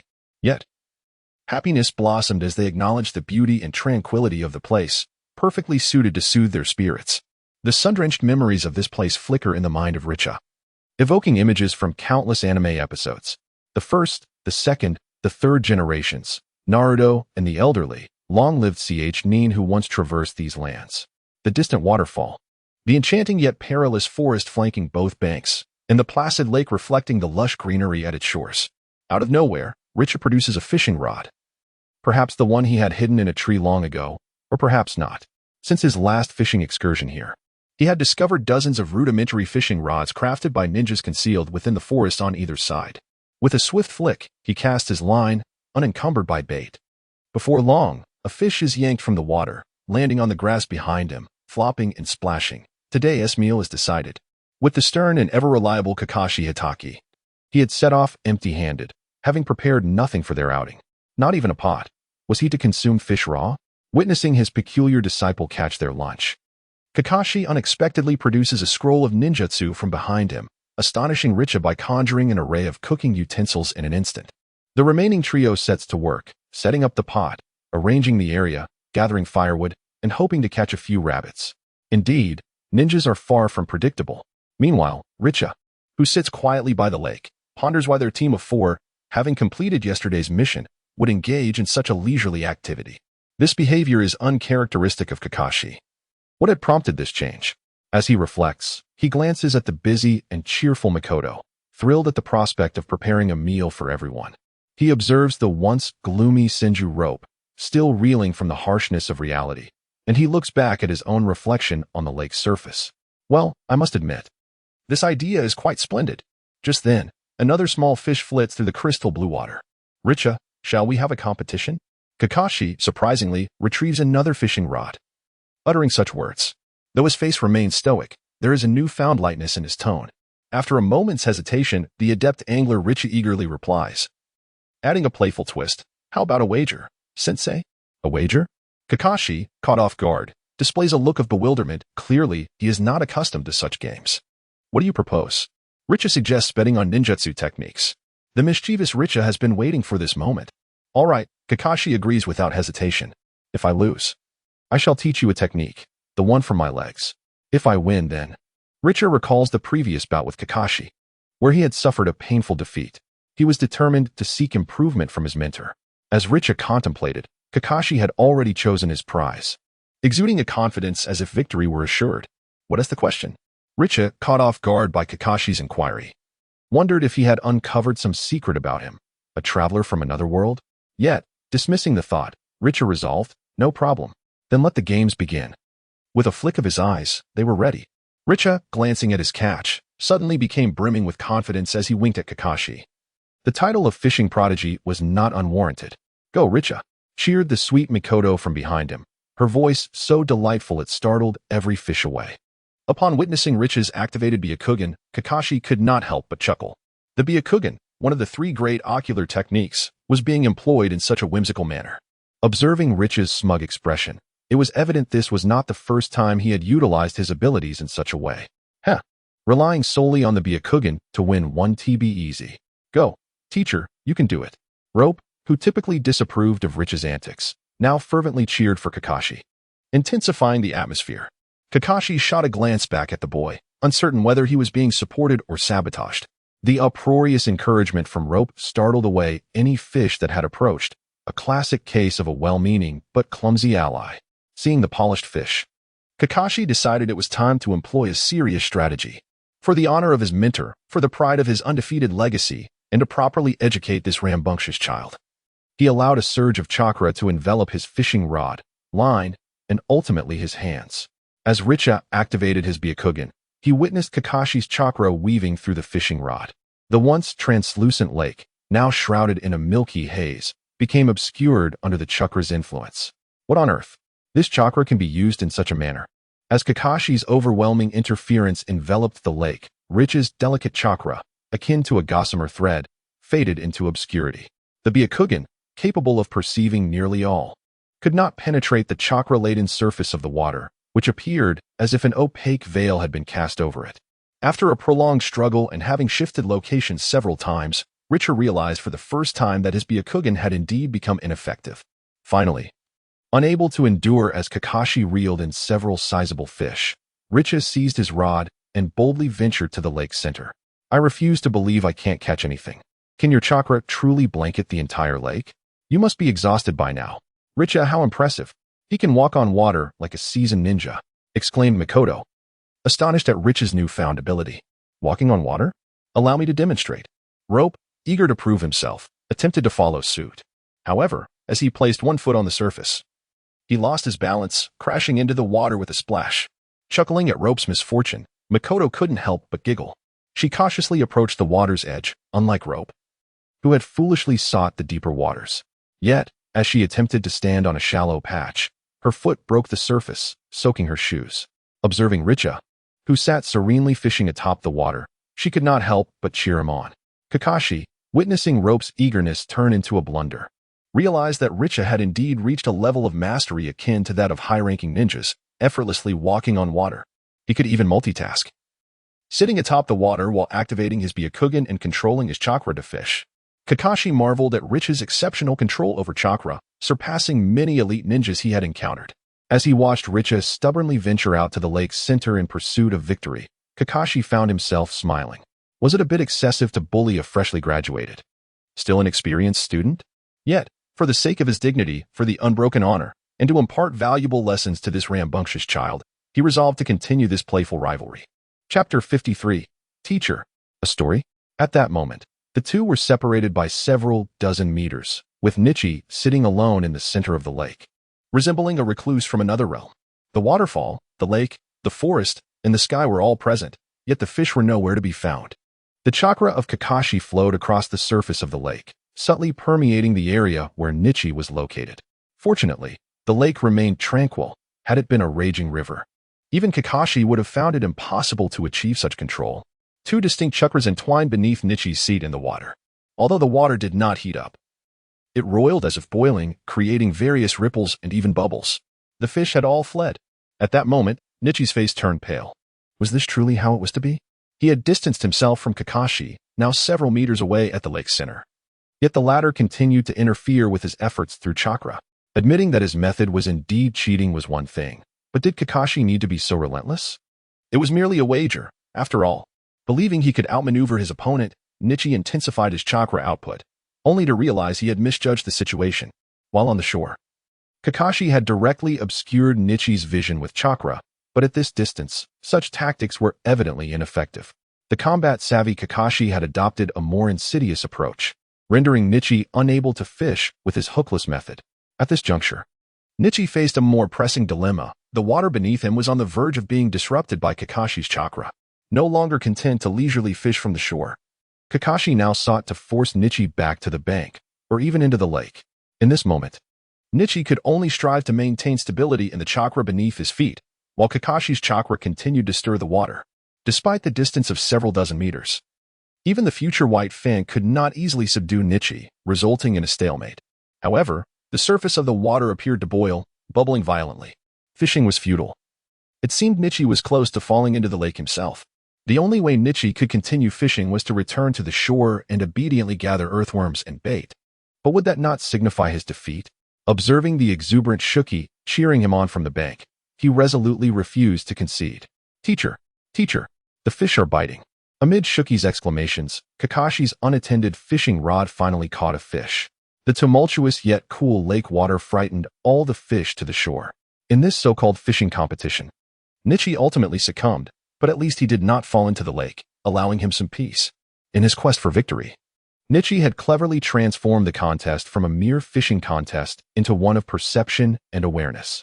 Conversely, the more formidable Kakashi, through sheer power, had turned Nichi's search for fish into a competition of chakra manipulation. Having altered the rules first, Nichi had no grounds to complain when Kakashi continued to change them further. Witnessing the joyous Makoto and the cheering Shuki, who remained oblivious to the shifting rules, was a stark reminder of how the weak and strong coexist in their own realms. The rules of the ninja world, once unbroken by external forces, were like fishing. Who could determine which method was the most enjoyable? Finally, after the other two members of Team 5 had left for their lunch preparations, Nichi, after much contemplation, approached Kakashi, begrudgingly declaring, "What questions do you have? Ask away." With a multitude of questions prepared, Nichi was ready to face whatever Kakashi might inquire. Even if the question pertained to his own crossing over into this world, Nichi felt he could deftly navigate the conversation.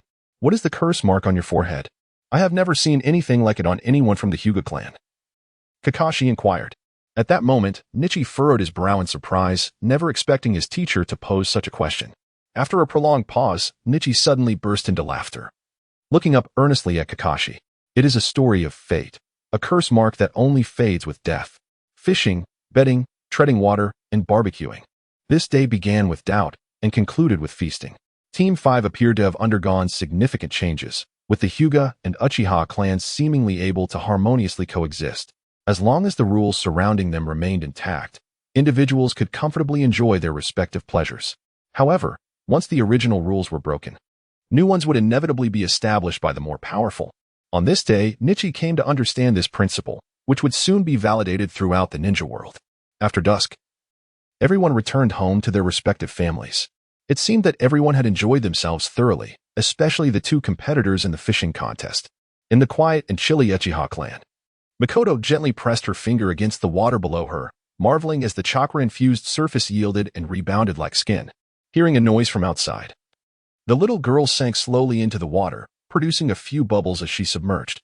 In the grand and stately Senja household, Shuki had splashed water in countless attempts to stand upon the lake's surface, but upon returning home, he found himself floundering in the bathtub. Fortunately, with a spacious home and few occupants, the bathroom was not overcrowded, yet the sounds of his mischief could not be ignored. "Baka Shuki, what are you doing in the bathroom? Get out now." After enduring for quite some time, their mother finally burst open the bathroom door. Taken aback by the sight of her younger brother, "Sister, what are you doing?" Shuki exclaimed, hastily covering himself as he confronted his older sister, Tsunade.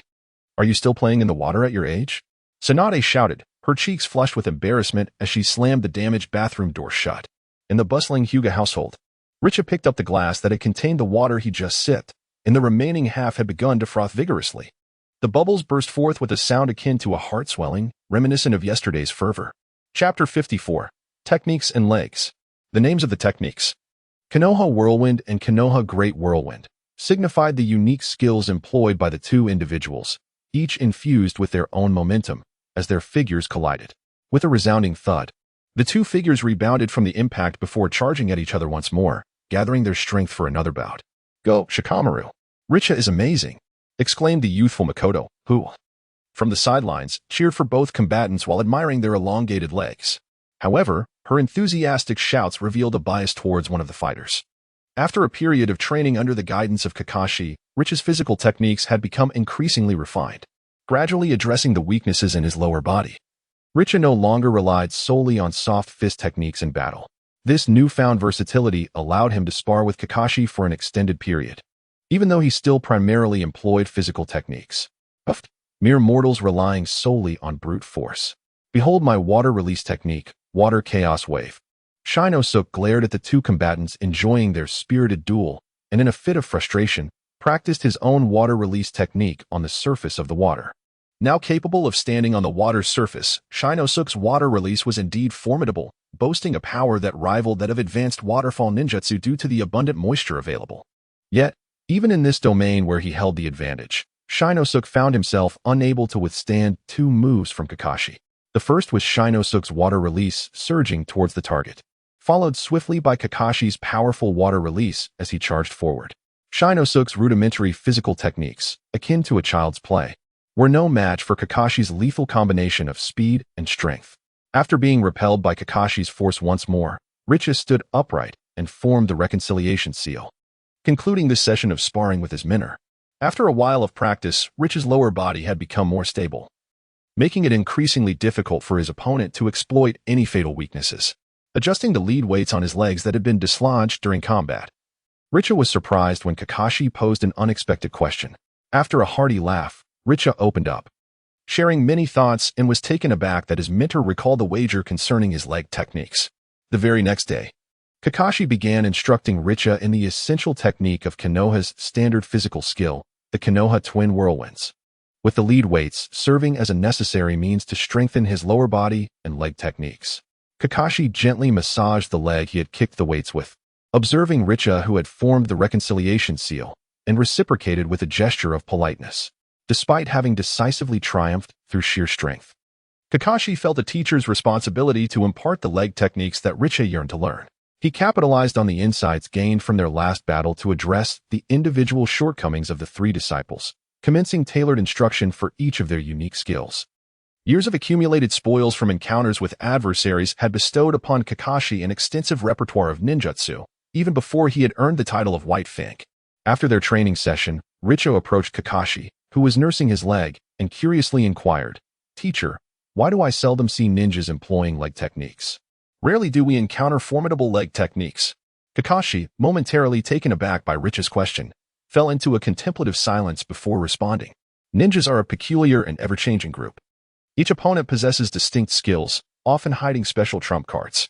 If you launch a leg attack at your adversary and they suddenly unleash a secret technique, how would you respond without knowing the capabilities of their technique?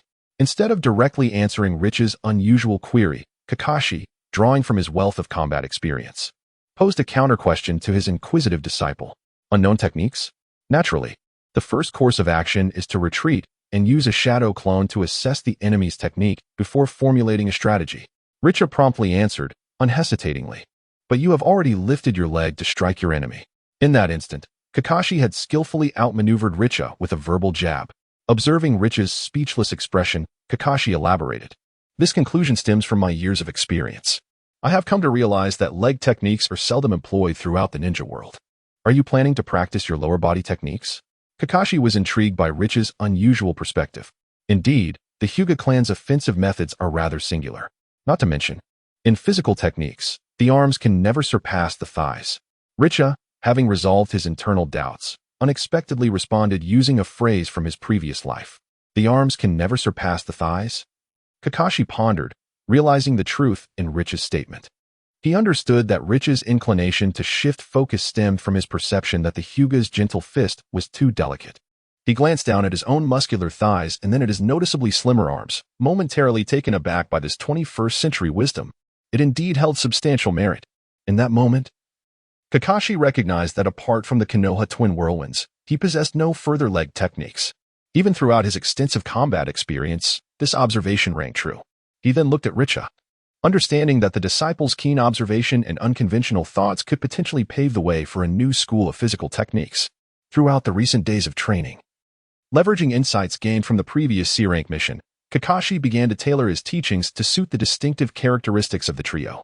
Richa's physical techniques, Shinosuke's ninjutsu, and Makoto's illusion techniques each exhibited their own pronounced weaknesses while simultaneously showcasing their unique strengths. This echoed the words of Heian Toshihiko upon their graduation. Ninjas are not solitary figures. They are part of a united collective. Each ninja possesses their strengths and weaknesses. As for the latter half of that statement, they had yet to grasp its significance. In this moment, the leading instructor, officially recognized as a master of 5 elemental attributes, Kakashi predominantly wielded lightning and earth. Logically, these two opposing elements should not coalesce within a single individual. Yet, at this moment, their coexistence within Kakashi seemed remarkably fitting. Steady as a rock, solid and serene, swift as thunder, fierce and agile. This description encapsulated not only Kakashi's character, but also his approach to combat. The pinnacle of stillness allows one to approach the enemy unnoticed, while the epitome of movement concludes engagements before the opponent can react. With hair growing longer and requiring a tie, Kakashi appeared as a white shadow, reminiscent of the White Fang, emerging from the shadows. This was the impression Richa had formed over the past few months regarding his legendary mentor. At Kakashi's level, he had the capability to unleash all elemental ninjutsu. In the heat of battle, one often resorts to the ninjutsu that is most convenient and effective against their opponent. However, the most formidable and proficient techniques of White Fang, even throughout his life, remain the earth and lightning release, two completely contrasting forms of ninjutsu. This distinction is reflected in the official records, which denote Hatake Tsukumo as a master of the 5 elemental natures. He embodies a pragmatic ninja, unconfined by combat styles or methods, a legend as steadfast as the earth, yet as swift as lightning, an intriguing paradox. At this moment, Hatake Tsukumo imparts to S.H. Ju a practical and enviable form of water-release ninjutsu, one that has garnered admiration even from the likes of Jiraiya. S.H. Ju, my repertoire of water-release techniques is limited, but after much contemplation, I have discovered one that perfectly suits you. Following an analysis of S.H. Ju's previous combat experience, Hatake Tsukumo formed his own theory. The chakra of Senju S.H. Ju, at his age, is already remarkably abundant, a testament to the robust constitution of the Senju clan, allowing for a bombardment of ninjutsu. Yet, S.H. Ju's unique upbringing, while fostering resilience, has also left him deficient in physical prowess and speed. Nevertheless, every formidable ninja must confront their adversaries head-on. At this juncture, Hatake Tsukumo recognizes the necessity of instilling in S.H. Ju the courage to engage in direct combat, rather than relying solely on ninjutsu from a distance. A truly powerful ninja must possess the audacity to stand against their foes. The more powerful the ninja, the greater the need for bravery and confrontation. This is the responsibility and commitment that one must embody to aspire to the ideals of Hokage. This water release, the breaking torrent, was once among my favorite techniques. It will propel you towards your adversary, enabling you to vanquish them. As he spoke, Hatake Tsukumo began to form hand seals: tiger, boar, monkey, rat, and ox, though his pace was unhurried. Each seal was executed clearly enough for S.H. Ju to observe and comprehend. As the sun set, Richa observed the intricate hand seals crafted by Kakashi Hatake. The 9-seal water release technique was undeniably complex. The more elaborate the hand seals, the more diverse the resulting ninjutsu became. It is said that the B-rank water release technique, Water Dragon Bullet, which employs a staggering 44 seals, possesses unparalleled attributes that surpass any water release reliant on sheer volume. This technique allows the fluidity of water to spiral and dance through the sky like a dragon, capable of altering its form and redirecting its attack. Among the B-rank techniques, it is perhaps the most challenging to master, able to circumvent the majority of an adversary's frontal earthen defenses and strike from the side. However, such mastery demands an exceptionally refined control over chakra, a skill not easily acquired by all. Richa speculated that even Kisame, renowned as the foremost water release user in the later episodes of the anime, may not have been capable of this technique. His ocean-like chakra allowed him to employ water release based on breadth and quantity, simplifying his approach to a brute force style rather than the meticulous manipulation of chakra and ninjutsu that this technique requires. Finally, having completed the seals, Kakashi slammed his palms against the ground. Water erupted from beneath his feet and behind his body, and he stood atop the crest of the waves. With the force of the water release, he surged forward, akin to a mighty river. A torrent of water gushed forth from an uncharted source, entwining his figure as it twisted and turned towards its target. The crashing waves splashed against the surface of the lake, yet the technique seemed far from complete. The powerful surge of water, moving at speeds surpassing that of a human, propelled Kakashi like a cannonball. With a raised hand, Kakashi leaped, his fist crashing into the lake's surface. The tranquil waters were violently disrupted, forming a deep crater, only to swiftly return to a serene state.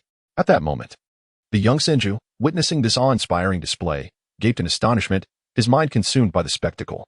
Under the Hokage rock in Konoha, the Senju, with great excitement, exclaimed his desire to learn, tears streaming down his face as he rushed to embrace Kakashi. Chapter 55, The Illusion of the Ninja Body. This technique is known as water release, breaking torrent. Kakashi approached the now calm lake, explaining to the starry-eyed Senju the intricacies of the technique. As he articulated the name of the ninjutsu, Richa felt a profound resonance with each syllable. The term breaking torrent perfectly encapsulating the visual splendor Kakashi had just demonstrated. The intricate nine-seal water release technique allowed the user to stand atop the river while breaching enemy defenses.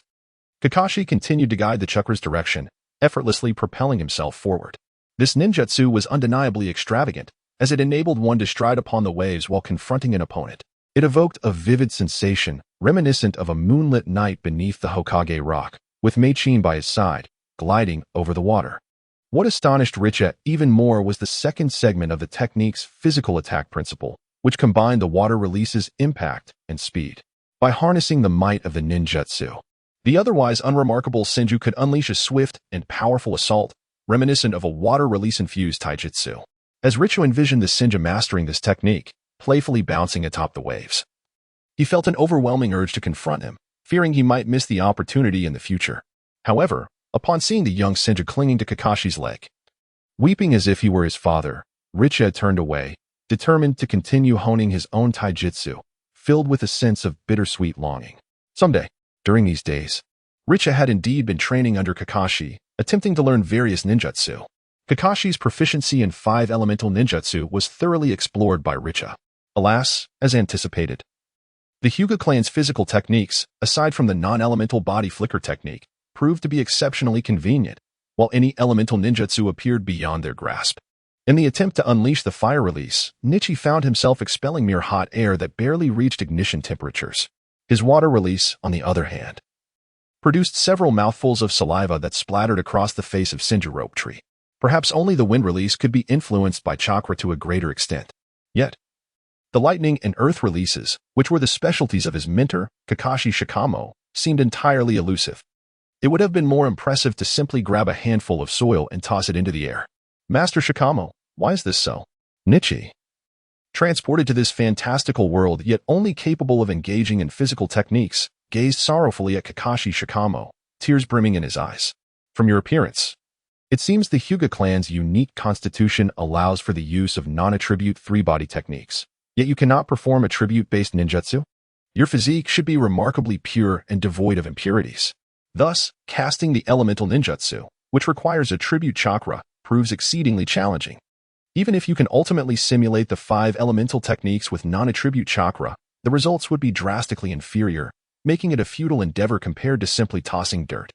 Kakashi Shikamo stroked his chin in contemplation, still seemingly bothered by the last incident where he got splattered. After examining Nichi's physique, he drew these conclusions based on years of experience. Then, as if he had more to say, he continued, however. What do you mean, master? Nichi interjected, sensing there was more to come and clinging to a shred of hope. Nothing. After a moment of thought, the usually meticulous Kakashi Shikamo refrained from revealing his theoretical speculations.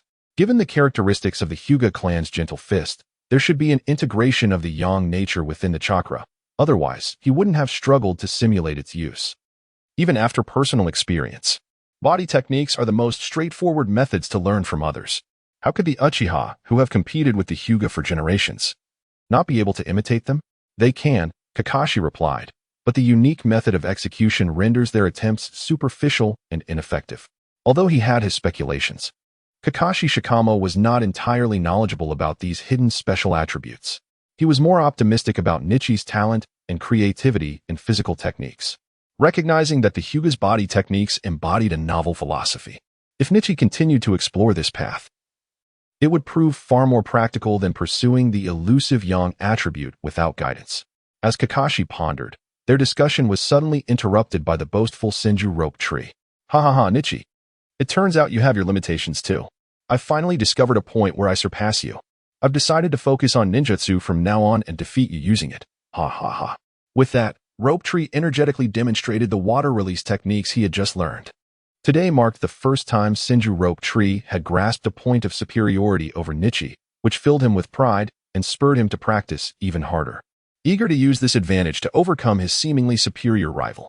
You better put in the effort. Even without ninjutsu, you can't defeat me. Next time we're cooking outdoors, I'll be coming to you. Nichi retorted, seizing on Rope Tree's vulnerability, mocking him for only being able to perform the water release while never managing to unleash it effectively. How dare you? Don't come looking for me when you're thirsty. Rope Tree snapped back, his bravado wounded, never truly expecting a day like this to arrive. I carry my own water, Nichi boasted, pulling out his water bottle and taking a sip in front of Senju Rope Tree. Nichi-kun. Upon hearing Kakashi's analysis and witnessing the banter between the two, the quiet Uchiha Makoto felt a twinge of regret for Nichi's inability to learn ninjutsu. If Nichi-kun could use ninjutsu, he would undoubtedly be even more formidable. Kakashi, noticing Makoto's voice, turned to face the gentlest member of their trio, already having devised a guiding plan for her. The Uchiha Makoto before him lacked the typical bloodthirst associated with her clan, displaying a rare, extreme kindness that contrasted sharply with the Uchiha's usual disposition. It remained uncertain whether such a character would be beneficial or detrimental to their group, the fifth unit, which had been meticulously composed by the third Hokage. Yet, this temperament was not necessarily advantageous for a ninja's career. Makoto's preference for genjutsu over Uchiha's fire release may have been a conscious choice to minimize bloodshed. Consequently, Kakashi could only selectively impart the genjutsu he mastered to her. He could not teach a blood-soaked technique to someone who was unwilling to wield it. In this trio, the physically adept Nichi would bear the brunt of close-range combat, while the chakra-rich Senju Rope Tree would unleash wide-ranging ninjutsu. So what remained? Logistics, support, disruption, control? Makoto's character perfectly complemented the two boisterous boys, who possessed little beyond their fighting prowess. Her innate talent for genjutsu, which could ensnare even herself, would provide crucial control in battle. This potential had already proven effective multiple times, even turning the tide of confrontations. Makoto, watch closely, Kakashi declared, resolutely standing beside his student as he prepared to impart the genjutsu. His hand seals flowed smoothly as he taught the insightful Makoto. Rat, snake, monkey, boar, dog. Genjutsu, illusion of the mist. Suddenly, several familiar figures burst forth from the forest behind them. Startled, Senju Rope Tree instinctively kicked at the first shadow that emerged. However, he quickly realized that a larger figure had already approached him, unmistakably the leader of this band of ruffians. Without a second thought, Rope Tree swung at the stationary bandit leader. To his astonishment, the man retaliated with a punch and followed up with a series of rapid strikes. The bandit leader knows martial arts. What absurdity is this? Why does his fighting style resemble Nichi's gentle fist? Nichi, you scoundrel. Realization dawned upon Rope Tree as he found himself propelled backward by a familiar leaf hurricane technique, only to be swarmed by grinning bandits. Next, a dagger lunged toward his left hand, causing a sharp pain. Why are you using genjutsu against me? Rope Tree exclaimed, watching helplessly as his left hand was pierced but miraculously remained unharmed. The bandits he faced were the very same adversaries they had encountered on a previous mission. Shocked by the sudden genjutsu, Rope Tree turned to Kakashi, seeking solace in his mentor's presence. Meanwhile, Nichi, misidentified as the bandit leader by the foolish Rope Tree, observed the bandits before him with a newfound clarity, even activating his Byakugan to scrutinize the scene. This was perhaps his first experience with genjutsu, however. The Byakugan could not distinguish the illusions affecting his mind. Curiosity about the world of genjutsu had sparked within Nichi, yet he remained composed, knowing Kakashi had cast the illusion and refrained from attacking recklessly. As Rope Tree foolishly charged at him, Nichi merely defended himself with a defensive leaf hurricane. Unbeknownst to him, Rope Tree had indeed charged directly at him, prompting a hearty laugh from Nichi. Watching the two engage, Makoto felt a wave of joy wash over her, relieved that the confrontation had taken such a light-hearted turn. The astute Makoto had long discerned the effects of the illusion technique imparted to her by her mentor, Kakashi Hitaki. Without lifting a finger, the illusion's influence could bewilder the enemies, even inciting them to attack their own comrades. At that moment, the little girl was particularly elated. For her only skill, the mind's eye technique, could merely confuse foes for a fleeting moment. It was ineffective against those of formidable will, as evidenced by the previous incident where the bandit leader succumbed to madness upon confronting his inner anguish. With this new technique, she would be able to assist her comrades, including Nichijakuin, in future battles. The girl formed the hand signs for the illusion, silently encouraging herself. On that day, the trio, having undergone the rigorous trials of a genuine ninja mission, received guidance from their mentor, Kakashi Hitaki. At that juncture, the three-member team struggled to achieve perfect coordination between the two boys, yet the fifth squad, consisting of one boy and one girl, exhibited remarkable harmony in their collaboration. It seemed to validate the tried adage of the Ninja Academy: 2 boys and 1 girl. How could that suffice? 2 girls and 1 boy. Hee hee. Chapter 56. The Final D. In Remembrance. With the thunderous roar of a charge, clouds of dust were raised as 2 colossal shadows surged forth, enveloped in an unmatched aura of might. As the sun set, Ri stood firm, unflinching in the face of the 2 colossal beasts charging toward him. Behind him stood the girl he had longed to see for months. With a fervent resolve, he unleashed the technique of Kaiten, a skill imparted to him by his father, Hinata High. The air around Ri swirled dramatically, his chakra manifesting as a soft blue aura, interspersed with strands of black.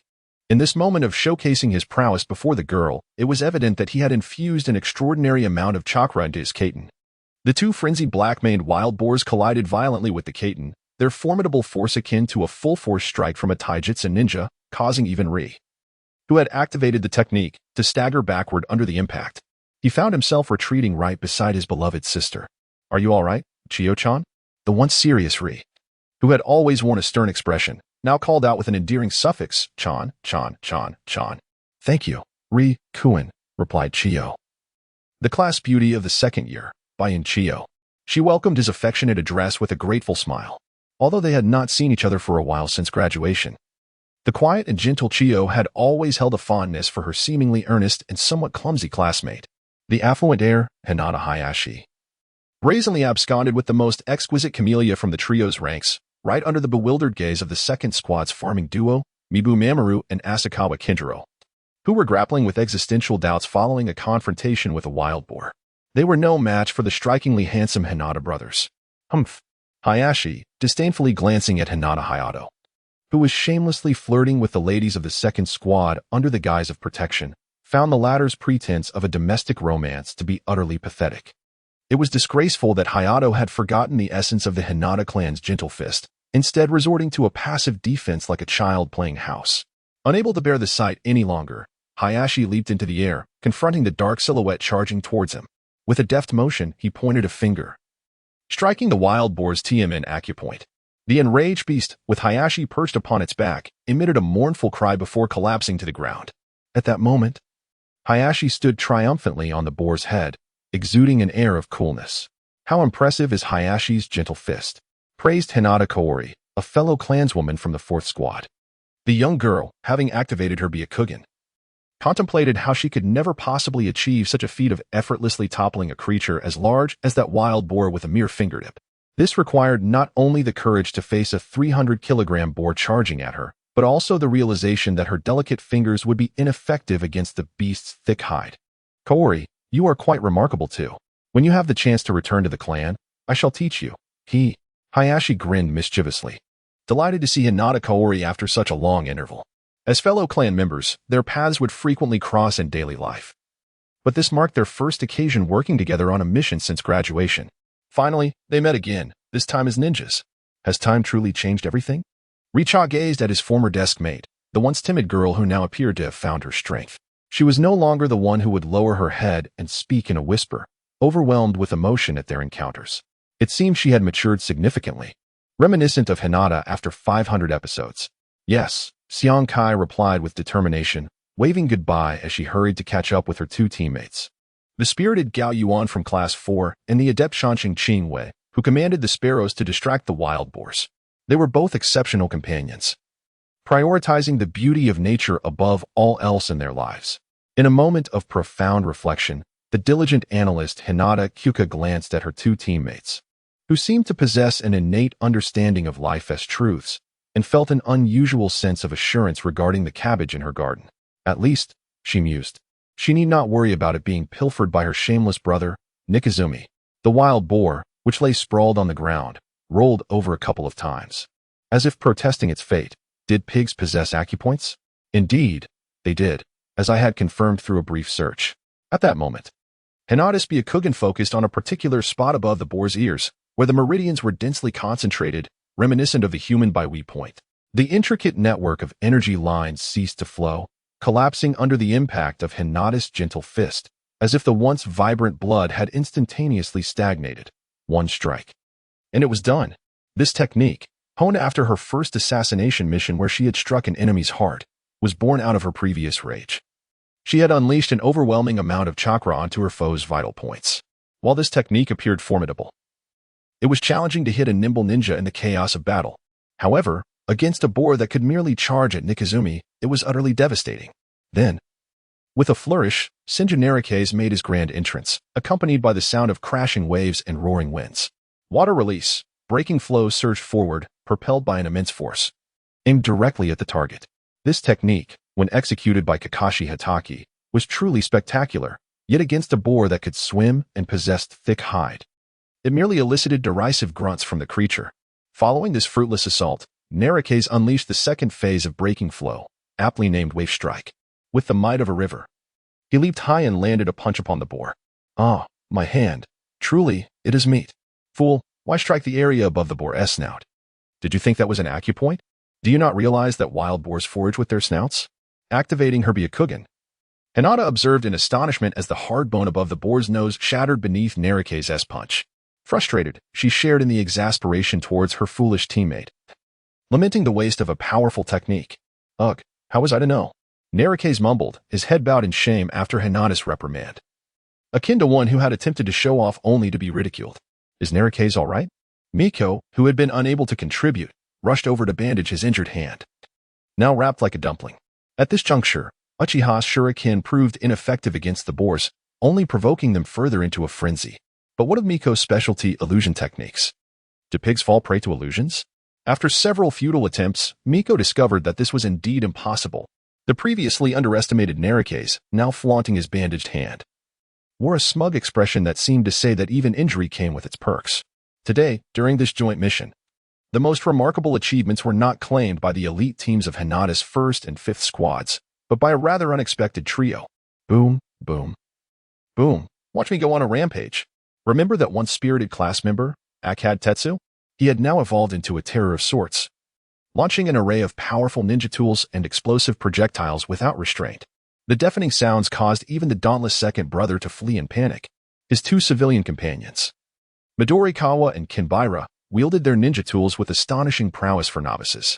Kinbaira's ancestral sword techniques inflicted grievous wounds on the boar, while Midorikawa's shuriken and toxins gradually incapacitated the enraged beasts, allowing others to finish them off.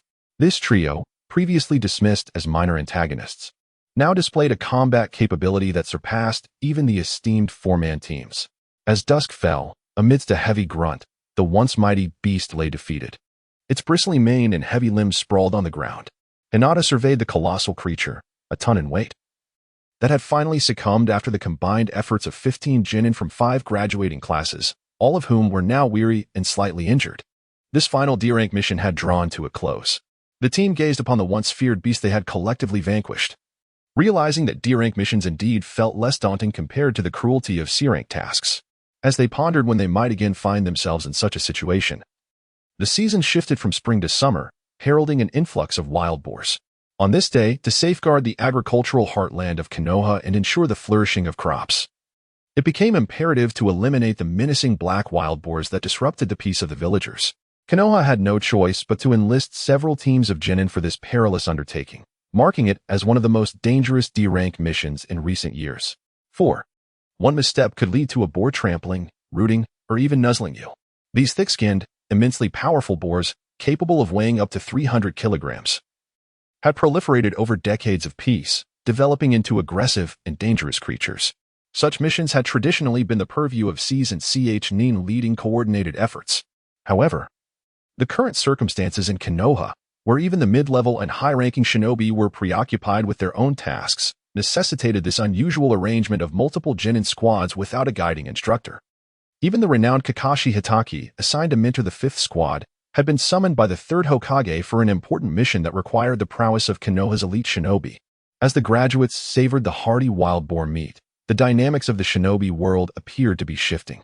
The rampant boars had, after years of relative peace, given rise to an alarming population of aggressive wildlife.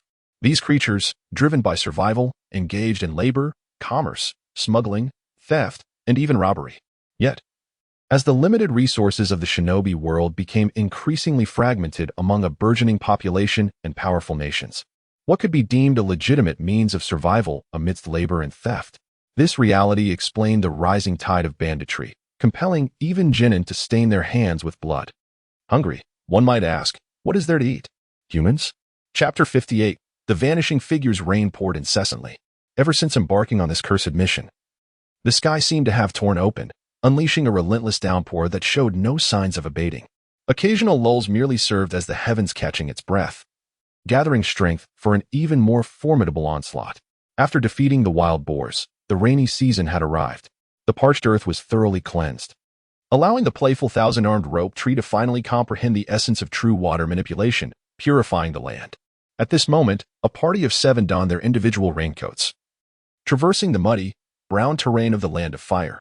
The advancing group seemed to be segmented into 3 distinct phases. Leading the way were 2 personal grass ninja guards of the grass country's ambassador, followed by the ambassador himself and his mentor, Flagwood Tsukumo.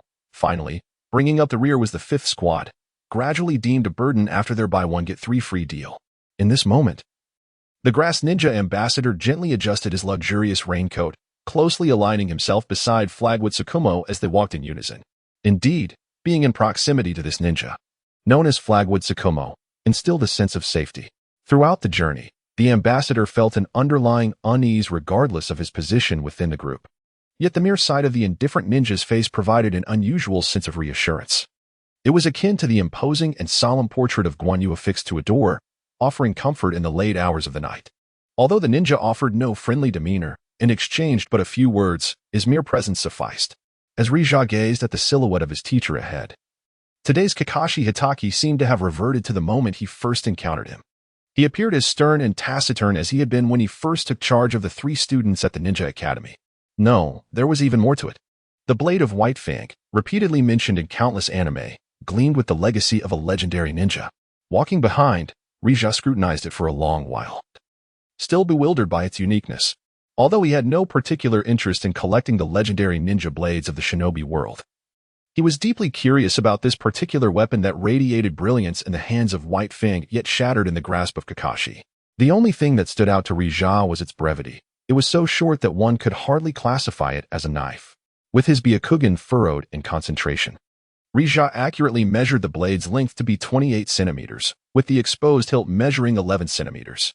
This meant that the blade itself was a mere 17 centimeters long, just slightly longer than the typical kunai used for practice. What kind of principle could account for this? Rija pondered in confusion. Hey, Mikoto, doesn't that dagger on Sensei's back seem rather special? In the rain, the increasingly restless Senjurobe also stared at the short blade for quite some time, eventually arriving at a misguided conclusion once the downpour eased. Indeed, it is quite special. I've never seen Sensei carry it before. It seems he brought it specifically for this mission. Mikoto felt a sudden surge of anxiety as she recalled that even during the previous mission to eradicate bandits, their teacher had brought this dagger, and now, they must not let their guard down. Secretly clenching her seemingly powerless fists, she shot a deep glance at Rija, wondering if he too was concerned.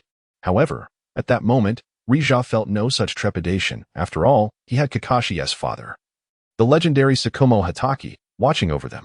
The reason for his furrowed brow was that the mischievous child had finally begun to regard the White Fang as a mere dagger. But that was a fabled weapon, the White Fang. Glancing at the unimpressive short blade once more, Rija couldn't be bothered to correct Rope's misconception. Now, he could only await the moment it was drawn to witness its true splendor.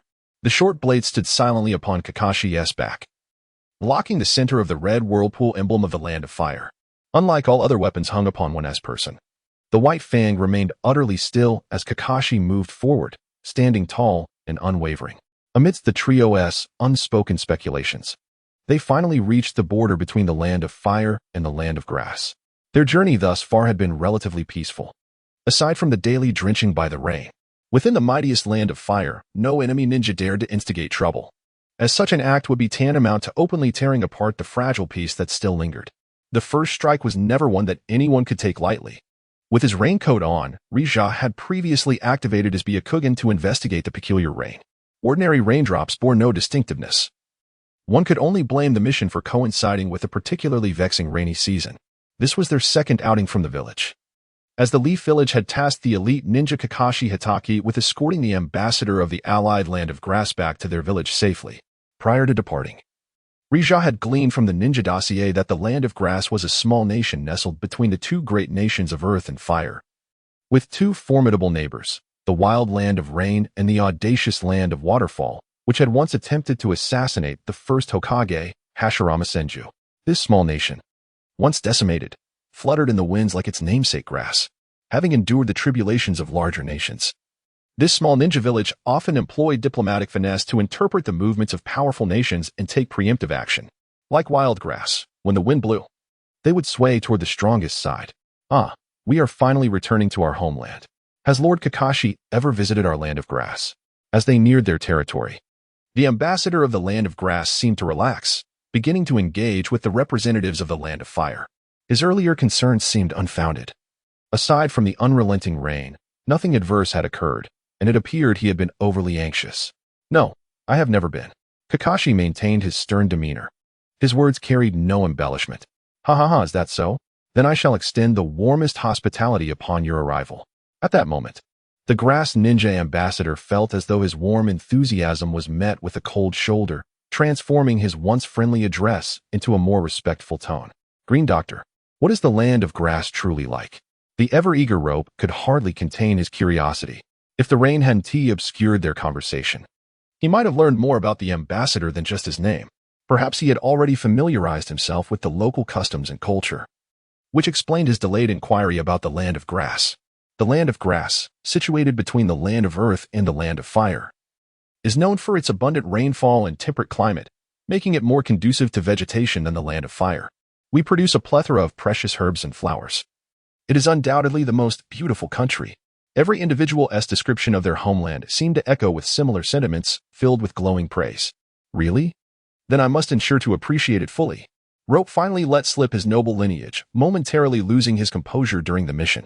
Their conversation flourished, and the atmosphere within the group grew increasingly lively. At that time, the Land of Grass was harnessing its natural conditions to cultivate vast quantities of herbs essential for ninja combat and national warfare. Yet, as a small nation with limited resources, it lacked pricing power, akin to the wasteful exploitation of rare earths in ancient China. Nevertheless, such conditions still allowed the nation's upper echelons to prosper, resembling the affluent oil barons of the Middle East. As they continued on, a light drizzle fell. The terrain ahead transformed rapidly with each step, transitioning from the brown earth of the Land of Fire to lush green grass within mere minutes. The chakra of the ninja world not only bestowed unique abilities upon its practitioners, but seemed to influence their very natures. At this moment, it appeared to affect the landscape itself. One moment they trod upon the brown soil of the Land of Fire, and the next, they were stepping into the verdant fields of the Land of Grass. The day seemed to evoke memories of experiences in this world and the narratives once witnessed within the borders of the Land of Fire. The earth appeared predominantly in shades of red and brown. Interspersed with the ubiquitous ochre, the terrain of the Land of Earth leaned distinctly towards gray. With the hue of building materials growing increasingly somber, the protruding stone forests of the Land of Lightning, alongside their exposed portions, revealed a substantial expanse of earthen yellow. As for the Land of Wind, it was characterized by a golden hue akin to sand, reminiscent of an endless desert, in the solitary island of the Water Nation.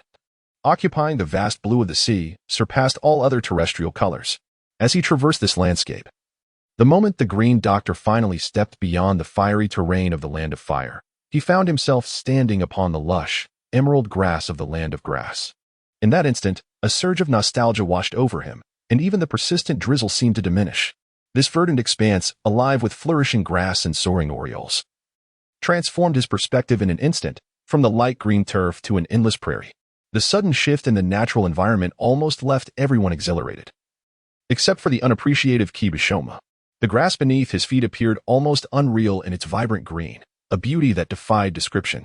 Rija marveled at the breathtaking scenery that had once been obscured by the dense smog of the 21st century.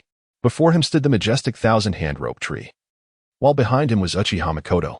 It seemed as though the three had never before encountered such natural beauty, trailing closely behind the grass ninja envoy, having lived 2 lives. It was the first time Rija ventured abroad to behold the wonders of another land, and he couldn't help but express his admiration to those around him. Those around him? Was there truly anyone there? It felt as if something had brushed against him. Suddenly, the protagonist, Richa, felt an intense jolt, compelling him to exert utmost control over his body to refrain from advancing further. Yet, the verdant expanse before him appeared to surge in growth, as if possessed by a wild frenzy. Meanwhile, the trio Kusanagi, Mikan, and the enigmatic Senju rope tree seemed blissfully unaware of their surroundings, gradually fading from sight, lost amid the vastness of the prairie. The breathtaking scenery captivated them, drawing them into a state of infatuation and delight, so much so that even Richa felt an irresistible urge to recline upon the grass, indulging in a serene interlude with Mikan, doing nothing but resting. Mikan, where are you? He struggled to twist his neck.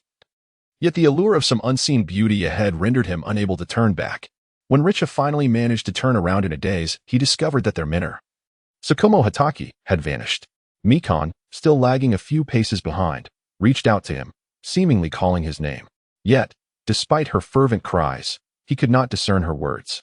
With great difficulty, I raised my right hand, summoning all my strength to reach for Makoto's hand. Yet, all I could witness was Makoto being inexplicably tugged away from me, retreating further and further into the distance. The sun's rays desperately pursued her, stretching out his right hand to grasp. The chill of her touch was palpable. At last, he made contact with her hand, yet it slipped through his fingers, eluding his grasp. Then, the enchanting figure of hers receded before him, gradually vanishing into the verdant whirlpool. At that moment, when the heartbroken sunbeam lifted his gaze once more, the scenery behind him still remained an expanse of endless grasslands. The brown earth of the Fire Nation, which he had barely traversed, had already vanished. He raised his right hand, which had brushed against Makoto, as if it had been doused by something. What a damp hand it was. Rainwater. Chapter 59. The Blade of White Fang. The world outside. Rain?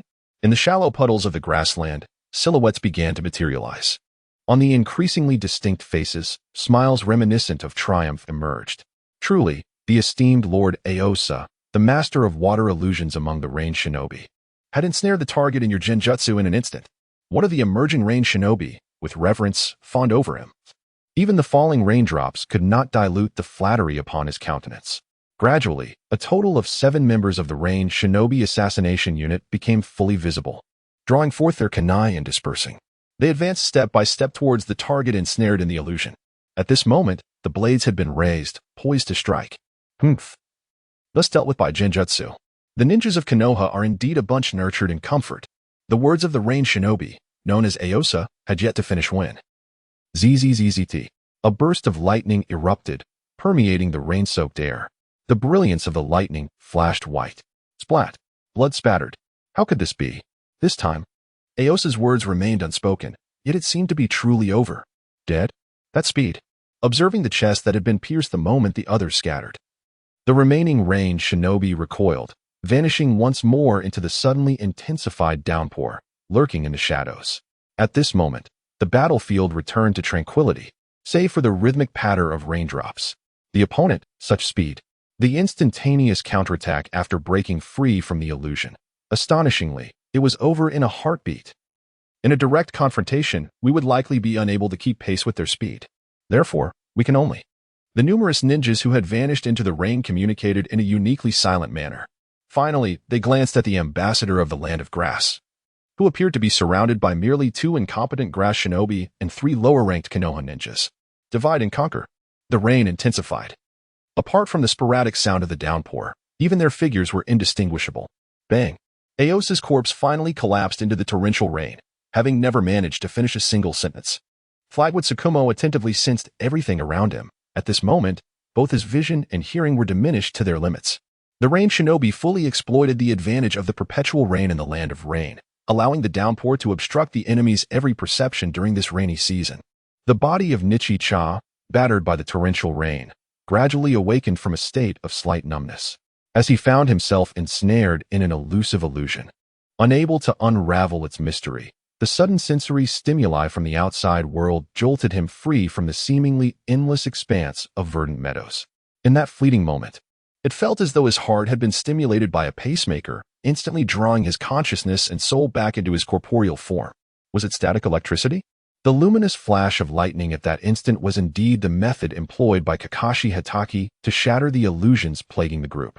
The technique of lightning release, static electricity, surged through his body, permeating him with just the right voltage. Kakashi even unleashed this force into the surrounding air. In that moment, it seemed as if everyone had been struck by an electric shock. Even Makoto, who had managed to extricate herself from the illusion, was not spared from the stunning jolt. The legendary ninja Kakashi Hatake possessed an exquisite mastery over chakra control, and it was evident that he was no mere ninja reliant solely on the extreme manipulation of chakra.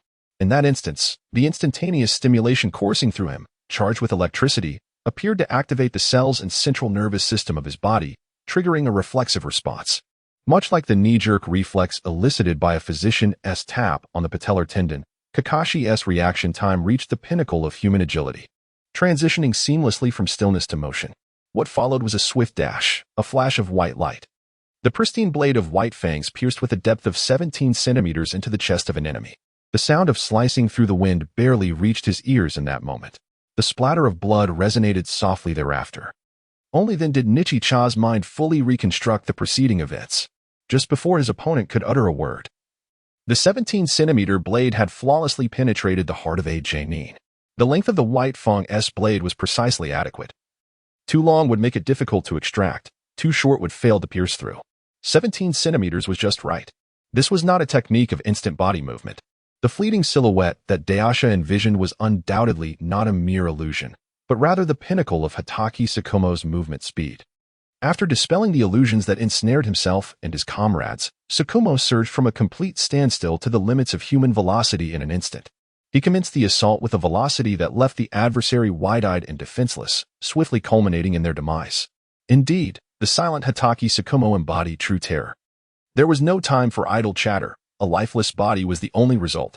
When he re-emerged from his silence, it was accompanied by the haunting wails of the fallen enemy. How could one achieve such instantaneous acceleration in combat, whether it be a person, a vehicle, or an aircraft? Reaching the zenith of speed typically requires several seconds, if not longer. Even the formidable Kage, with all 8 gates unlocked, must run and propel themselves into the air, shifting through gears to unleash a series of attacks. The safest method for opening all 8 gates is to do so one at a time. The burden of opening 6 gates instantaneously is unimaginable. Having trained in martial arts for nearly a decade within the shinobi world, Dayasha understood the immense difficulty of this feat. If he could elevate the fluidity of his gentle fist to such extraordinary speeds, why would he languish in a slow ascent from 0 to 128? Taking half a minute? A mere dozen strikes or a single strike from the 8 trigrams would suffice. The secret seemed to lie in that fleeting moment. Yearning. Dayasha gazed at the figure of Hatake Tsukumo standing resolutely in the rain, his short blade, no longer than 28 inches, gripped firmly in hand. As the rain fell, the whirlpool symbol of the land of fire as Konoha emerged on his back, and his white, short ponytail had yet to grow long. It was merely an ordinary short blade, one that would eventually shatter in Kakashi's hands, yet, in the hands of the true master, Hatake Tsukumo, it appeared astonishingly swift and razor-sharp, a flash of lightning signifying the end of a life, with every inch of the blade posing a greater threat. Dayasha clenched his empty fists, staring at his teacher's silhouette. Despite being his mentor, witnessing Tsukumo in true combat ignited a fierce desire within him to surpass his limits. The Byakugan activated. In that moment, his blood boiled in the rain. For the first time, witnessing Hatake Tsukumo's instantaneous engagement filled the languorous 30-something within him with a fervent drive to strive for greatness. That kind of battle was simply exhilarating. At that instant, the hidden ninjas concealed in the shadows were laid bare before the fierce and penetrating gaze of his Byakugan. 10 o'clock 13, 3 o'clock 11, 5 o'clock 9, 7 o'clock 7, 9 o'clock 5.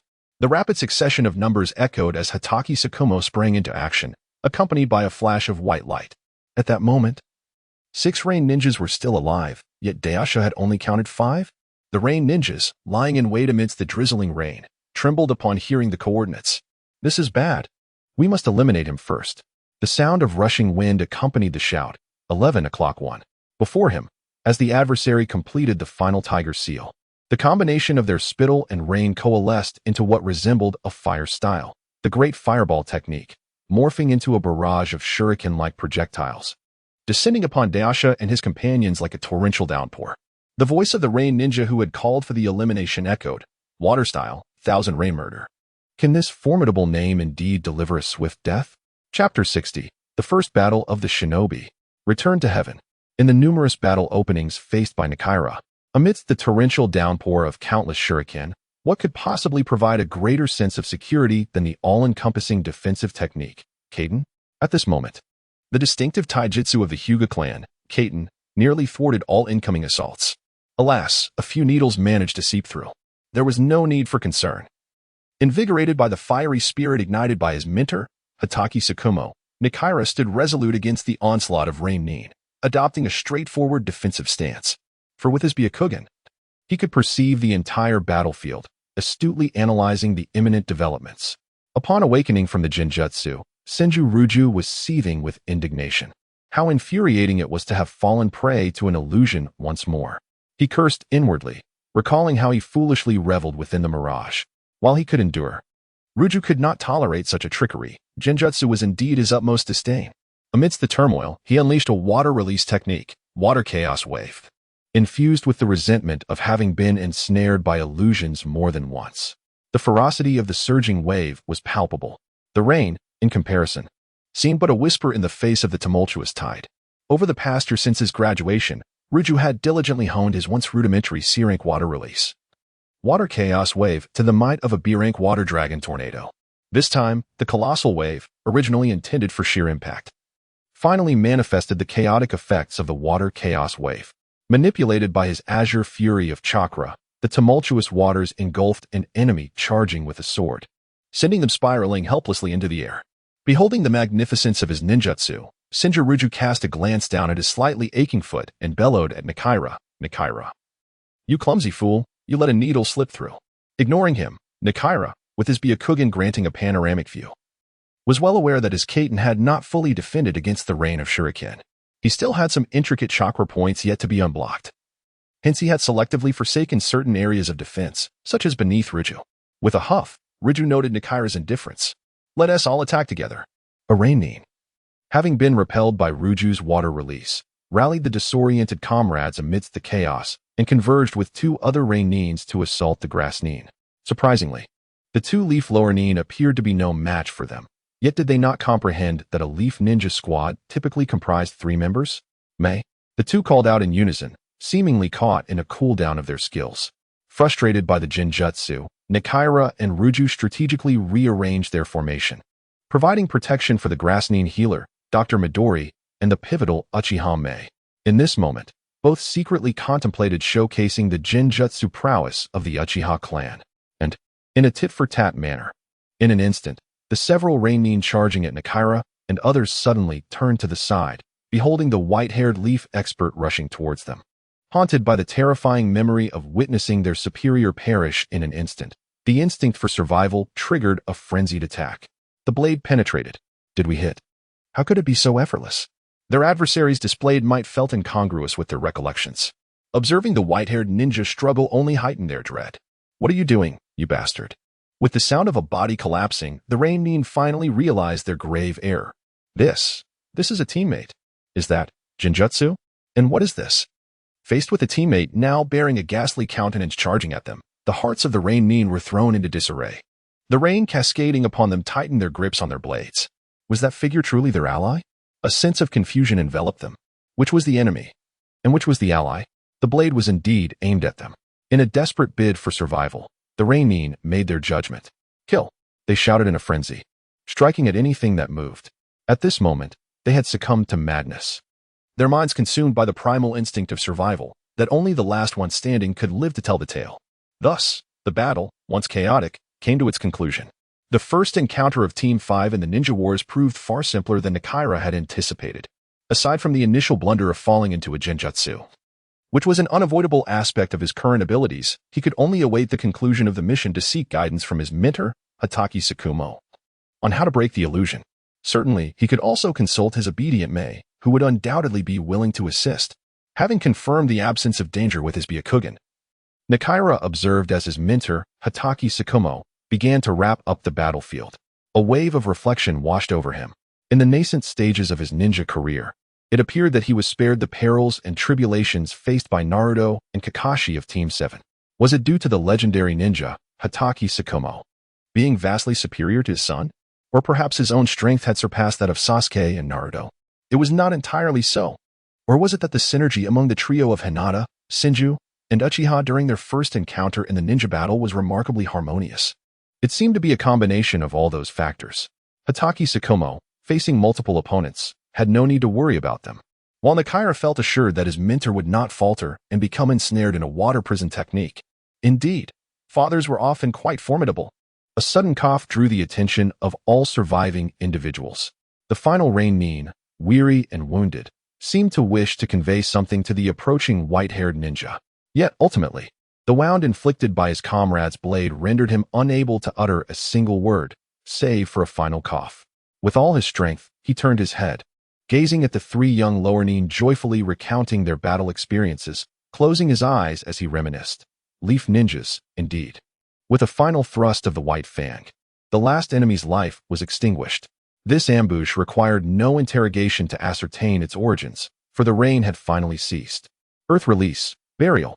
A remarkably simple earth release technique, as its name suggests.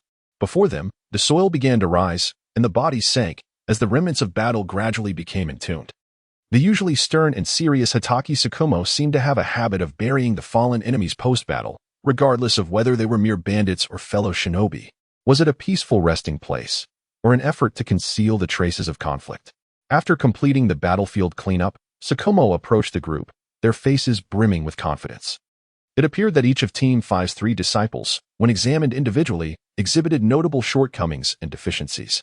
As Nakairo acknowledged he had fallen into a jinjutsu without knowing when it would be lifted, Ruju had become utterly lost within the illusion. While the kind-hearted Mei pondered how she would fare after dispelling the jinjutsu. However, when the trio engages in battle together, they need not concern themselves with each other's shortcomings. Hinata's perception ability surpasses his own, while the pure body technique of Gentle Fist and the technique of Rebirth provide a nearly absolute defense and control in close combat. The Shinju clan's physique grants SHJ a copious amount of chakra, allowing his water release techniques to evolve into a frenzied area-wide onslaught. Meanwhile, the Uchiha clan's unique illusionist, Mikoto, has mastered the very illusion technique she just imparted, even surpassing her own teachings with unique modifications. Together, the trio, undeterred by enemy harassment and the threat of close-quarter interruptions, can unleash their powers with ease. The bear warrior, Hinata, resembles a resilient monk capable of both enduring blows and delivering them, while behind him stand 2 formidable sorcerers. Hatake Tsukumo reflects on the formidable strength of the mature figure he has come to admire. The third Hokage's arrangements seem truly. Chapter 61. The delayed ambush. With a sense of admiration for the third Hokage, Sarutobi Hiruzen, Hatake Tsukumo returned to the team. At this moment, the sword of White Fang was sheathed, and the air of slaughter surrounding him appeared to dissipate instantaneously. Yet, the lingering scent of blood in the atmosphere attested to the remnants of that overwhelming aura. Confronted with the aftermath of battle, the trio of the 5th squad no longer felt the same discomfort they had experienced upon first encountering blood. Instead, they eagerly awaited affirmation and praise from their teacher, Tsukumo. However, their hopes were ultimately dashed. The meticulous Tsukumo merely nodded in acknowledgement before moving on. The mission was not yet complete, and even after a resounding victory, White Fang remained indifferent. Retaining his stoic demeanor, Tsukumo approached the Green Doctor of the Land of Grass, the individual responsible for both commissioning and being protected during the mission, to discuss the recent ambush. Meanwhile, the remaining team members engaged in a brief respite. Eventually, with an understanding of the forward route, Tsukumo took the lead, becoming the vanguard as he guided the group onward, resembling a sharp arrow in its trajectory. This was particularly poignant, as their original 7-member squad had now been reduced by 1. A grass ninja accompanying the Green Doctor had succumbed to a fatal blow to the heart during combat. Another companion, after tending to his wounds, buried his fallen comrade and was enveloped in profound despondency. At this moment, he felt an overwhelming sense of loss.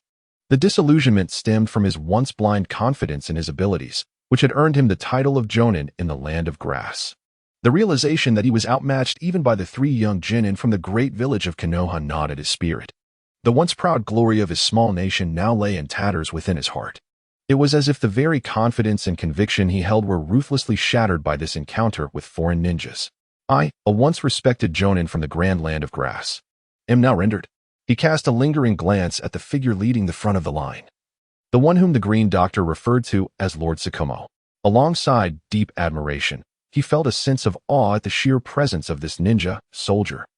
Despite the constant flattery from his nation's ambassador beside him, he remained silent. Yet, when danger loomed and battle commenced, he moved with lightning speed. Beyond his profound respect for Tsukumo's unwavering ninja ethics, he grappled with an overwhelming notion of superiority and strength. Such a person epitomizes what it means to be a competent ninja and a true powerhouse. The grass ninja Jonin, unworthy of remembrance, glanced back at the three spirited youths behind him. How fortunate it must be for them to be his disciples. Makoto, did you see that? The teacher was incredibly impressive just now. And my water release, ha ha ha ha. As they walked, Senju Shju reminisced about Tsukumo's battle and his own triumph over the enemy. A triumphant laugh escaped him. Well, Shju-kun is quite remarkable. The kind-hearted Makoto genuinely rejoiced for Shju. She then turned to the silently admiring Hinata, who was fixated on Tsukumo's retreating figure, and remarked, Hinata-kun is impressive too. Hinata, lost in contemplation of his recent battle experience, was momentarily taken aback by the compliment. The vivid images of battle flashed in his mind, along with the emotions from his first encounter with a ninja, prompting him to reflect and analyze. He hadn't expected to be praised by the little Makoto. Makoto is the one who is truly impressive. Thank you. The grateful utterance from Nichigo was, in truth, an acknowledgement of Makoto's timely reminder amidst the illusion. The touch experienced within the illusion felt vividly real. However, upon realizing he had fallen prey to a genjutsu, Nichiha remained at a loss as to how to extricate himself from it. Gratitude lingered in his thoughts as he pondered whom to consult regarding the illusionary arts once the mission concluded. At that moment, Nichiha's thanks remained unvoiced. A simple exchange understood only by the two of them, thus sparing Makoto from the envy-fueled verbal onslaught of the nearby dual-stranded rope tree. Makoto, radiating immense joy, transformed her Uchiha lineage's eyes into crescent moons, her lips curving into a crescent-shaped smile. She was genuinely thrilled to have been of assistance to Nichiha and the others during this mission. Finally, she would not be the one holding the team back. What are you two thanking each other for? Questioned the jealous Senju rope tree, who had been left in a state of confusion after overhearing their exchanges. A glance at Nichiha revealed he would not divulge any secrets, so he turned his attention to the quietly honest Makoto. In nothing, she replied, shaking her head and suppressing a smile, concealing the little secret they shared. What thanks? Makoto's final illusion caused those rain ninjas to turn against each other. Otherwise, do you think I could have held them off alone? As Nichiha redirected the conversation towards Makoto, he began to muddle the discourse among the three of them, creating a delightful chaos. Ah, you couldn't hold them off? What about me? He laughed, completely oblivious to the fact that the Senju rope tree was now bragging about his prowess. With your pathetic taijutsu, it would be a miracle if you weren't skewered through. Nichiha seized the opportunity to shift the topic, overpowering the rope tree with his words. You arrogant jerk, just wait. I haven't even used my new water release technique yet. The rope tree retorted in exasperation. You're just a fool who crashed into a pig. Why you jerk? All right. You two, stop bickering. Amidst the lively chatter of flowers and grass along the path, the stoic figure of Kakashi Hatake, leading the group, listened to the commotion behind him while the Green Doctor narrated the cultural nuances of the land of grass. The constant noise had become a dull ache in his ears. Yet he remained impassive, his serious demeanor unyielding, as if nothing could shake his focus on the mission at hand. This journey was filled with joy and liveliness. It was the sensation I cherished most, the very essence I loved to write about. Ahead, the verdant grassland swayed in the gentle breeze, while the wildflowers danced in harmony with the light drizzle. No need for umbrellas. The ninjas, accompanied by laughter, continued forward, drawing ever closer to the thriving grass ninja village, where the vibrant greens of nature flourished. Among the grass, flowers, beetles, and grains of sand lay invisible threads, leading to explosive tags. Buried within the emerald blades was a natural and harmonious scene. The dazzling life necklace shimmered, reflecting the verdant gleam of the grassy expanse, swaying. At that moment, Nichiha had already closed his Byakugan, engaged in a heated exchange with the Senju rope tree, while Makoto stood between them, navigating their pace. The rope tree continued to struggle against the tide of conversation, boasting of his water release skills. Yet, the life necklace remained undeterred, swaying between his outstretched neck as if urging him to act swiftly. The winds of sand began to stir among the grass. Ants and beetles fled in alarm, while earthworms burrowed deep into the ground. After experiencing an assassination attempt, could they discover anything more? Rustling. I vaguely recalled Nichiha once contemplating. The Senju rope tree had fallen into a trap, blown to bits by an explosive tag, his body discovered with its insides hollowed out. Chapter 62. The Moment of Burial Boom. Accompanied by the sound of an explosive tag detonating, a thick cloud of smoke enveloped the front of the group. It appeared that, in addition to the explosive tags, other items had been ignited as well. Silence. In that instant, the previously boisterous team fell into an eerie quietude. They watched, wide-eyed, waiting for the smoke to dissipate, yearning for the moment it would clear. Yet, the enemy seemed disinclined to leave any loose ends. Suddenly, 3 figures resembling ninjas emerged from the smoke, swiftly forming hand seals before striking the ground and uttering a unified incantation. Burial of the flowing sand. Boom. Could sand truly emit a roar akin to a raging river? The 3 ninjas, positioned at the vertices of an equilateral triangle outside the smoke, collectively gathered chakra to unleash a large-scale destruction technique that obliterated the terrain within. The swirling sand resembled a torrent, converging upon the foggy area, gathering, engulfing, sinking, and strangling. The adversary showed no intent of waiting to ascertain whether those within the smoke had survived. Instead, they unleashed a vast ninjutsu that obliterated all traces, effectively burying the 2 still shrouded in the explosive haze. As the sandstorm swirled violently, the smoke slowly began to dissipate, mercilessly consumed by the whirlpools of sand. When everything faded away, the area was left with only the shifting sands, emitting the faint sounds of rustling. Such a scene, only comprehensible once the smoke fully cleared, left the accompanying individuals in shock. Master, the Senju rope tree cried out in despair, reminiscent of Mikoto's earlier anguish. Faced with the reality that his beloved teacher, who had imparted his favorite techniques, lay buried within the flowing sand, the rope tree wept like a child, calling out desperately. Yet, at that moment, he was merely a child. How could I depict him without sounding foolish? As if he had lost the most important family member. The rope tree and Mikoto anxiously called out, unable to fathom that their once formidable teacher, Kakashi, could be. They forced themselves to avoid imagining the worst. But their trembling bodies betrayed them, spilling more tears as they recalled every moment spent with Kakashi. His stern face, his seriousness. The way he mercilessly sent them flying from the circle, and how he would skillfully dodge their attacks. He had always devised meticulous plans, yet here he was, caught in the enemy's schemes? At that moment, even the grass ninja who had fallen to the back of the group, overwhelmed with shock, was left speechless. Such a powerful figure, with such a meticulous character, could he truly fall victim to the enemy? What did that make them? In this instant, only Nichiha, who had calmly opened his Byakugan amid the chaos, understood Kakashi's fate. He knew he was still alive. Yet, one could only watch helplessly as the teacher and the ambassador from the land of grass were gradually submerged in the sand. Sand, Day shouted sharply. Recognizing the ninjutsu employed by the adversary, he discerned that they were from the Sand Village, one of the 5 great nations. This mission felt akin to provoking a hornet's nest or stepping in dog excrement, utterly unfortunate. Awakened by Day's exclamation, the 2 weeping individuals instinctively resumed their defensive formation, which they had been utilizing for months. Meanwhile, the solitary grass ninja also regained composure, focusing all his energy on preparing to fend off the enemy. At that moment, reliance on oneself seemed inevitable, for a brazen ninja would never leave any witnesses alive. The strength of the Sand Ninja, a fellow member of the 5 great nations, was formidable, contrasting sharply with the careless demeanor of the Rain Ninja's ranks. The ambush was meticulously orchestrated, with no intention of verifying whether the initial trap had succeeded. They proceeded directly with their planned combat strategy. This was undeniably a cadre of well-trained ninjas who had honed their skills in the shifting sands over many years. Devoid of personal emotions.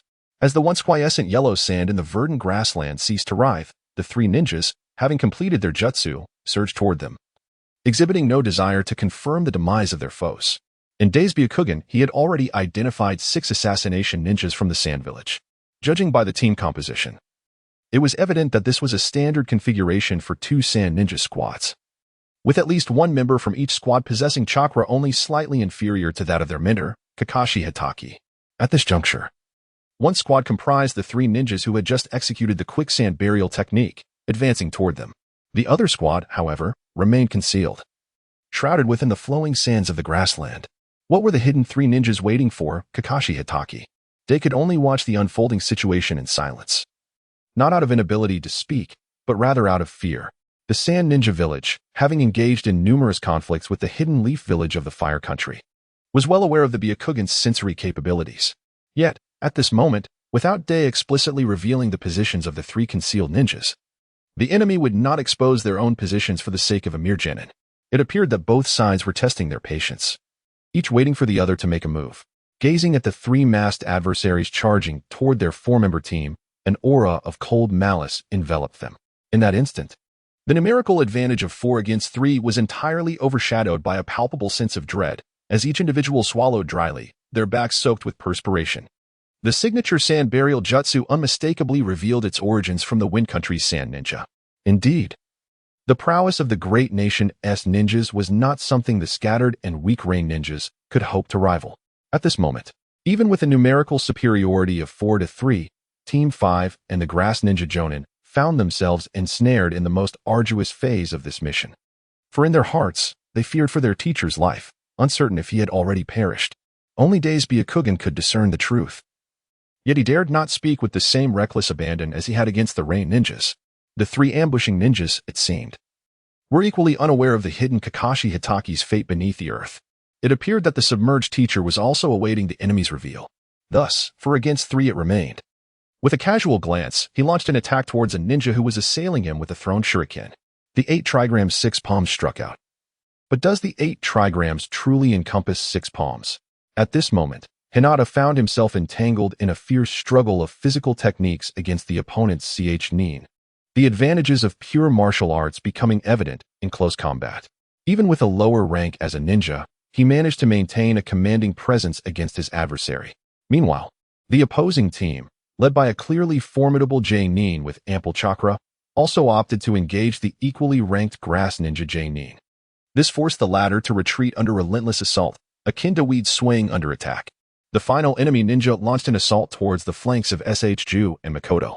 Confronted by what appeared to be a Nin adversary in close quarters, Ju found himself gradually overwhelmed. Together with Makoto, they endeavored to fend off the opponent, managing to hold their ground.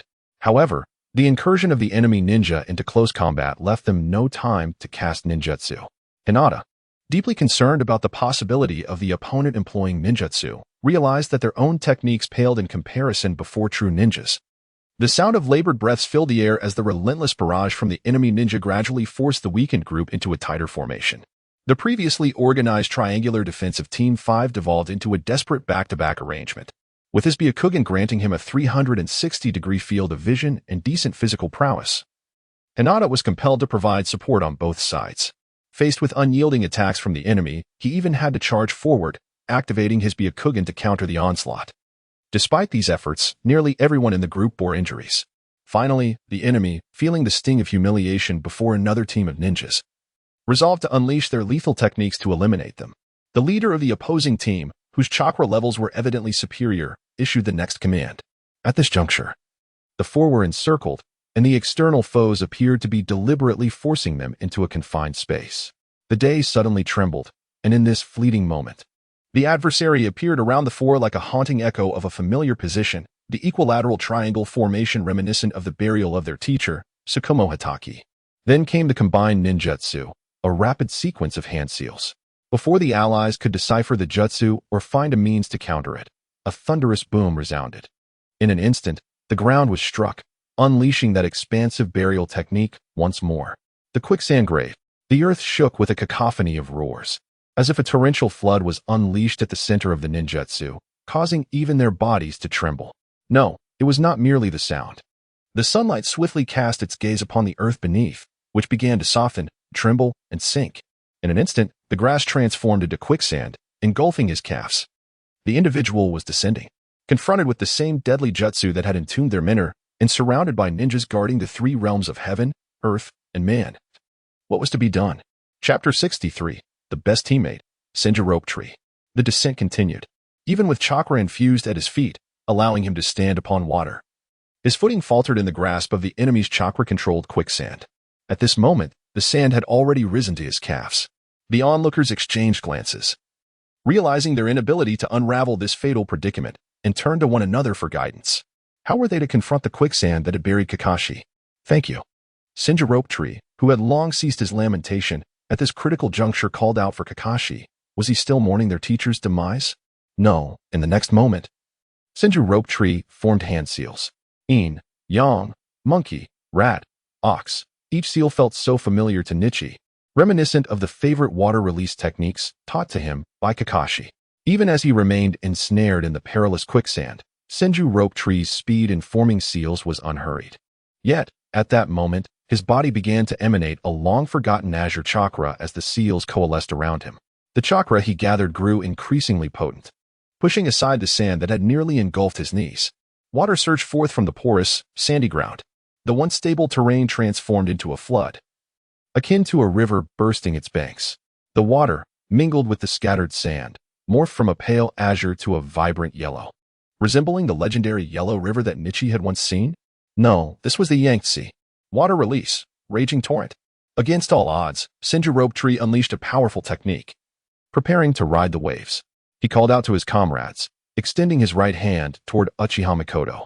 Receiving no response, the ninjas, adept at treading water, leaped onto the surging currents of the Yangtze, crushing an enemy ninja in their wake as they rode the waves onward.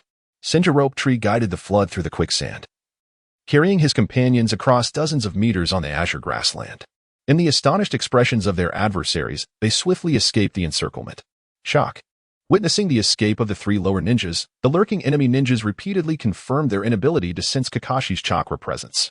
To prevent further escape, they reluctantly revealed two of their own. Ultimately, they retained one ninja, presumably AJ Nin, to continue lurking in the area of the explosion. Whether dead or alive, the enemy, bolstered by their visible strength, chose to eliminate the immediate threats first. Whoosh bang. Two shurikens, bearing explosive tags, soared toward the retreating group, the detonation's shockwave instantaneously obstructing their path. Confronted by suddenly emerging enemy ninjas from the flanks, the group's previously prepared retreat was once again hindered. The wind release technique swiftly impeded their steps, as the ninja employed high-level jutsu to further restrain them. Water release, turbulent waves. The inherent strengths and weaknesses of sand and wind release techniques became evident. While they possessed high damage, they lacked resilience. When the two disparate C-rank jutsu collided, Senju Rope Tree's water release managed to push through the wind technique for a brief moment before dissipating. The enemy ninja, taken aback, could only evade, seizing the opportunity to hurl shurikens for harassment and entanglement, lacking the chance for a decisive offensive. At this juncture, from behind, the enemies, having been separated by several meters from Rope Tree's water release, were charging forward. Soon, the battlefield would witness a dire disparity of 5 high-ranking enemy ninjas against their mere 4. It seemed a decision was imminent. You two go? Nichi and Mikoto gazed in astonishment at Senju Rope Tree, bewildered by his unexpected declaration. What did he mean? Take Mikoto and leave. It's you I'm talking about. What are you staring at? You, who can only engage in taijutsu, cannot hold off so many ninjas. As he uttered these words, tears welled in Rope Tree's eyes. He truly did not wish to part, yet he had no choice but to let go. Rope Tree. Sob 55. The sudden scene of parting life and death overwhelmed Mikoto, as she could no longer restrain her tears. When the melodrama of a tear-jerking drama unfolded before her, it became impossible to contain her emotions. Take her and go. Thank you for saving me earlier. I will stay. The grass ninja Jainin, who had remained on the fringes, suddenly resolved to stay. With the ambassador he was responsible for protecting likely dead, the chance to escape had become nearly non-existent. Even if he fled, the ninja tasked with safeguarding the target could never return. His best fate would be to become a homeless rogue ninja, more pitiful than those from small nations. At that moment, the grass ninja, who had once lost his sense of self, rekindled the spark of his former fighting spirit. The shadows that had haunted him could no longer dictate his actions. Confronted with the advancing enemy ninjas, he initiated a counterattack he had never attempted before. Secret technique, grass blooming flowers. As he unleashed a roaring gale from his mouth, the echoes of flowers and leaves danced upon the land of the grass country, drifting away with the wind. This was a beautiful jutsu, reminiscent of the fluttering grass country. The anticipated effect appeared to meld wind release with a secret technique. Yet the assault. At that moment, among the 3 enemy Nin targeted by the jutsu, 2 who were on the periphery chose to evade its reach, while the ninja at the center was compelled to block the impending strike with his hands. The wind brushed against his arms and body, seemingly inflicting no tangible harm. Were they merely ordinary flowers and leaves? And yet, there was a delightful fragrance. Feeling no abnormality, he prepared to leap into the fray once more. Bang! His heart raced suddenly. Then, black blood oozed from his 7 orifices, a foul stench permeating the air. It smelled sweet, yet death bore a warning of poison. Boom! With that, he succumbed. Blood flowing from his 7 orifices. Just moments ago, filled with resolve, Senju Rope Tree was taken aback by the gruesome demise of his opponent, instinctively pinching his nose. Had he not also caught a whiff of that sweet aroma? Do not worry, what you inquired about was the scent of the antidote. You should urge your 2 companions to flee quickly. I cannot hold them off much longer. The grass ninja smiled kindly at the boy. In that moment, he too yearned for a fair fight once more. Reminded, Rope Tree abruptly turned to glare at Nichi, only to find him fixated on him with his Byakugan, yet utterly unmoved. This fool actually intended for him to take Mikoto and escape, wanting to remain behind alone. Risha gazed at the young man before him, who was actually more than 20 years his junior, pondering the source of his resolute conviction. Where did he find such determination? If it were him, would he choose to remain and allow Mikoto and Nobuki to depart? In that moment, the youthful heart, barely in its teens, and the soul, which had withered over 30 years, were once again profoundly shaken by the actions of this child, an experience that seemed almost familiar. Should he embrace a childlike spirit in this realm of ninjas? Or should he isolate himself from the emotions of this world with the wisdom of a soul that has lived 2 lifetimes? The sun's rays caressed his forehead, which had suddenly grown painful due to excessive contemplation. The dark, sunken lines on his brow felt unexpectedly warm, almost searing. He struggled to restrain his heart, which, despite its mere decade of existence, was tumultuously restless with the calmness he had cultivated over 30 years. What choices would I make in such a situation? You fool! Return to heaven. The sound of blades striking bone echoed ominously. As he witnessed the oncoming wind blades being deflected by the sun's rays, he found himself bewildered, watching the perilous approach of the Senju Rope Tree, who had narrowly escaped death. Only then did he realize he had been insulted, and in a fit of rage, he retorted, "You're the fool. I just rescued you from the enemy's jutsu, Hyuga Nikaratsu, you scoundrel. I saved you too." Nikaratsu shot back, batting his eyes playfully at the adolescent Senju Rope Tree. "What can you do, young one?" "TCH, who asked for your help, you jerk?" chuckled Uchiha Mikoto, amused by her 2 bickering teammates. It seemed there was no need for a choice anymore. In that moment, even the originally gentle and timid girl felt a surge of fighting spirit, recalling the illusion techniques taught by her mentor. "Please don't die, teacher." The battle grew increasingly fervent. "Eliminate them. Let us not waste any more time." Observing the enemy's bolstered morale, the leader of the opposing forces, who had always looked down on these leaf ninjas, finally issued a command, sensing an unsettling presence.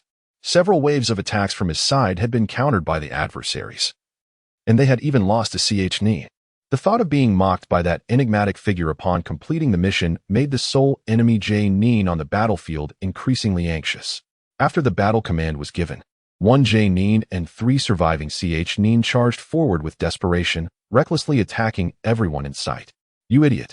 I told you to take Mikoto and leave, yet you refuse." The Senju Rope Tree gasped, complaining to Nikaratsu about the massive chakra expenditure on defense. "Even if I die, I must speak my mind." "Fool," Nikaratsu retorted weakly, as his dim-witted teammates still failed to grasp that their mentor, Hatake Tsukumo, was not dead. "We, together." Finally finding her voice, Mikoto, who had been at a loss for words, spoke up, feeling a sense of resolution within her heart.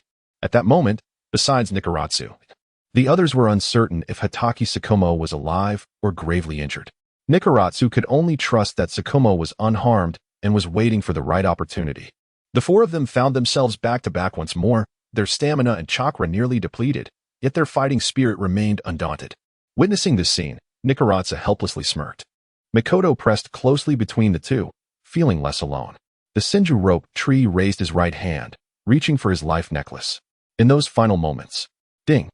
It reflected a dazzling white light. Chapter 64, The Mighty White Fang. Slay them.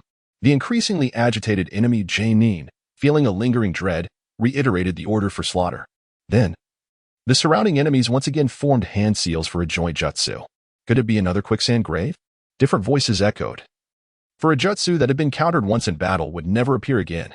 Wind release, 1,000 winds. As Nikaratsu beheld the countless blades of wind slicing toward them, he understood the impending doom for his team. Return to heaven. The sound of blades striking bone reverberated ominously. Standing at the forefront, Nikaratsu was the first to employ his full defensive technique to withstand the frontal assault of wind blades. But what about the others behind him? How could they fend off this barrage from all directions? Were they to be mercilessly cleaved by countless wind blades? Hearing the cacophony of strikes, the grass ninja J-Nin and the rope tree seemed to have succumbed to despair, watching helplessly as the enemy completed their seals. Feeling utterly powerless with their chakra almost depleted, the Senja rope tree gripped his life necklace tightly. Turning to gaze at the most beautiful Uchiha Mikoto, he finally resolved himself. Raising his right hand as he called out, "Mikoto." Boom. The earth erupted, abruptly interrupting the Senju rope tree's long-anticipated words and actions. The emerald life necklace in his grasp shone brightly for the first time, reflecting radiant star-like light. Earth release, heart severing. The two ninjas who had just completed their seals were abruptly pulled down into the ground by their legs, meeting their demise.